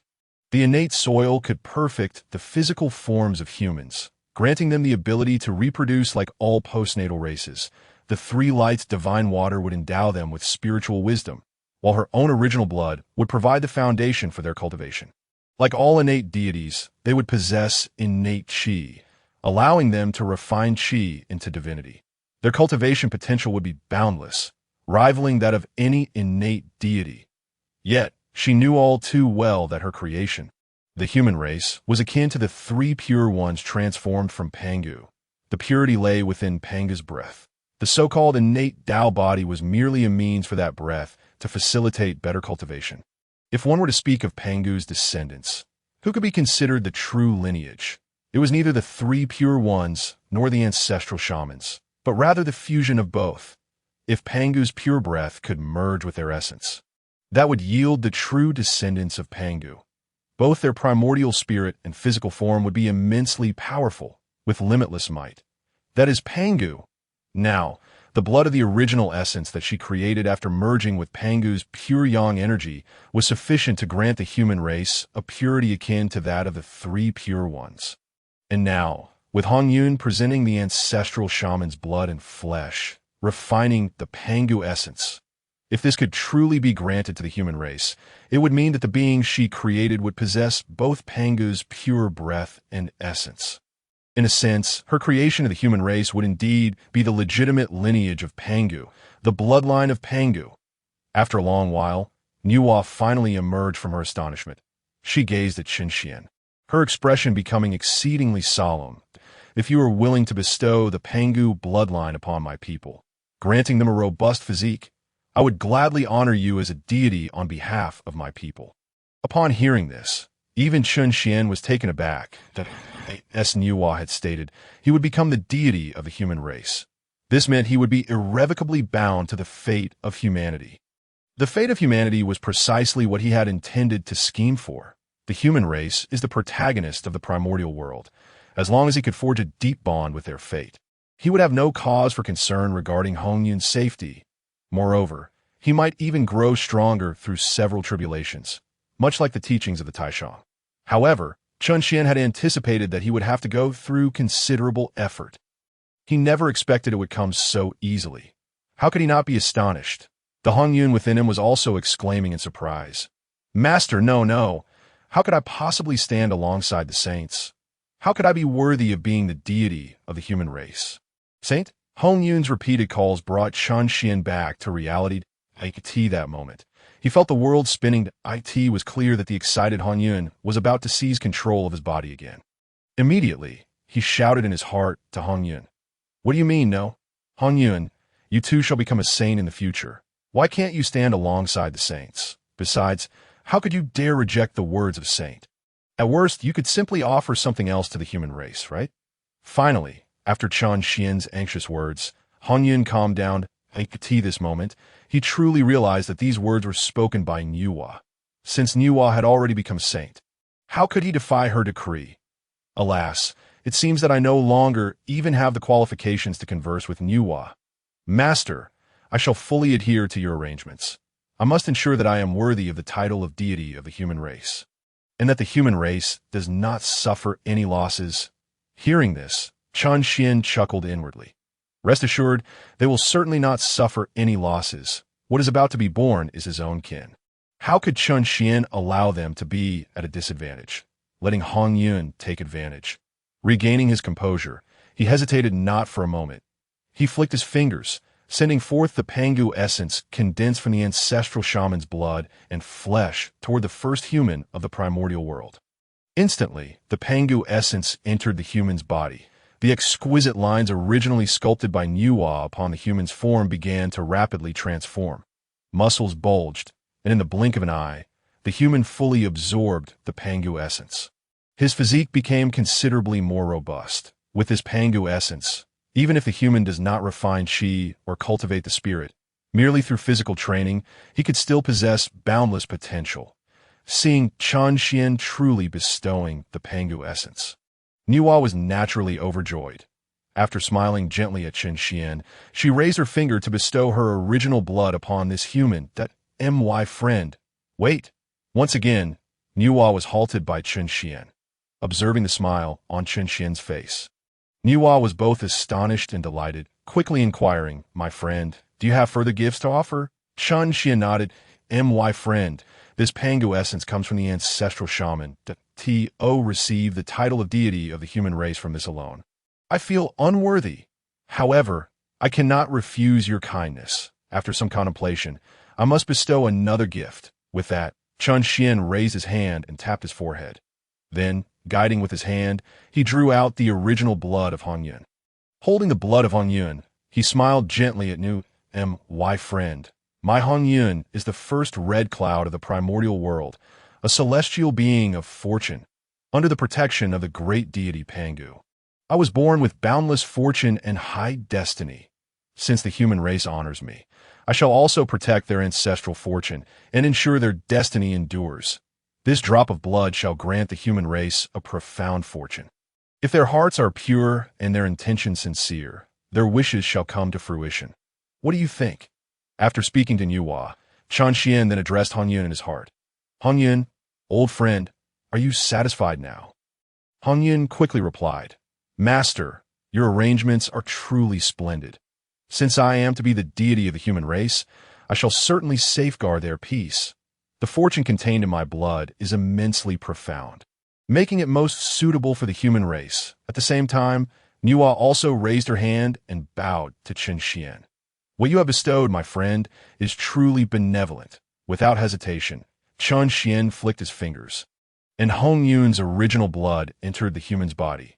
Immediately, an indescribable divine essence began to slowly emanate from the first human of the primordial world. In an instant, celestial birds flocked to the scene, and divine grasses flourished beneath their feet. Following this, Nuwa also flicked her fingers, and her original blood followed suit into the human's body. With a soft sound, a melody akin to celestial music resonated throughout the heavens and the earth. As the first human of the primordial world emerged, it seemed as if a refreshing breeze swept across the primordial realm, bringing with it a sense of vitality and vigor. When Nuwa's original blood fully merged with the human, he trembled slightly. Divine light overflowed from his pitch-black eyes, and pure spiritual energy surged forth, causing brilliance to radiate from his being, gathering the winds and clouds around him. He lived. The first human of the primordial world was thus born. Created by the saints, he possessed an innate Dao body. From the moment he was born, he had achieved the same level of cultivation as all other innate beings who had cultivated for countless epochs to attain the innate Dao body, reaching the Tai realm, fully perfected in his cultivation. Indeed, this first human born in the primordial world had an innate Tai realm, possessing both the primordial spirit and physical body in dual Tai realms. His potential was unparalleled across the world. This novel can be downloaded through the open source Freestar String downloader developed by Xingyu. That if you obtain the novel file via a proxy download and the merchant has not provided the software source code or open source address, please request an immediate refund and report the merchant. Author's email, xingyvoutlook.com, authors QQ, 201-759-3710, official QQ group, 149050832, official TG group, https t.me/fqtool, chapter 47. The 3,000 human clan. The body is formed of the essence of the 9 heavens, and the soul is nourished by the divine water of the 3 lights. The primal energies of Pangu and Nuwa forge the primordial spirit, while the essence refined by the ancestral shaman strengthens its physique. The blessings of the red cloud protect its entire life. Thus, the first human of the primordial world is officially born. It seems the entire primordial realm rejoices in celebration. Above the 9 heavens, radiant light spills forth. The land of the primordial world blooms with lotus flowers. Beasts raise their heads in awe, and spirits gaze afar. This being, personally crafted by a sage, possesses cultivation that is unparalleled, and its intelligence awakens. It even comprehends the past and understands various causes and effects. With a thud, it descends to the ground, kneeling and bowing towards Nuwa, respectfully exclaiming, "Thank you, Holy Mother, for granting me life." Then it turns to bow towards the red cloud, stating, "Thank you, Divine Sovereign, for protecting my existence." Nuwa descends from the clouds, gently inclining her body to assist it up. She gazes at her first creation, growing fonder and more protective with each glance. Good child, good child." In an instant, a warm, loving light envelopes them. After a moment of contemplation, Nuwa speaks again. "All beings in the primordial world are born with a name. As you are the leader of humanity, you too should possess a name. Allow me to bestow one upon you, shall I? Since you are born of me, your name must come from your mother." The first human bows and speaks immediately. Nuwa smiles affectionately. "As you are the beginning of humanity, the inaugural race of the primordial world, I shall grant you the name you own. I wish for you to, in the future, attain the status of a deity, just as many innate beings of the primordial world do, and live freely. I shall also grant you the name Shun." Initially, as Nuwa bestows the name, Chun Xian feels an overwhelming excitement. After all, this being is his very first kin. At that moment, He can even sense the invisible bloodline hidden within his primordial spirit surging and boiling. He has already achieved the status of sage for thousands of years. If he were still a Na'vi newcomer, he might have shouted out, "Ancestor," to this firstborn human. However, upon hearing Yuan's bestowed name, Chun Xian can no longer contain himself. "Wait, Yuan, is that for real?" Chun Xian's exclamation surprises both Yuan and the first human. They turn to him in curiosity. "Friend, is there something amiss with the name I have given?" Yuan inquires first. The first human also expresses confusion, saying, "Yuan signifies the beginning. Shun signifies the Dao. The name bestowed by the Holy Mother is akin to the essence possessed by those who cultivate qi. Sharing the same name and meaning, also relating to the primordial spirit, that it seems to resonate with the heavenly principles. Divine Sovereign, what is wrong with this?" Only then does Chun Xian realize that the name Yuan has given is indeed Yuan Shun. Rather than the Yuan Shun he had initially imagined, he awkwardly smiles. Nevertheless, he still addresses the first human, saying, "From your perspective, Yuan Shun aligns with the heavenly principles. But as you're a born human, why must you look to the heavens?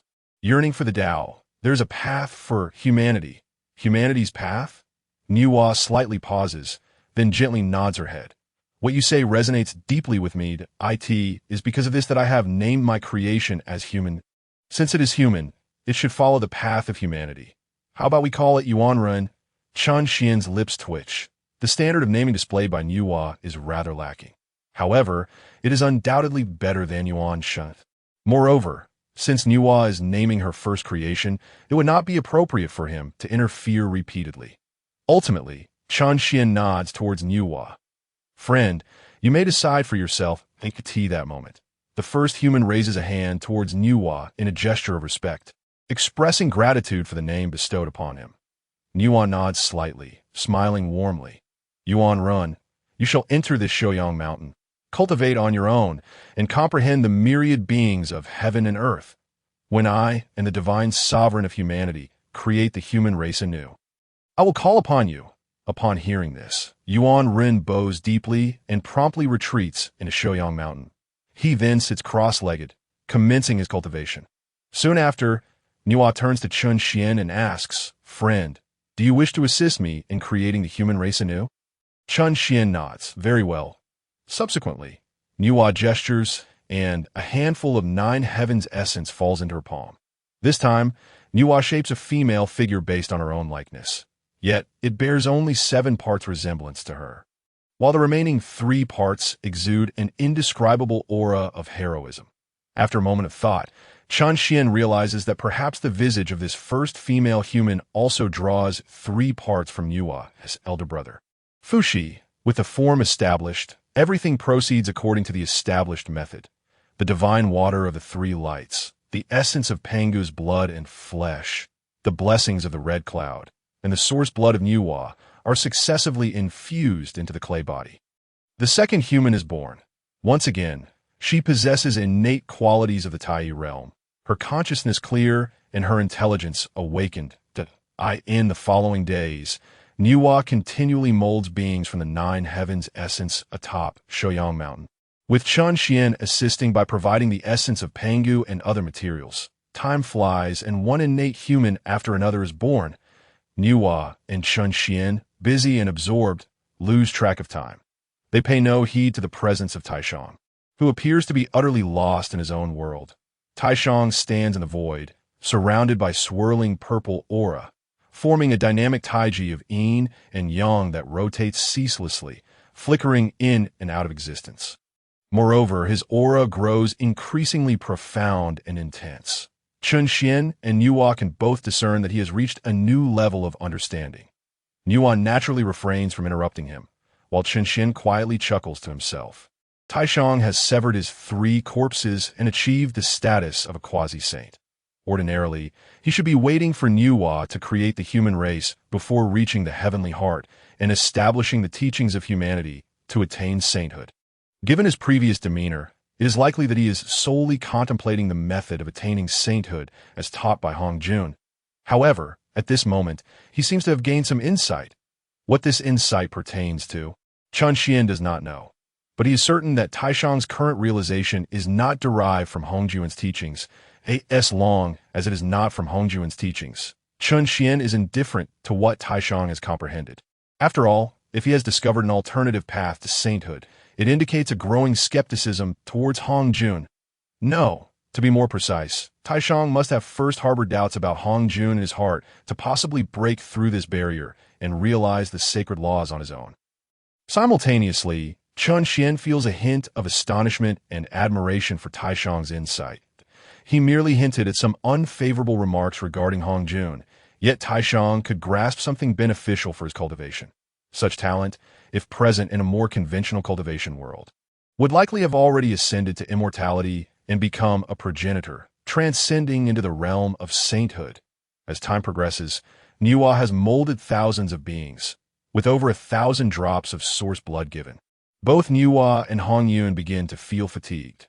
Then, just as in the legends, Niwa picks up a strand of celestial gourd vine and stirs the 9 heavens essence. With a mighty heave, the essence, having gained its own divinity through Niwa's repeated molding of clay into beings, transforms into human forms, establishing their Dao bodies. The divine water of the 3 lights, the essence of Pangu, the blessings of the red cloud, and the source blood of Niwa continue to be bestowed. However, this time, they're not shaped directly by Niwa's hands. As a result, the subsequent innate humans lack a fraction of the foundational essence. Ultimately, although they are born with the same level of intelligence and spiritual essence as the previous 1,000 humans, their cultivation is slightly inferior. They're innately only at the golden immortal realm. Nonetheless, their potential remains boundless. Boom! At last, as Chun Xian consumed the final barrel of the ancestral blood of the primordial witch, 3,000 innate beings of the human race were born. The number 3,000 appeared to resonate with the celestial order. Suddenly, a resounding echo reverberated through the heavens. From the 9th sky, a radiant golden light surged forth. A golden dragon, roaring from the celestial realm, descended. This was yet another divine dragon of merit, golden and profound. It embodied the merit of the celestial order. Chapter 48, Seizing the Golden Dragon. The creation of 3,000 beings fulfilled the heavenly mandate, as the heavens bestowed merit. The golden dragon manifested. In that moment, as she beheld the colossal golden dragon descending from the 9th sky, Niwa was momentarily stunned. She had already attained sanctity. The auspicious dragon aura of merit had long since descended. Yet now, the merit of the celestial order was also being conferred. For a fleeting moment, she was lost in bewilderment, struggling to comprehend the significance. The same instant, Chun Xian was equally perplexed. Niwa was determined to create humanity, to perfect the primordial world. Subsequently, the dragon aura of merit emerged from the 4 corners of the universe and converged. This dragon aura of merit was neither the resplendent gold of the celestial order nor the profound yellow of the terrestrial order. Instead, it was ethereal and elusive, barely perceptible. From which great path did this merit originate? Chun Xian could not discern. It was, of course, the path of humanity. The emergence of the human race aligned perfectly with Chun Xian's prior thoughts, resonating with the path of humanity. At this moment, the primordial world witnessed the convergence of the 3 talents of heaven, earth, and humanity. The celestial order governed the firmament, controlled the stars, orchestrated the changing of the seasons, and regulated the laws of fortune. The terrestrial order maintained the earth, stabilized mountains, rivers, and seas, ensuring the primordial world remained intact.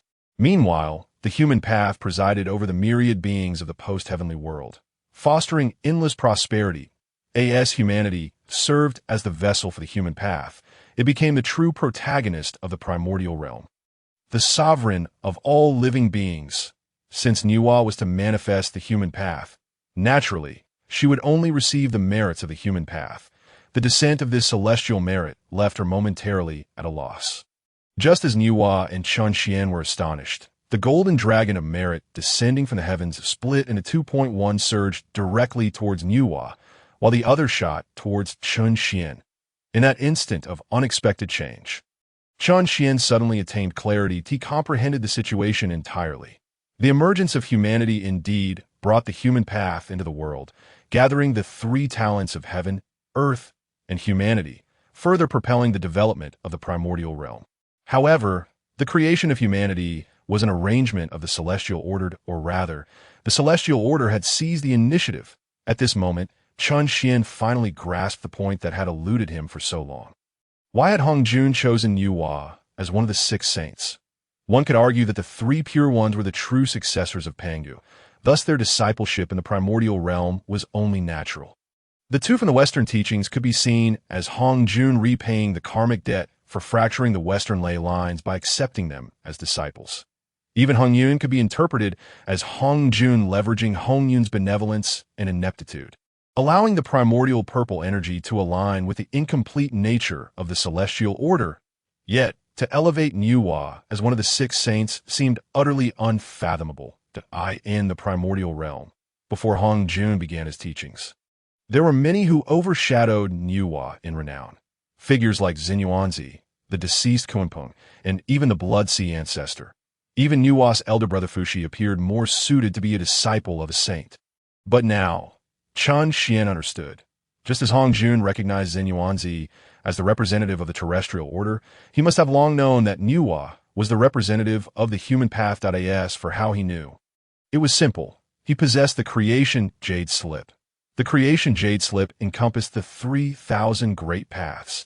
Chun Xian never believed that Hongjun limited his understanding solely to the celestial order. This first saint of the primordial world was indeed quite remarkable. In the countless worlds Chun Xian had traversed, the principles of heaven, earth, and humanity served as the foundation for their existence. The 3 talents had always coexisted, with heaven, earth, and humanity cycling and complementing one another, enabling a world to develop sustainably and grow ever stronger. The primordial realm should be no different. However, as Hongjun aligned himself with the celestial order, he deemed it as the supreme authority. Naturally, he had to suppress the terrestrial and human paths. The suppression of the terrestrial path could be accomplished through the preaching in the Zhixiao Palace. Although there were 3,000 disciples in the Zhixiao Palace, these disciples encompassed nearly all the innate beings of the primordial realm. This formidable batch of beings, deemed by destiny to be extraordinary, all cultivated the laws of the celestial order. Conversely, when Xinhuanzi initiated the terrestrial path, sealing the terrestrial immortals, the beings he gathered were either beneath this group of 3,000 saints or among those who had cultivated the laws of the celestial order. Thus, the celestial order could either encroach upon the terrestrial path or firmly suppress ITAS for the human path.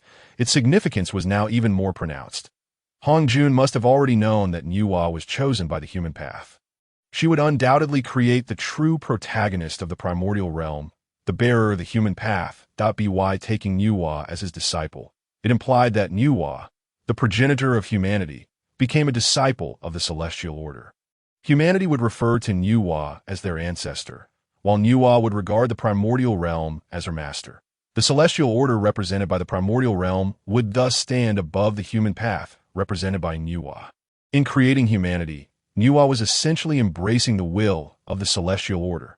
Therefore, it could be said that Yuhua created humanity, or it could be said that she created humanity on behalf of the celestial order. Naturally, the merits of the human path had arrived. The celestial order would still bestow its merit.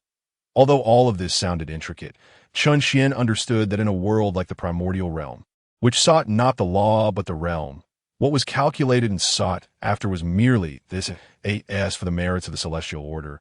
He was acutely aware that, upon receiving them, Yuhua might not benefit.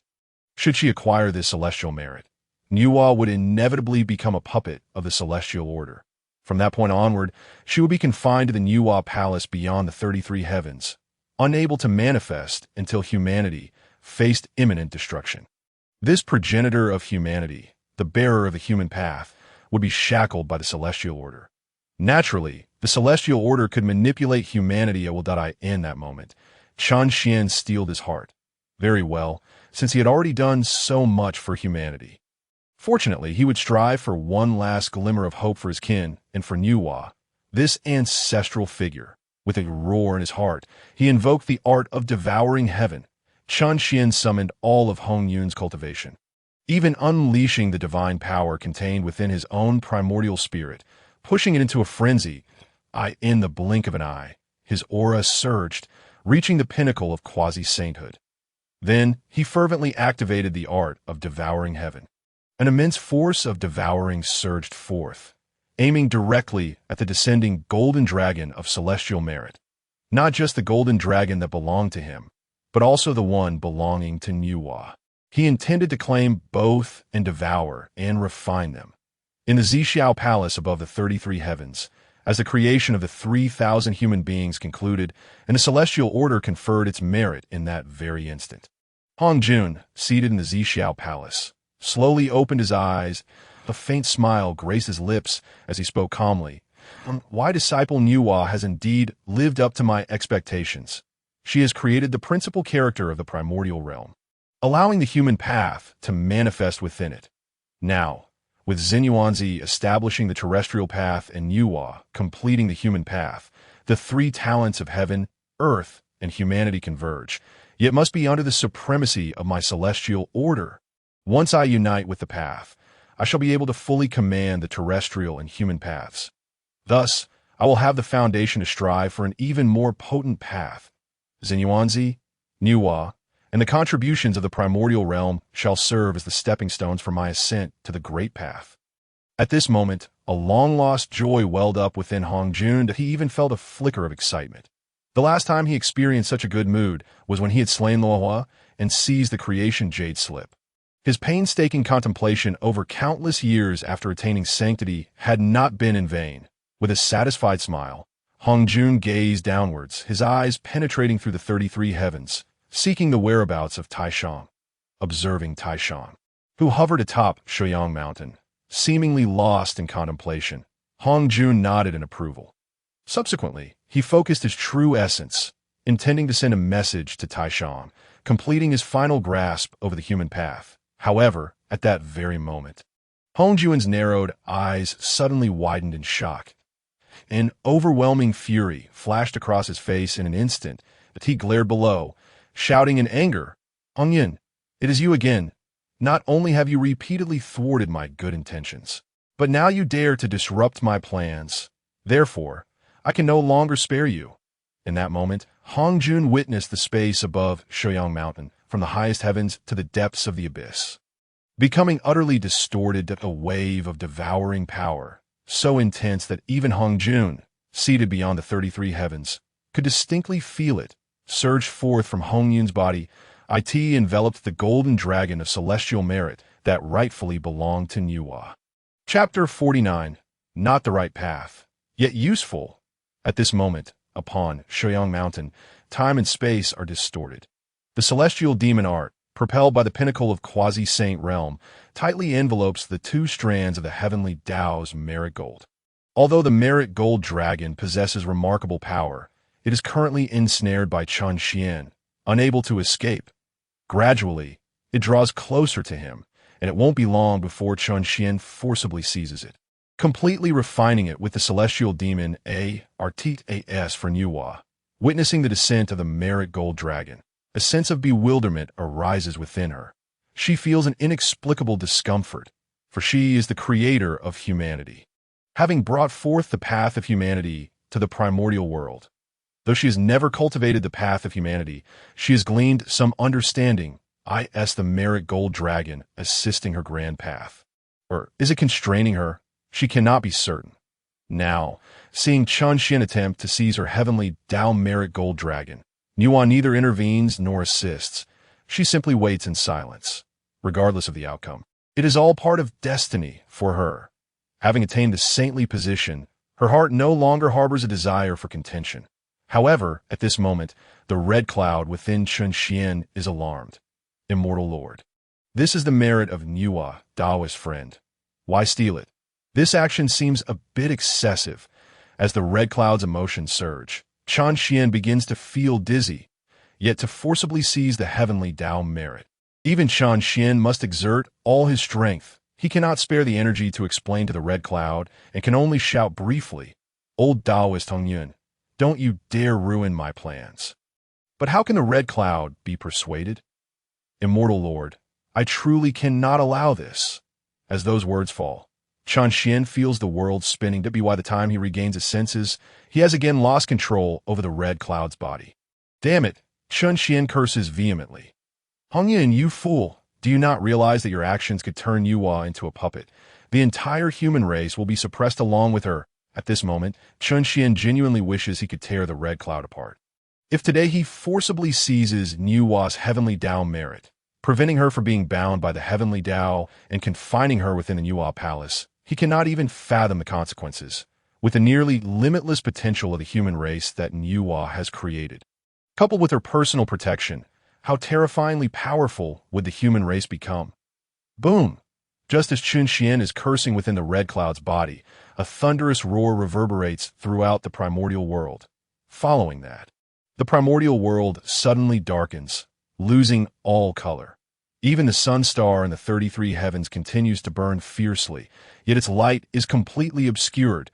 A pitch-black calamity thunderbolt rushes down from the skies above. Indeed, it is that dark calamity thunderbolt that absorbs all the radiance of the primordial world.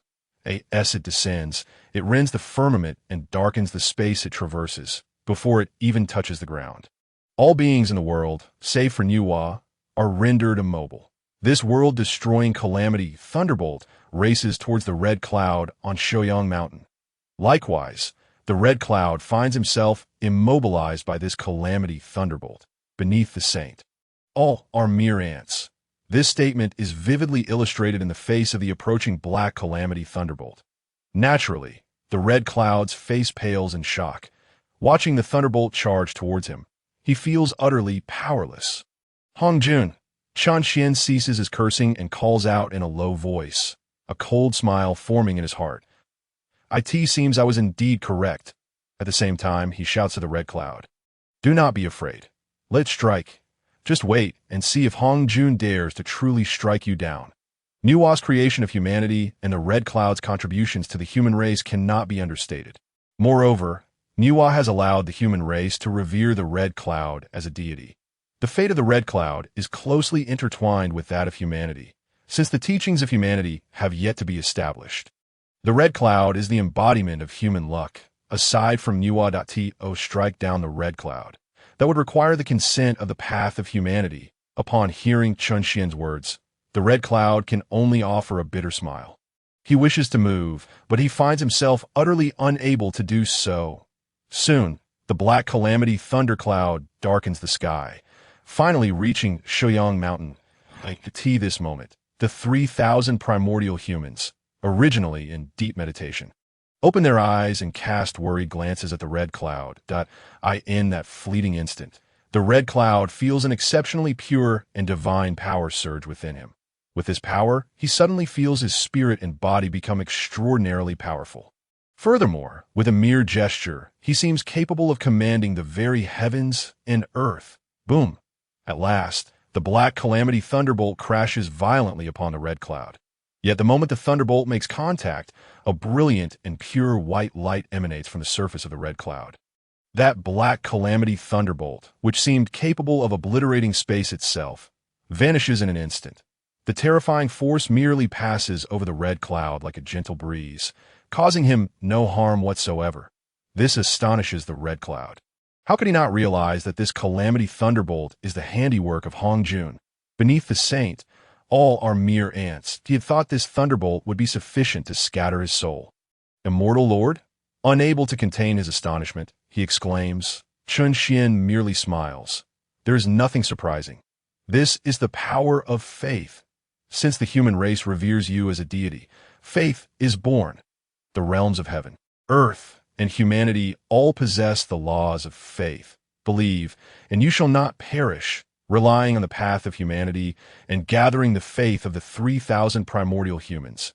Even if one's cultivation realm is insufficient, one can attain an indestructible body through the power of faith. Indeed, at this moment, the red cloud has attained the dual divine status of the earthly and human paths. Unbeknownst to him, he has also entered the divine path. The divine path is the cultivation of the collective will and faith of sentient beings. Though the divine path is not considered the righteous path, one cannot deny its efficacy. Why is it that Jin Yuanzi can contend with saints in Mount Wanshou? Aside from possessing the Earth's maternal membrane, the power of faith he garnered from the earthly immortal clan is also crucial. The same goes for Hutu. She may not possess treasures like the Earth's maternal membrane, yet she still traverses the 6 realms of reincarnation, standing shoulder to shoulder with saints. This is also because countless beings within the 6 realms revere Lady Pingxin, providing her with boundless faith. The divine path is not the righteous path, yet it is indeed useful. Divine reverence. The red cloud murmurs softly, carefully sensing the unusual power that has emerged within him. Chen Xian silently rejoices within. At last, his grand design has come to fruition. With the divine positions of the earthly and human paths in hand, and the karmic ties of both, the red cloud is no longer fearful of Hongyun's interference. From here on, he can completely unleash his strength, thoroughly disrupting all of Hongyun's schemes, and reweaving the fate that Hongyun had previously set in motion. Not only will he thwart Hongyun's plans, but he will also allow the myriad beings of the primordial world to walk their own path. Unbound by Hongyun's design, that of course, for Chen Xian, he can also more safely help the red cloud elevate his power and attain the saintly position. Hongyun, if you wish to kill the red cloud, you must personally step into the primordial realm. But now, do you dare to enter the primordial world? Finally, Chen Xian smiles once more. Beyond the 33 heavens, within the Zhixiao Palace, Hongyun furrows his brow and glares fiercely. His gaze pierces through the 33 heavens, fixating intently on the red cloud. The fury within him surges forth. In his eyes, the red cloud has transformed.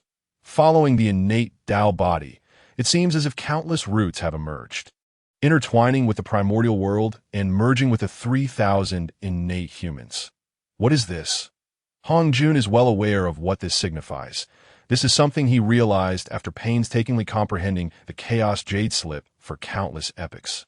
Harmony of the Dao. He clearly observes that the red cloud has formed a synergistic relationship with both the earthly and human paths. This realization dawns upon him. To kill the red cloud is possible, but it is highly likely that he must also obliterate the earthly and human paths. This would entail destroying both humanity and the primordial world. Otherwise, he would have to personally enter the primordial realm and forcibly sever the red cloud's connection to the human and earthly paths. However, how can he easily enter the primordial world? The earthly and human paths reside beneath the heavenly Dao. Yet, the layout remains incomplete. The heavenly Dao does not yet fully control the earthly and human paths. As a representative of the heavenly Dao, should Hongyun enter the primordial realm, his power would be met with a counterattack from the earthly and human paths. Thus, ultimately, Hongyun can only fixate on the red cloud, gritting his teeth and exclaiming, "Red cloud, you truly are formidable." Without hesitation, you are willing to have the primal chaos and the human race as your backing. However, do you truly believe that such actions will leave you unscathed? If I cannot slay you, then I shall seal you away completely. Hongyun slightly raised his head. Immediately, he perceived the chaotic energy surging uncontrollably from within the void. Following that, an endless storm of calamity, thunder, wind, fire, and disaster rushed forth, all manifesting into the vast expanse of the primal chaos, fiercely converging upon the crimson cloud. Chapter 50. Beneath the saints, none are but ants. Hongyun waved his hand, invoking a cataclysmic shift in chaos. Countless forces of calamity descended upon the primal world, rendering it akin to an apocalyptic realm. The boundless thunder and winds of catastrophe stirred many powerful beings within the primal chaos, compelling them to focus their divine senses upon the epicenter of this overwhelming force. On the Sun Star, both Dijun and Tai were drawn to the spectacle. Situated high above in the already established heavenly court, they gazed afar, their hearts racing with astonishment. This is the handiwork of the Dao ancestor. Is there truly someone worthy of the Dao ancestor's direct intervention in the primal chaos? Tai could not help but exclaim repeatedly. Yet, scarcely had he uttered his surprise when a furious roar erupted nearby. Without a doubt, the source of this thunderous outcry was Dijun, standing beside him. Crimson Cloud! Is it that scoundrel? Tai gasped once more, Hastily lowering his gaze, his eyes, akin to rays of sunlight, instantly illuminated the vast primal land. Naturally, he also beheld the scene atop Shoyang Mountain, where the crimson cloud radiated an extraordinary white light, exuding an aura of the miraculous. Could it truly be the crimson cloud? What merit or capability does he possess to provoke the Dao ancestor's murderous intent? Compelling the Dao ancestor to act personally? A booming laughter erupted from Dijun's throat. He couldn't care less about how the crimson cloud had incited Hongyun's wrath. All he knew was that the crimson cloud was doomed. With a fierce glare directed at the crimson cloud, his expression twisted with malice, yet his heart was filled with exhilaration. Crimson cloud, your demise is assured. Beneath the saints, all are but ants, no matter how arrogant or fierce you may be. You are no match for the Dao ancestor. I shall witness with my own eyes how you pay the price for your hubris. In the west, atop the Shumi mountain, beneath the Bodhi tree. Both Junti and Jane displayed expressions of excitement. Who could have imagined that after years of cultivation, the audacious crimson cloud would dare to offend the Dao ancestor? Gazing upon Shoyang Mountain, Master Junti and Jane bore expressions tinged with joy. Albeit Jane's enthusiasm was not as fervent as his junior brother's, yet there was a hint of mockery in his heart. The crimson cloud has surely been seen through by the Dao ancestor, revealing his arrogant and malicious nature, thus provoking the Dao ancestor's wrath. He deserves it, with no ability to be arrogant, yet possessing a heart full of arrogance. If the crimson cloud does not perish, who then shall? Jing, while looking down upon the crimson cloud's arrogance, also felt that with his death, the karmic ties between them would be utterly severed. In the end, he could not help but smile faintly. On Mount Buzhou, the 12 ancestors of Wu displayed extreme tension. Sister Hutu, is Hongyuan's action aimed at slaying our friend, the Crimson Cloud? Among the 12 ancestors, Hutu furrowed her brows, her expression troubled. Ever since the departure of the Crimson Cloud, she had harnessed the primordial purple energy to strengthen her own essence soul. Approaching this, she had cultivated several spells. Now, with her divine sense, she gazed towards the crimson cloud on Shoyang Mountain. Upon hearing Dijun's inquiry, she gently nodded. Indeed, it is our friend, the crimson cloud. Dijun's brow furrowed. Beside him, Zhu Rong burst in a hearty laughter. Well done, O crimson cloud. I knew you were audacious, but I never expected you to be this audacious. How long has it been, and you have already provoked Hongyun to this extent? My brother. As the laughter subsided, Zhu Rong excitedly turned to Dijun. Why not employ your divine powers to transport us all there? Let us join our friend, the Crimson Cloud, in a battle against Hongyun. Hongyun once stated, beneath the saints, all are but ants. That I would like to see if it is truly as he claims, whether we are akin to ants. Even if we perish, engaging a powerful adversary will be a worthy endeavor. Many among the 12 ancestors displayed eager expressions. They were born to fight, battling against heaven, earth, and even themselves. Now, the opportunity to confront the foremost saint of the primal chaos excited them all. Even Dijun himself felt a surge of exhilaration. Yet alas, even with his spatial powers, reaching Shoyang Mountain would require some time. By the time he gathered his 11 siblings, the battle would likely have concluded. With a helpless smile, Dijun could only ask Hutu, sister, what is the current status of our friend, the Crimson Cloud? The boundless forces of calamity had descended upon the primal chaos in the blink of an eye. The countless thunders and winds of disaster did not strike the Crimson Cloud directly, as the first Black Thunderbolt had done. Instead, upon entering the primal chaos, they enveloped Shoyang Mountain, completely shrouding the Crimson Cloud within. Endless calamity, thunder, fire, and winds tightly encased the Crimson Cloud. In that moment, he seemed to have re-entered the chaos. However, the destructive force contained within was many times more potent than ordinary chaos, if one were to consider cultivation alone. Even a quasi-saint would find it impossible to move within such terrifying power. Yet, the dazzling white light completely enveloped the Crimson Cloud, continuously drawing forth boundless faith, rendering him indestructible amidst calamity. Of course, he remained immobile. Though he was unafraid of Hongyuan's assault, he was ultimately still merely a quasi-saint. Immortal sovereign, what am I to do now? This divine power of faith seems unable to elevate my strength. At this moment, Chan Xian smiled lightly. Do you intend to seal the crimson cloud, nailing him to Shouyang Mountain? Such naivety! After a dismissive chuckle, Chan Xian promptly said to the crimson cloud, "What are you still dawdling for? Hongyun has traversed 33 heavens to deliver you endless nourishment. Shouldn't you accept it wholeheartedly? Who knows, you might even achieve sainthood in one fell swoop." The crimson cloud was taken aback, then suddenly enlightened. He hastily activated the devouring heaven demon technique. The power of devouring surged forth, and the boundless forces of calamity madly rushed into the crimson cloud's body. But a fleeting moment within the purple cloud palace. Hongjun, who had initially believed he could permanently seal the crimson cloud, now opened his eyes in shock. How could he not sense it? Although the chaotic energy he had unleashed upon the primal chaos indeed restrained the crimson cloud, sealing him in place, the force of calamity was diminishing. The crimson cloud was absorbing and refining the chaos. At the rate displayed by the crimson cloud, within a millennium, he could completely refine the chaotic energy he had been thrown into. Moreover, with each cycle of creation and destruction, the crimson cloud's strength would augment. How could the crimson cloud possess such a terrifying ability? He could even devour chaos. Hongyuan's heart was filled with astonishment, and he could not help but exclaim in disbelief. The chaotic energy was immensely powerful. Even for one at the saint level, attempting to refine chaos was exceedingly difficult. Yet here was the crimson cloud, merely at the quasi-saint level, practicing the ways of the heavenly path. Hongjun truly could not fathom from whence he had acquired such a horrifying technique. Naturally, Hongjun understood that chaos could not confine the crimson cloud. Thus, with a wave of his sleeve, the chaotic energy enveloping the crimson cloud vanished in an instant.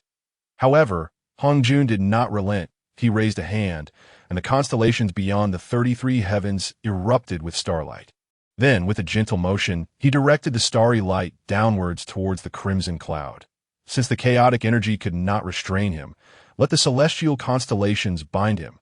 Yet at the moment the stellar power descended upon the crimson cloud, it was effortlessly blocked by the divine faith. Immediately after, Hongjun felt another wave of shock. He clearly sensed that even the power of the celestial constellations was being devoured and refined by the crimson cloud. Crimson cloud.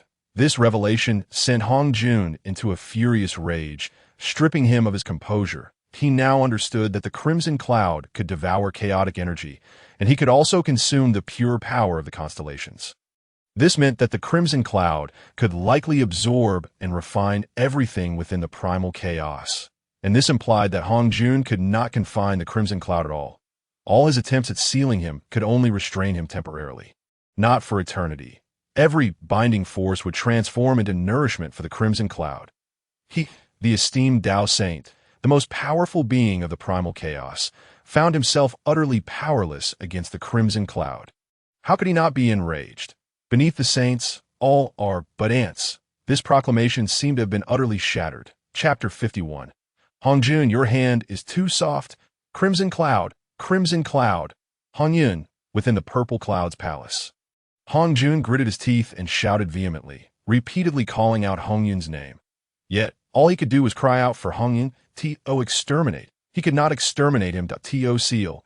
He could not seal him either. This mere ant beneath the saint, Hongyun, left him utterly helpless, devoid of any strategy. Even though his heart burned with an inferno of rage, he had no outlet for it. Such fury had only surfaced once before, during his battle with Luo Hu. However, Hongjun had long since attained enlightenment, his temperament exceedingly composed. After a few roars, he took a deep breath. With this inhalation, the flames of anger within him rapidly quelled, and the ferocity on his face vanished. Enough? Finally, he softly uttered, Hongyun, you lack the primordial purple energy. In this life and this world, you shall forever remain beneath the saints. Even if you harbor intentions to scheme against me, you are but an ant striving against a giant. Though you may be respected, you are of no consequence. I shall allow you to become a flaw in the heavenly Dao, akin to Zenyuanzi or Hutu, and it matters not. With these few calm words, Hongyuan's heart became utterly tranquil. Between a saint and a non-saint, there existed an insurmountable chasm. With a faint smile, Hongyun raised his hand once more. The celestial energies converging upon Shuyang Mountain dissipated entirely. On Shuyang Mountain, the chaotic stars vanished one after another, and thereafter, not a trace of pressure remained. Hongyun was taken aback, then elated. Has the immortal sovereign, Hongjun Daozu, ceased his actions? He was indeed clever, deducing that in this realm of Hongjun, there was nothing that could not be devoured or refined. Continuing to seal him would only serve to elevate him to the realm of saints. Upon hearing Chen Xian's words, Hongyun finally laid his concerns to rest. At last, the crisis was averted. However, just as Hongyun exhaled a long sigh of relief, Chen Xian suddenly chuckled. Hongyun, do you truly not desire a bit more than nourishment Hongjun just provided you? Hongyun was momentarily taken aback. Immortal sovereign, what do you mean by this?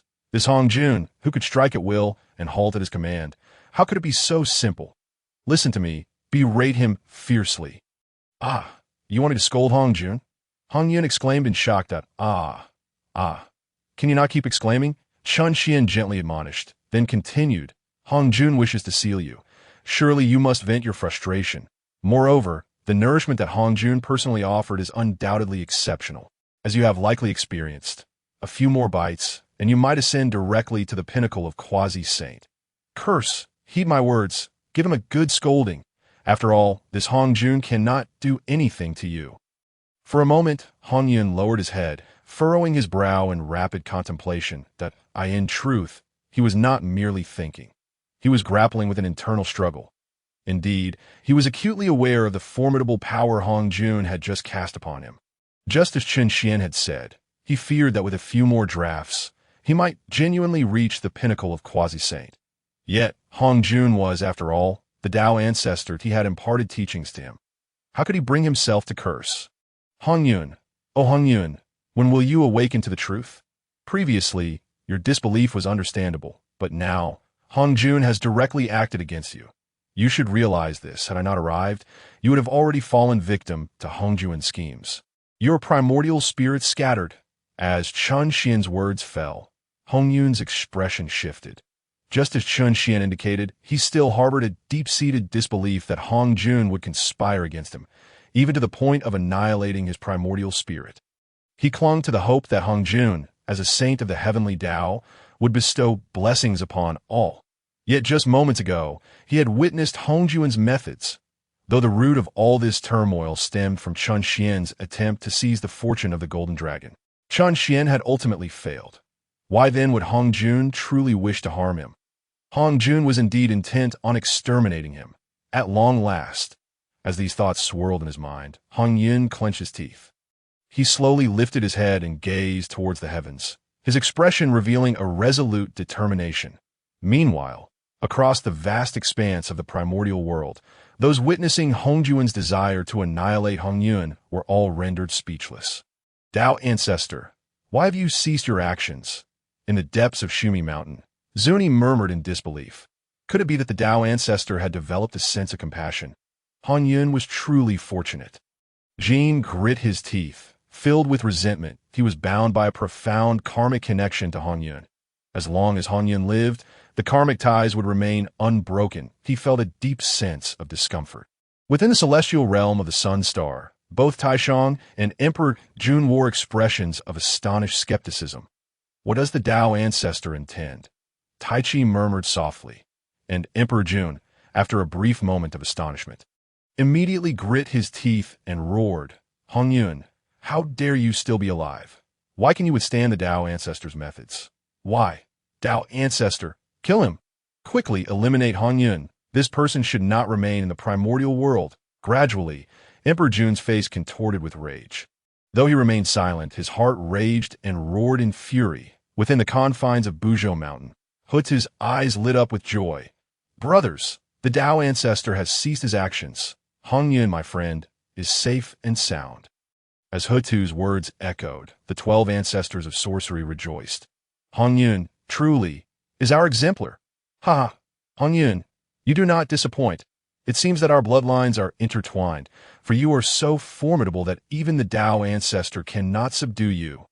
Hee hee, In that case, I must seek an opportunity to ascend to the 33 heavens and challenge Hongyun.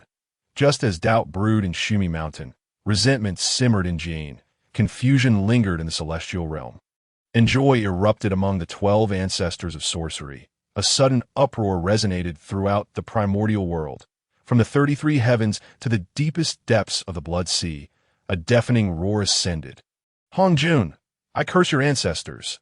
If you have the guts, continue sealing me. Are all beneath the primordial heavens mere ants? Is your hand so feeble that you cannot even crush an ant?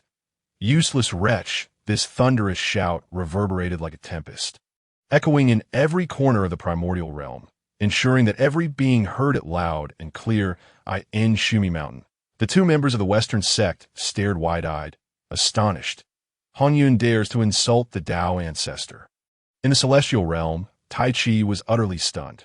Meanwhile, Emperor Jun, gritting his teeth, bellowed with fury, Hongyun, you possess an audacity unmatched, daring to scorn the Dao ancestor.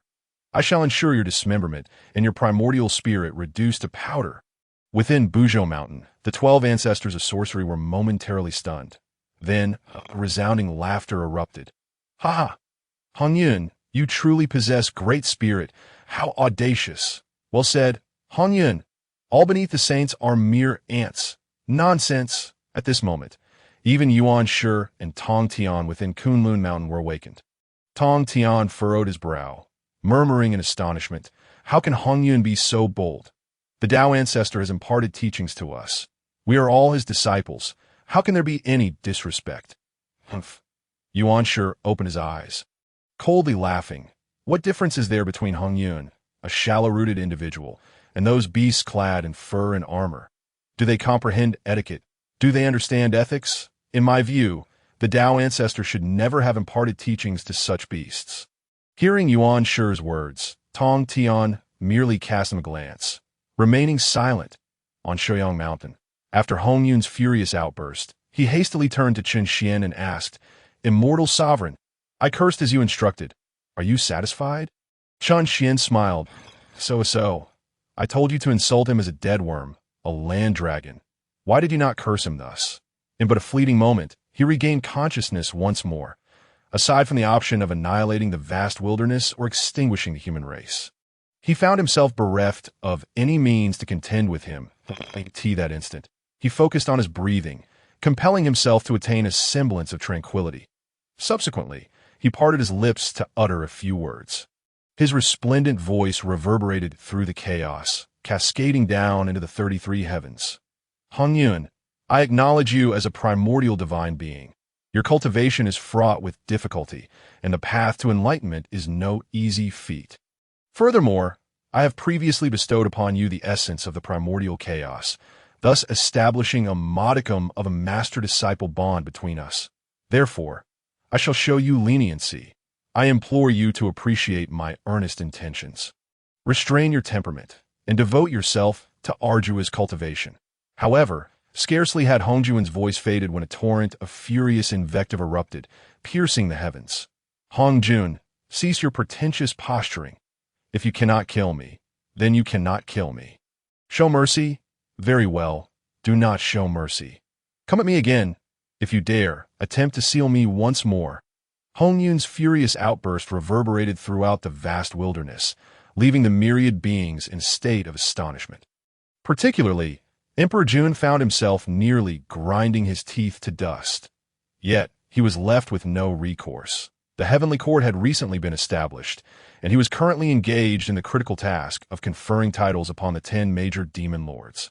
Thus, he found himself stretched thin at this pivotal moment. Nevertheless, he gritted his teeth in resentment and declared, Hongyun, once my heavenly court is fully established, I shall command the primordial celestial soldiers to utterly annihilate you. Hongjun, the Dao ancestor, has shown you kindness, yet I, Emperor Jun, shall not spare you that I am determined to act on behalf of heaven and the Dao ancestor, ensuring you meet a miserable end within the Purple Cloud Palace. Hongjun furrowed his brow, taken aback by Hongyun's audacious retort. Internally, he seethed with fury, and in a composed tone he admonished, Hongyun, I have granted you an opportunity. Do not, however, Before Hongjun could finish his sentence, Hongyun's tirade erupted anew. An opportunity? I do not want it. Did I not command you to take action? Are you deaf? Now, right this moment, take action. In the Purple Cloud Palace, Hongjun trembled. Hongyun's unrelenting invective had indeed provoked his ire. Yet, he could only endure, feeling as though he were in a similar predicament to Emperor Jun, his teeth nearly on the verge of shattering. Were it not for the necessity of utilizing the vast wilderness for my own cultivation of the 3,000 great paths after uniting with the Dao, I would have obliterated the wilderness and thoroughly refined you. As Chen Xian had surmised, Hongjun had not merely comprehended the heavenly Dao was simply that the heavenly Dao was more easily grasped. Once he united with the heavenly Dao and wielded complete control over it, he would refine other great paths as he had done with the 3,000 demons of yore. The vast wilderness encompassed all 3,000 great paths, serving as the optimal venue for enlightenment and cultivation. Hence, even the fury that simmered within him was potent enough to incinerate the entire wilderness. This moment, he could only endure. After a lengthy pause, he bellowed, Hongyun, I have spoken all that I can. Further verbal sparring is devoid of meaning. If you wish to curse, then curse away. I shall merely listen.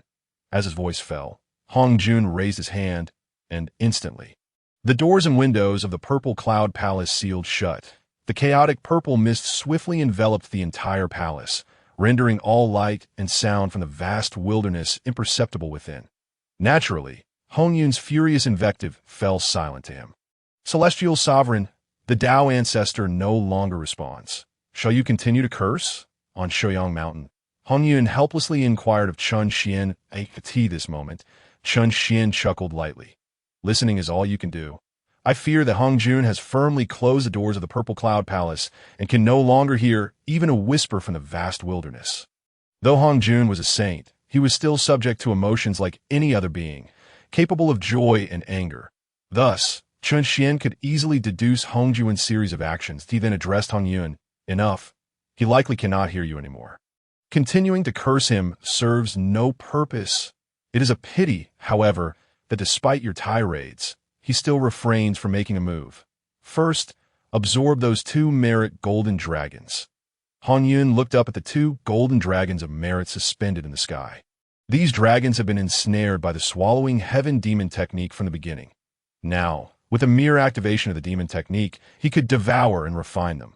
Yet after casting a glance at the merit golden dragons, he turned his attention towards Nuwa beside him.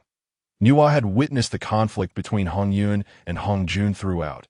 She had remained silent. Though she was astonished by Hongyun's boldness, her surprise only surface level. Having attained the status of a saint, and having begun to comprehend the path of humanity, her disposition was remarkably serene and forgiving. Moreover, she contemplated the implications of Hongyun's actions. In her eyes, the struggle between Hongjun and Hongyun represented a clash between heaven and humanity, a contest of paths. Unbeknownst to both Hongyun and Chen Xian, as they engaged in their war of words, Nuwa sensed a violent fluctuation of the great Dao. The momentum and fortune were in constant flux. Even the merit divine dragons, shrouded by the Kong Tong seal, roared and bellowed, seemingly bestowing blessings upon Hongyun. Even far away on Wanshou Mountain, the observing Xinyuanzi, who silently chuckled at the unfolding events, shared a similar sensation. However, unlike Nuwa, what he perceived manifested tangibly. As Hongyun clashed with Hongjun, the earthly embryo mountain and the classic of mountains and seas radiated divine light incessantly. Even this artifact, which could be deemed a primordial treasure, saw its offensive power rapidly intensify.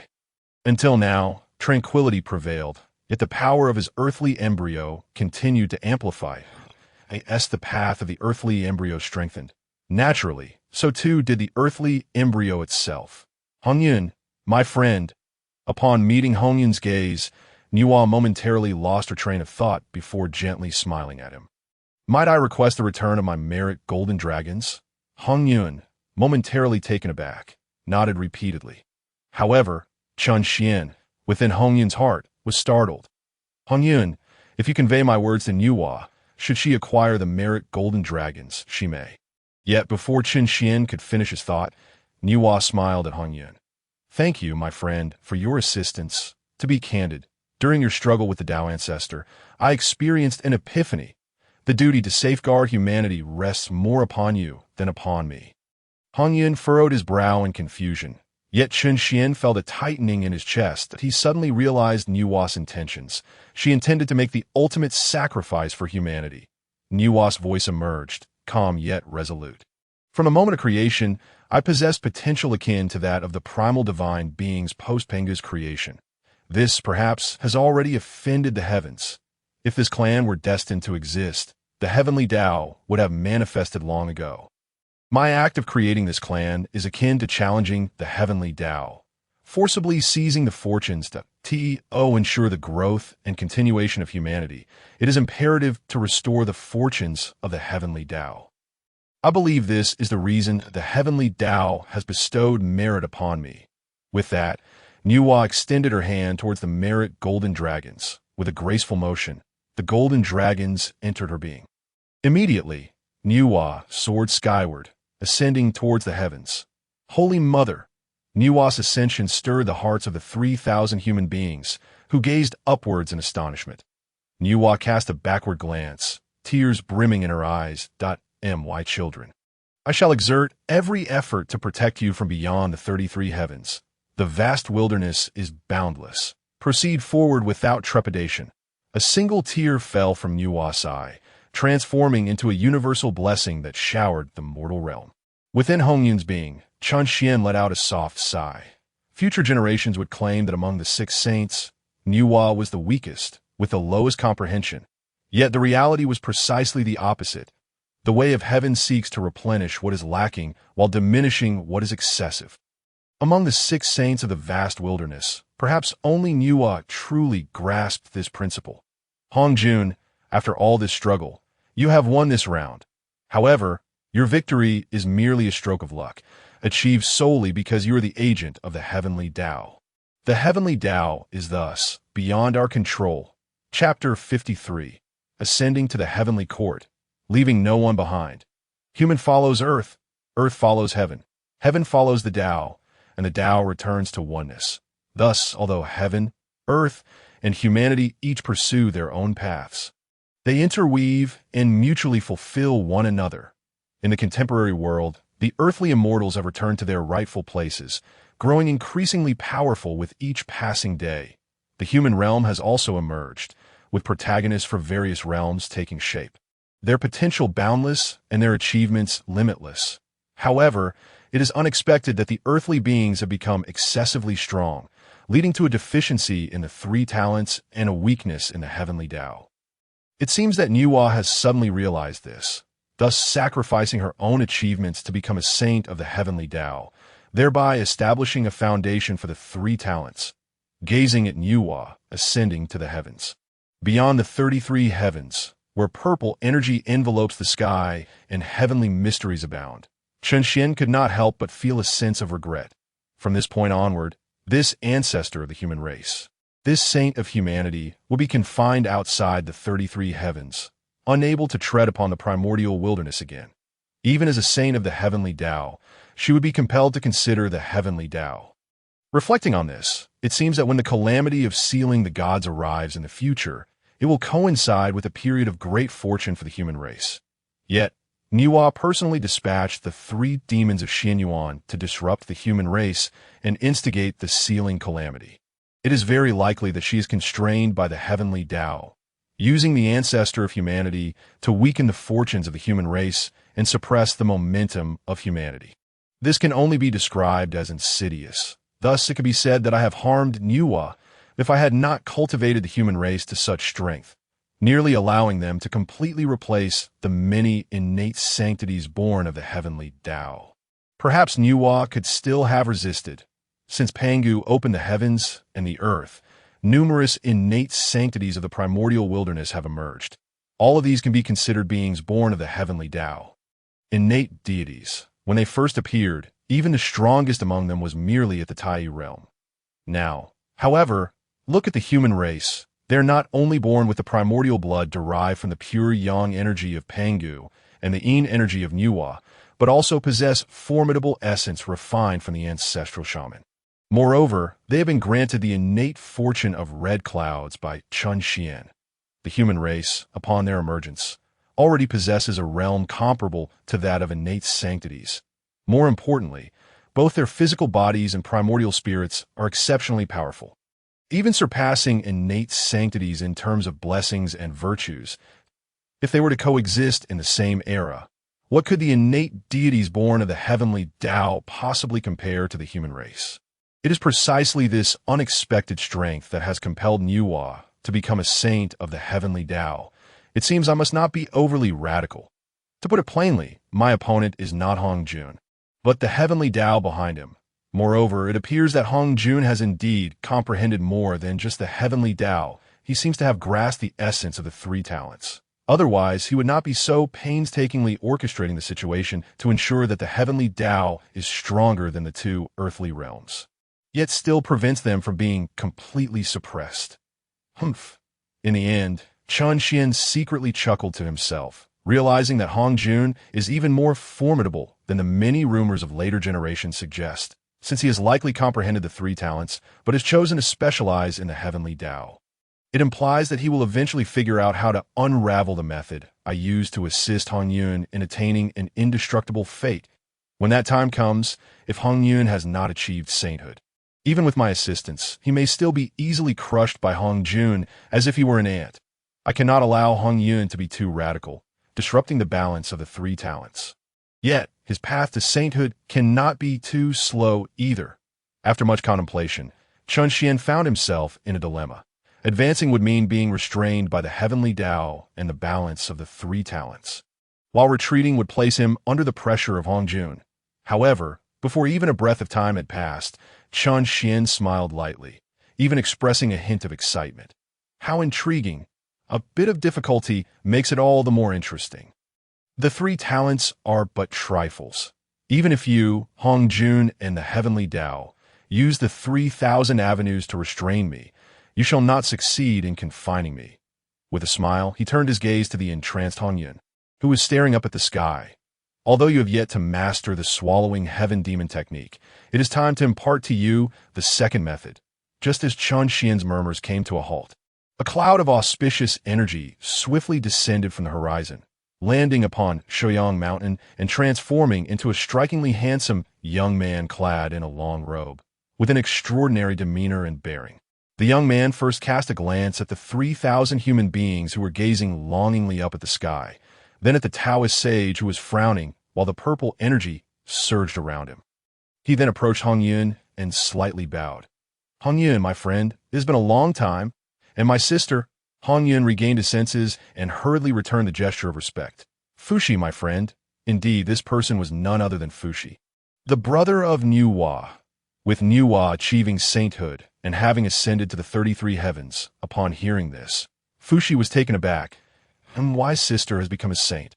Alas, I had previously felt a sense of loss and lamentation. Sensing that my sister was about to undergo a transformation, I have hurried here, yet I have arrived too late. However, my sister's attainment of sainthood is a tremendous good fortune, a momentous occasion for the demon race. How could I feel a sense of loss? Fushi's words left Hongyun puzzled. For Fushi, Nuwa's attaining sainthood should indeed be a significant boon. Even after achieving the status of a saint, the karmic bond shared as siblings must still be profound. Yet, Chun Xian, within Hongyun's heart, let out a cold laugh. How could he not understand the reason behind Fushi's sense of loss? Though Nuwa is of the demon race, her becoming a saint has nothing to do with them. She is a saint of the human race, not a saint of the demon race. Although Chun Xian had not deeply interacted with Fushi, based on later descriptions of him, he must certainly be a sage who comprehends the mysteries of the heavens. While he may not have realized that Nuwa is not a saint of the demon race, he must have come to understand that Nuwa, as the ancestor of humanity, achieving the status of a saint of the heavenly Tao signifies a diminishment of fortune for the demon race. Naturally, he would feel a sense of loss. However, after his cold laughter, Chun Xian suddenly recalled something Akati once. He hurriedly spoke to Hongyun. "Ask Fushi if he has received an invitation from Emperor Jun to enter the heavenly court and share dominion over the demon race with them." Hongyun nodded repeatedly. Yet, In the next moment, a hint of surprise and concern arose within him, that he knew well the temperament of this celestial being within him. How could he not? Emperor Jun and this celestial being have already established a deadly enmity. In his view, if he were to ask this question, it would surely lead to conflict. If Fuxi were to say he intended to enter the heavenly court as a celestial being, the celestial being would likely strike him down on the spot. Nevertheless, since Chen Xian instructed him to ask, he dared not refrain. After contemplating, Hongyun finally inquired Fuxi, "Fuxi, my friend, has Emperor Jun invited you to take charge of the heavenly court?" Before Fuxi could respond, he immediately added, "My friend, it is best not to go to the heavenly court." Fuxi's brow furrowed slightly, both surprised and puzzled. "Indeed, Emperor Jun has personally invited me to the heavenly court to share dominion over the demon race alongside him and Tai. He even intends to grant me the title of Shihuang. However, this matter is known to no one that I do not understand how Hongyun knows this. Yet, I am even more curious as to why you advise me not to go." After a brief pause, Fuxi asked Hongyun, "What do you mean by this? Why should I not go to the heavenly court?" Hongyun was momentarily taken aback, uncertain of how to respond. Chen Xian then addressed Hongyun. "Are you worried I will kill him? It is simple. Just tell him that before long, I will march upon the heavenly court and annihilate it completely. If he does not wish to perish, he should refrain from entering the heavenly court." Hongyun gasped in astonishment. He was unsure whether Chen Xian would indeed act upon his words. However, as long as Chen Xian said it, there was a possibility he would do it. If Chen Xian were to act, it was highly likely that the heavenly court would truly face annihilation. At once, Hongyun opened his mouth to speak to Fuxi. After hesitating for a moment, he finally said with a bitter expression, "I may indeed ascend to the heavenly court and eradicate it completely." Suddenly, Fuxi's brow furrowed deeply. He looked at Hongyun in astonishment, softly exclaiming, "Hongyun, my friend, are you truly so reckless?" Chapter 54. Do not call me uncle. Call me celestial elder. Hongyun's furious denunciation of Hongjun reverberated throughout the entire primordial wilderness. Naturally, the arriving Fuxi heard all too clearly. Yet aside from being astonished by Hongyun's audacity, he gave it little further thought. All beings in the world experience joy, anger, sorrow, and happiness. Perhaps Hongjun truly did something that incited Hongyun's deep resentment. However, at this moment, Hongyun unexpectedly uttered threatening words to him without reason. This only led Fuxi to perceive Hongyun as not only arrogant, but exceedingly so.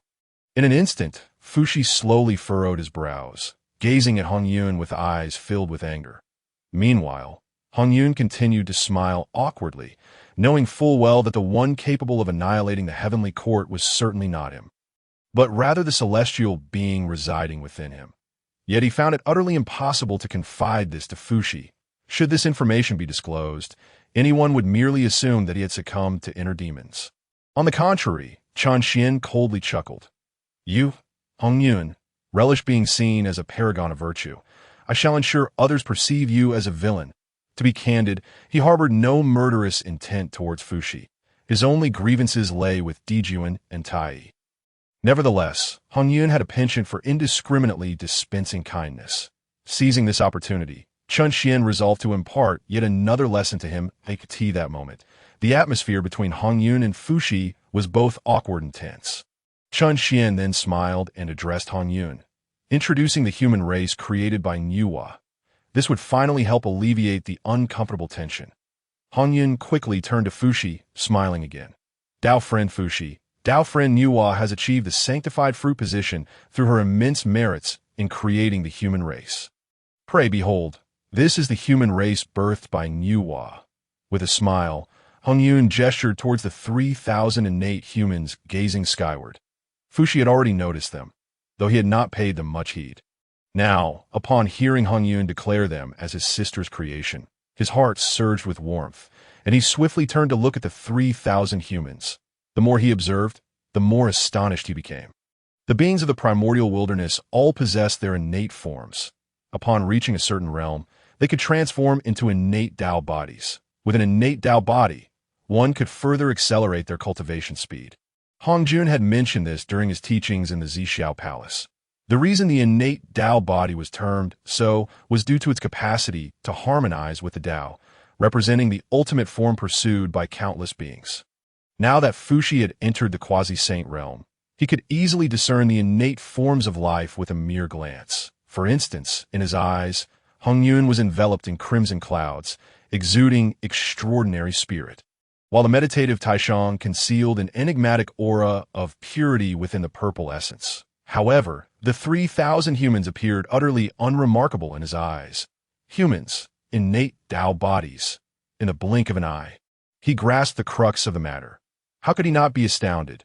How many innate holy beings had emerged from the primordial chaos, enduring countless years to attain their innate Dao bodies. Yet these 3,000 humans were born with innate Dao bodies. Furthermore, their descendants would undoubtedly also be innate Dao bodies. In comparison to the demon race, no, in comparison to all the races existing in the primordial wilderness. How formidable was the foundation of the human race? Their innate Dao bodies signified that newly birthed beings within the human race would cultivate faster than any other race in the primordial wilderness. His sister had astonishingly created a race with such immense potential. No wonder she achieved sanctification in one fell swoop. After a considerable time, Fuxi could not suppress his astonishment. Hongyun also smiled at the 3,000 humans and pointed towards Fuxi, saying, "Esteemed ones, this is Fuxi, the biological elder brother of your holy mother. Thus, he is also your dear uncle." This statement was covertly instructed by Chan Xian to Hongyun. Upon hearing this, the faces of the 3,000 humans lit up with joy.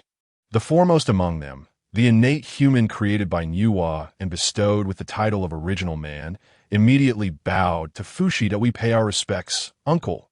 The 3,000 humans collectively exclaimed, "We pay our respects, uncle." These 3,000 humans not only possessed boundless potential, but also considerable strength, further enhanced by Nuwa's divine blood. At this moment, Fuxi could clearly sense this.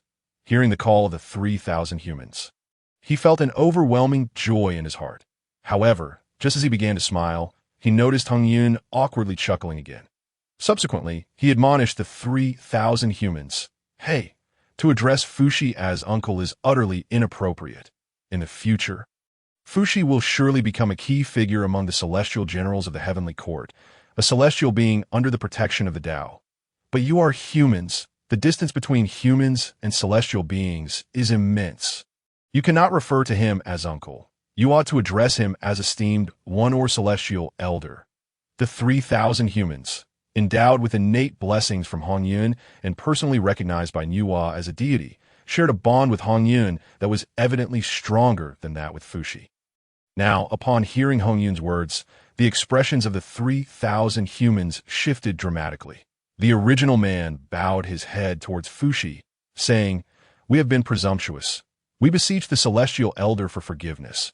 We beseech the celestial elder for forgiveness." The remaining clansmen lowered their heads in unison, echoing the plea.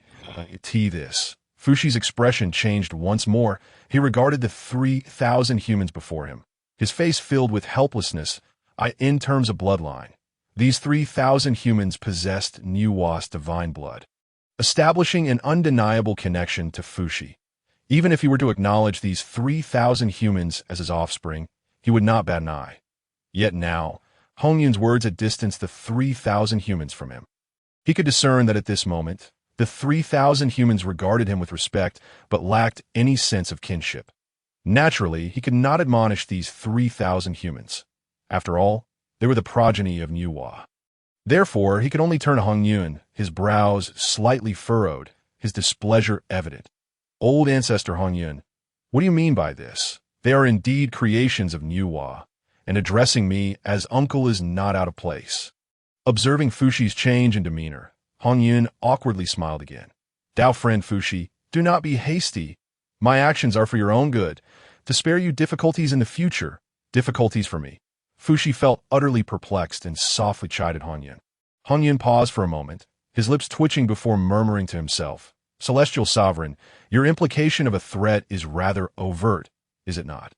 Indeed, every word Hongyun spoke was dictated by Chun Xian.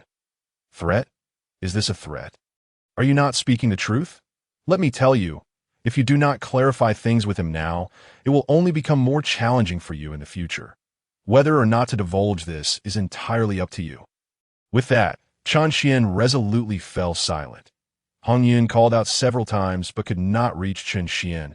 Moreover, upon reflection, the unspoken words he held back were indeed of great significance.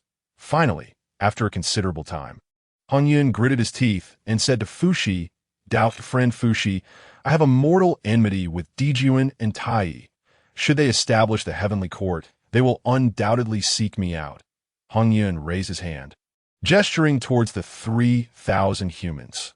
Currently, these 3,000 humans have been entrusted by Nuwa to revere me as a deity. Furthermore, they carry the essence of my innate blessings within them. Given such a relationship, once I engage in battle with the heavenly court, they will surely rally to my side. And you, dear friend, aspire to ascend to the heavenly court as an immortal. Should war break out, given your cultivation level, you will undoubtedly be at the forefront. Tell me, when the time comes, will you strike against these 3,000 humans? If you do not strike, how will you explain yourself to the heavenly court? Thus, distancing you from the human race is truly for your benefit. After conveying Chen Xian's words, Hongyun leaned closer and tentatively suggested to Fushi, "Dao friend, perhaps you should seriously consider my advice and refrain from becoming an immortal in the heavenly court." At this moment, Chen Xian remained immobile within Hongyun's mind, intently observing Fushi. The choice that Fushi made at this moment was exceedingly crucial, although it may seem that he was merely deciding whether or not to ascend to the heavenly court as an immortal. Chen Xian, well aware of the underlying implications, understood that Fushi's current choice would directly affect the future fortunes of the human race. In fact, it could very well lead to the first catastrophic extinction of the human race. Chapter 55. The Opening of the Heavens. After Hongyun's words fell, Fushi turned his gaze towards the 3,000 innate humans, his emotions becoming increasingly complex. He was unaware of the enmity Hongyun bore against Dijun and Tai. They had never confided in him. Yet, one thing was abundantly clear to him. Given Hongyun's audacity to scold Hongjun and then directly inform him of his intent to annihilate the heavenly court, conflict between the heavenly court and Hongyun seemed inevitable. Once hostilities commenced, how would he confront the human race created by Nuwa? This race, bearing Nuwa's bloodline, was kin to him. Nevertheless, Fushi did not linger in his turmoil for long. In a mere span of a few breaths, he suddenly clenched his teeth lightly, his expression grave. The establishment of the heavenly court by Dijun and Tai was of immense significance, should it come to fruition.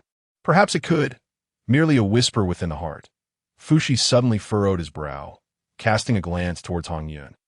"Hongyun, entering the heavenly court and becoming an immortal is an inevitable path I must tread. If the day ever arrives when you, my friend Hongyun, wage war against the heavenly court, I shall stand forth, not only for the court but for the sake of our human kin. I, Fushi, shall take the lead." As he spoke, Fushi's brow knitted tighter, his grave demeanor suddenly revealing a fierce intensity. His gaze upon Hongyun erupted with a murderous aura. "Should I fail to persuade you, my friend, I shall be left with no choice but to employ thunderous means, utilizing every resource at my disposal to eliminate you in the shortest time possible." Before his words had fully settled, a surge of vibrant battle intent erupted from Fushi. "Once you are no more, I shall certainly be able to convince the heavenly court to cease their aggression against humanity." The sudden emergence of Fushi's killing intent left Hongyun momentarily stunned. Chen Xian also paused, taken aback. Naturally, he was aware of Fushi's fate.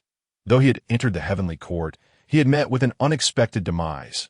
Various speculations surrounded the cause of his death, and Chen Xian himself was uncertain as to who was right or wrong. However, it was universally acknowledged that after his death, he was reincarnated as a human and became the human emperor.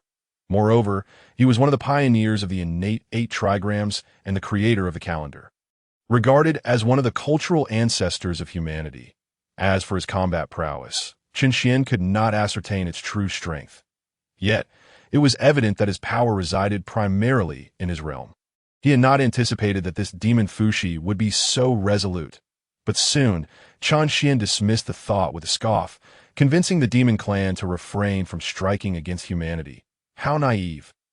After his derisive laugh, Chen Xian immediately turned to Hongyun and declared, "You are no different.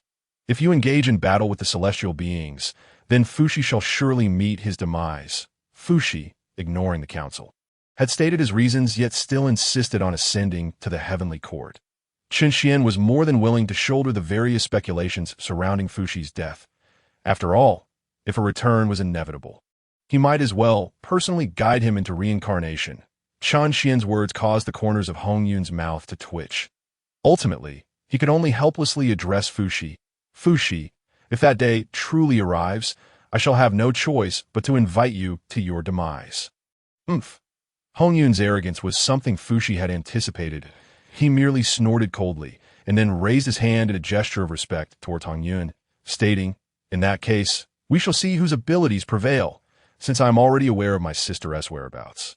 I shall not intrude further. Farewell." With those words, Fuxi cast a glance at the 3,000 humans, sighed in resignation, and then soared away on a cloud, preparing to depart. "Fuxi, I beseech you to halt." However, just as Fuxi ascended, Hongyun called out to him. Fuxi turned to inquire, "What is it?" "I have one more question that I wish for you to answer." Hongyun immediately spoke up. "If one day the demon clan were to slaughter humanity without cause, what choice would you make?" Fuxi paused, then solemnly declared, "As long as I am here, the demon clan shall not commit any transgressions against humanity." With that proclamation, Fuxi ascended on his cloud, soaring into the heavens. Observing Fuxi's departing figure, Hongyun wondered in astonishment, "Immortal Lord, will the demon clan truly hunt down humanity in the future?" Chen Xian replied coldly, "As long as I am here, perhaps not, but if that day should arrive, I hope Fuxi can discern the situation clearly. Otherwise, for the foundation and fortune of humanity, one may have to eliminate him." Me? Hongyun's heart raced with alarm. Fuxi was the elder brother of Sage. If he were to truly eliminate Fuxi, the consequences would be monumental. Moreover, would Nuwa allow Fuxi to perish? Sensing Hongyun's growing concern, Chen Xian sneered derisively. "Now you're worried about yourself? No longer altruistic? When the day arrives that the demon clan massacres humanity, killing Fuxi could avert disaster, yet you fret over the potential repercussions for yourself and refrain from action. In the end, will you merely watch as the race you revere as divine faces annihilation?" "Hongyun, your benevolence is nothing but a facade." This statement instantly sent a chill down Hongyun's spine. Chen Xian paid him no further mind and instead remarked, "Let us first observe how the Taishang fares." Hongyun promptly turned to gaze at the Taishang tea this moment. The Taishang remained with furrowed brows, his expression solemn. Surrounding him, purple energy surged, and the yin-yang taiji fish formed from the purple energy spun rapidly. Curious, Hongjun did not directly guide the Taishang on the path to becoming a sage. Witnessing this scene, Chen Xian muttered to himself. However, he quickly realized that Hongjun likely wished for the Taishang to attain enlightenment on his own.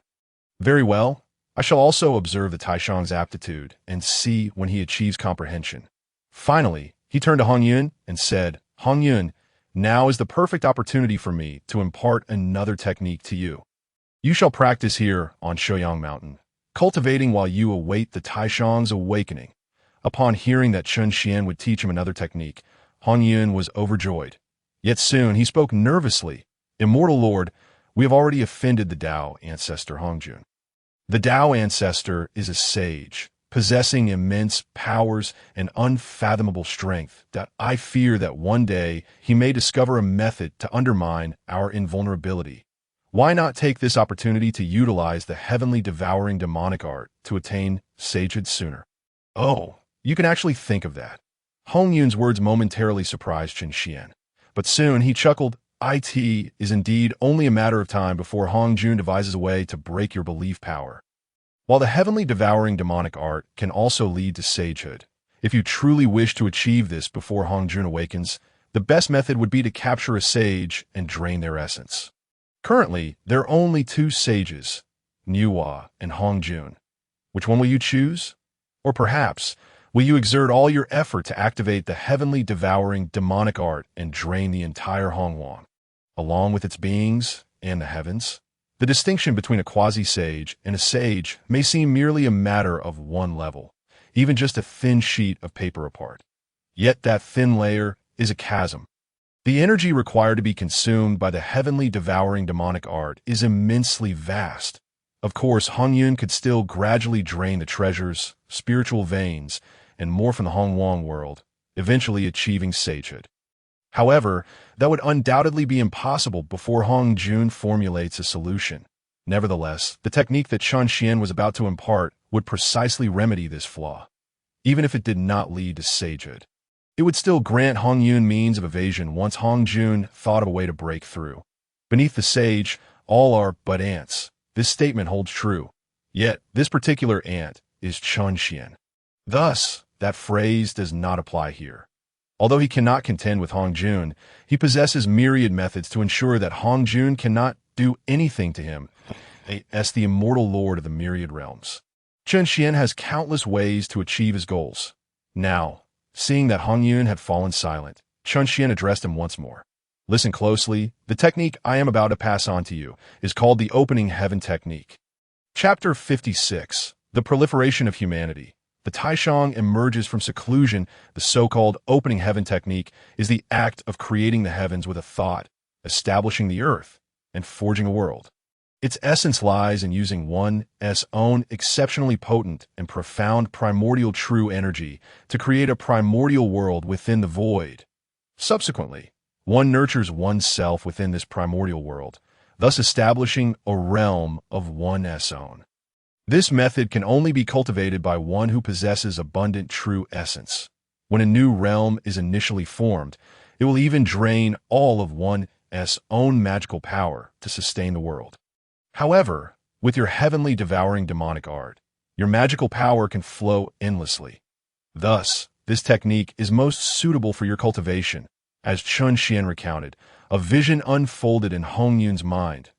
In this vision, a colossal figure sat cross-legged within the primordial cosmos, within whose being stellar lights surged, nebulae gathered, and the cosmic rivers formed an independent existence. However, as the image contracted, it revealed that the universe, with its myriad star rivers, suddenly shrank into a singular bubble, floating and drifting by that giant.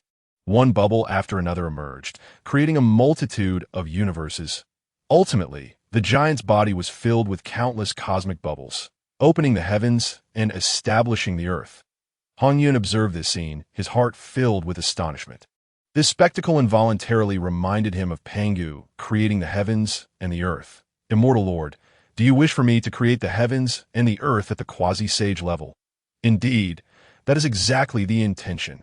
Chen Xian chuckled lightly. The Opening Heaven Technique. To put it simply, it is the act of creating a world. This was something I learned in a different world, specializing in the laws. The pinnacle of law cultivation is to open one's own world.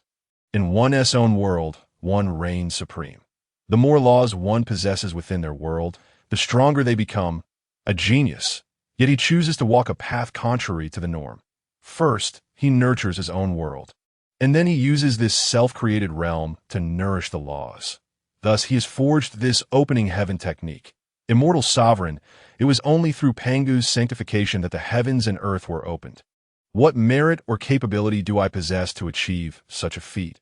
After Chen Xian's words fell, Hongyun immediately spoke again that Pangu's creation of the world was a genuine and complete realm.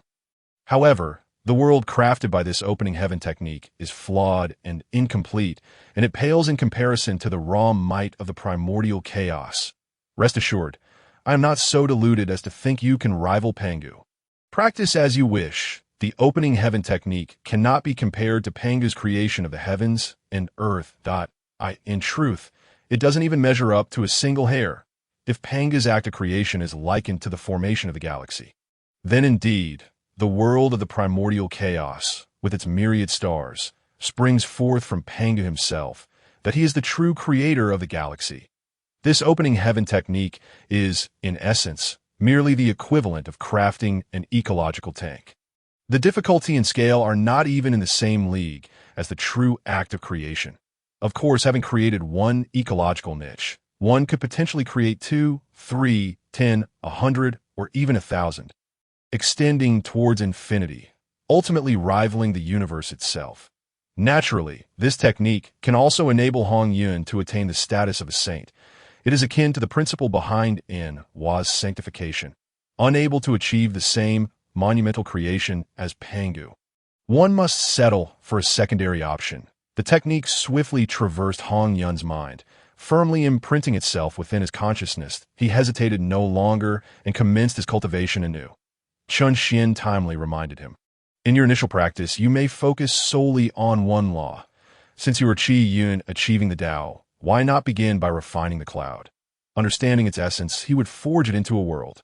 Without delay, Hongyun extracted his true form, the red cloud, in accordance with the technique that he ceaselessly gathered and refined the red cloud, subsequently comprehending its characteristics and refining its essence, as long as he could condense this red cloud into a self-regulating, self-achieving, and perpetually thriving miniature world.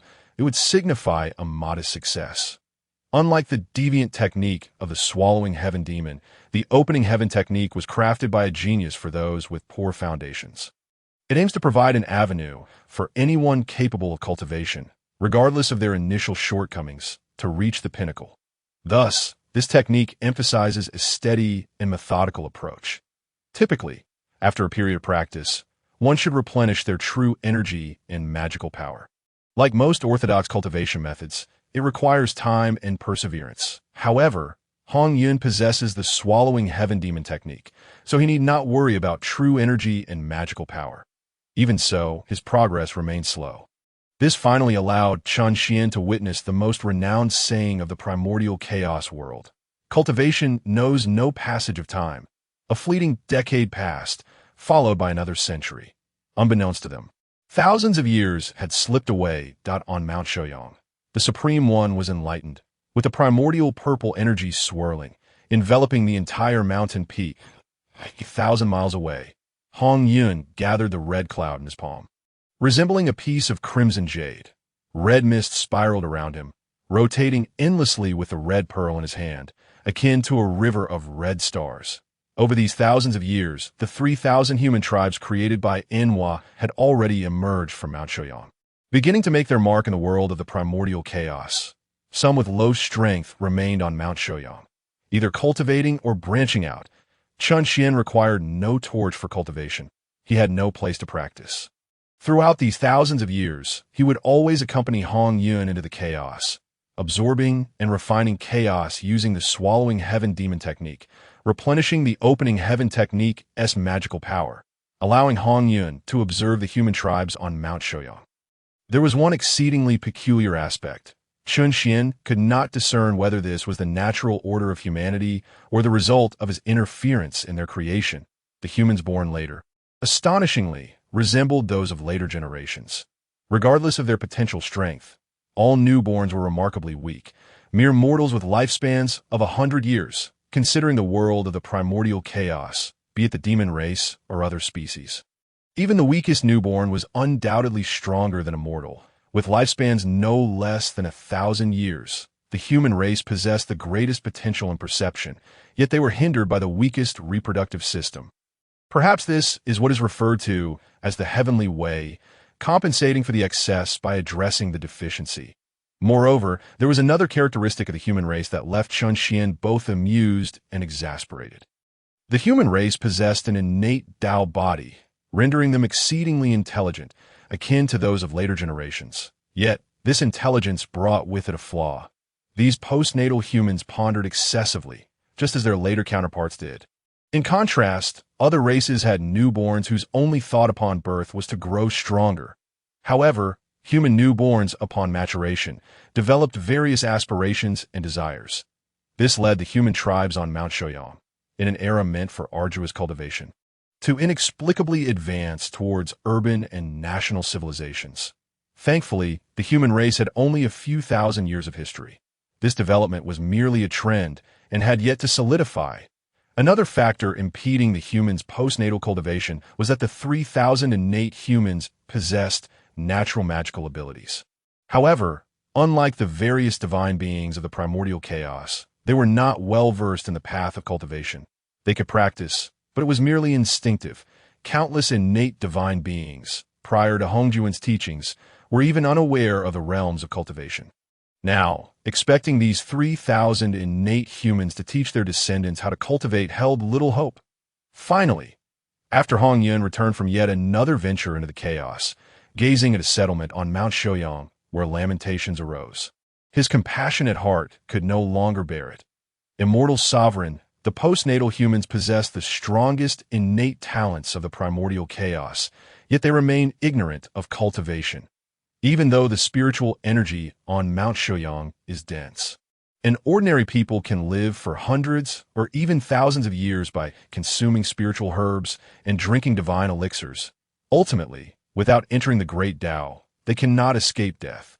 Perhaps I should pause my cultivation and first teach them the path to liberation. Observing the tribe, where several postnatal humans wept around an elder, Chun Xian gritted his teeth. At this moment, the cycle of reincarnation had not yet been established. The death of living beings resulted in their complete disappearance. The human race fared slightly better. On Mount Shouyang, the Kong Tong seal suppressed their essence, allowing them to transform into a wisp of spiritual energy upon death, returning to the Kong Tong seal. Yet in truth, this was little different from death itself. However, the task of teaching others to cultivate should not fall to Hongyun. He had already become a thorn in Hongyuan's side. As long as the opening heaven technique was not perfected, if he were to overstep his bounds and teach others to cultivate, it would undoubtedly infuriate Hongyun. This was not the same as the previous incident where he attempted to seize Enhua's merits and fortunes. This would completely undermine Hongyuan's plans. He would surely resort to all means to eliminate Hongyun, rather than merely testing him with a few moves.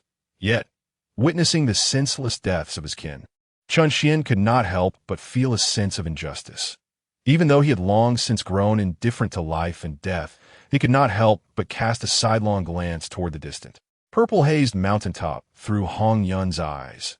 Gritting his teeth, he exclaimed, "This Supreme One has been enlightened for thousands of years and has achieved nothing." However, just as Chun Xian voiced his frustrations, the Supreme One suddenly opened his eyes amidst the swirling purple energy. The purple mist atop the mountain surged violently, in an instant spreading across the entire primordial chaos. I have attained enlightenment. Chapter 57.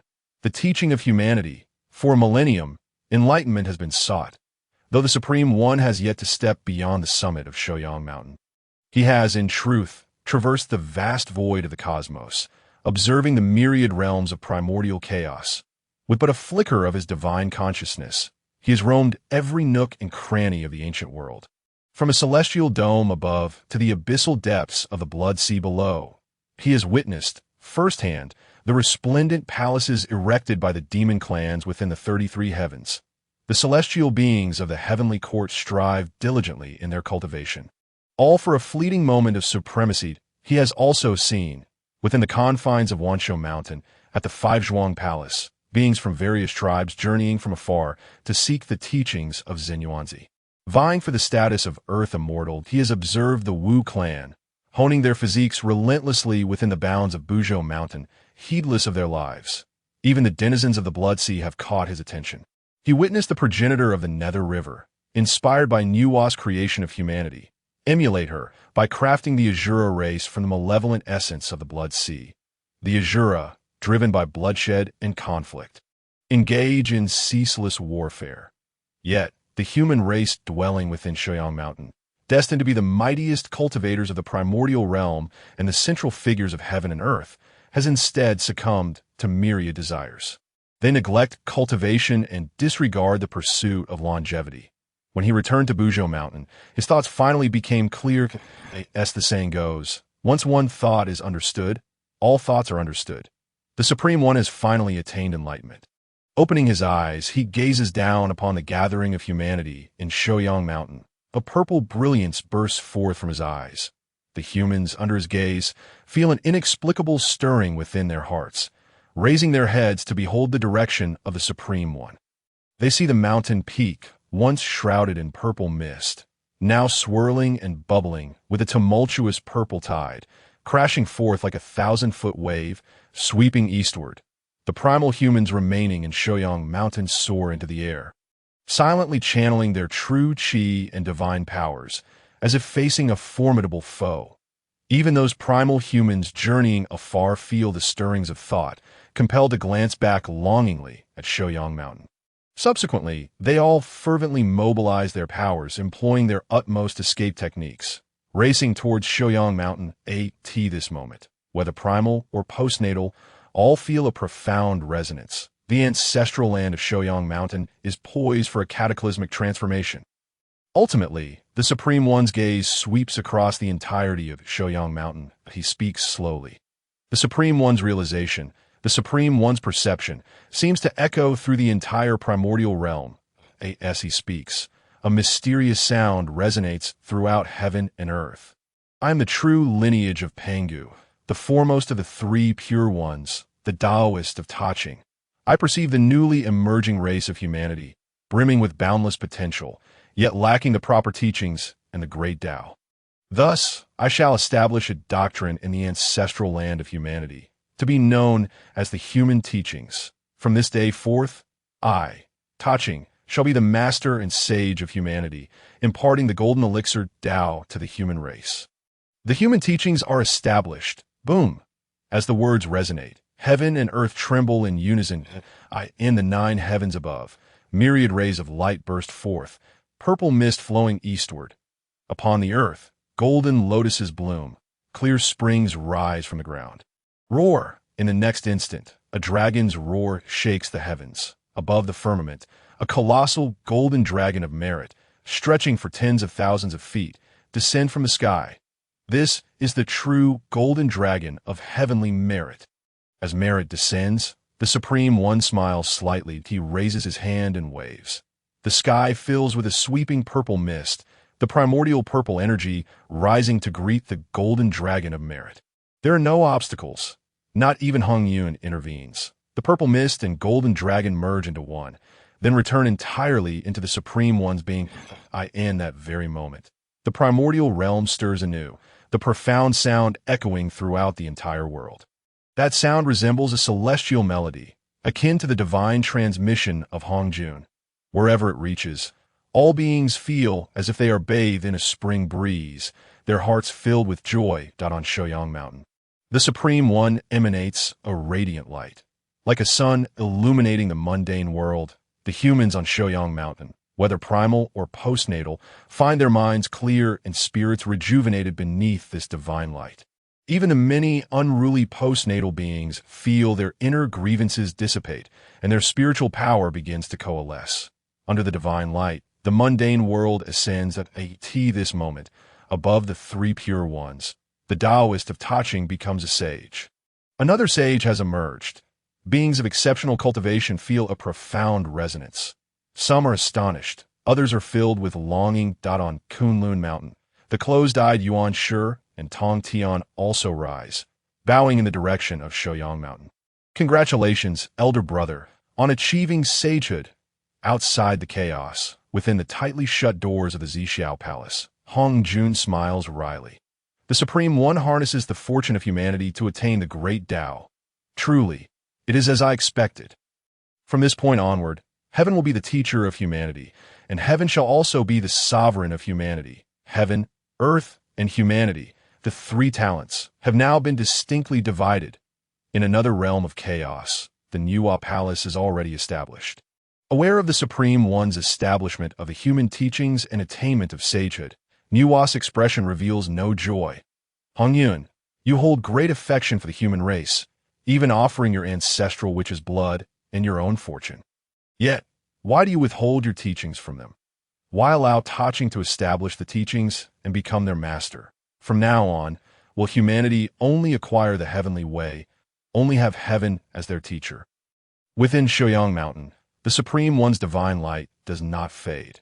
The profound sound reverberates throughout the entire mountain. I shall impart the golden elixir Tao. All of humanity, why do you not hasten to hear the teachings? At this moment, the Supreme One has indeed become a sage. His words carry the might of heaven and earth, the decree of the cosmos. As he speaks, all humans converge towards the mountain peak where the Supreme One resides.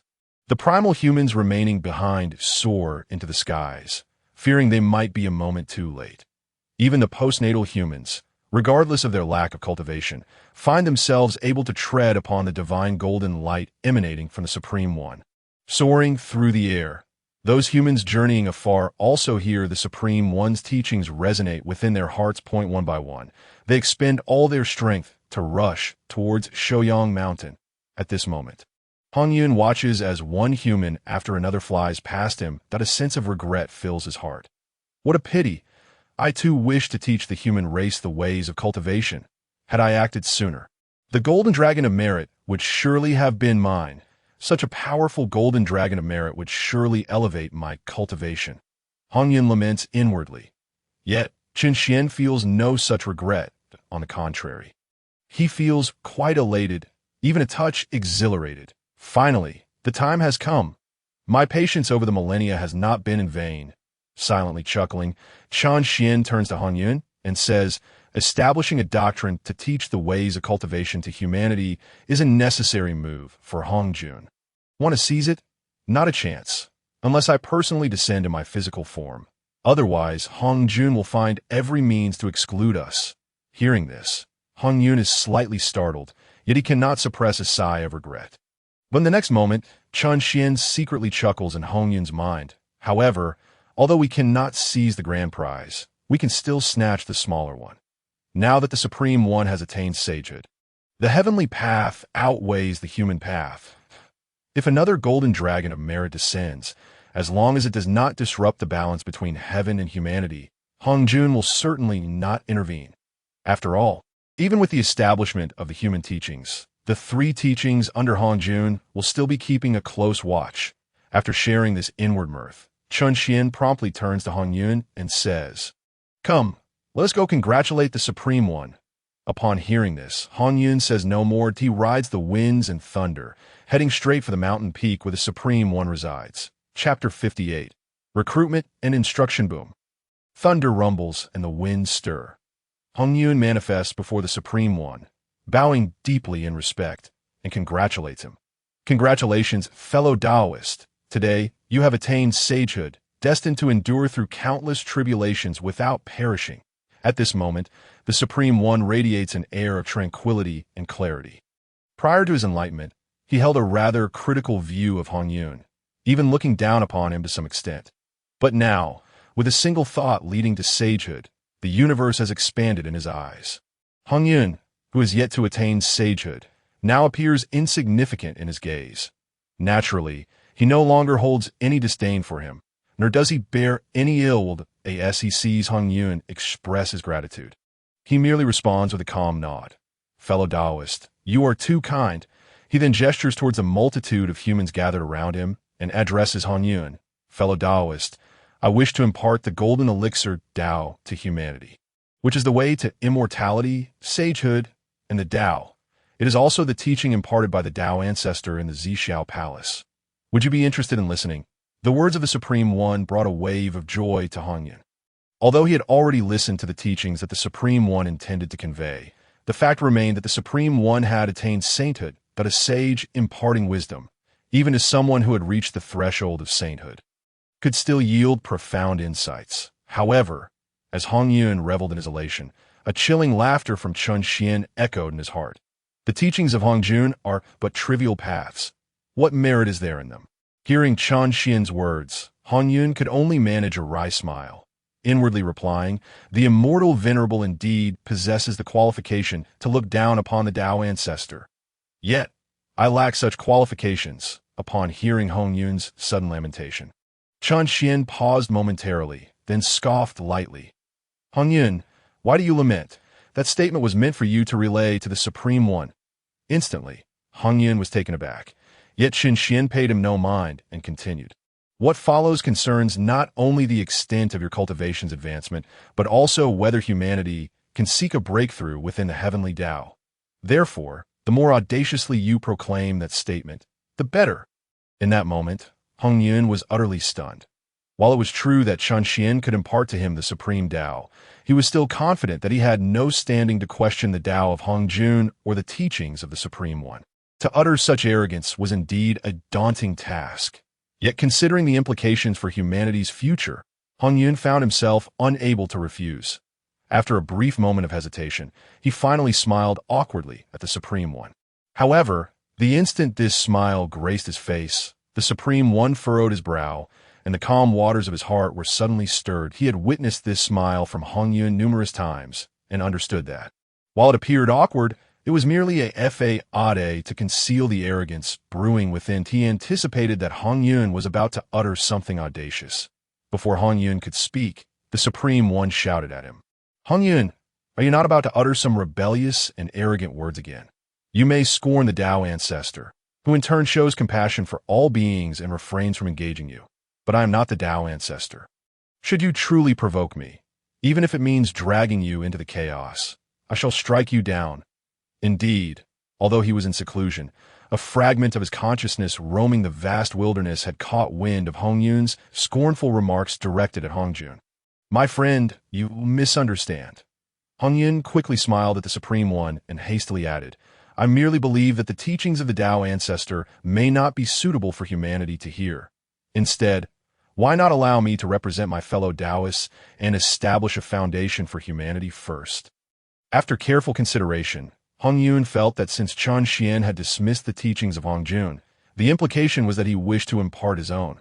Thus, by expressing this to the Supreme One, he could convey Chen Xian's intent without inciting the Supreme One's displeasure.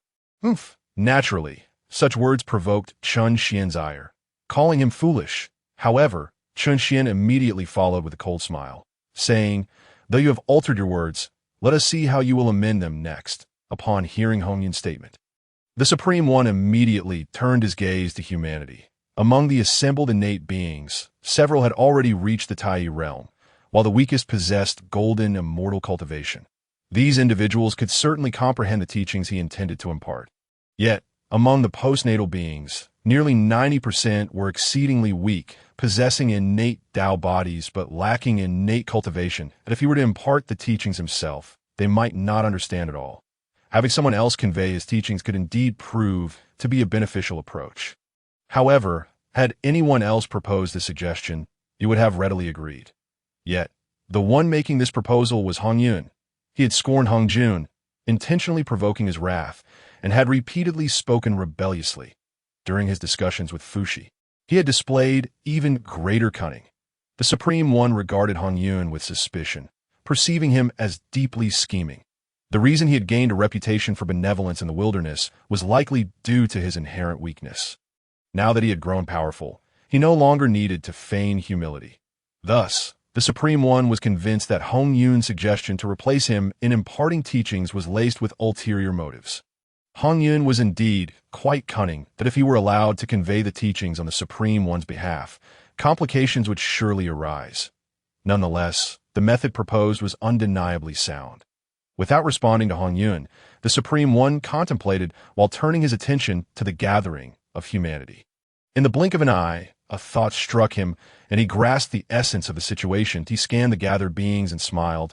The teachings I impart are profound and intricate. Yet the vast majority of you have yet to grasp the heavenly mysteries, nor have you comprehended their principles. If I were to speak directly, you would likely struggle to understand. Therefore, I wish to select one among you to enter my mountain gate, becoming my foremost disciple. I shall diligently impart the Tao, which will then be conveyed to all by my chief disciple. Upon hearing this declaration, although the assembled beings were anxious, they dared not voice their concerns, for before them stood a sage. They were too intimidated to speak that as for Hongyun, he was taken aback. Immortal venerable he felt that this might jeopardize Chen Xian's intentions. Chen Xian was also surprised. Yet after a moment he smiled in appreciation, saying, the Supreme One is quite astute. It seems he has discerned our plans, thus turning the tables in his favor. However, this will not pose a challenge for me. With that, he immediately instructed Hongyun, You must tell the Supreme One that among the 3,000 beings created by Niwa, only the first human possesses the qualification to become his disciple. Urge the Supreme One to find a way to bring the original being back. After Chen Xian spoke, Hongyun remained silent. Chen Xian understood that Hongyun was once again pondering his intentions.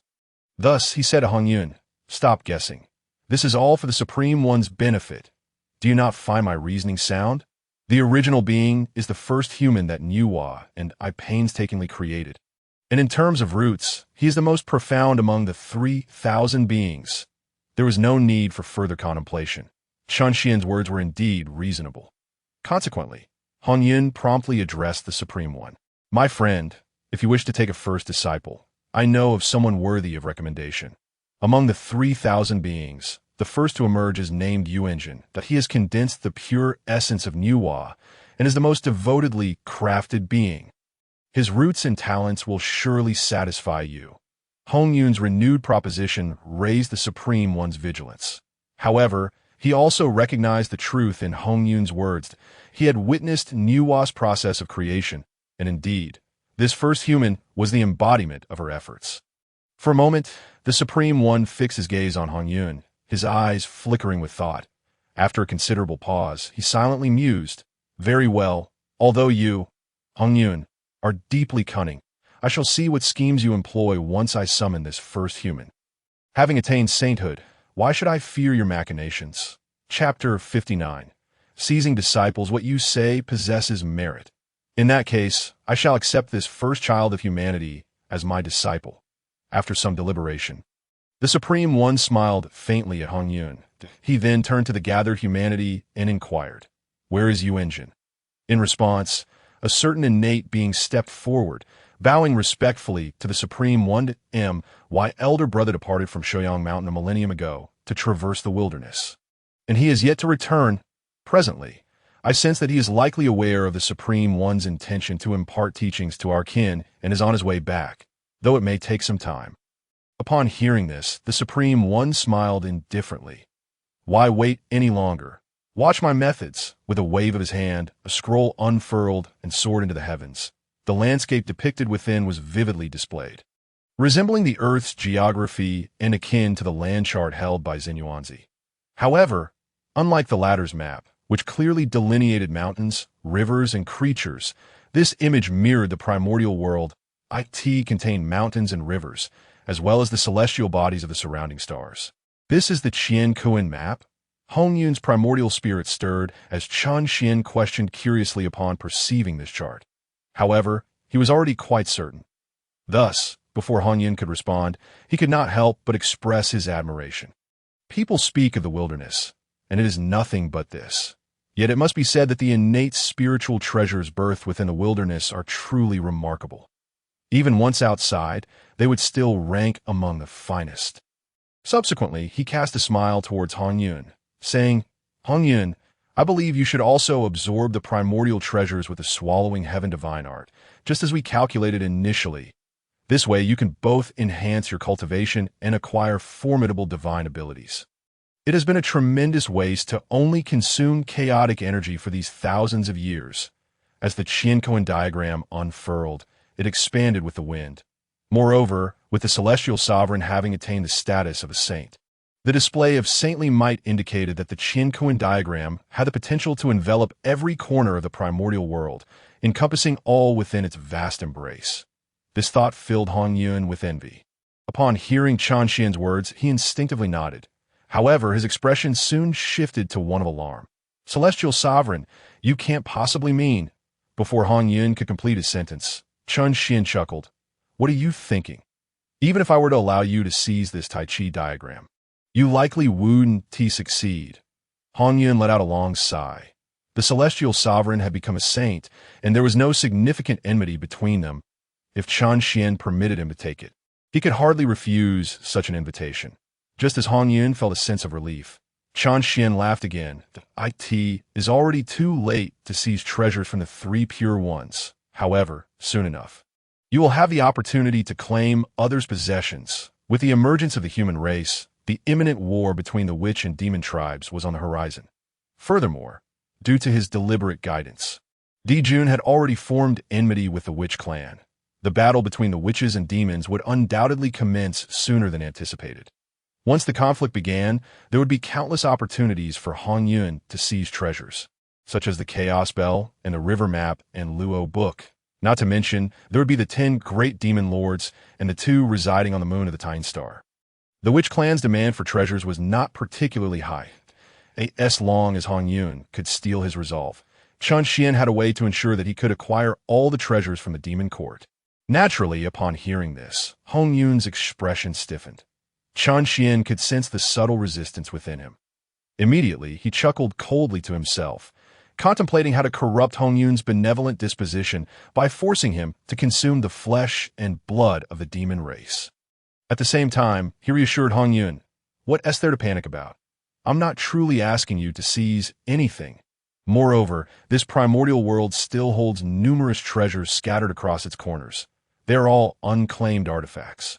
Surely you cannot refuse to take them. Even the likes of the Measurement Ruler and the Chaos Pearl, innate treasures of great renown, remain hidden in obscure locations. If Hongyun could acquire and absorb them, his power would undoubtedly advance significantly. Furthermore, these two treasures would perfectly align with the opening heaven technique he was currently cultivating. Once the foundation of the human race was firmly established, and they were no longer entirely bound by the heavenly Dao, there would be ways to locate these two treasures, ideally before the calamity of the witches and demons. Securing these two items would allow Hongyun to forge his first small world, the By then. The impending calamity could unfold as it pleased. With a stroke of good fortune, he might even turn the tables, no longer needing to tread so cautiously. Lost in thought, Chen Xian could not help but chuckle softly. Buzz! At that moment, a resonant hum echoed through the heavens and earth. A magnificent aura, seemingly capable of encompassing all, descended from the skies. Chen Xian regained his focus. Utilizing Hongyun's perspective to gaze upward, he beheld the Qianquan diagram, now fully manifested by the already ascended prince, indeed covering the entirety of the primordial realm. Above, a complete reflection of the primordial world appeared. The celestial sovereign had already ascended, standing beneath the Qianquan diagram. A grand voice suddenly resonated. "Enwa, the creator of the saintly ones, and the progenitor of the human race, where art thou?" As the words fell, the heavens and earth reverberated once more. Following this, a ripple surged from the northwest. Rapidly approaching, the celestial sovereign turned to look, raising a hand to beckon. The Qianquan twisted, shifting and transforming. "Come!" Instantly, the Qianquan diagram shrank rapidly. However, it did not roll up and retract. Rather, it diminished proportionally. The reflection of the primordial realm upon it also shrank correspondingly. Finally, a shimmering point of light flickered in the northwest corner of the Qianquan diagram. The ripples emanated from that very point. With a single finger raised, the celestial sovereign drew forth a beam of light from the Qianquan diagram, which fell directly upon Shuyang Mountain. The brilliance faded. The first human appeared amidst the radiance. Yet this shifting of form and space, the art of Qianquan transformation, left the human elder, who had traversed an unknown expanse in an instant. Bewildered and astonished, the shifting of the Qianquan defied the four corners of reality. What a marvelous treasure! The primordial world is boundless, and it seems the Qianquan diagram can summon beings from any location. By this method alone, it surpasses any form of teleportation known in other realms. Even Chen Xian could not help but praise it internally. However, he soon gazed at the Qianquan diagram with brightening eyes. If it can move through the void, and if this treasure has not yet reached its limit, is there a possibility of breaking through the barriers of the domain and summoning objects from beyond? If that were achievable, I would no longer need to rely on Hongyun to manifest a corporeal form for me. In that moment, Chen Xian, through Hongyun's eyes, focused intently on the Qianquan diagram high in the sky. It appears I must secure the Qianquan diagram for myself. While Chen Xian was deep in thought, the celestial sovereign beckoned once more, drawing the Qianquan diagram into his sleeve. He then descended upon Shuyang Mountain, carefully scrutinizing the human elder before him. When he was created, the celestial sovereign had perceived a glimpse of him through a shard of divine awareness. Yet now, upon closer inspection, the celestial sovereign was slightly taken aback. He sensed pure energies continuously emanating from the original human. The essence was untainted yet intensely fiery, wild yet tranquil as a pine. It seemed both movement and stillness, celestial and demonic, serenity and ferocity, were perfectly merged within the original human. This left even the already ascended celestial sovereign astonished. Furthermore, he could distinctly feel the presence of Pangu's essence emanating from the original human, stronger and more turbulent than that of any other human.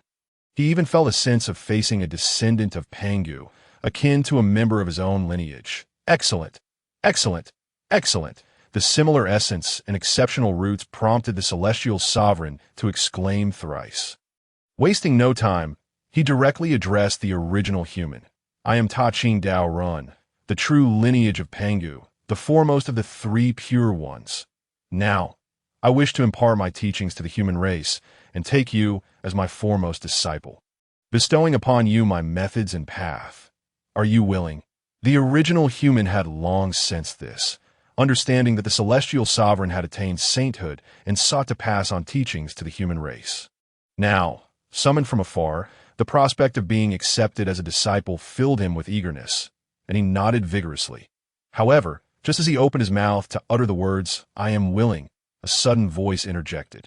Original human, I too wish to take you as my disciple and impart to you the paths unseen in the primordial world, aiding you in unlocking doors yet undiscovered. Are you willing? The voice resonated. Causing everyone to turn, it was none other than Hongyun, smiling warmly at the original human. The celestial sovereign immediately furrowed his brow, displeased as he chided, Friend Hongyun, what do you mean by this? Are you attempting to compete with a saint for a disciple? Chapter 60, Celestial Sovereign. Allow me to broaden your horizons. If you truly wish to impart teachings to the human race, why must you covet the original human as your disciple? The 3,000 innate humans possess remarkable talents and foundations. At this moment, feeling the cold gaze of the celestial sovereign upon him, Hongyun was deeply startled. Simultaneously, he quickly sought a silent plea from Chun Xian in his heart. What right do we have to compete with a saint for a disciple? Indeed, Hongyun's desire to accept the original human as a disciple and compete with the celestial sovereign stemmed from Chun Xian's suggestion. What do you understand? If the celestial sovereign truly takes him as a disciple, do you think he can reach any great heights? Can he attain sainthood? Hongyun was taken aback. Chun Xian continued with a smile. If you accept him as a disciple, and I provide careful guidance. How do you feel about that? Hongyun was momentarily stunned, his emotions surging. Indeed, that if the original human truly becomes a disciple of the celestial sovereign, his future is undeniably limitless. Yet even limitless potential seems to have its boundaries. Even the Dao ancestor has stated that with the 7 Dao of primordial purple Qi, only 7 can attain sainthood. Can one truly become a saint by being a disciple of the celestial sovereign? However, if I were to accept him as my disciple, and with the guidance of the celestial sovereign within me, could he then attain sainthood? Even if I were to simply teach him the swallowing heaven divine art, could he achieve sainthood? Being a disciple of the celestial sovereign is indeed admirable, but if I can truly accept him under my wing, perhaps that may not be so bad after all. The human race possesses its own innate blessings and virtues. The revered Niwa has explicitly declared that she is indeed the divine patron of humanity. It can be said that the human race is more intimately connected to her than to any other. As such, it is only fitting that I, too, should take on the responsibility of accepting disciples. Unbeknownst to him, Hongyun's resolve solidified. He even turned to Li Xian and inquired, Immortal Sovereign, since you have long harbored this intention, why have you not taken on disciples to impart your teachings sooner? Had you done so, countless lives among the human race would not have been lost over the millennia, for thousands of years. Even though residing in Mount Buzhou, nourished by the ethereal energies of immortality, many still met their end due to the limitations of their lifespan. Yet, Chun Xian merely spoke with a calm demeanor. In the case of the postnatal human race, even without cultivation, they naturally possess a lifespan of several hundred years. Given such time, if one is earnest in seeking the Tao, even without formal teachings. Simply through inner cultivation and the consumption of spiritual fruits and elixirs found in the mountains, one could achieve longevity. Yet there are still those who perish. Why is that? Because each person has their own aspirations. They are born into the world with human principles, and the essence of humanity lies in the value of existence. What is existence? It is the intention to endure in this world. The human race is inherently distinct from the myriad of beings in the primordial chaos. Some seek the Tao, while others pursue mere survival, seeking only the essence of existence. Upon hearing this, Hongyun was enlightened. Indeed, as Chun Xian had articulated, since the emergence of the 3,000 innate humans, the postnatal humans have arisen. Among these postnatal humans, some pursue the Tao, while others seek different paths. Even those who pass away at the end of their lifespan do so with smiles on their faces. Furthermore, throughout these thousands of years, the hands of a human race have birthed numerous wondrous creations on Mount Shoyang, things that even Hongyun finds intriguing. There are artifacts and inventions, as well as systems and texts. The essence of humanity values life. The path of humanity is to search for the meaning of existence. This is indeed vastly different from the heavenly Tao. It is no wonder Nuwa, through the act of creation, achieved sanctity. However, as Hongyun experienced this moment of epiphany, Chun Xian cast a sidelong glance at Taishang, inwardly cursing. Regardless of the myriad arguments, is it not the case that Taishang has proven to be rather ineffectual? The very beings who witnessed Nuwa's creation of humanity on Mount Shoyang took thousands of years to realize the importance of teaching humanity. Whether it is the heavenly Tao or Hongjun, it has long been predetermined that Taishang must instruct humanity, suppressing the human Tao beneath the heavenly Tao. Reiterate, had Chun Xian genuinely sought to impart teachings before Taishang, Hongjun would have undoubtedly exerted every effort to eliminate Hongyun. Before Hongyun possessed the ability to contend with Hongjun, he could only adapt to the prevailing circumstances, though the sentiment may seem unpalatable. It is effective. Hongyun, my friend. Just as Chun Xian and Hongyun engaged in their internal discourse, Taishang's voice resounded, tinged with barely concealed anger. You remind me, yet the foremost human brother is my disciple. I truly believed you had goodwill. It appears you wish to leverage my influence to summon this human brother back to Mount Shoyang. What a clever scheme, indeed. Taishang's cold snort jolted Hongyun from his reverie, although he had already resolved to take the original human as a disciple, even planning to accept all human beings from Mount Shoyang. He quickly laughed in response to Taishang's inquiry. My friend, you are mistaken. If I had truly plotted, why would I not seek the original human myself? If I were to scatter the Qiyun throughout the primordial chaos, I could certainly find the original human in due time. However, in Taishang's mind, Hongyun had long been perceived as someone with ulterior motives. Long before this moment, he suspected that Hongyun's proposal was driven by some hidden agenda. At this juncture, why would he heed Hongyun's defense? Nevertheless, Taishang felt no need to entertain such thoughts, but he chuckled softly, brushed off the dust from his whisk, and his eyes sparkled with light. Hongyun the ancestor, your schemes are indeed difficult for me to fathom. Yet it matters not. As I am a saint, why should I fear your competition? Among the myriad races of the primordial chaos, which would not take pride in bowing before a saint, with a confident smile, Taishang turned his gaze toward the original human, child of humanity. I am a saint, and my teachings reach unto the heavens. Will you take me as your master, or will you enter the fold of the quasi-saint Hongyun? The distinction between a saint and a quasi-saint does not require deliberation, let alone the original human being merely at the Tai realm. Even someone of quasi-saint cultivation would undoubtedly be eager to become a disciple of the saint. At this moment, Hongyun felt a surge of impatience. Once more, he turned to Chun Xian and asked, Immortal sovereign, even if we wish to contend, we lack the virtue and talent to compete with a saint.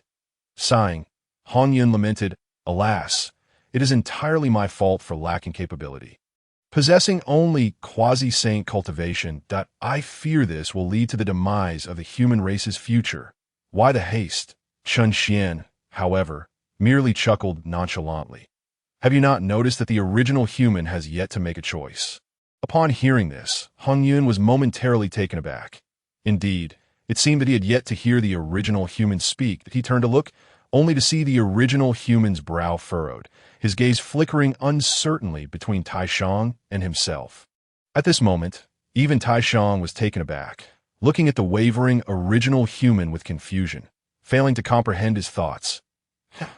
Chun Xian chuckled softly, as if he had already anticipated this outcome, when I urged you to explicitly express your desire to impart the unseen Tao.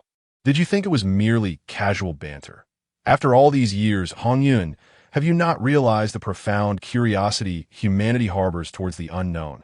The greatest distinction between humanity and the myriad beings of the primordial chaos does not lie in their innate roots or intelligence, but rather in their capacity for creation.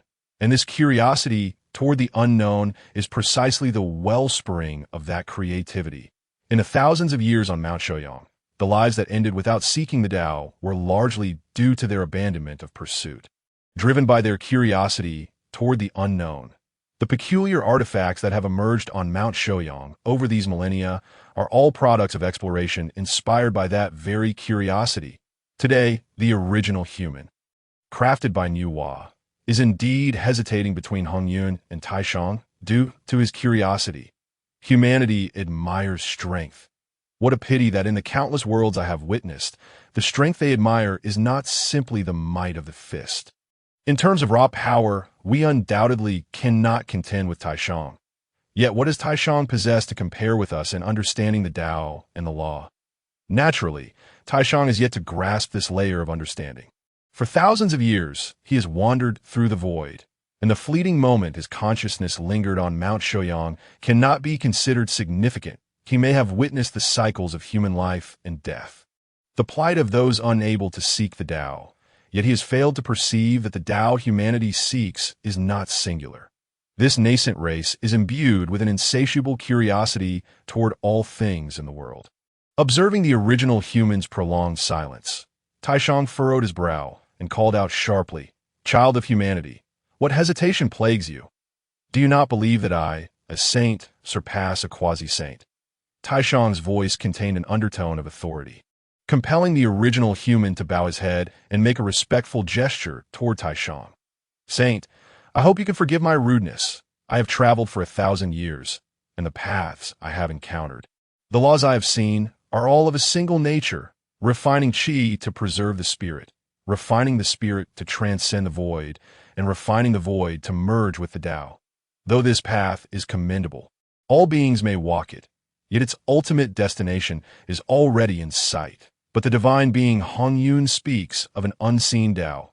I hope the saint can grant permission for me to inquire into this unseen Tao and understand what it truly entails." This statement drew a frown from Taishang. "Original human, you are mistaken. Since there's a path already available, why seek another? Moreover, this Tao belongs to me, the innate beings, and has been enlightened by the venerable Hongyun. It can lead to sanctity and ancestry. It is the righteous path of the primordial chaos, the true law of Pangu. If there truly exists another Tao, it would be a path of wickedness."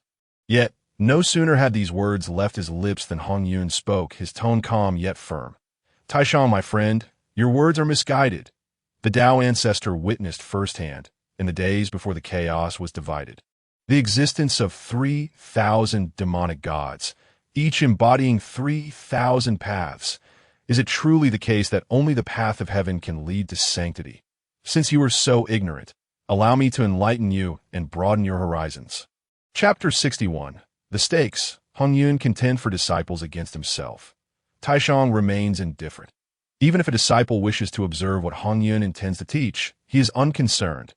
The primordial chaos has birthed countless beings over the years.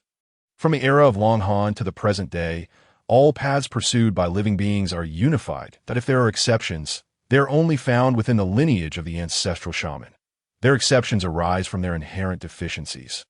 Lacking a primordial spirit, as an innate being, Hongyun's cultivation is derived from the creation of heaven and earth. What he practices, what he has heard in the Purple Cloud's palace, is also the path practiced by all living beings. Taishang truly does not believe that Hongyun possesses any other methods to cultivate.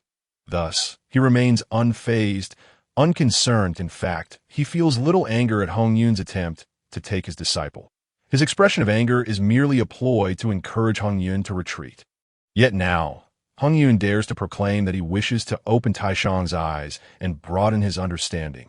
The words ignited a tempest of fury within Taishang, almost instantaneously boiling over. "Hongyun Laozu, how dare you be so audacious? I'm the true lineage of Pangu, having manifested since the era of Long Han. When it comes to knowledge and vision, Only Hongyun Daozu can claim superiority over me. To suggest that I require enlightenment is nothing short of brazen arrogance. At this moment, even the onlooking human race was taken aback. For thousands of years, they had intrinsic knowledge of the nature of the primordial world, and they had long imparted this understanding to the postnatal human tribes. Even those who had not cultivated were aware that in the primordial world, saints held the utmost supremacy. Prior to this, only Daozu and their holy mother had been recognized as saints. The power of a saint could obliterate the heavens and the earth or create worlds anew. Now, their divine sovereign was audaciously questioning the perspectives of a saint, which indeed left the human spectators in a state of trepidation. Looking at Taishang, whose face was now visibly flushed with anger, Hongyun could only offer a wry smile. Fellow Taoist, please do not take offense. Simultaneously, he inwardly lamented to Chen Xian, immortal sovereign, what shall we do? We have already offended one saint. Must we also provoke a second? Yet, Chen Xian merely chuckled to himself. Excellent, excellent. He is indeed enraged. It was not Hongyun who had suggested that Taishang broaden his horizons, but rather Chen Xian. Moreover, he noted the awkwardness and remorse on Hongyun's face each time he urged him to speak excessively, which only served to amplify the mockery. After all, a person boasting with a helpless smile could only be perceived as pretentious and deserving of a good thrashing. This time, Chen Xian refrained from reprimanding Hongyun or correcting his mindset. Instead, he instantly smiled and said, "Tell Taishang that if he does not believe you, let us place a wager on his Qian Kuan map. Who was Taishang? Would he ever readily engage in a bet?" To provoke him was precisely the intention behind this suggestion. Hongyun was taken aback, hastily exclaiming, "The Qian Kuan map? Immortal sovereign, did you not say you did not want the Qian Kuan map? Did I say I did not want it? I said I would not seize it. I am now proposing a wager, and the outcome shall be determined by our respective abilities. Surely, that does not weigh heavily on your conscience." Hongyun was momentarily stunned. Casting a glance at Taishang, though Taishang was a saint, the outcome of a contest with Chen Xian was indeed uncertain. Nevertheless, Chen Xian had a point. The result depended on skill, and he was not coercing Taishang. It seemed feasible. Thus, he lifted his head, smiling at Taishang. "Fellow Taoist, do not be angry. I am not speaking out of hubris or reckless arrogance. If you doubt my ability to convey other Tao, why not wager? What? You still wish to wager with me?" Observing the utterly sincere smile on Hongyun's face, Taishang felt his anger swell further. Who among those who proposed a bet did not believe themselves to have the upper hand? The expression on Hongyun's face only led Taishang to feel that he was being looked down upon. He was a dignified saint, the third saint of the primordial world. How could a mere quasi-saint, lacking in both foundation and cultivation, dare to belittle him? Alas, Taishang understood that those who proposed bets often had their own strategies. Yet, like the majority of those who had been provoked, he found himself unwittingly drawn into the game. "Very well, I shall accept this wager with you. Hongyun, I shall not take advantage of you, that if I win, you shall become my disciple, just as the firstborn of the human race has done. How does that sound?" Hongyun was taken aback. The onlooking human race gasped in astonishment. Hongyun was the divinely appointed sovereign of the human race by Nuwa. If he were to join his kinsmen in becoming a disciple of Laozi, would he not be reduced from a divine sovereign to a peer? The human race's original thoughts turned anxious, hastily warning Hongyun, "This wager cannot be accepted. If the sovereign truly loses, it would be catastrophic for us." However, Hongyun remained unfazed by Chen Xian's presence. Watching Taishang's face redden with indignation, he chuckled softly. "Ah, yes, it really so easy to provoke him. No wonder the disciples of the Orthodox school in the future will be required to maintain a tranquil heart and desires. It seems Taishang has likely suffered losses at the hands of others before achieving this awareness. Nevertheless, Taishang was indeed benevolent. If Hongyun were to lose, he would be taken as a disciple. Without Chen Xian, Hongyun would indeed have gained much. Since Taishang had already taken the bait and demonstrated his generosity, Chen Xian decided not to play the villain. He immediately advised Hongyun, agree to it, and have him wager his Qian Kuan map. If not for Chen Xian, Hongyun would not suffer any loss. Yet he had Chen Xian guiding him, allowing him to easily reach the quasi-saint level and acquire two unparalleled techniques. Should he truly lose and become Taishang's disciple? Would he truly be content? With Chen Xian's presence, it seemed that a saint had no right to take on disciples. However, the hesitation displayed by Hongyun only served to stoke Taishang's fury further. How could he not perceive that Hongyun seemed to disdain the prospect of being his disciple? He then admonished Hongyun. Hongyun Laozu, even in your arrogance, there should be limits. If you lose to me, how could you possibly be at a disadvantage by becoming my disciple? Simultaneously, Chen Xian urged Hongyun from within. What are you hesitating for? Agree to him. Are you truly afraid that I will lose to Taishang? Finally, under the dual pressure of Taishang and Chen Xian, Hongyun nodded earnestly. Fellow Taoist, I accept this wager. However, if you lose, you must give me your Qian Kuan map. The Qian Kuan map? Taishang merely frowned slightly before nodding in agreement. He possessed the Taiji map, an innate treasure, unparalleled and unique. Now that he had already attained the status of a saint, the Qian Kuan map, which encompassed myriad transformations and could alter landscapes, held little value for him. With the deepening of his cultivation, he would no longer require treasures to manipulate the elements or distinguish between pure and turbid qi. Moreover, he had always intended to gift the Qian Kuan map to his first disciple. Suddenly, a whimsical thought crossed Taishang's mind. If Hongyun truly possessed another path of cultivation, and it was not an external method, then exchanging the Qian Kuan map for the opportunity to learn about this path was not out of the question. Yet, this thought dissipated as swiftly as it had come. If my two brothers could comprehend another Dao, I might believe it, but Hongyun's foundation is shallow, and he is cunning. Presenting himself as virtuous, it is unlikely he has any genuine understanding of the Dao unseen in the primordial world. This wager I shall win. Hongyun shall indeed become my disciple. Thus, Taishang declared to Hongyun, the wager is hereby established. Hongyun, if you cannot articulate another Dao and become my disciple, I will certainly refine your temperament. I shall eradicate your cunning and pretense. Hongyun smiled, quickly turning to Chen Xian, immortal sovereign. What should we do now? Let me speak, and you shall convey it. This Dao will also serve to remedy your deficiencies. And you should listen carefully. Pay attention. The Dao I wish to impart to the human race is encapsulated in a single word. Wu. Chapter 62. The True Essence of Wu. Wu. Hongyun was momentarily taken aback, unable to grasp the profound meaning behind Chen Xian's utterance of Wu. Chen Xian did not linger on words. With a tremor of his primordial spirit, the scene reemerged in Hongyun's mind.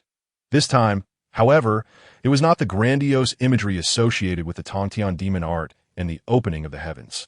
It was remarkably simple. The faceless figure stood suspended in the void, as still as a mountain stone, utterly motionless. Just as Hongyun's heart was filled with doubt and curiosity, the faceless figure finally stirred. In that moment of motion, a tempestuous wind surged forth, and the force of thunder erupted. The figure's movements, though not imposing, struck Hongyun as peculiar. The figure crouched, leapt through punches, swept legs, turned, gestured, bent at the waist, and lifted a foot. There was a hint of madness, yet it resembled the dance of certain beings in the primordial land, praying to the divine. However, as the figure executed these bizarre movements in rapid succession, Hongyun began to sense an air of profoundness. It appeared that each action contained a certain principle, and when combined, they hinted at a deeper, esoteric significance. Truly, as an innate deity, the figure possessed admirable comprehension. Yet, how could a mere set of 8 extremes fist evoke such a response within him? Hongyun's astonishment and admiration were palpable, and Chen Xian sensed it. With a smile, he paused and elucidated to Hongyun. What I mean by Wu is, it is the perfect amalgamation of an indomitable physique and exquisitely refined techniques. These techniques, in essence, encapsulate the distilled wisdom of combat and martial encounters. In other words, what we refer to as martial prowess is the unyielding body united with the pinnacle of lethal skills. Merely 3 succinct statements, yet Hongyun could not suppress his astonishment. As the celestial master articulated, this martial art embodies the essence of pure killing technique. Chen Xian's eyes gleamed with intensity as he emphatically declared, indeed, martial art is the most unadulterated form of lethal technique.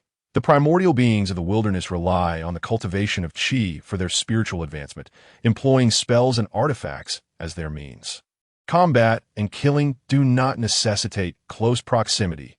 The essence of martial arts, therefore, is to turn this notion on its head, overcoming spells with sheer force, utilizing artifacts as instruments, and engaging in close-quarters combat governed by the utmost killing techniques.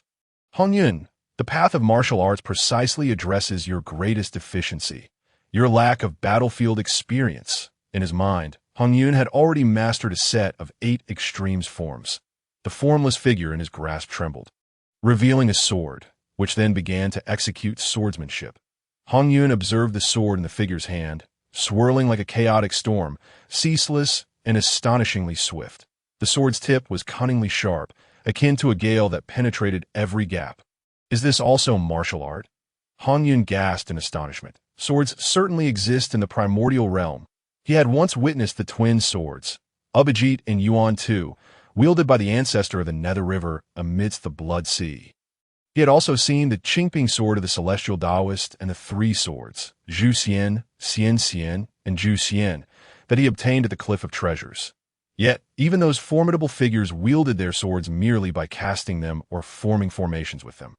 Then, sword energies would traverse vast distances, or a single sword would fly westward, directly targeting the lives of sentient beings. The swordsmanship employed by this formless figure was truly unprecedented in his experience. The unpredictable and whimsical trajectory of its movements sent shivers down his spine. Imagine, if he could master this so-called martial art, he could advance with a sword in hand. Would this not be akin to confronting a chaotic storm of quasi-saint caliber? Impossible to defend against, utterly overwhelming.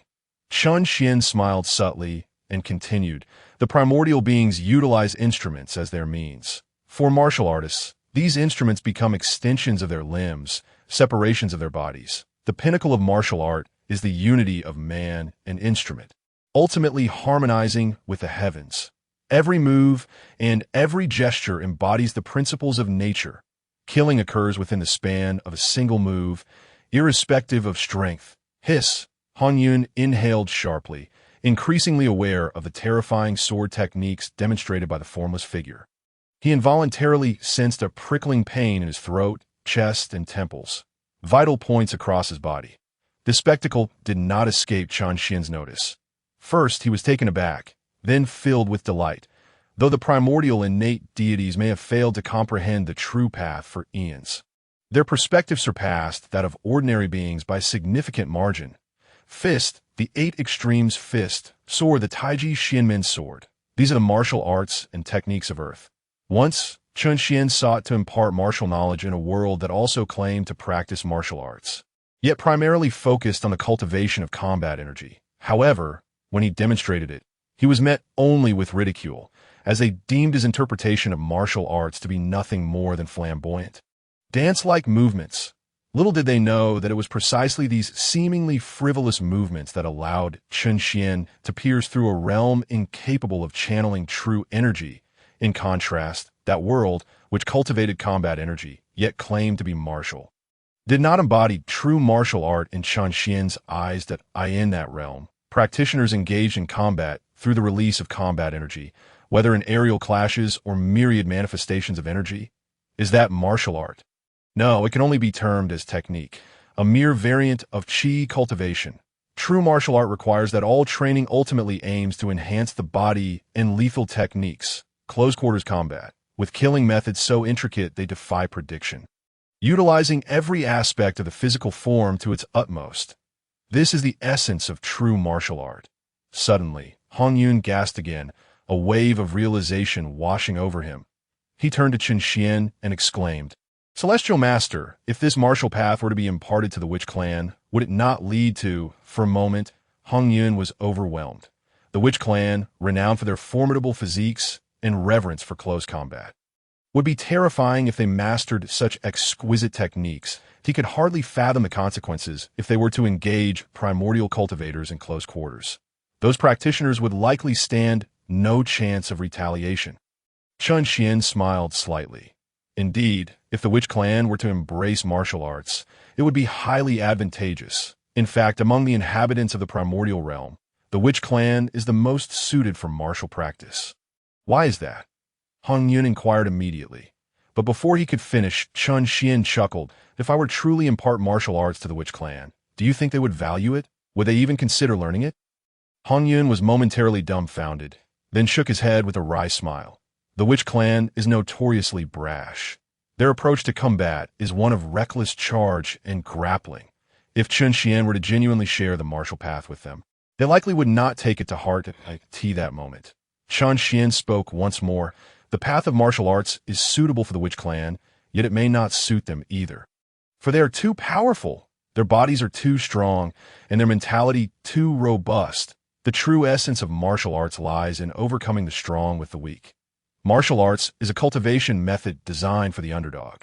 The human clan, particularly the postnatal human beings, is inherently weaker than any other race in the primordial realm at birth. Though they may possess unparalleled talent and insight, a decade of cultivation for them is equivalent to a century for other races.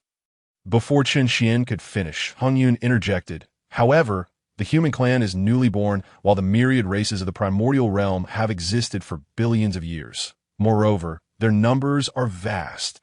If the human clan only cultivates qi, no matter their talent, it would be challenging to catch up. Only through martial studies can the human clan swiftly attain the ability to overcome the strong with the weak, to confront the mighty with the small. This grants the human clan the means to vie with the myriad races. Hongyun's profound realization startled Chun Xian. Then he laughed heartily. Indeed, Hongyun, it seems I must impart the path of martial studies to you. It is certainly a wise decision. You possess a natural aptitude for martial arts. Now, pay close attention. As soon as Chun Xian's words fell, the image of the formless figure appeared in Hongyun's mind.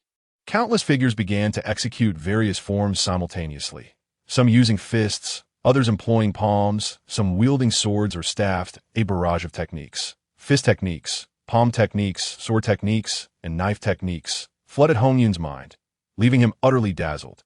Simultaneously, sets of methods for honing the flesh and refining internal energy were transmitted into Hongyun's consciousness. The human clan paused after a slight nod. Hong turned to face the supreme elder.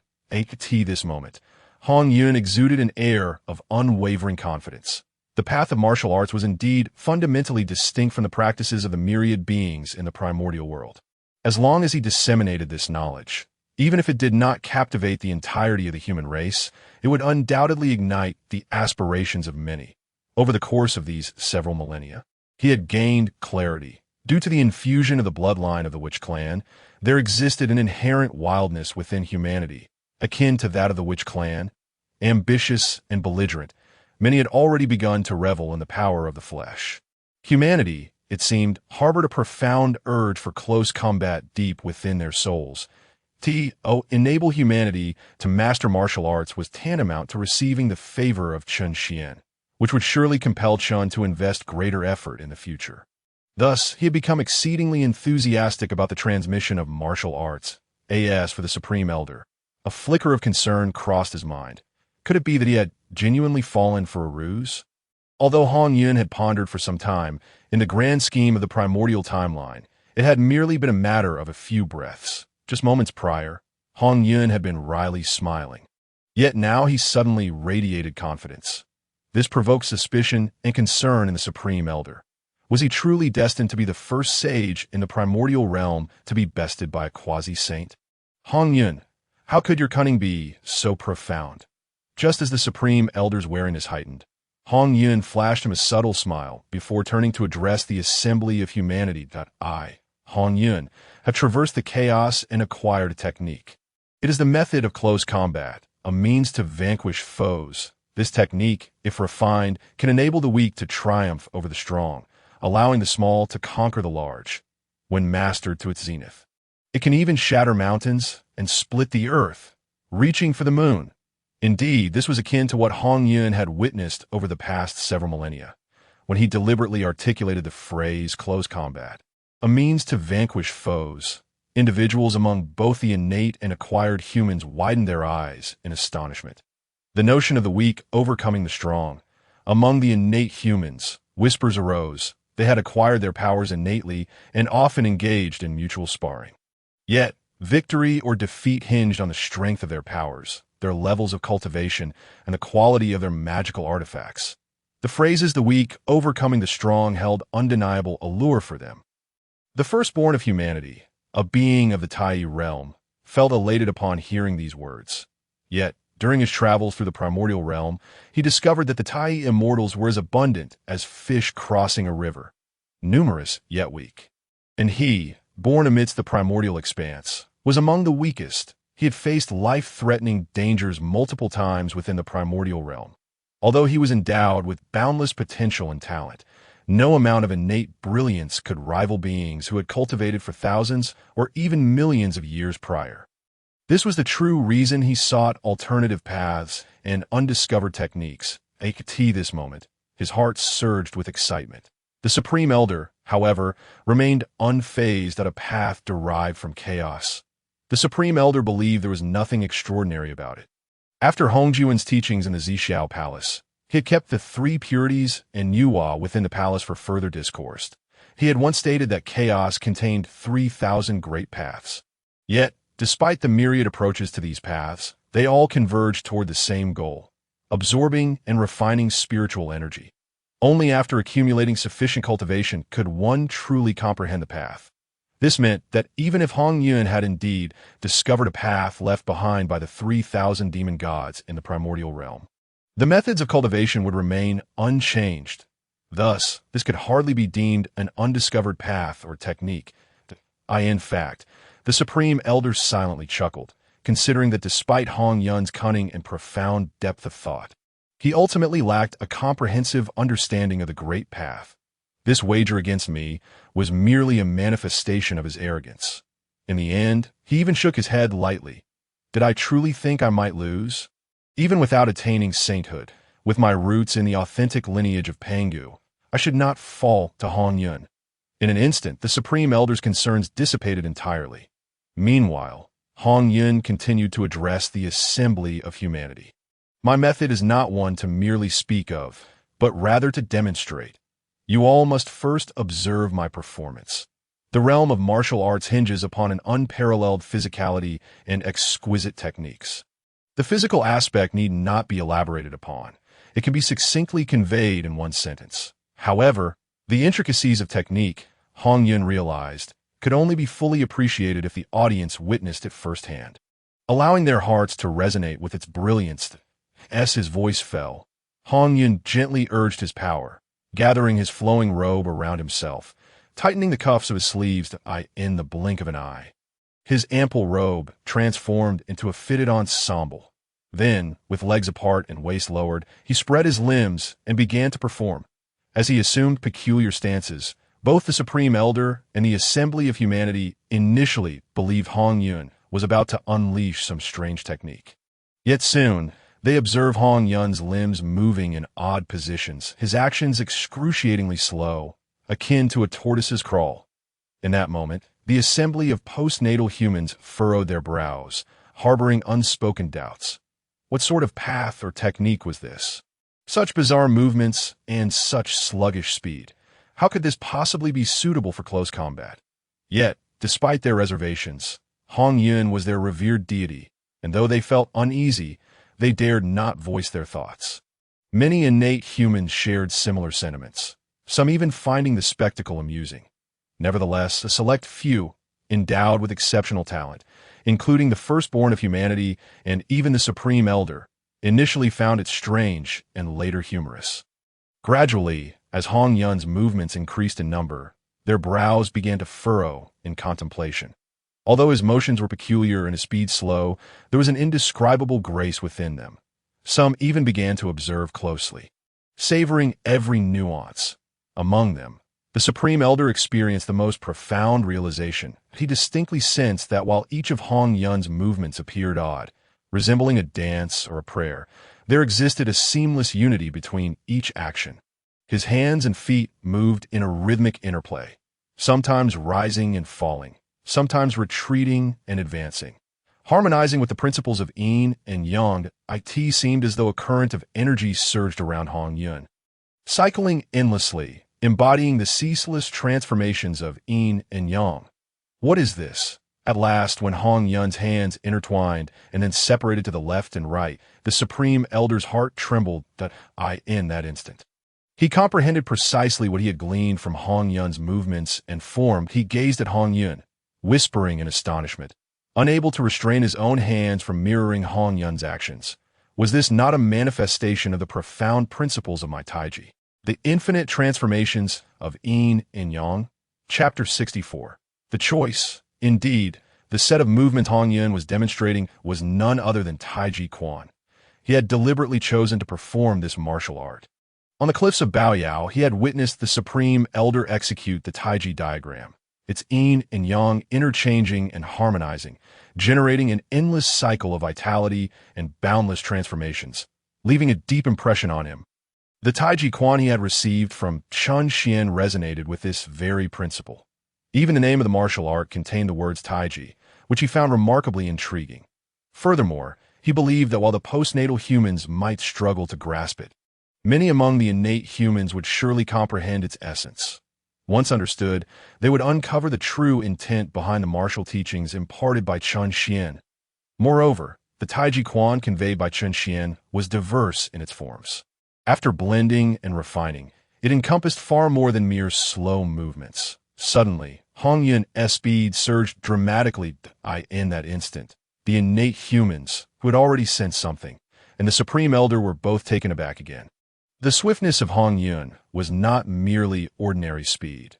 It was imbued with an astounding explosive force. This force seemed to arise from the sluggishness that had preceded it, as if the slow movements were a means of accumulating energy, awaiting this very moment to erupt. Additionally, Hongyun's speed was not simply rapid. It was a harmonious blend of fast and slow, a balance of urgency and calmness. One moment, he was as still as a mountain. The next, as swift as a raging wind. At times, he was gentle as a soft cloud, and at others, fierce as a crashing thunder. In an instant, the observers felt overwhelmed. The Supreme Elder could not help but exclaim inwardly. The interplay of speed and slowness, the interdependence of movement and stillness, the convergence of wind and thunder, the harmony of rigidity and flexibility. Indeed, this is the path I have gleaned from the Taiji diagram. What could it possibly be? Does Hongyun truly comprehend Taiji? Though the innate human race has yet to grasp this level, they can only perceive the peculiar nature of Hongyun at this moment. He appears gentle, yet it is evident to all that approaching him could lead to a catastrophic blow. This time, even many of the postnatal human race have shifted from skepticism and amusement to astonishment. For with each of Hongyun's movements, the sound of wind and thunder resonates. Should he quicken his motions, a resounding explosion will surely follow, shaking the very space itself. The path of martial arts demands an extraordinarily strong physique to complement it. Chun Xian has imparted numerous internal cultivation techniques, capable of enhancing internal energy and fortifying the body, each being a formidable art that, of course, Chun Xian merely remembers them, having not practiced them himself. However, he realizes that if one can condense their spiritual power upon the surface of their body, a similar effect can be achieved. The physique of cultivators may not be particularly robust, yet with the protection of spiritual power, they can temporarily wield comparable strength. Presently, Hongyun is enveloped in spiritual energy at his surface. Every strike of his fist or palm naturally generates immense commotion. This commotion captivates the postnatal human race. Several among them suddenly recognize that Hongyun's strange movements bear a striking resemblance to those employed in their own close-quarter combat. A rare few even find themselves unwittingly envisioning themselves before Hongyun, only to be horrified by the realization that engaging him in close combat would render them utterly helpless against his current maneuvers. If they were to truly strike, it would seem they would be countered and suppressed by one of his actions. This is indeed a method of close combat. These movements appear to be a refinement of our own fighting techniques. Furthermore, those with exceptional talents have already begun to comprehend this. They fix their gaze upon Hongyun, their spirits ignited. The heart of the original human race beats like a drum. He possesses abundant spiritual power, but lacks many spells, and has no magical artifacts. During his travels in the primordial wilderness, he has found himself cornered several times, forced to engage in desperate combat.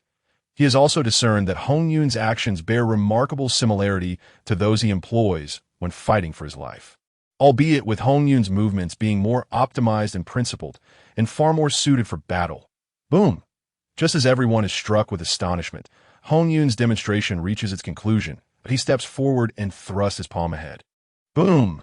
A resounding explosion echoes forth out on Shouyang Mountain. A towering peak rises above the clouds, suddenly erupting that a colossal shadow of a palm imprints upon the fractured mountain. This spectacle causes onlookers to turn and gaze, their eyes wide in disbelief. The Supreme One furrows his brow deeply. This strike, if infused with spiritual energy, could easily be accomplished by a chi-refining practitioner at the Tai realm.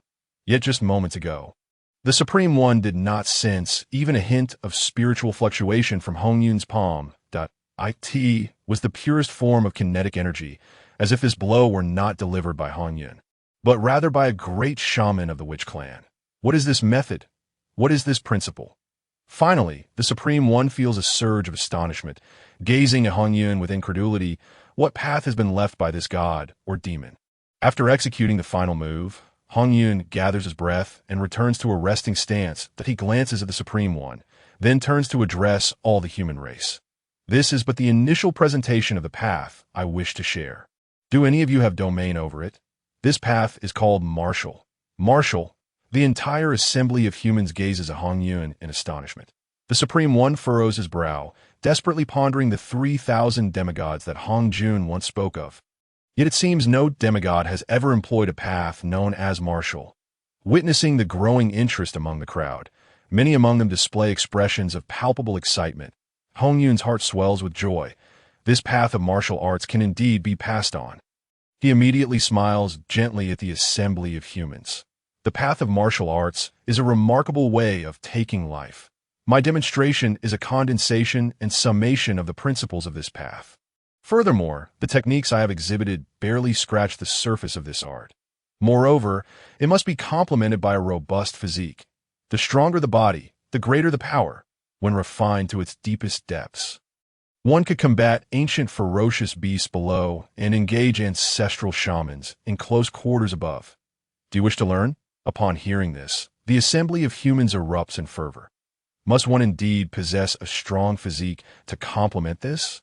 If the techniques previously taught by the Divine Sovereign can truly harmonize with a powerful physique, then in close combat, they can be unexpected and unleash tremendous force. What the Divine Sovereign asserts, that one can overcome the strong with the weak, indeed seems plausible. All cannot help but imagine the terror of possessing a physique akin to that of an ancestral shaman while executing the movements demonstrated by Hongyun. In battle, should one close the distance, how utterly bewildered would their opponent be? The Divine Sovereign. This path requires a robust body, yet many among our ranks are physically frail. At this moment, the original human has regained his composure from his astonishment. He hurriedly addresses Hongyun, his gaze intense. Hongyun responds with a smile. Upon imparting this method, I shall also provide guidance for strengthening the body and refining internal energy. Original human, your race carries the blood of ancestral shamans, and the potential of your bodies is boundless. The method I offer will enable you to unlock your physical capabilities and activate your bodily strength. At your peak, you could even rival the ancestral shamans. If you were to combine this martial technique with that, how would it fare against an ancestral shaman? The prospect of possessing a method to strengthen one's physique fills the original human with uncontainable joy. Hongyun then smiles again, explaining that refining qi for cultivation requires the absorption of spiritual energy for one's own use. The human race possesses formidable primordial spirits and exceptional talents, yet they cannot surpass beings that have refined their qi for countless millennia. To inherit the blood of ancestral shamans merely traces back to the source. The speed of self-discovery far surpasses that of seeking heavenly gifts, a fact I cannot even anticipate. The path of martial arts is the path prepared for the human race. Original human, do you wish to take me as your master, or the Supreme One? Chapter 65. Not inferior to the saints, yet outmatched by humanity. Just as Hongyun is about to finish speaking, the scion of the human race cannot contain his impatience any longer.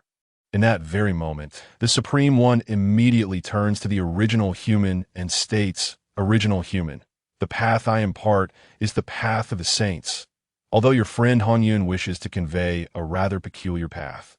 It ultimately does not qualify as the true path. The path of the saints is one of transcendence, the path of ultimate strength." Upon hearing this, the original human becomes considerably calmer. Hongyun hastily calls out to Chun Xian in his heart, "Immortal sovereign, while the path of martial arts is commendable, it may ultimately pale in comparison to the great path of the saints as passed down by the Dao ancestor." This statement elicits a faint smile from Chun Xian. The great path of the saints merely enjoys the advantage of reputation. However, you need not worry. Do not forget that the human race possesses the blood of ancestral shamans, and they have an innate obsession with close-quarters combat and bloodshed. The great effort expended to acquire the blood from the ancestral shamans is worth it. Chun Xian is determined to prevent the human race from being constrained by the heavenly Dao, ensuring that humanity is not shackled by the heavenly laws. Not practicing the methods of the saints is the best strategic move. Chun Xian is exceedingly confident in this strategy, let alone the humans of this era, even those of the later generations who emerged after the cataclysm of the primordial wilderness due to the war of witches and demons. Despite lacking the arts of physical refinement, remain infatuated with the strength of the body. The path of martial arts holds immense allure for the current human race. Indeed, as Chun Xian has articulated, countless humans, whether innate or postnatal, now gaze at Hongyun with fervent intensity. They await their elder brother to nod in agreement. Several even urge the original human, "Brother, make your choice. The path of the saints is something we cannot cultivate in comparison to the myriad beings of the primordial wilderness. This path of martial arts is our hope." At this moment, while the original human has regained much of his composure, he is still in a state of hesitation. The path of the saints. The path of martial arts. Who is stronger? Who is weaker? To him, the answer seems abundantly clear. It is the path of the saints. This is the path imparted by the saints, while their divine sovereign Hongyun is merely a quasi-saint. However, he cannot forget the countless movements he witnessed Hongyun execute during his demonstration. After a long period of contemplation, the original human finally arrives at a decision.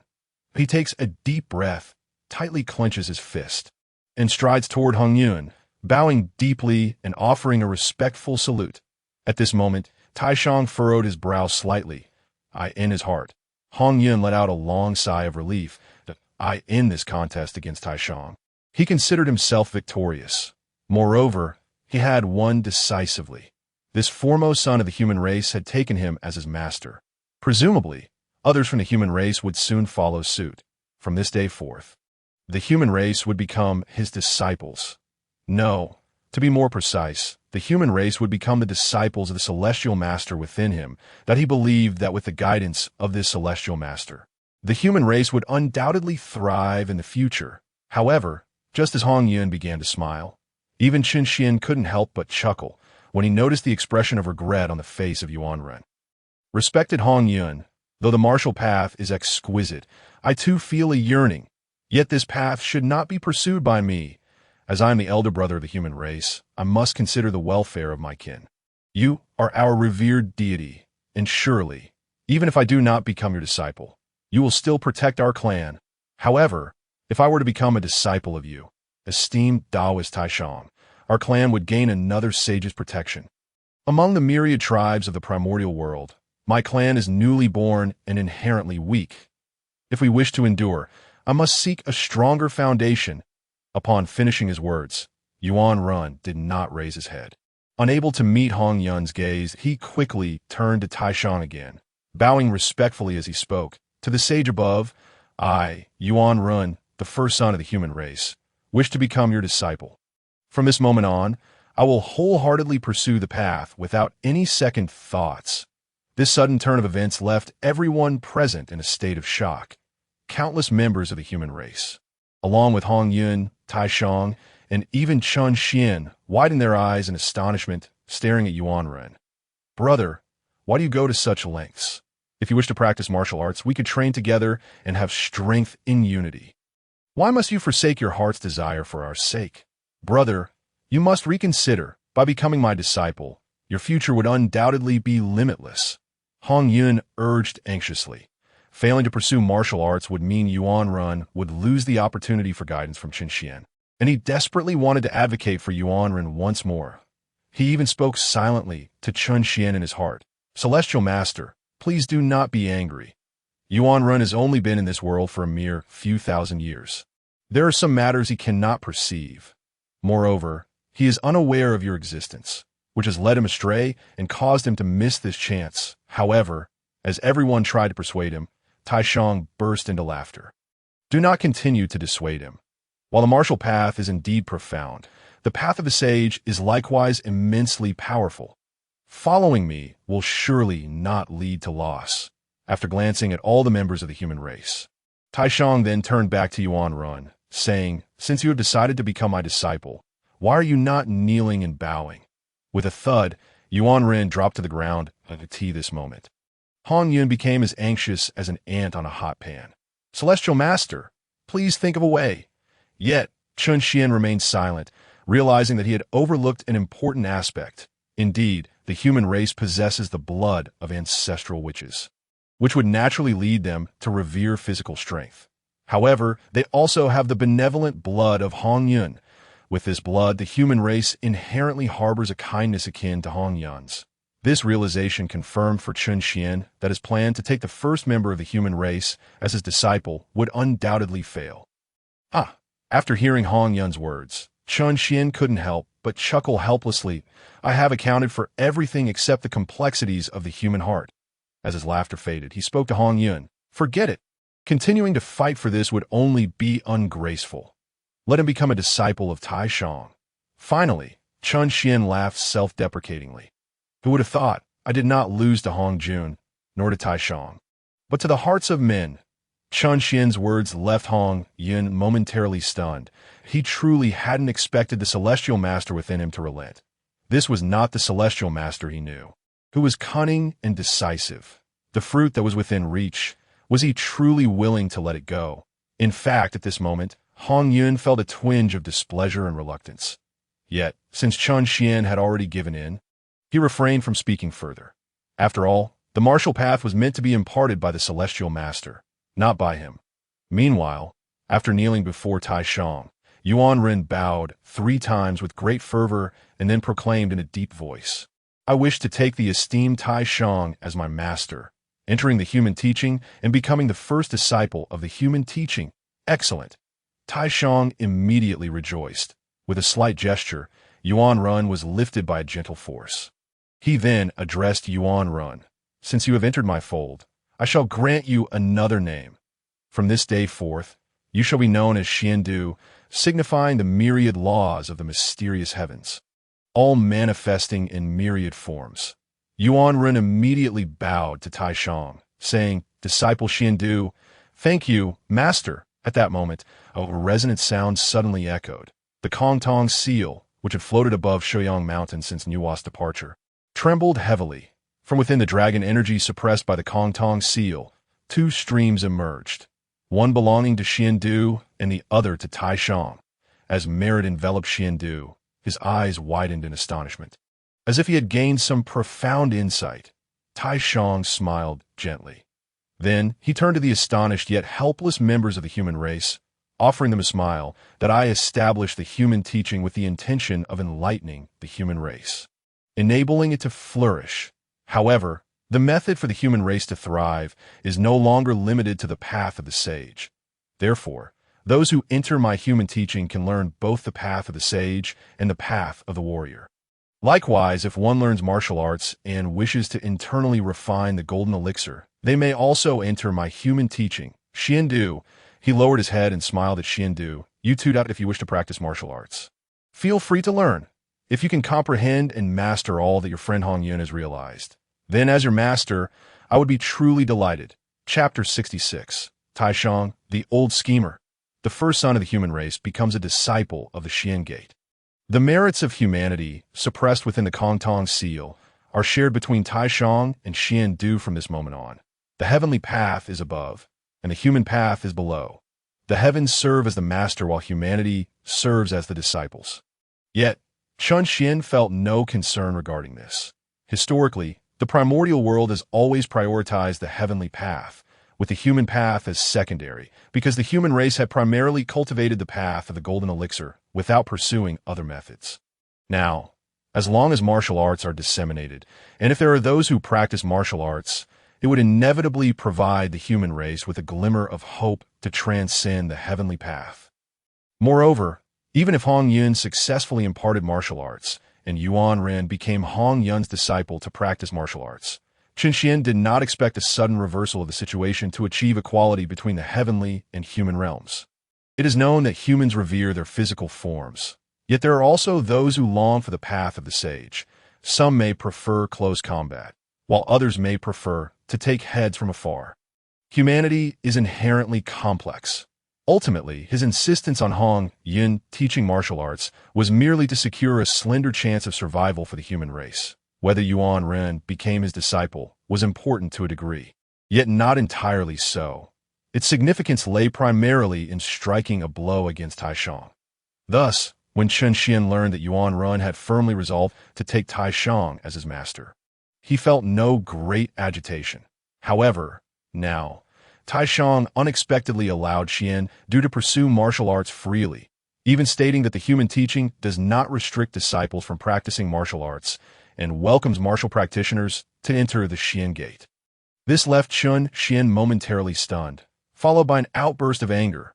Old Taoist Taishang, you truly are a cunning schemer, allowing disciples to practice martial arts and welcoming martial practitioners into the Xian gate. What a clever thought. Unlike Chun Xian, upon hearing Taishang's declaration, Hongyun was overjoyed. Xian could practice martial arts, and those who cultivate the sage's path could also practice martial arts.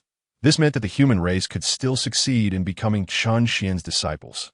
This was indeed a tremendous stroke of fortune. However, just as he was rejoicing, he heard Chun Xian cursing in his heart, which left him utterly perplexed. Celestial Master, Taishang's allowance for martial practice is a tremendous blessing. Why are you so angry? A blessing. Chun Xian could not help but spit vehemently. That old schemer, does he truly believe this is for the good of the human race, having entered the sage's position? He can surely perceive the flow of fate. By allowing his disciples to practice martial arts and welcoming martial practitioners into the fold, he merely seeks to divide the fortune of the martial path for himself. Do not forget, he established the human teaching to accept disciples and impart the path of the golden elixir to As for you, the successor of Hongyun in martial arts. It is essentially tantamount to establishing a martial school. This path of humanity should also bestow upon you merits and auspicious fortune.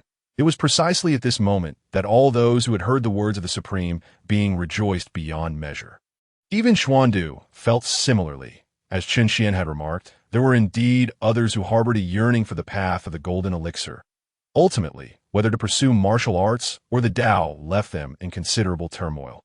However, the Supreme Sage's words dispelled any lingering doubts that if one wishes to practice martial arts, then practice martial arts. If one wishes to cultivate the Tao, then cultivate the Tao. What is there to be conflicted about? In that instant, many rushed to the Supreme Being's side, kneeling on the ground and exclaiming loudly, I wish to enter the sage's teachings and cultivate the path of the golden elixir. I also wish to take the sage as my master. Naturally, some bowed to the Supreme Being, while many others knelt at the feet of Hongyun, declaring, I wish to take the Divine Lord Hongyun as my master and cultivate martial arts. I am eager to practice martial arts. I implore the Divine Lord to accept me as a disciple. As countless members of the human race made their choices regarding which school or sect to join, the Kong Tong seal atop Shoyang Mountain trembled incessantly. Streams of merit gold dragons surged forth from the seal, whirling and swirling before transforming into nourishing rain that descended upon the mortal realm, allowing the human race to be cleansed by the rain of merit. The Supreme Being chuckled lightly, appearing exceptionally pleased that a smile also graced Hongyun's face, for each strand of merit, once absorbed by the swallowing heaven divine art, would significantly elevate his realm. Yet, only Chun Xian wore a grim expression. All of this unfolded precisely as he had anticipated. Although the human race could cultivate martial arts and learn from the sages, the fortunes of the human teaching and the martial path seemed relatively equal. However, let us not forget that the current supreme being is a sage. Moreover, he possesses the Xianyuan Linglong Pagoda. Once he stabilizes the fortunes of the human teaching with the pagoda in the future, how could Hongyun, who is merely at the quasi-saint level and lacks a town teaching treasure, contend for fortune against him? The fortunes of the martial path would gradually be divided by the human teaching. It is feared that in the end, it would resemble the latter days of the Dharma, where all martial artists would be dismissed as mere showy fighters. Conversely, the human teaching would remain resplendent even in the age of decline. No wonder the three pure ones revere the supreme being above all else. The calamities of the primal chaos have gradually waned, yet the human teaching has maintained its foundation. Supreme Old Taoist, you do not waste my regard for you. Now, the tides have settled, and Chen Xian no longer felt conflicted. To be honest, he harbored little concern. Hongyun was destined to become a sage. One day, he would fully descend into the world of the primal chaos. When that time comes, regardless of how defeated this world may be or how meticulously Hongjun schemes, it matters not what plight the human race might find itself in. After all, he can single-handedly turn the tide. Yet, with a soft sigh in his heart, Hongyun was reminded by Chen Xian, do not forget to ask the Supreme Being for the diagram of heaven and earth. Ah! Hongyun, who had been rejoicing, was suddenly taken aback. What? You? The Supreme Being lost our wager. He should naturally give us the diagram of heaven and earth, Chen Xian admonished coldly. The Supreme Being lost? Hongyun was puzzled. Chen Xian rolled his eyes. Our wager with him was whether we could pass down the true Tao. Clearly, we have succeeded. The Supreme Being has already lost. What? The diagram of heaven and earth is rightfully ours. Are you afraid to ask for it? Hurry and get the diagram of heaven and earth. Do not delay my important matters. If the diagram of heaven and earth could indeed be further developed, Chen Xian's physical body might prematurely descend, allowing him to free himself from the unfortunate Hongyun. Finally, under Chen Xian's urging, Hongyun turned to the Supreme Being. After offering an awkward smile, he spoke, Tao friend, is it not time for you to hand over the diagram of heaven and earth?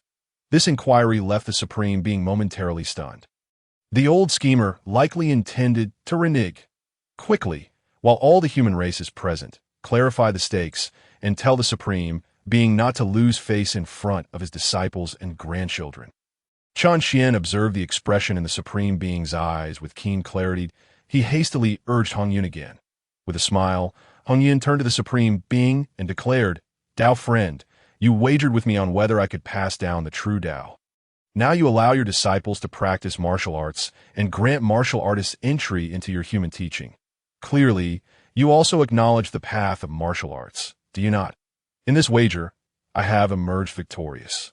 I hope you will not renege. Before the Supreme Being could respond, Hongyun gestured toward the gathered human populace. You are the teacher of humanity. Surely you cannot teach them the ways of deceit before imparting the true Tao. At once, the Supreme Being's countenance shifted slightly. The diagram of heaven and earth was, for him, of utmost significance. He had dared to agree to Hongyun's wager because he genuinely believed that Hongyun could not pass down the great Tao and that no matter how he transmitted it, he could never surpass the path of the sage. Yet with the emergence of this martial path, he found himself devoid of any excuses. This path was indeed remarkable. Presently, countless pairs of human eyes were fixed upon him.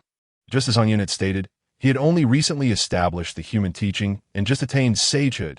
He could not immediately allow others to perceive him as lacking the heart of a sage, as someone who could not bear to lose. At last, the Supreme Being offered a gentle smile to Hongyun. Hongyun, sometimes I truly feel that you are not what you seem. Upon hearing this, Hongyun's heart skipped a beat. Yet, the Supreme Being continued with a smile. Could it be that you are actually the evil corpse severed by Hongyun? However, it matters little. I willingly accept defeat. As the words fell, the Supreme Being lightly raised his hand, and the diagram of heaven and earth transformed into flowing light, landing in Hongyun's palm. Chapter 67. The four swords of extermination must be destroyed, with the diagram of heaven and earth in hand. Hongyun immediately inquired of Chun Xian, "Immortal sovereign, shall we devour and refine the diagram of heaven and earth?" Chun Xian pondered for a moment before responding to Hongyun. Indeed, he was quite confident in the attributes of the swallowing heaven demon art, which could perfectly strip and absorb the magical powers of treasures. Moreover, once the diagram of heaven and earth was absorbed, Hongyun would master its inherent powers, making his research significantly more convenient. Having received Chun Xian's approval, Hongyun promptly began to channel the swallowing heaven demon art. However, Chun Xian quickly reminded him, "Do not rush. We have important matters to attend to." Upon hearing this, Hongyun paused slightly, then noticed the human race around him, all eagerly awaiting his next move. He then realized, yes, the most pressing task now should be to teach the human race martial arts. Who said that? However, as soon as Hongyun's words fell, Chun Xian coldly interjected, "The most urgent matter now is to scheme against the Supreme Being." Through Hongyun's gaze, Chun Xian spotted the Supreme Being's occasional smug smile, igniting his ire. Although the tides had settled, and even if he had not been outmaneuvered by the Supreme Being, the outcome would not have differed much. Yet regardless of the result, he had suffered a tangible loss. Chun Xian was not like Hongyun, who would squander goodwill. If he incurred a loss, it must be repaid on the spot. "Supreme Being, do you think you're the only one who knows how to play tricks? Let us see who outsmarts whom." With a cold laugh, Chun Xian immediately instructed Hongyun, "Go ask the Supreme Being." Now that he has become a sage, why does he not summon his two brothers to discuss the Dao and offer guidance? Aware that Chun Xian intended to scheme against the Supreme Being, Hongyun felt a tinge of resistance in his heart. However, upon hearing Chun Xian's words, he merely paused momentarily. After pondering, he could not discern Chun Xian's true intentions. The Supreme Being had attained sagehood. Whether he invited the remaining two of the three pure ones to discuss the Dao or provide guidance, it seemed entirely reasonable. Subsequently, Hongyun turned around and offered a slight smile to the Supreme Being. Originally, after handing the diagram of heaven and earth to Hongyun, the Supreme Being had begun to expound the Dao to Xuandu. Yet now, with Hongyun suddenly smiling at him, the Supreme Being's brows furrowed deeply. With a smile, Hongyun mused, life and death are unpredictable. He had witnessed far too many instances of Hongyun smiling at him, and the outcomes were never favorable. "Dao friend Hongyun, what is your intention? I've already lectured Xuandu on the Dao. If there are no pressing matters, please do not disturb us." The Supreme One wore a stern expression, his tone laden with displeasure. Yet Hongyun seemed utterly unfazed. He merely smiled again and spoke, "I have heard that the three purities are one body. Now, dear friend Taishang, you have already ascended to the status of a saint, while the other two remain in the realm of quasi-saints. The Dao ancestor has bestowed the 7 paths of primordial purple qi, and the three purities have received 3 of them. They should all attain sainthood. Why not summon the other 2 and discuss the Dao?" Upon hearing these words, Taishang's heart suddenly grasped the truth. Having just entered the saintly realm and established a sect, he had taken on disciples and garnered merit. In a moment of joy, he realized he had nearly forgotten about his 2 brothers. He could not help but glance at Hongyun once more. He had not anticipated that Hongyun's suggestion would be entirely appropriate. However, upon seeing the smile on Hongyun's face, Taishang's heart involuntarily skipped a beat. For what I observe, Hongyun's demeanor in recent days, though he bears no malice, he must have ulterior motives. What could he be scheming by gathering the 3 purities together? Nevertheless, after some contemplation, Taishang merely smiled indifferently. "Well, I've already promised my 2 brothers that if I attain sainthood, I shall guide them on the path to it. Now that I have established a sect among the human race and gained merit to become a saint, this path to sainthood should still be viable. Regardless, I should indeed call my 2 brothers over for guidance. Moreover, with our 3 purities gathered, and I already in the position of saint, even if Hongyun harbors schemes, would I still fear him?" After musing for a moment, fully convinced that no matter how deep Hongyun's cunning, he could not harm him, Taishang then smiled faintly at Hongyun. "What you say is indeed true. I shall summon my 2 brothers to discuss the matter of attaining sainthood."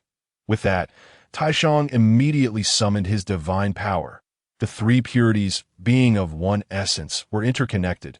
Between the 3 of them, there also existed a method of spiritual communication. As Taishang's divine power surged, Tong Tian and Yuan Shi, far away on Kunlun Mountain, instantly felt the resonance. Once. Both spoke in unison. Congratulations, elder brother, on attaining the saintly position. For countless eons to come, you shall enjoy eternal freedom.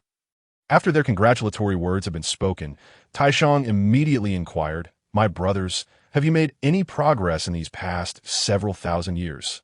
Yuan Shi was the first to respond, his face brimming with pride. I attained enlightenment 1,000 years ago and severed the 3 corpses.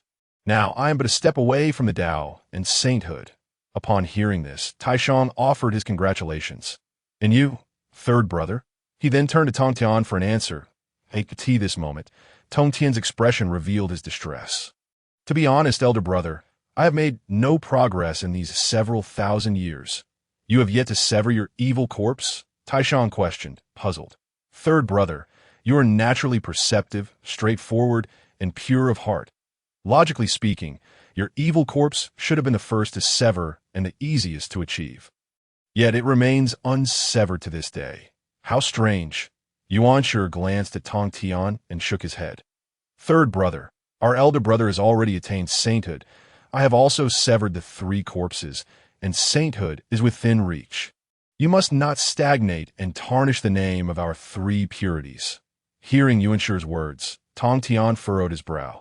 The words did indeed carry a certain weight, yet it was but a fleeting moment before he forcibly suppressed the ire within him. He then spoke to Taishang and Yuan Shi. To be honest, whenever I attempt to sever the evil corpse, malevolent thoughts arise within me. I feel as though all beings of heaven and earth, all primordial races, could be eradicated by a single sword strike. The world of the primordial should only be left with the 3 of us from the 3 purities, as well as the true essence of Pangu. Since you left Kunlun thousands of years ago, although I have gained some insights and can suppress my anger, I still cannot sever this evil corpse. As Tong Tian's words fell, Yuan Shi coldly laughed. Ever since you received the 4 swords of extermination from the Dao ancestor, your ferocity has grown. In my view, we 3 purities have transformed from the pure essence of Pangu and cultivate the ethereal and exquisite spirit. Yet the sword is a weapon of slaughter. Moreover, you favor the Qingping sword, which further amplifies your murderous aura, making it difficult for you to sever the evil corpse. You should destroy these 4 swords of extermination and the extermination formation, then focus solely on refining your pure essence. The 4 swords of extermination were granted by the Dao ancestor and are the foundation of my existence. How could I destroy them? You jest, second brother. Tong Tian quickly shook his head upon hearing this. Yet, Yuan Shi frowned and chided him. Foundation of existence. Your true foundation lies in the pure essence of Pangu. What, do you intend to establish your foundation with the 4 fierce swords? Who do you intend to confront? Third brother, you are the youngest of the 3 purities. Even without these 4 fierce swords, your combat prowess may diminish. But with both elder brothers by your side, no one in the primordial realm would dare to harm you. Would they? Since you are the youngest of the 3 purities, why seek power beyond your means? Simply accept the protection of your 2 elder brothers. This is the crux of the matter.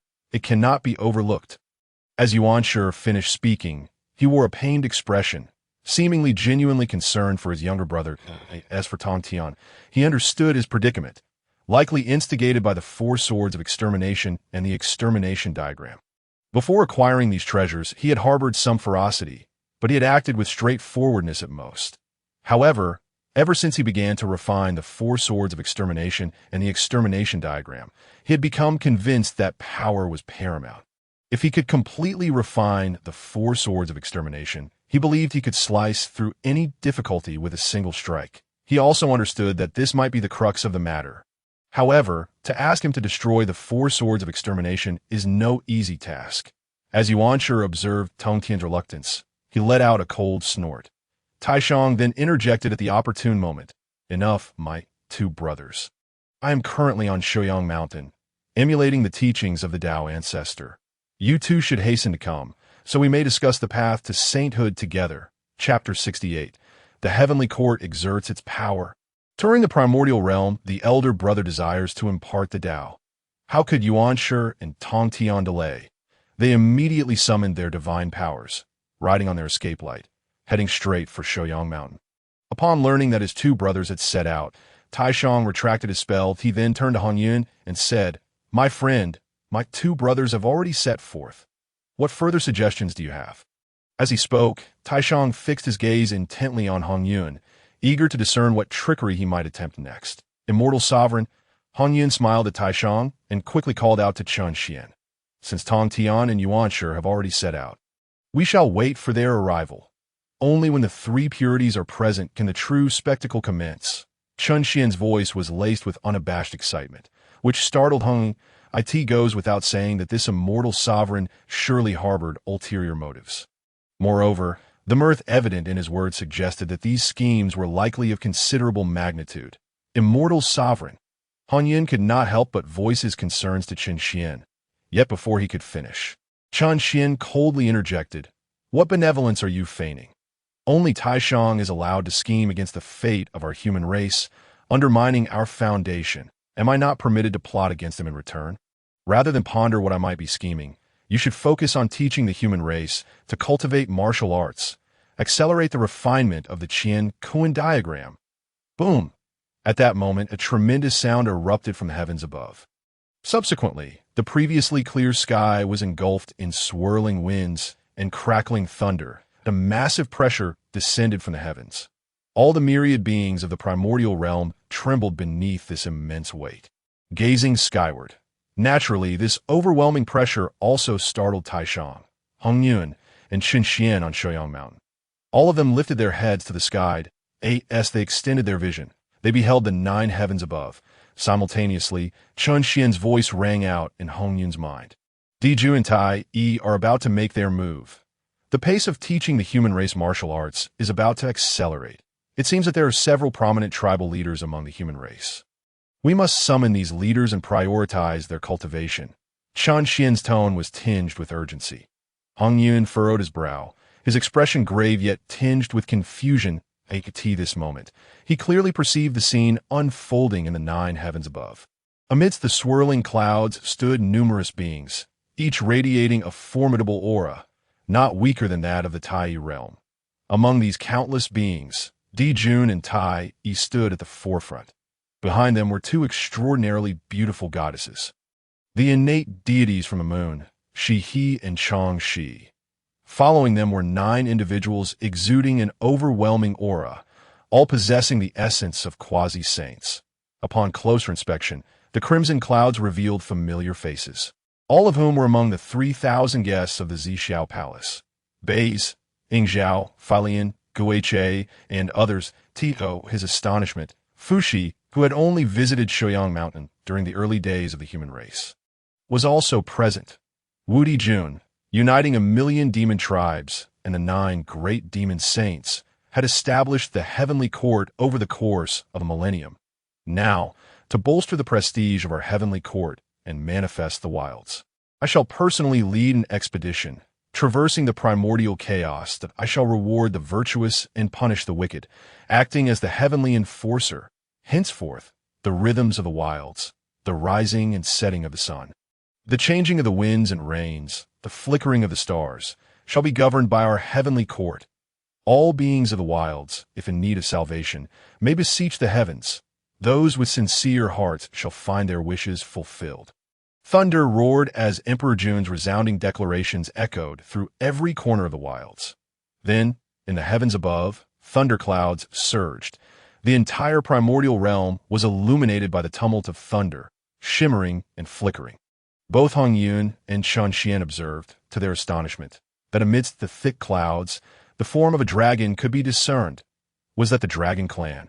Had Emperor Jun quietly integrated the Dragon Clan over the years?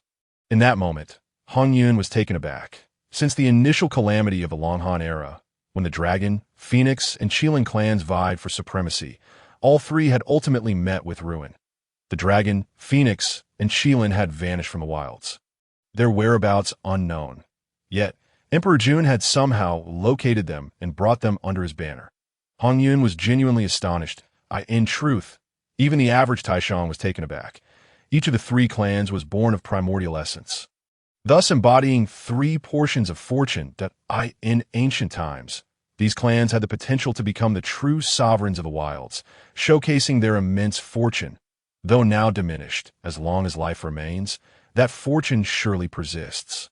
Now, with Emperor Jun's Tai Chi uniting the fortunes of the three clans, this so-called aura of the heavenly court must be exceedingly potent, should the heavenly court truly become the sovereign of the wilds. Relying on fortune, it could potentially rival U.S. sages, Emperor Jun and Tai Chi, truly worthy of their divine lineage from the Sun Star, infused with a trace of Pangu's essence. Chun Xian, however, merely chuckled inwardly at their astonishment, feeling a tinge of disdain. The Dragon Clan? Hongyun had no idea of the Dragon Clan's plight, but he was all too aware.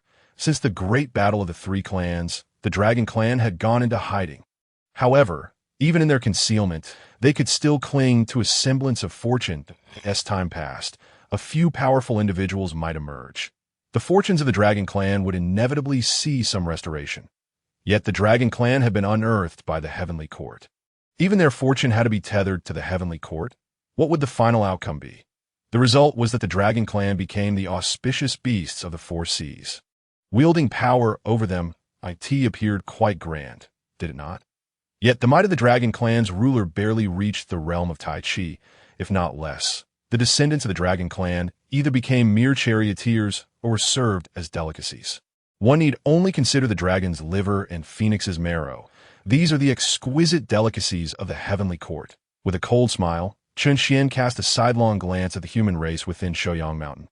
In the days to come, the fortunes of the Dragon Clan would wane, but more crucially, it was unclear who had devised such a malicious scheme.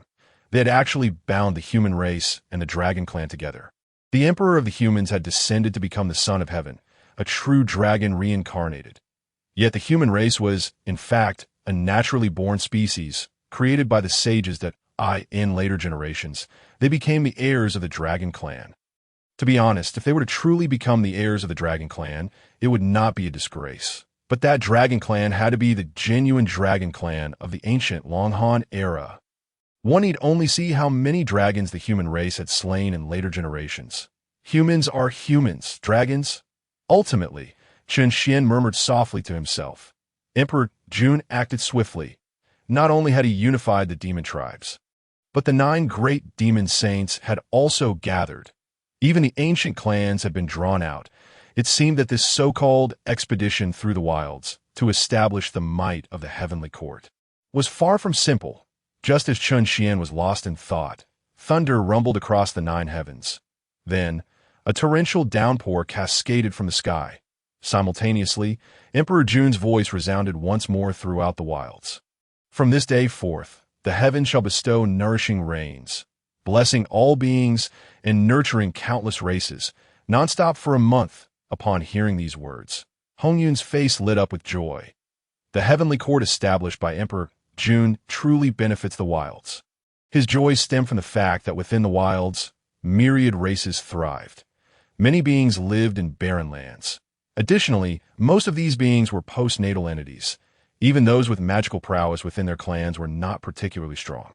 It would be quite challenging for them to summon clouds and rain. The heavenly court's initial establishment, accompanied by the descent of nourishing rains, was, in Hongyun's view, an immense blessing he could not help but exclaim in wonder. Since the ancient era, after the 3 clans coexisted, the heavenly order had remained ungoverned. Now, with the heavenly court imposing restraint, it seemed that the days ahead would surely bring favorable winds and timely rains, truly a blessing for the myriad races of the wilds. However, just as Hongyun finished speaking, Chun Xian's voice cut through the air with cold disdain. Blessing? What nonsense! Hongyun, how foolish can you be? Can't you see this as a disaster? Is this not merely the first step in Emperor Jun's display of power? At these words, Hongyun was taken aback, his brow furrowed deeply, unable to comprehend. Beside him, even the Taishang wore a solemn expression at that moment. The heavenly court, truly a display of great authority. Even the ancient 3 clans dared not act so recklessly in the wilds. Yet as he spoke, the Taishang's gaze shifted, revealing profound intent, until finally he suddenly curled his lips into a slight smile. The heavenly court, Chapter 69. The will of heaven is unyielding. Roar. Under the decree of the heavenly court. The dragon's roar reverberated through the heavens. The demon soldiers of the heavenly court, who had long awaited in every corner of the wild world, immediately cast their spells. Dark clouds rolled in, obscuring the sun. Thunder shook the earth, and the dragon's form faded from view. Amidst the sound of dragon roars, a torrential downpour ensued. Above the clouds, Emperor Jun Tai-Chi, accompanied by the moon goddess, the 9 great demon generals, and 1,000,000 demon soldiers soared through the skies. Divine dragons pulled the chariot, and celestial phoenixes led the way. The demon kings beat drums, and the deities guided the path, wherever the heavenly court's generals and soldiers passed. Divine grace spread wide, and divine might was overwhelming. In their wake, all beings of cultivation bowed their heads. The weaker ones either revered or feared, while those yet to attain awareness trembled in terror, retreating into their lairs, too frightened to venture out. Within Shoyang Mountain, a sage held court, the Kong Tong divine seal hovering above. The winds and rains did not intrude, resembling another realm beyond the wilds. However, the Taishang gazed upward at the ceaseless downpour in the vast wilds, initially furrowing his brow. The heavenly court, such great authority. Even the ancient 3 clans, the dragon, phoenix, and Qilin, would not dare act so recklessly. Murmuring softly, the Taishang suddenly broke into a smile. The heavenly court? What a splendid place. He then slowly closed his eyes, a divine aura emanating from him. Yet he remained still, his intentions unclear, beside him, witnessing the nourishing rains descending. Hongyun could hardly contain his joy. Humph! Sensing the elation within Hongyun, Chan Xian scoffed coldly. Still pleased, are you? Hongyun, it seems you are truly beyond redemption. Hearing Chan Xian's scornful remarks, Hongyun snapped back to reality, his expression one of confusion. Yet at this moment, Chen Xian had no time to explain. He immediately urged Hongyun to contact Zenyuanzi, instructing him to notify the sealed mountain gods and local deities to prepare to protect the populace. He also urged him to find ways to seal more divine positions. Even if they were merely temporary, it mattered not. Chen Xian's tone was urgent, deepening Hongyun's bewilderment. Feeling Hongyun's muddled thoughts, Chen Xian, if he had eyes, might have rolled them to the heavens at that moment. Now I understand that in this wild realm, countless primordial deities and postnatal powers are all at the mercy of Hongyuan's schemes. Do you truly dislike using your brains? Listening to Chen Xian's reprimands, Hongyun dared not retort. He could only manage a bitter smile before asking, Immortal Sovereign, I truly do not understand that. I hope the Immortal Sovereign can enlighten me. Chen Xian scoffed again, reluctantly explaining to Hongyun. A month of unceasing torrential rain. Have you not considered what consequences such rainfall would yield over an entire month? Hongyun was taken aback. Chen Xian continued, a month of rain, regardless of whether it falls in an already water-rich area or in barren lands, would likely lead to widespread flooding. Those with cultivation can naturally ride the clouds to escape disaster. However, among the myriad races of the wilds, many postnatal beings and humans are akin to ordinary mortals. With such heavy rainfall for a month, do you think they can survive? Finally, Chen Xian's words struck a chord with Hongyun. Just as Chen Xian had stated, within the wilds, countless races existed, and the postnatal beings among them were merely ordinary mortals. A month of heavy rain would inevitably lead to catastrophic flooding. This was not a nourishing rain, but a calamity that could bring destruction to the world. Yet despite Hongyun's shock, he found himself gazing upward at the 9 heavens in disbelief. Murmuring, Emperor Jun Tai-Chi would not dare to act so. Chan Xian let out a cold laugh. Divine grace envelopes us like a gentle rain, and divine might looms like a prison, without the power to subdue the abyss. How could all beings hold the divine grace in reverence?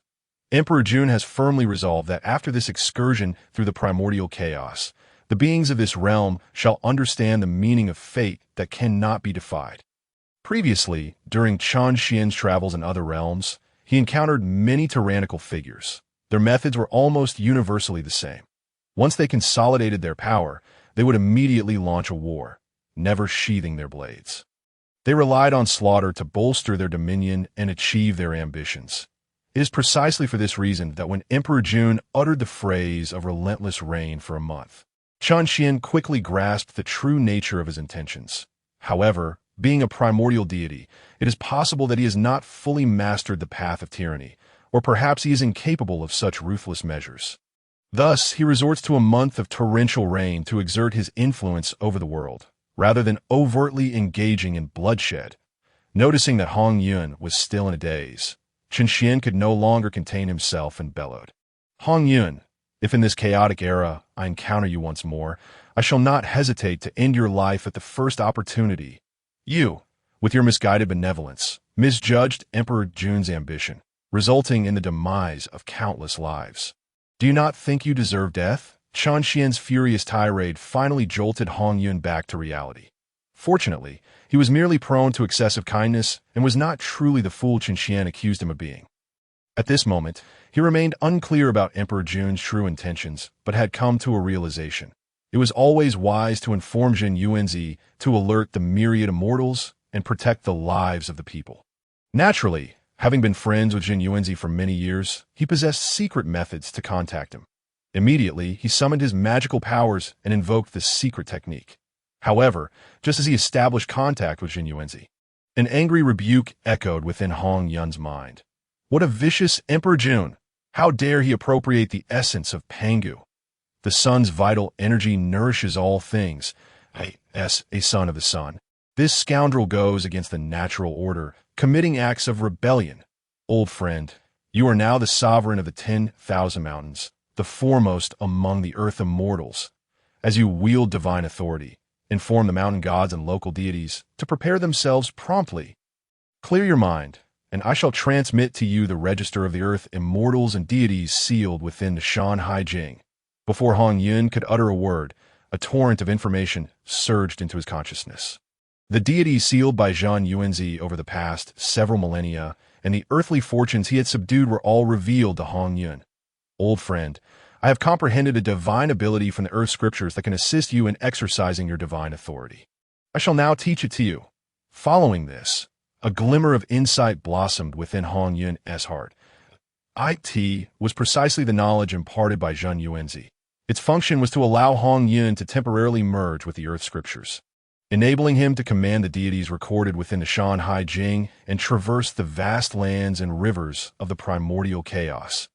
Having already ascended to the position of sovereign of the 10,000 mountains, he swiftly grasped this divine ability to summon spirits and oversee the earth. Just as quickly, Jin Yuanzi's voice resounded once more. Old friend, recently, evil beings from the west have invaded, disrupting my earthly veins and slaughtering the deities I have sealed. I am currently investigating this matter. The task of rallying the myriad gods to resist this catastrophic deluge that threatens to annihilate the world shall be entrusted to you.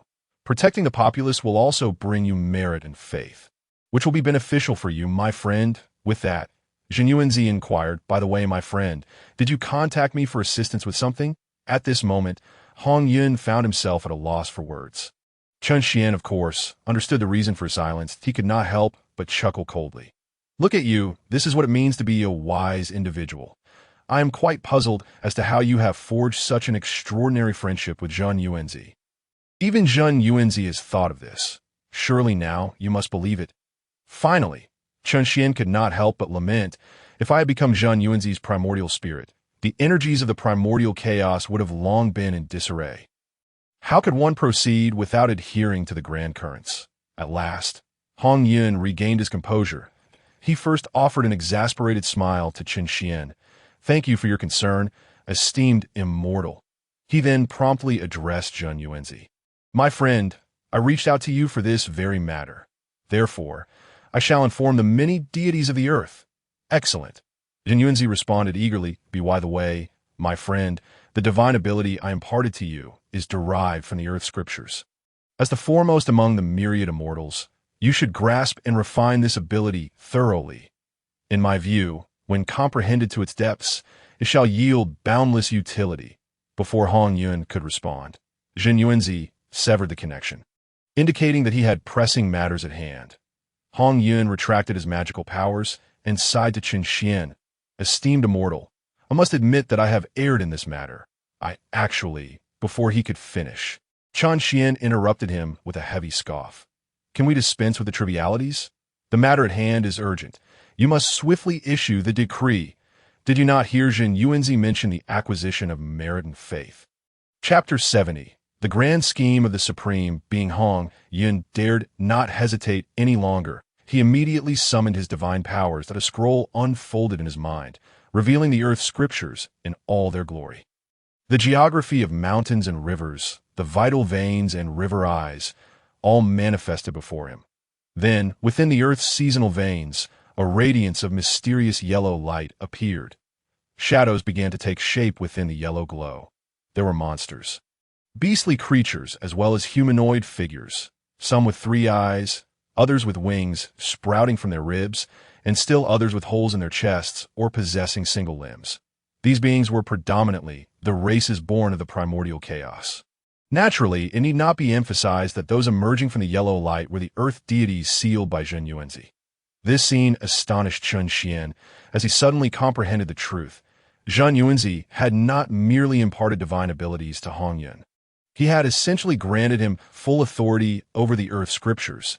It seemed that apart from not having acknowledged him as the master, Hongyun had virtually become indistinguishable from the true master of the earth scriptures. Just as Chen Xian was taken aback, Hongyun's voice resonated through the earth scriptures.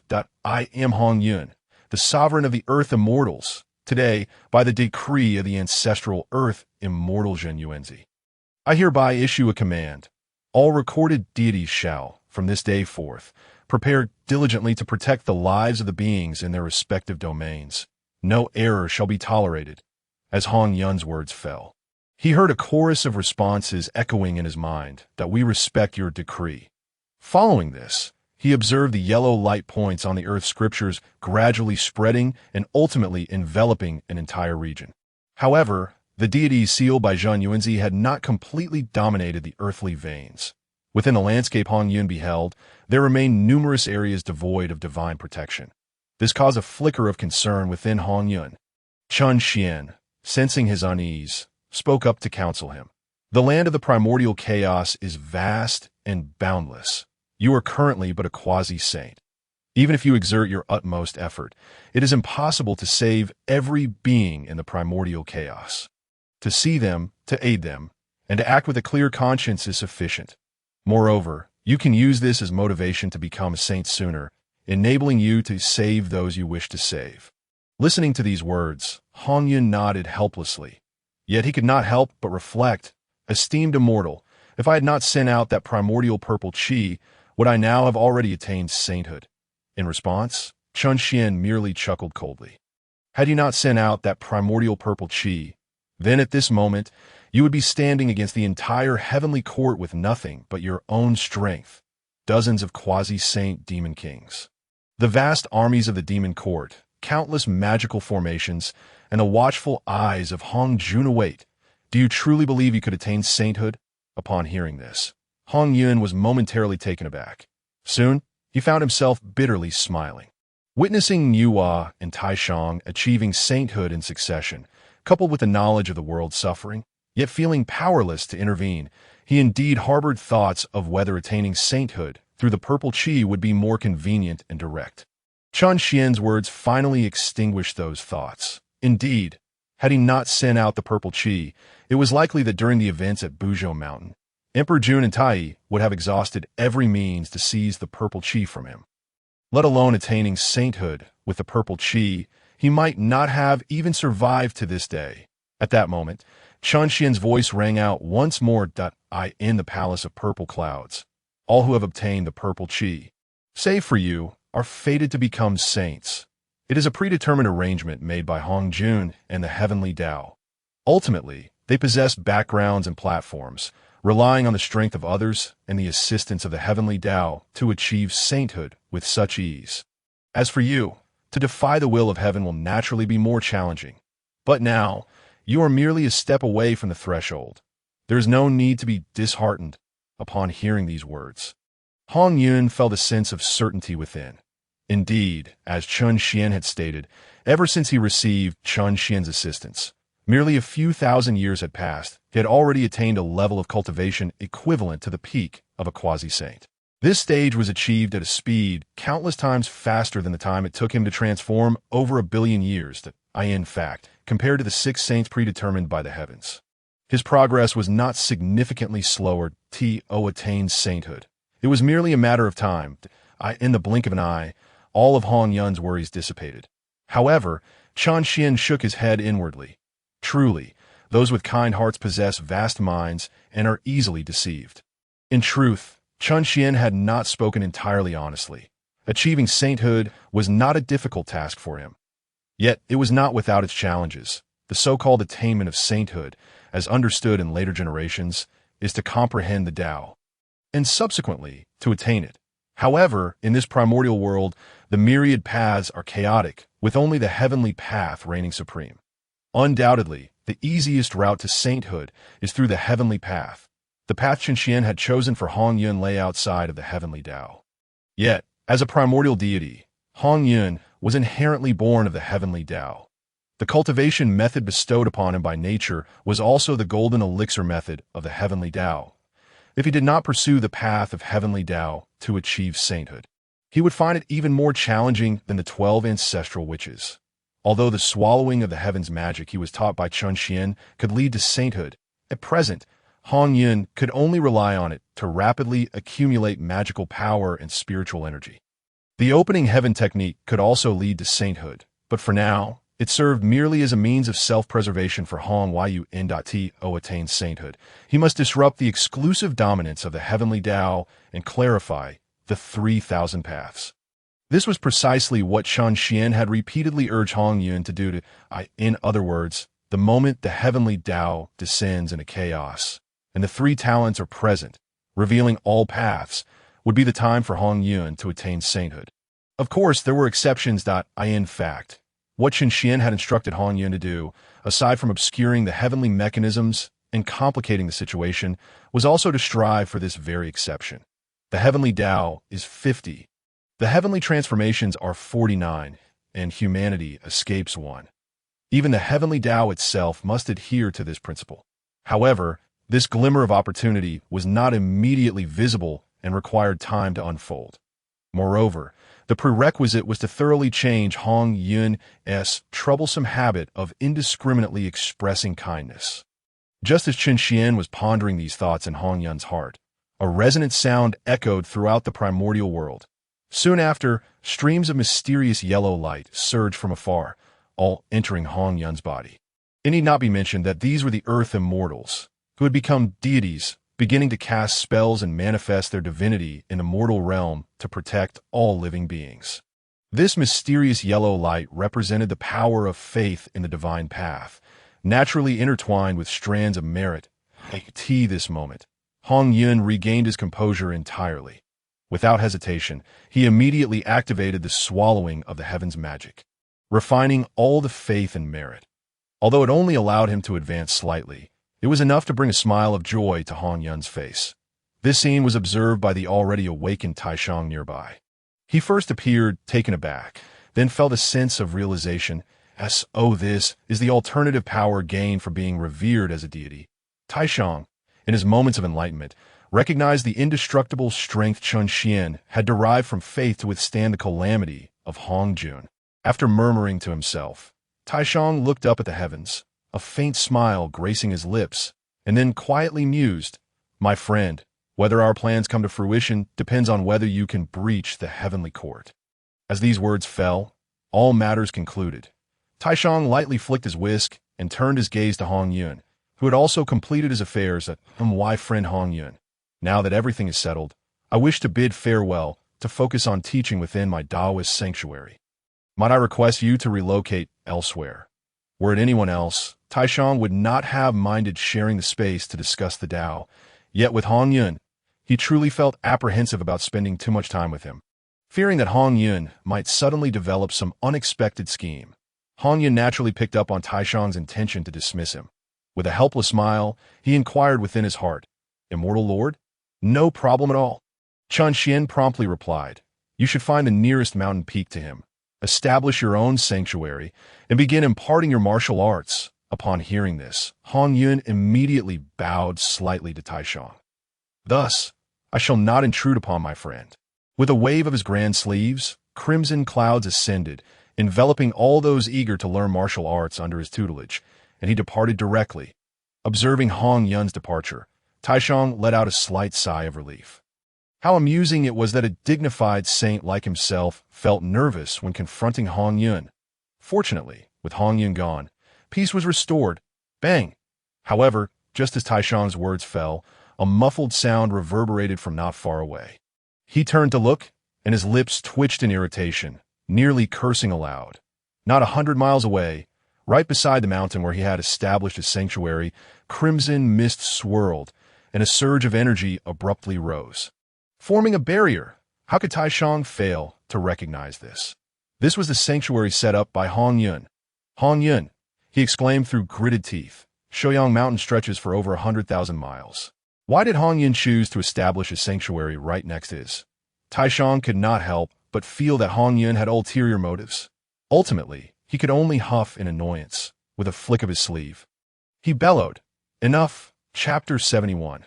The 9 dragons of incense within the Shoyang Mountain. Both Taishang and Hongyun established their sanctuaries and taught their disciples. Taishang remarked that those who practice the Dao may also practice martial arts, and vice versa. The 2 sanctuaries were less than 100 miles apart, resulting in a bustling atmosphere filled with comings and goings. Even Xuandu traveled back and forth between the 2 peaks day and night. With the dual cultivation of martial arts, Hongyun also refined the Qingquan map, gaining the miraculous ability to transport vast distances. However, he had yet to master the opening heaven technique. Chun Xian did not urge him, for there was little use in doing so. Heavy rains had continued for over 10 days, and whenever Hongyun had a moment, he would consult the Shanhai Jing to examine the state of the primordial world. In just over 10 days, many regions were already flooded. Countless beings of postnatal origin, lacking cultivation, perished in the disasters. Some prayed to the heavens, expressing their loyalty, and received protection from the heavenly court's demonic tribes. Others cursed the heavens and ultimately faced divine retribution. Even the earth immortals sealed by Zheng Yuanzi encountered conflicts with the heavenly court in several locations. Fortunately, Zheng Yuanzi's reputation was widespread, preventing any outbreak of chaos. The grace and might of the heavenly court were now vividly evident. Chun Xian understood that Hongyun, in his overflowing kindness, was neglecting his cultivation, and thus he refrained from advising him. It was just as well. All these matters could be attributed to Dijun. Once the martial arts of Shoyang Mountain were passed down, Hongyun could seize the opportunity to act against the heavenly court before Hongjun, wresting actual control from it. This would also further complicate the heavenly mechanisms. Divine Lord, for you, both martial and immortal paths must achieve the extraordinary, surpassing all beings and attaining immortality. If so, is there a method to directly transform the immortal path of refining qi into a method of refining the body? In this way, could one not cultivate both the spirit and the body simultaneously? One day, Hongyun sat upon the clouds, imparting a martial arts technique provided by Chun Xian to many of the human race. Xuandu was also present in the sanctuary, listening attentively. After completing the transmission of the martial arts method, he sought to absorb spiritual energy and integrate it into his physical form. Suddenly, he felt a surge of comprehension and could not help but ask Hongyun, "Given this, what is the solution to this inquiry?" Hearing this, Hongyun was momentarily taken aback. Having been transmitting martial arts for over 10 days, the few methods shared had led Hongyun to harbor similar doubts. Among these few techniques, many required the absorption of spiritual energy into the physical body, which to some extent resembled the immortal path. Both martial and immortal paths require the absorption of spiritual energy. However, martial arts refine energy within the body to strengthen the physical form, while immortal paths refine energy to cultivate the spirit, enhancing the primordial spirit. Hongyun had long felt that martial and immortal paths might be mutually interchangeable. If they could be, there seemed to be no distinction between the two. Yet, these were teachings from Chun Xian, and his respect and awe for Chun Xian made it difficult for him to inquire further. Of course, at that moment, he merely smiled at Xuandu and then hastily asked Chun Xian, "Immortal Lord, how should Xuandu understand this matter?" Upon hearing Xuandu's question, Chen Xian smiled slightly. After all, he was the eldest son of humanity, the foremost disciple of Taishang, possessing commendable cultivation comprehension. After praising Xuandu, he immediately turned to Hongyun and scolded. Yet you, clearly harboring doubts, dare not ask. I truly do not understand what you fear.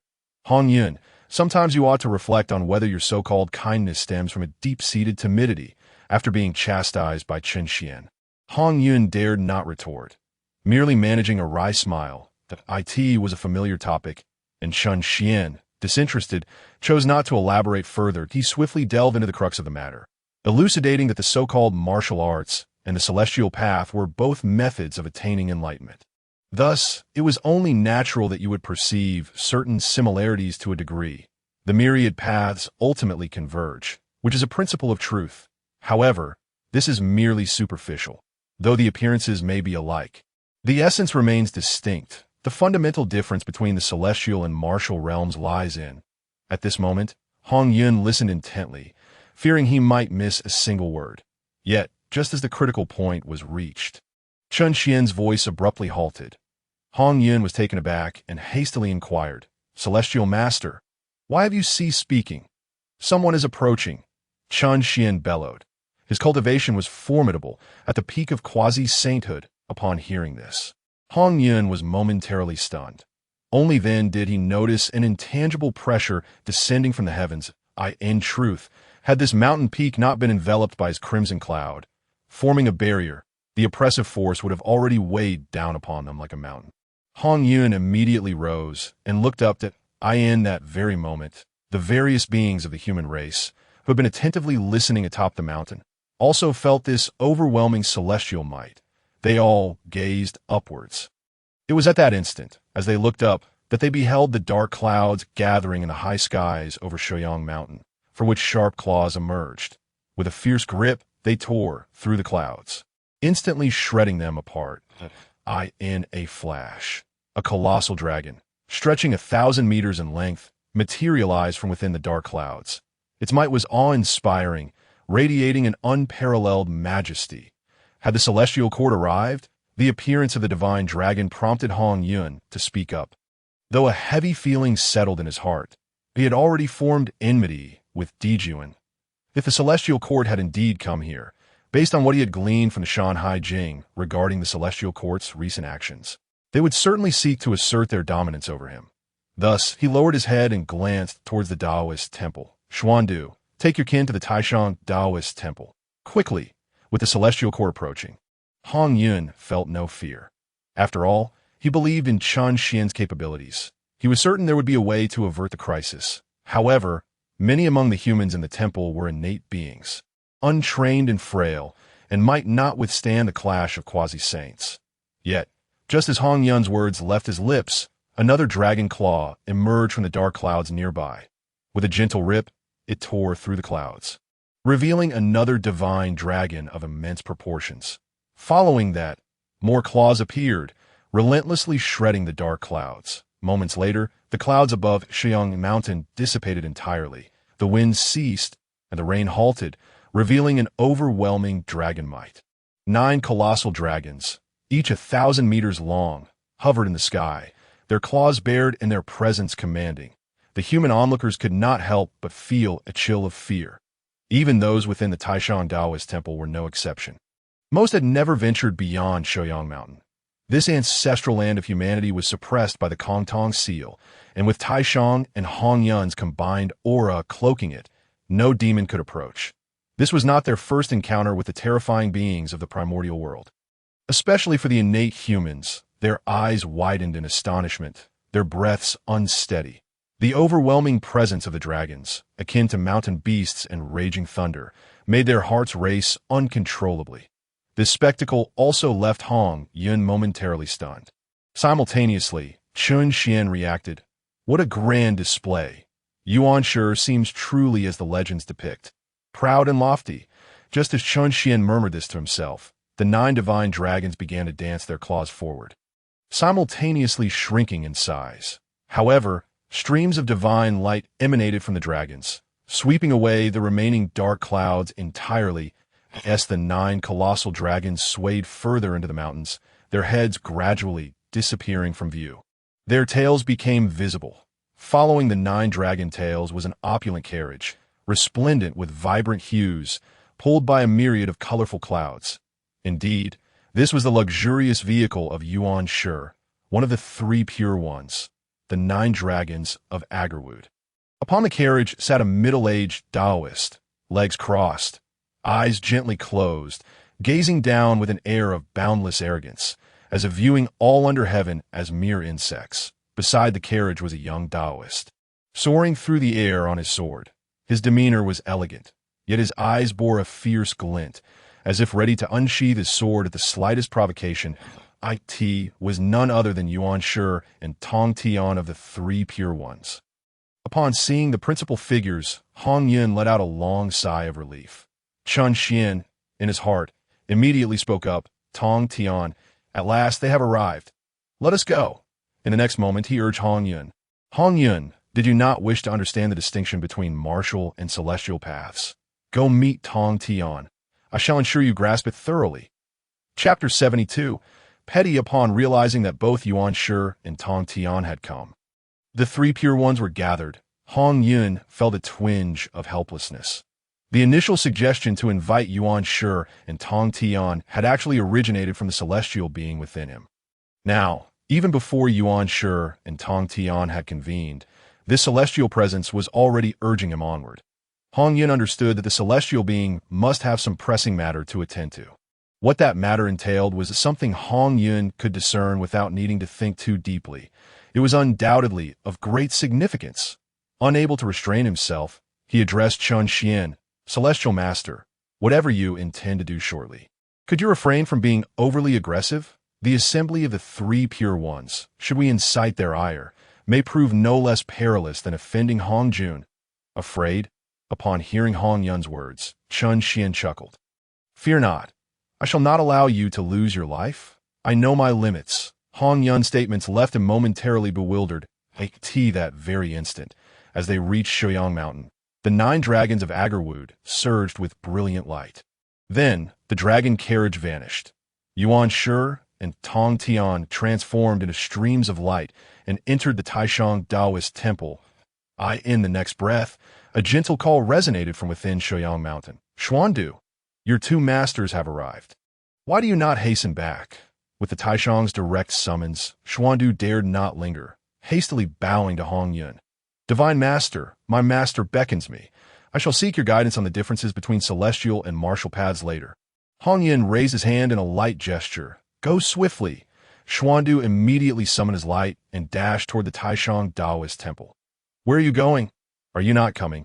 Chun Xian simultaneously urged Hongyun. Hongyun smiled awkwardly. He summoned the crimson cloud and turned to the others in the temple. Continue to comprehend the techniques.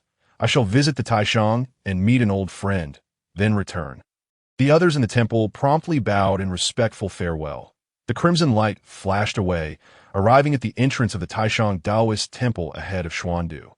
When Hongyun imparted martial arts, he inevitably needed to practice that in his formal teachings. Hongyun would no longer merely demonstrate techniques like Taiji or Baji, which were close combat skills. Instead, he would showcase martial arts that required a robust physique to execute. Each movement he produced created considerable commotion. Consequently, to avoid disturbances during his teachings, the Taishang had erected a barrier. Hongyun did not force his way in, but stood outside the barrier, calling out gently. Taishang sage, I see that both Yuan Shi and Tong Tian have arrived. I have come to pay my respects.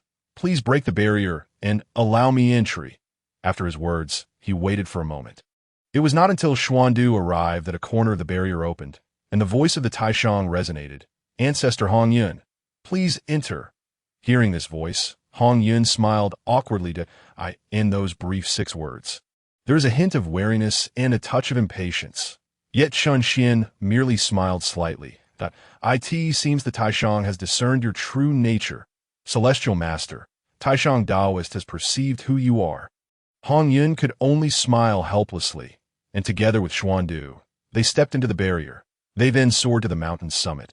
After millennia apart, the 3 pure ones were now engaged in conversation, laughter echoing. their spirits high. Upon seeing Xuandu, the Taishang immediately waved him over. "Disciple, do not tarry. Come quickly."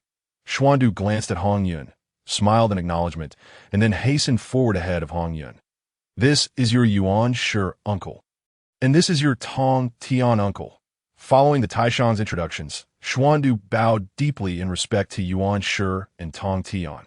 "Junior Xuandu, greetings to Uncle Yuan Shi and Uncle Tong Tian," as Xuandu paid his respects. Yuan Shi and Tong Tian both scrutinized him. The more they observed, the more pleased they became. "Your friend Yua is indeed astute, knowing to create a race with the innate Dao body. Excellent, excellent, to obtain spirit from the innate. With such exceptional talent, you have already surpassed many innate beings. You may serve as the foremost disciple of our three teachings."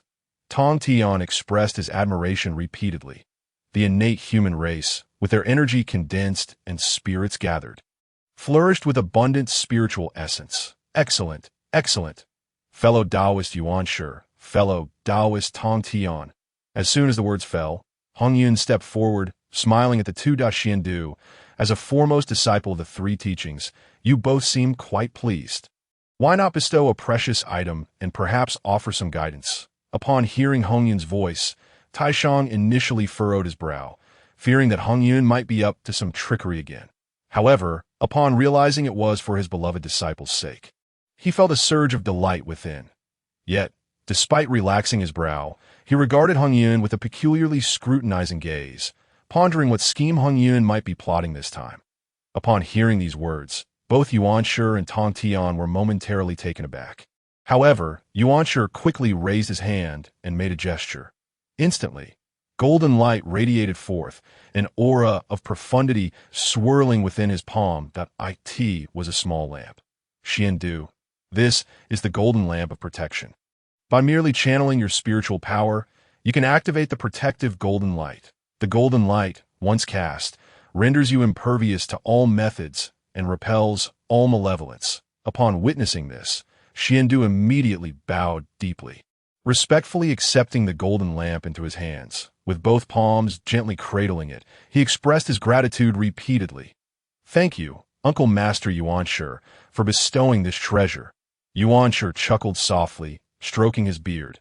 Just as he was about to speak, he noticed Hongyun smiling that moment. Taishang's previously joyous expression stiffened. He even preempted Hongyun, exclaiming, "Fellow Taoist, what is there to laugh about?" Taishang, without a moment's thought, knew that Hongyun would likely utter no kind words. Hongyun awkwardly grinned, ignoring Taishang, and directly addressed Yuan Shi. "Fellow Taoist Yuan Shi, I recall that the Dao ancestor once bestowed upon you an unparalleled protective treasure atop the treasure distribution cliff, named the celebration cloud of all heavens. It too can fend off all methods and extinguish all evils. If you must bestow a gift, why not the celebration cloud of all heavens instead of this rather meager golden lamp?" As soon as he finished speaking, Hongyun flashed Yuan Shi a smile. It goes without saying that these words were all taught to him by Chun Xian. Upon hearing this, Taishang's expression changed instantly. Indeed, Hongyun had not held back. Yet this time, Taishang felt that Hongyun's words bore a semblance of reason. The celebration cloud of all heavens is truly extraordinary. However, his second brother was destined to attain sainthood. Once he becomes a saint, he would be impervious to calamities, rendering the celebration cloud of all heavens useless. Moreover, he was aware that Yuan Shi possessed another defensive treasure, the purple robe of immortality, the golden lamp of protection, being a self-forged creation modeled after the celebration cloud. Indeed seemed somewhat lacking in generosity.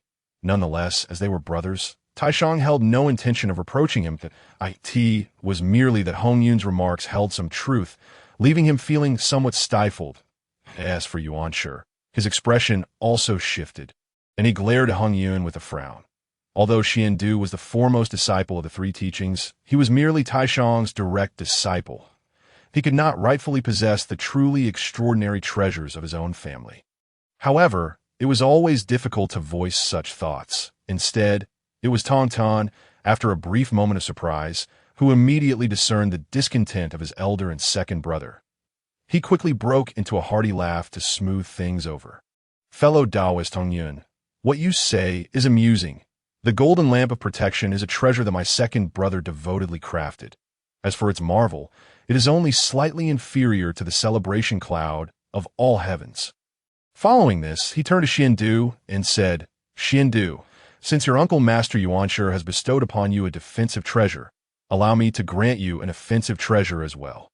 Raising his hand slightly, he revealed a pendant that hung from his neck, now suspended in his palm. This treasure is called the heart-piercing lock, bestowed by our Master Dao ancestor. When activated with spiritual power and throne, it can claim a life, indeed formidable. With this treasure, ensure you wield it wisely. Whether it be the golden lamp of protection or the heart-piercing lock, both are exceptional treasures for Xiandu. He quickly bowed to Tong Tian, thanking him profusely. Thank you, Uncle Master Tong Tian, for this treasure. I shall use it with utmost caution. Excellent. Tong Tian smiled slightly. That moment, Hongyun smiled gently.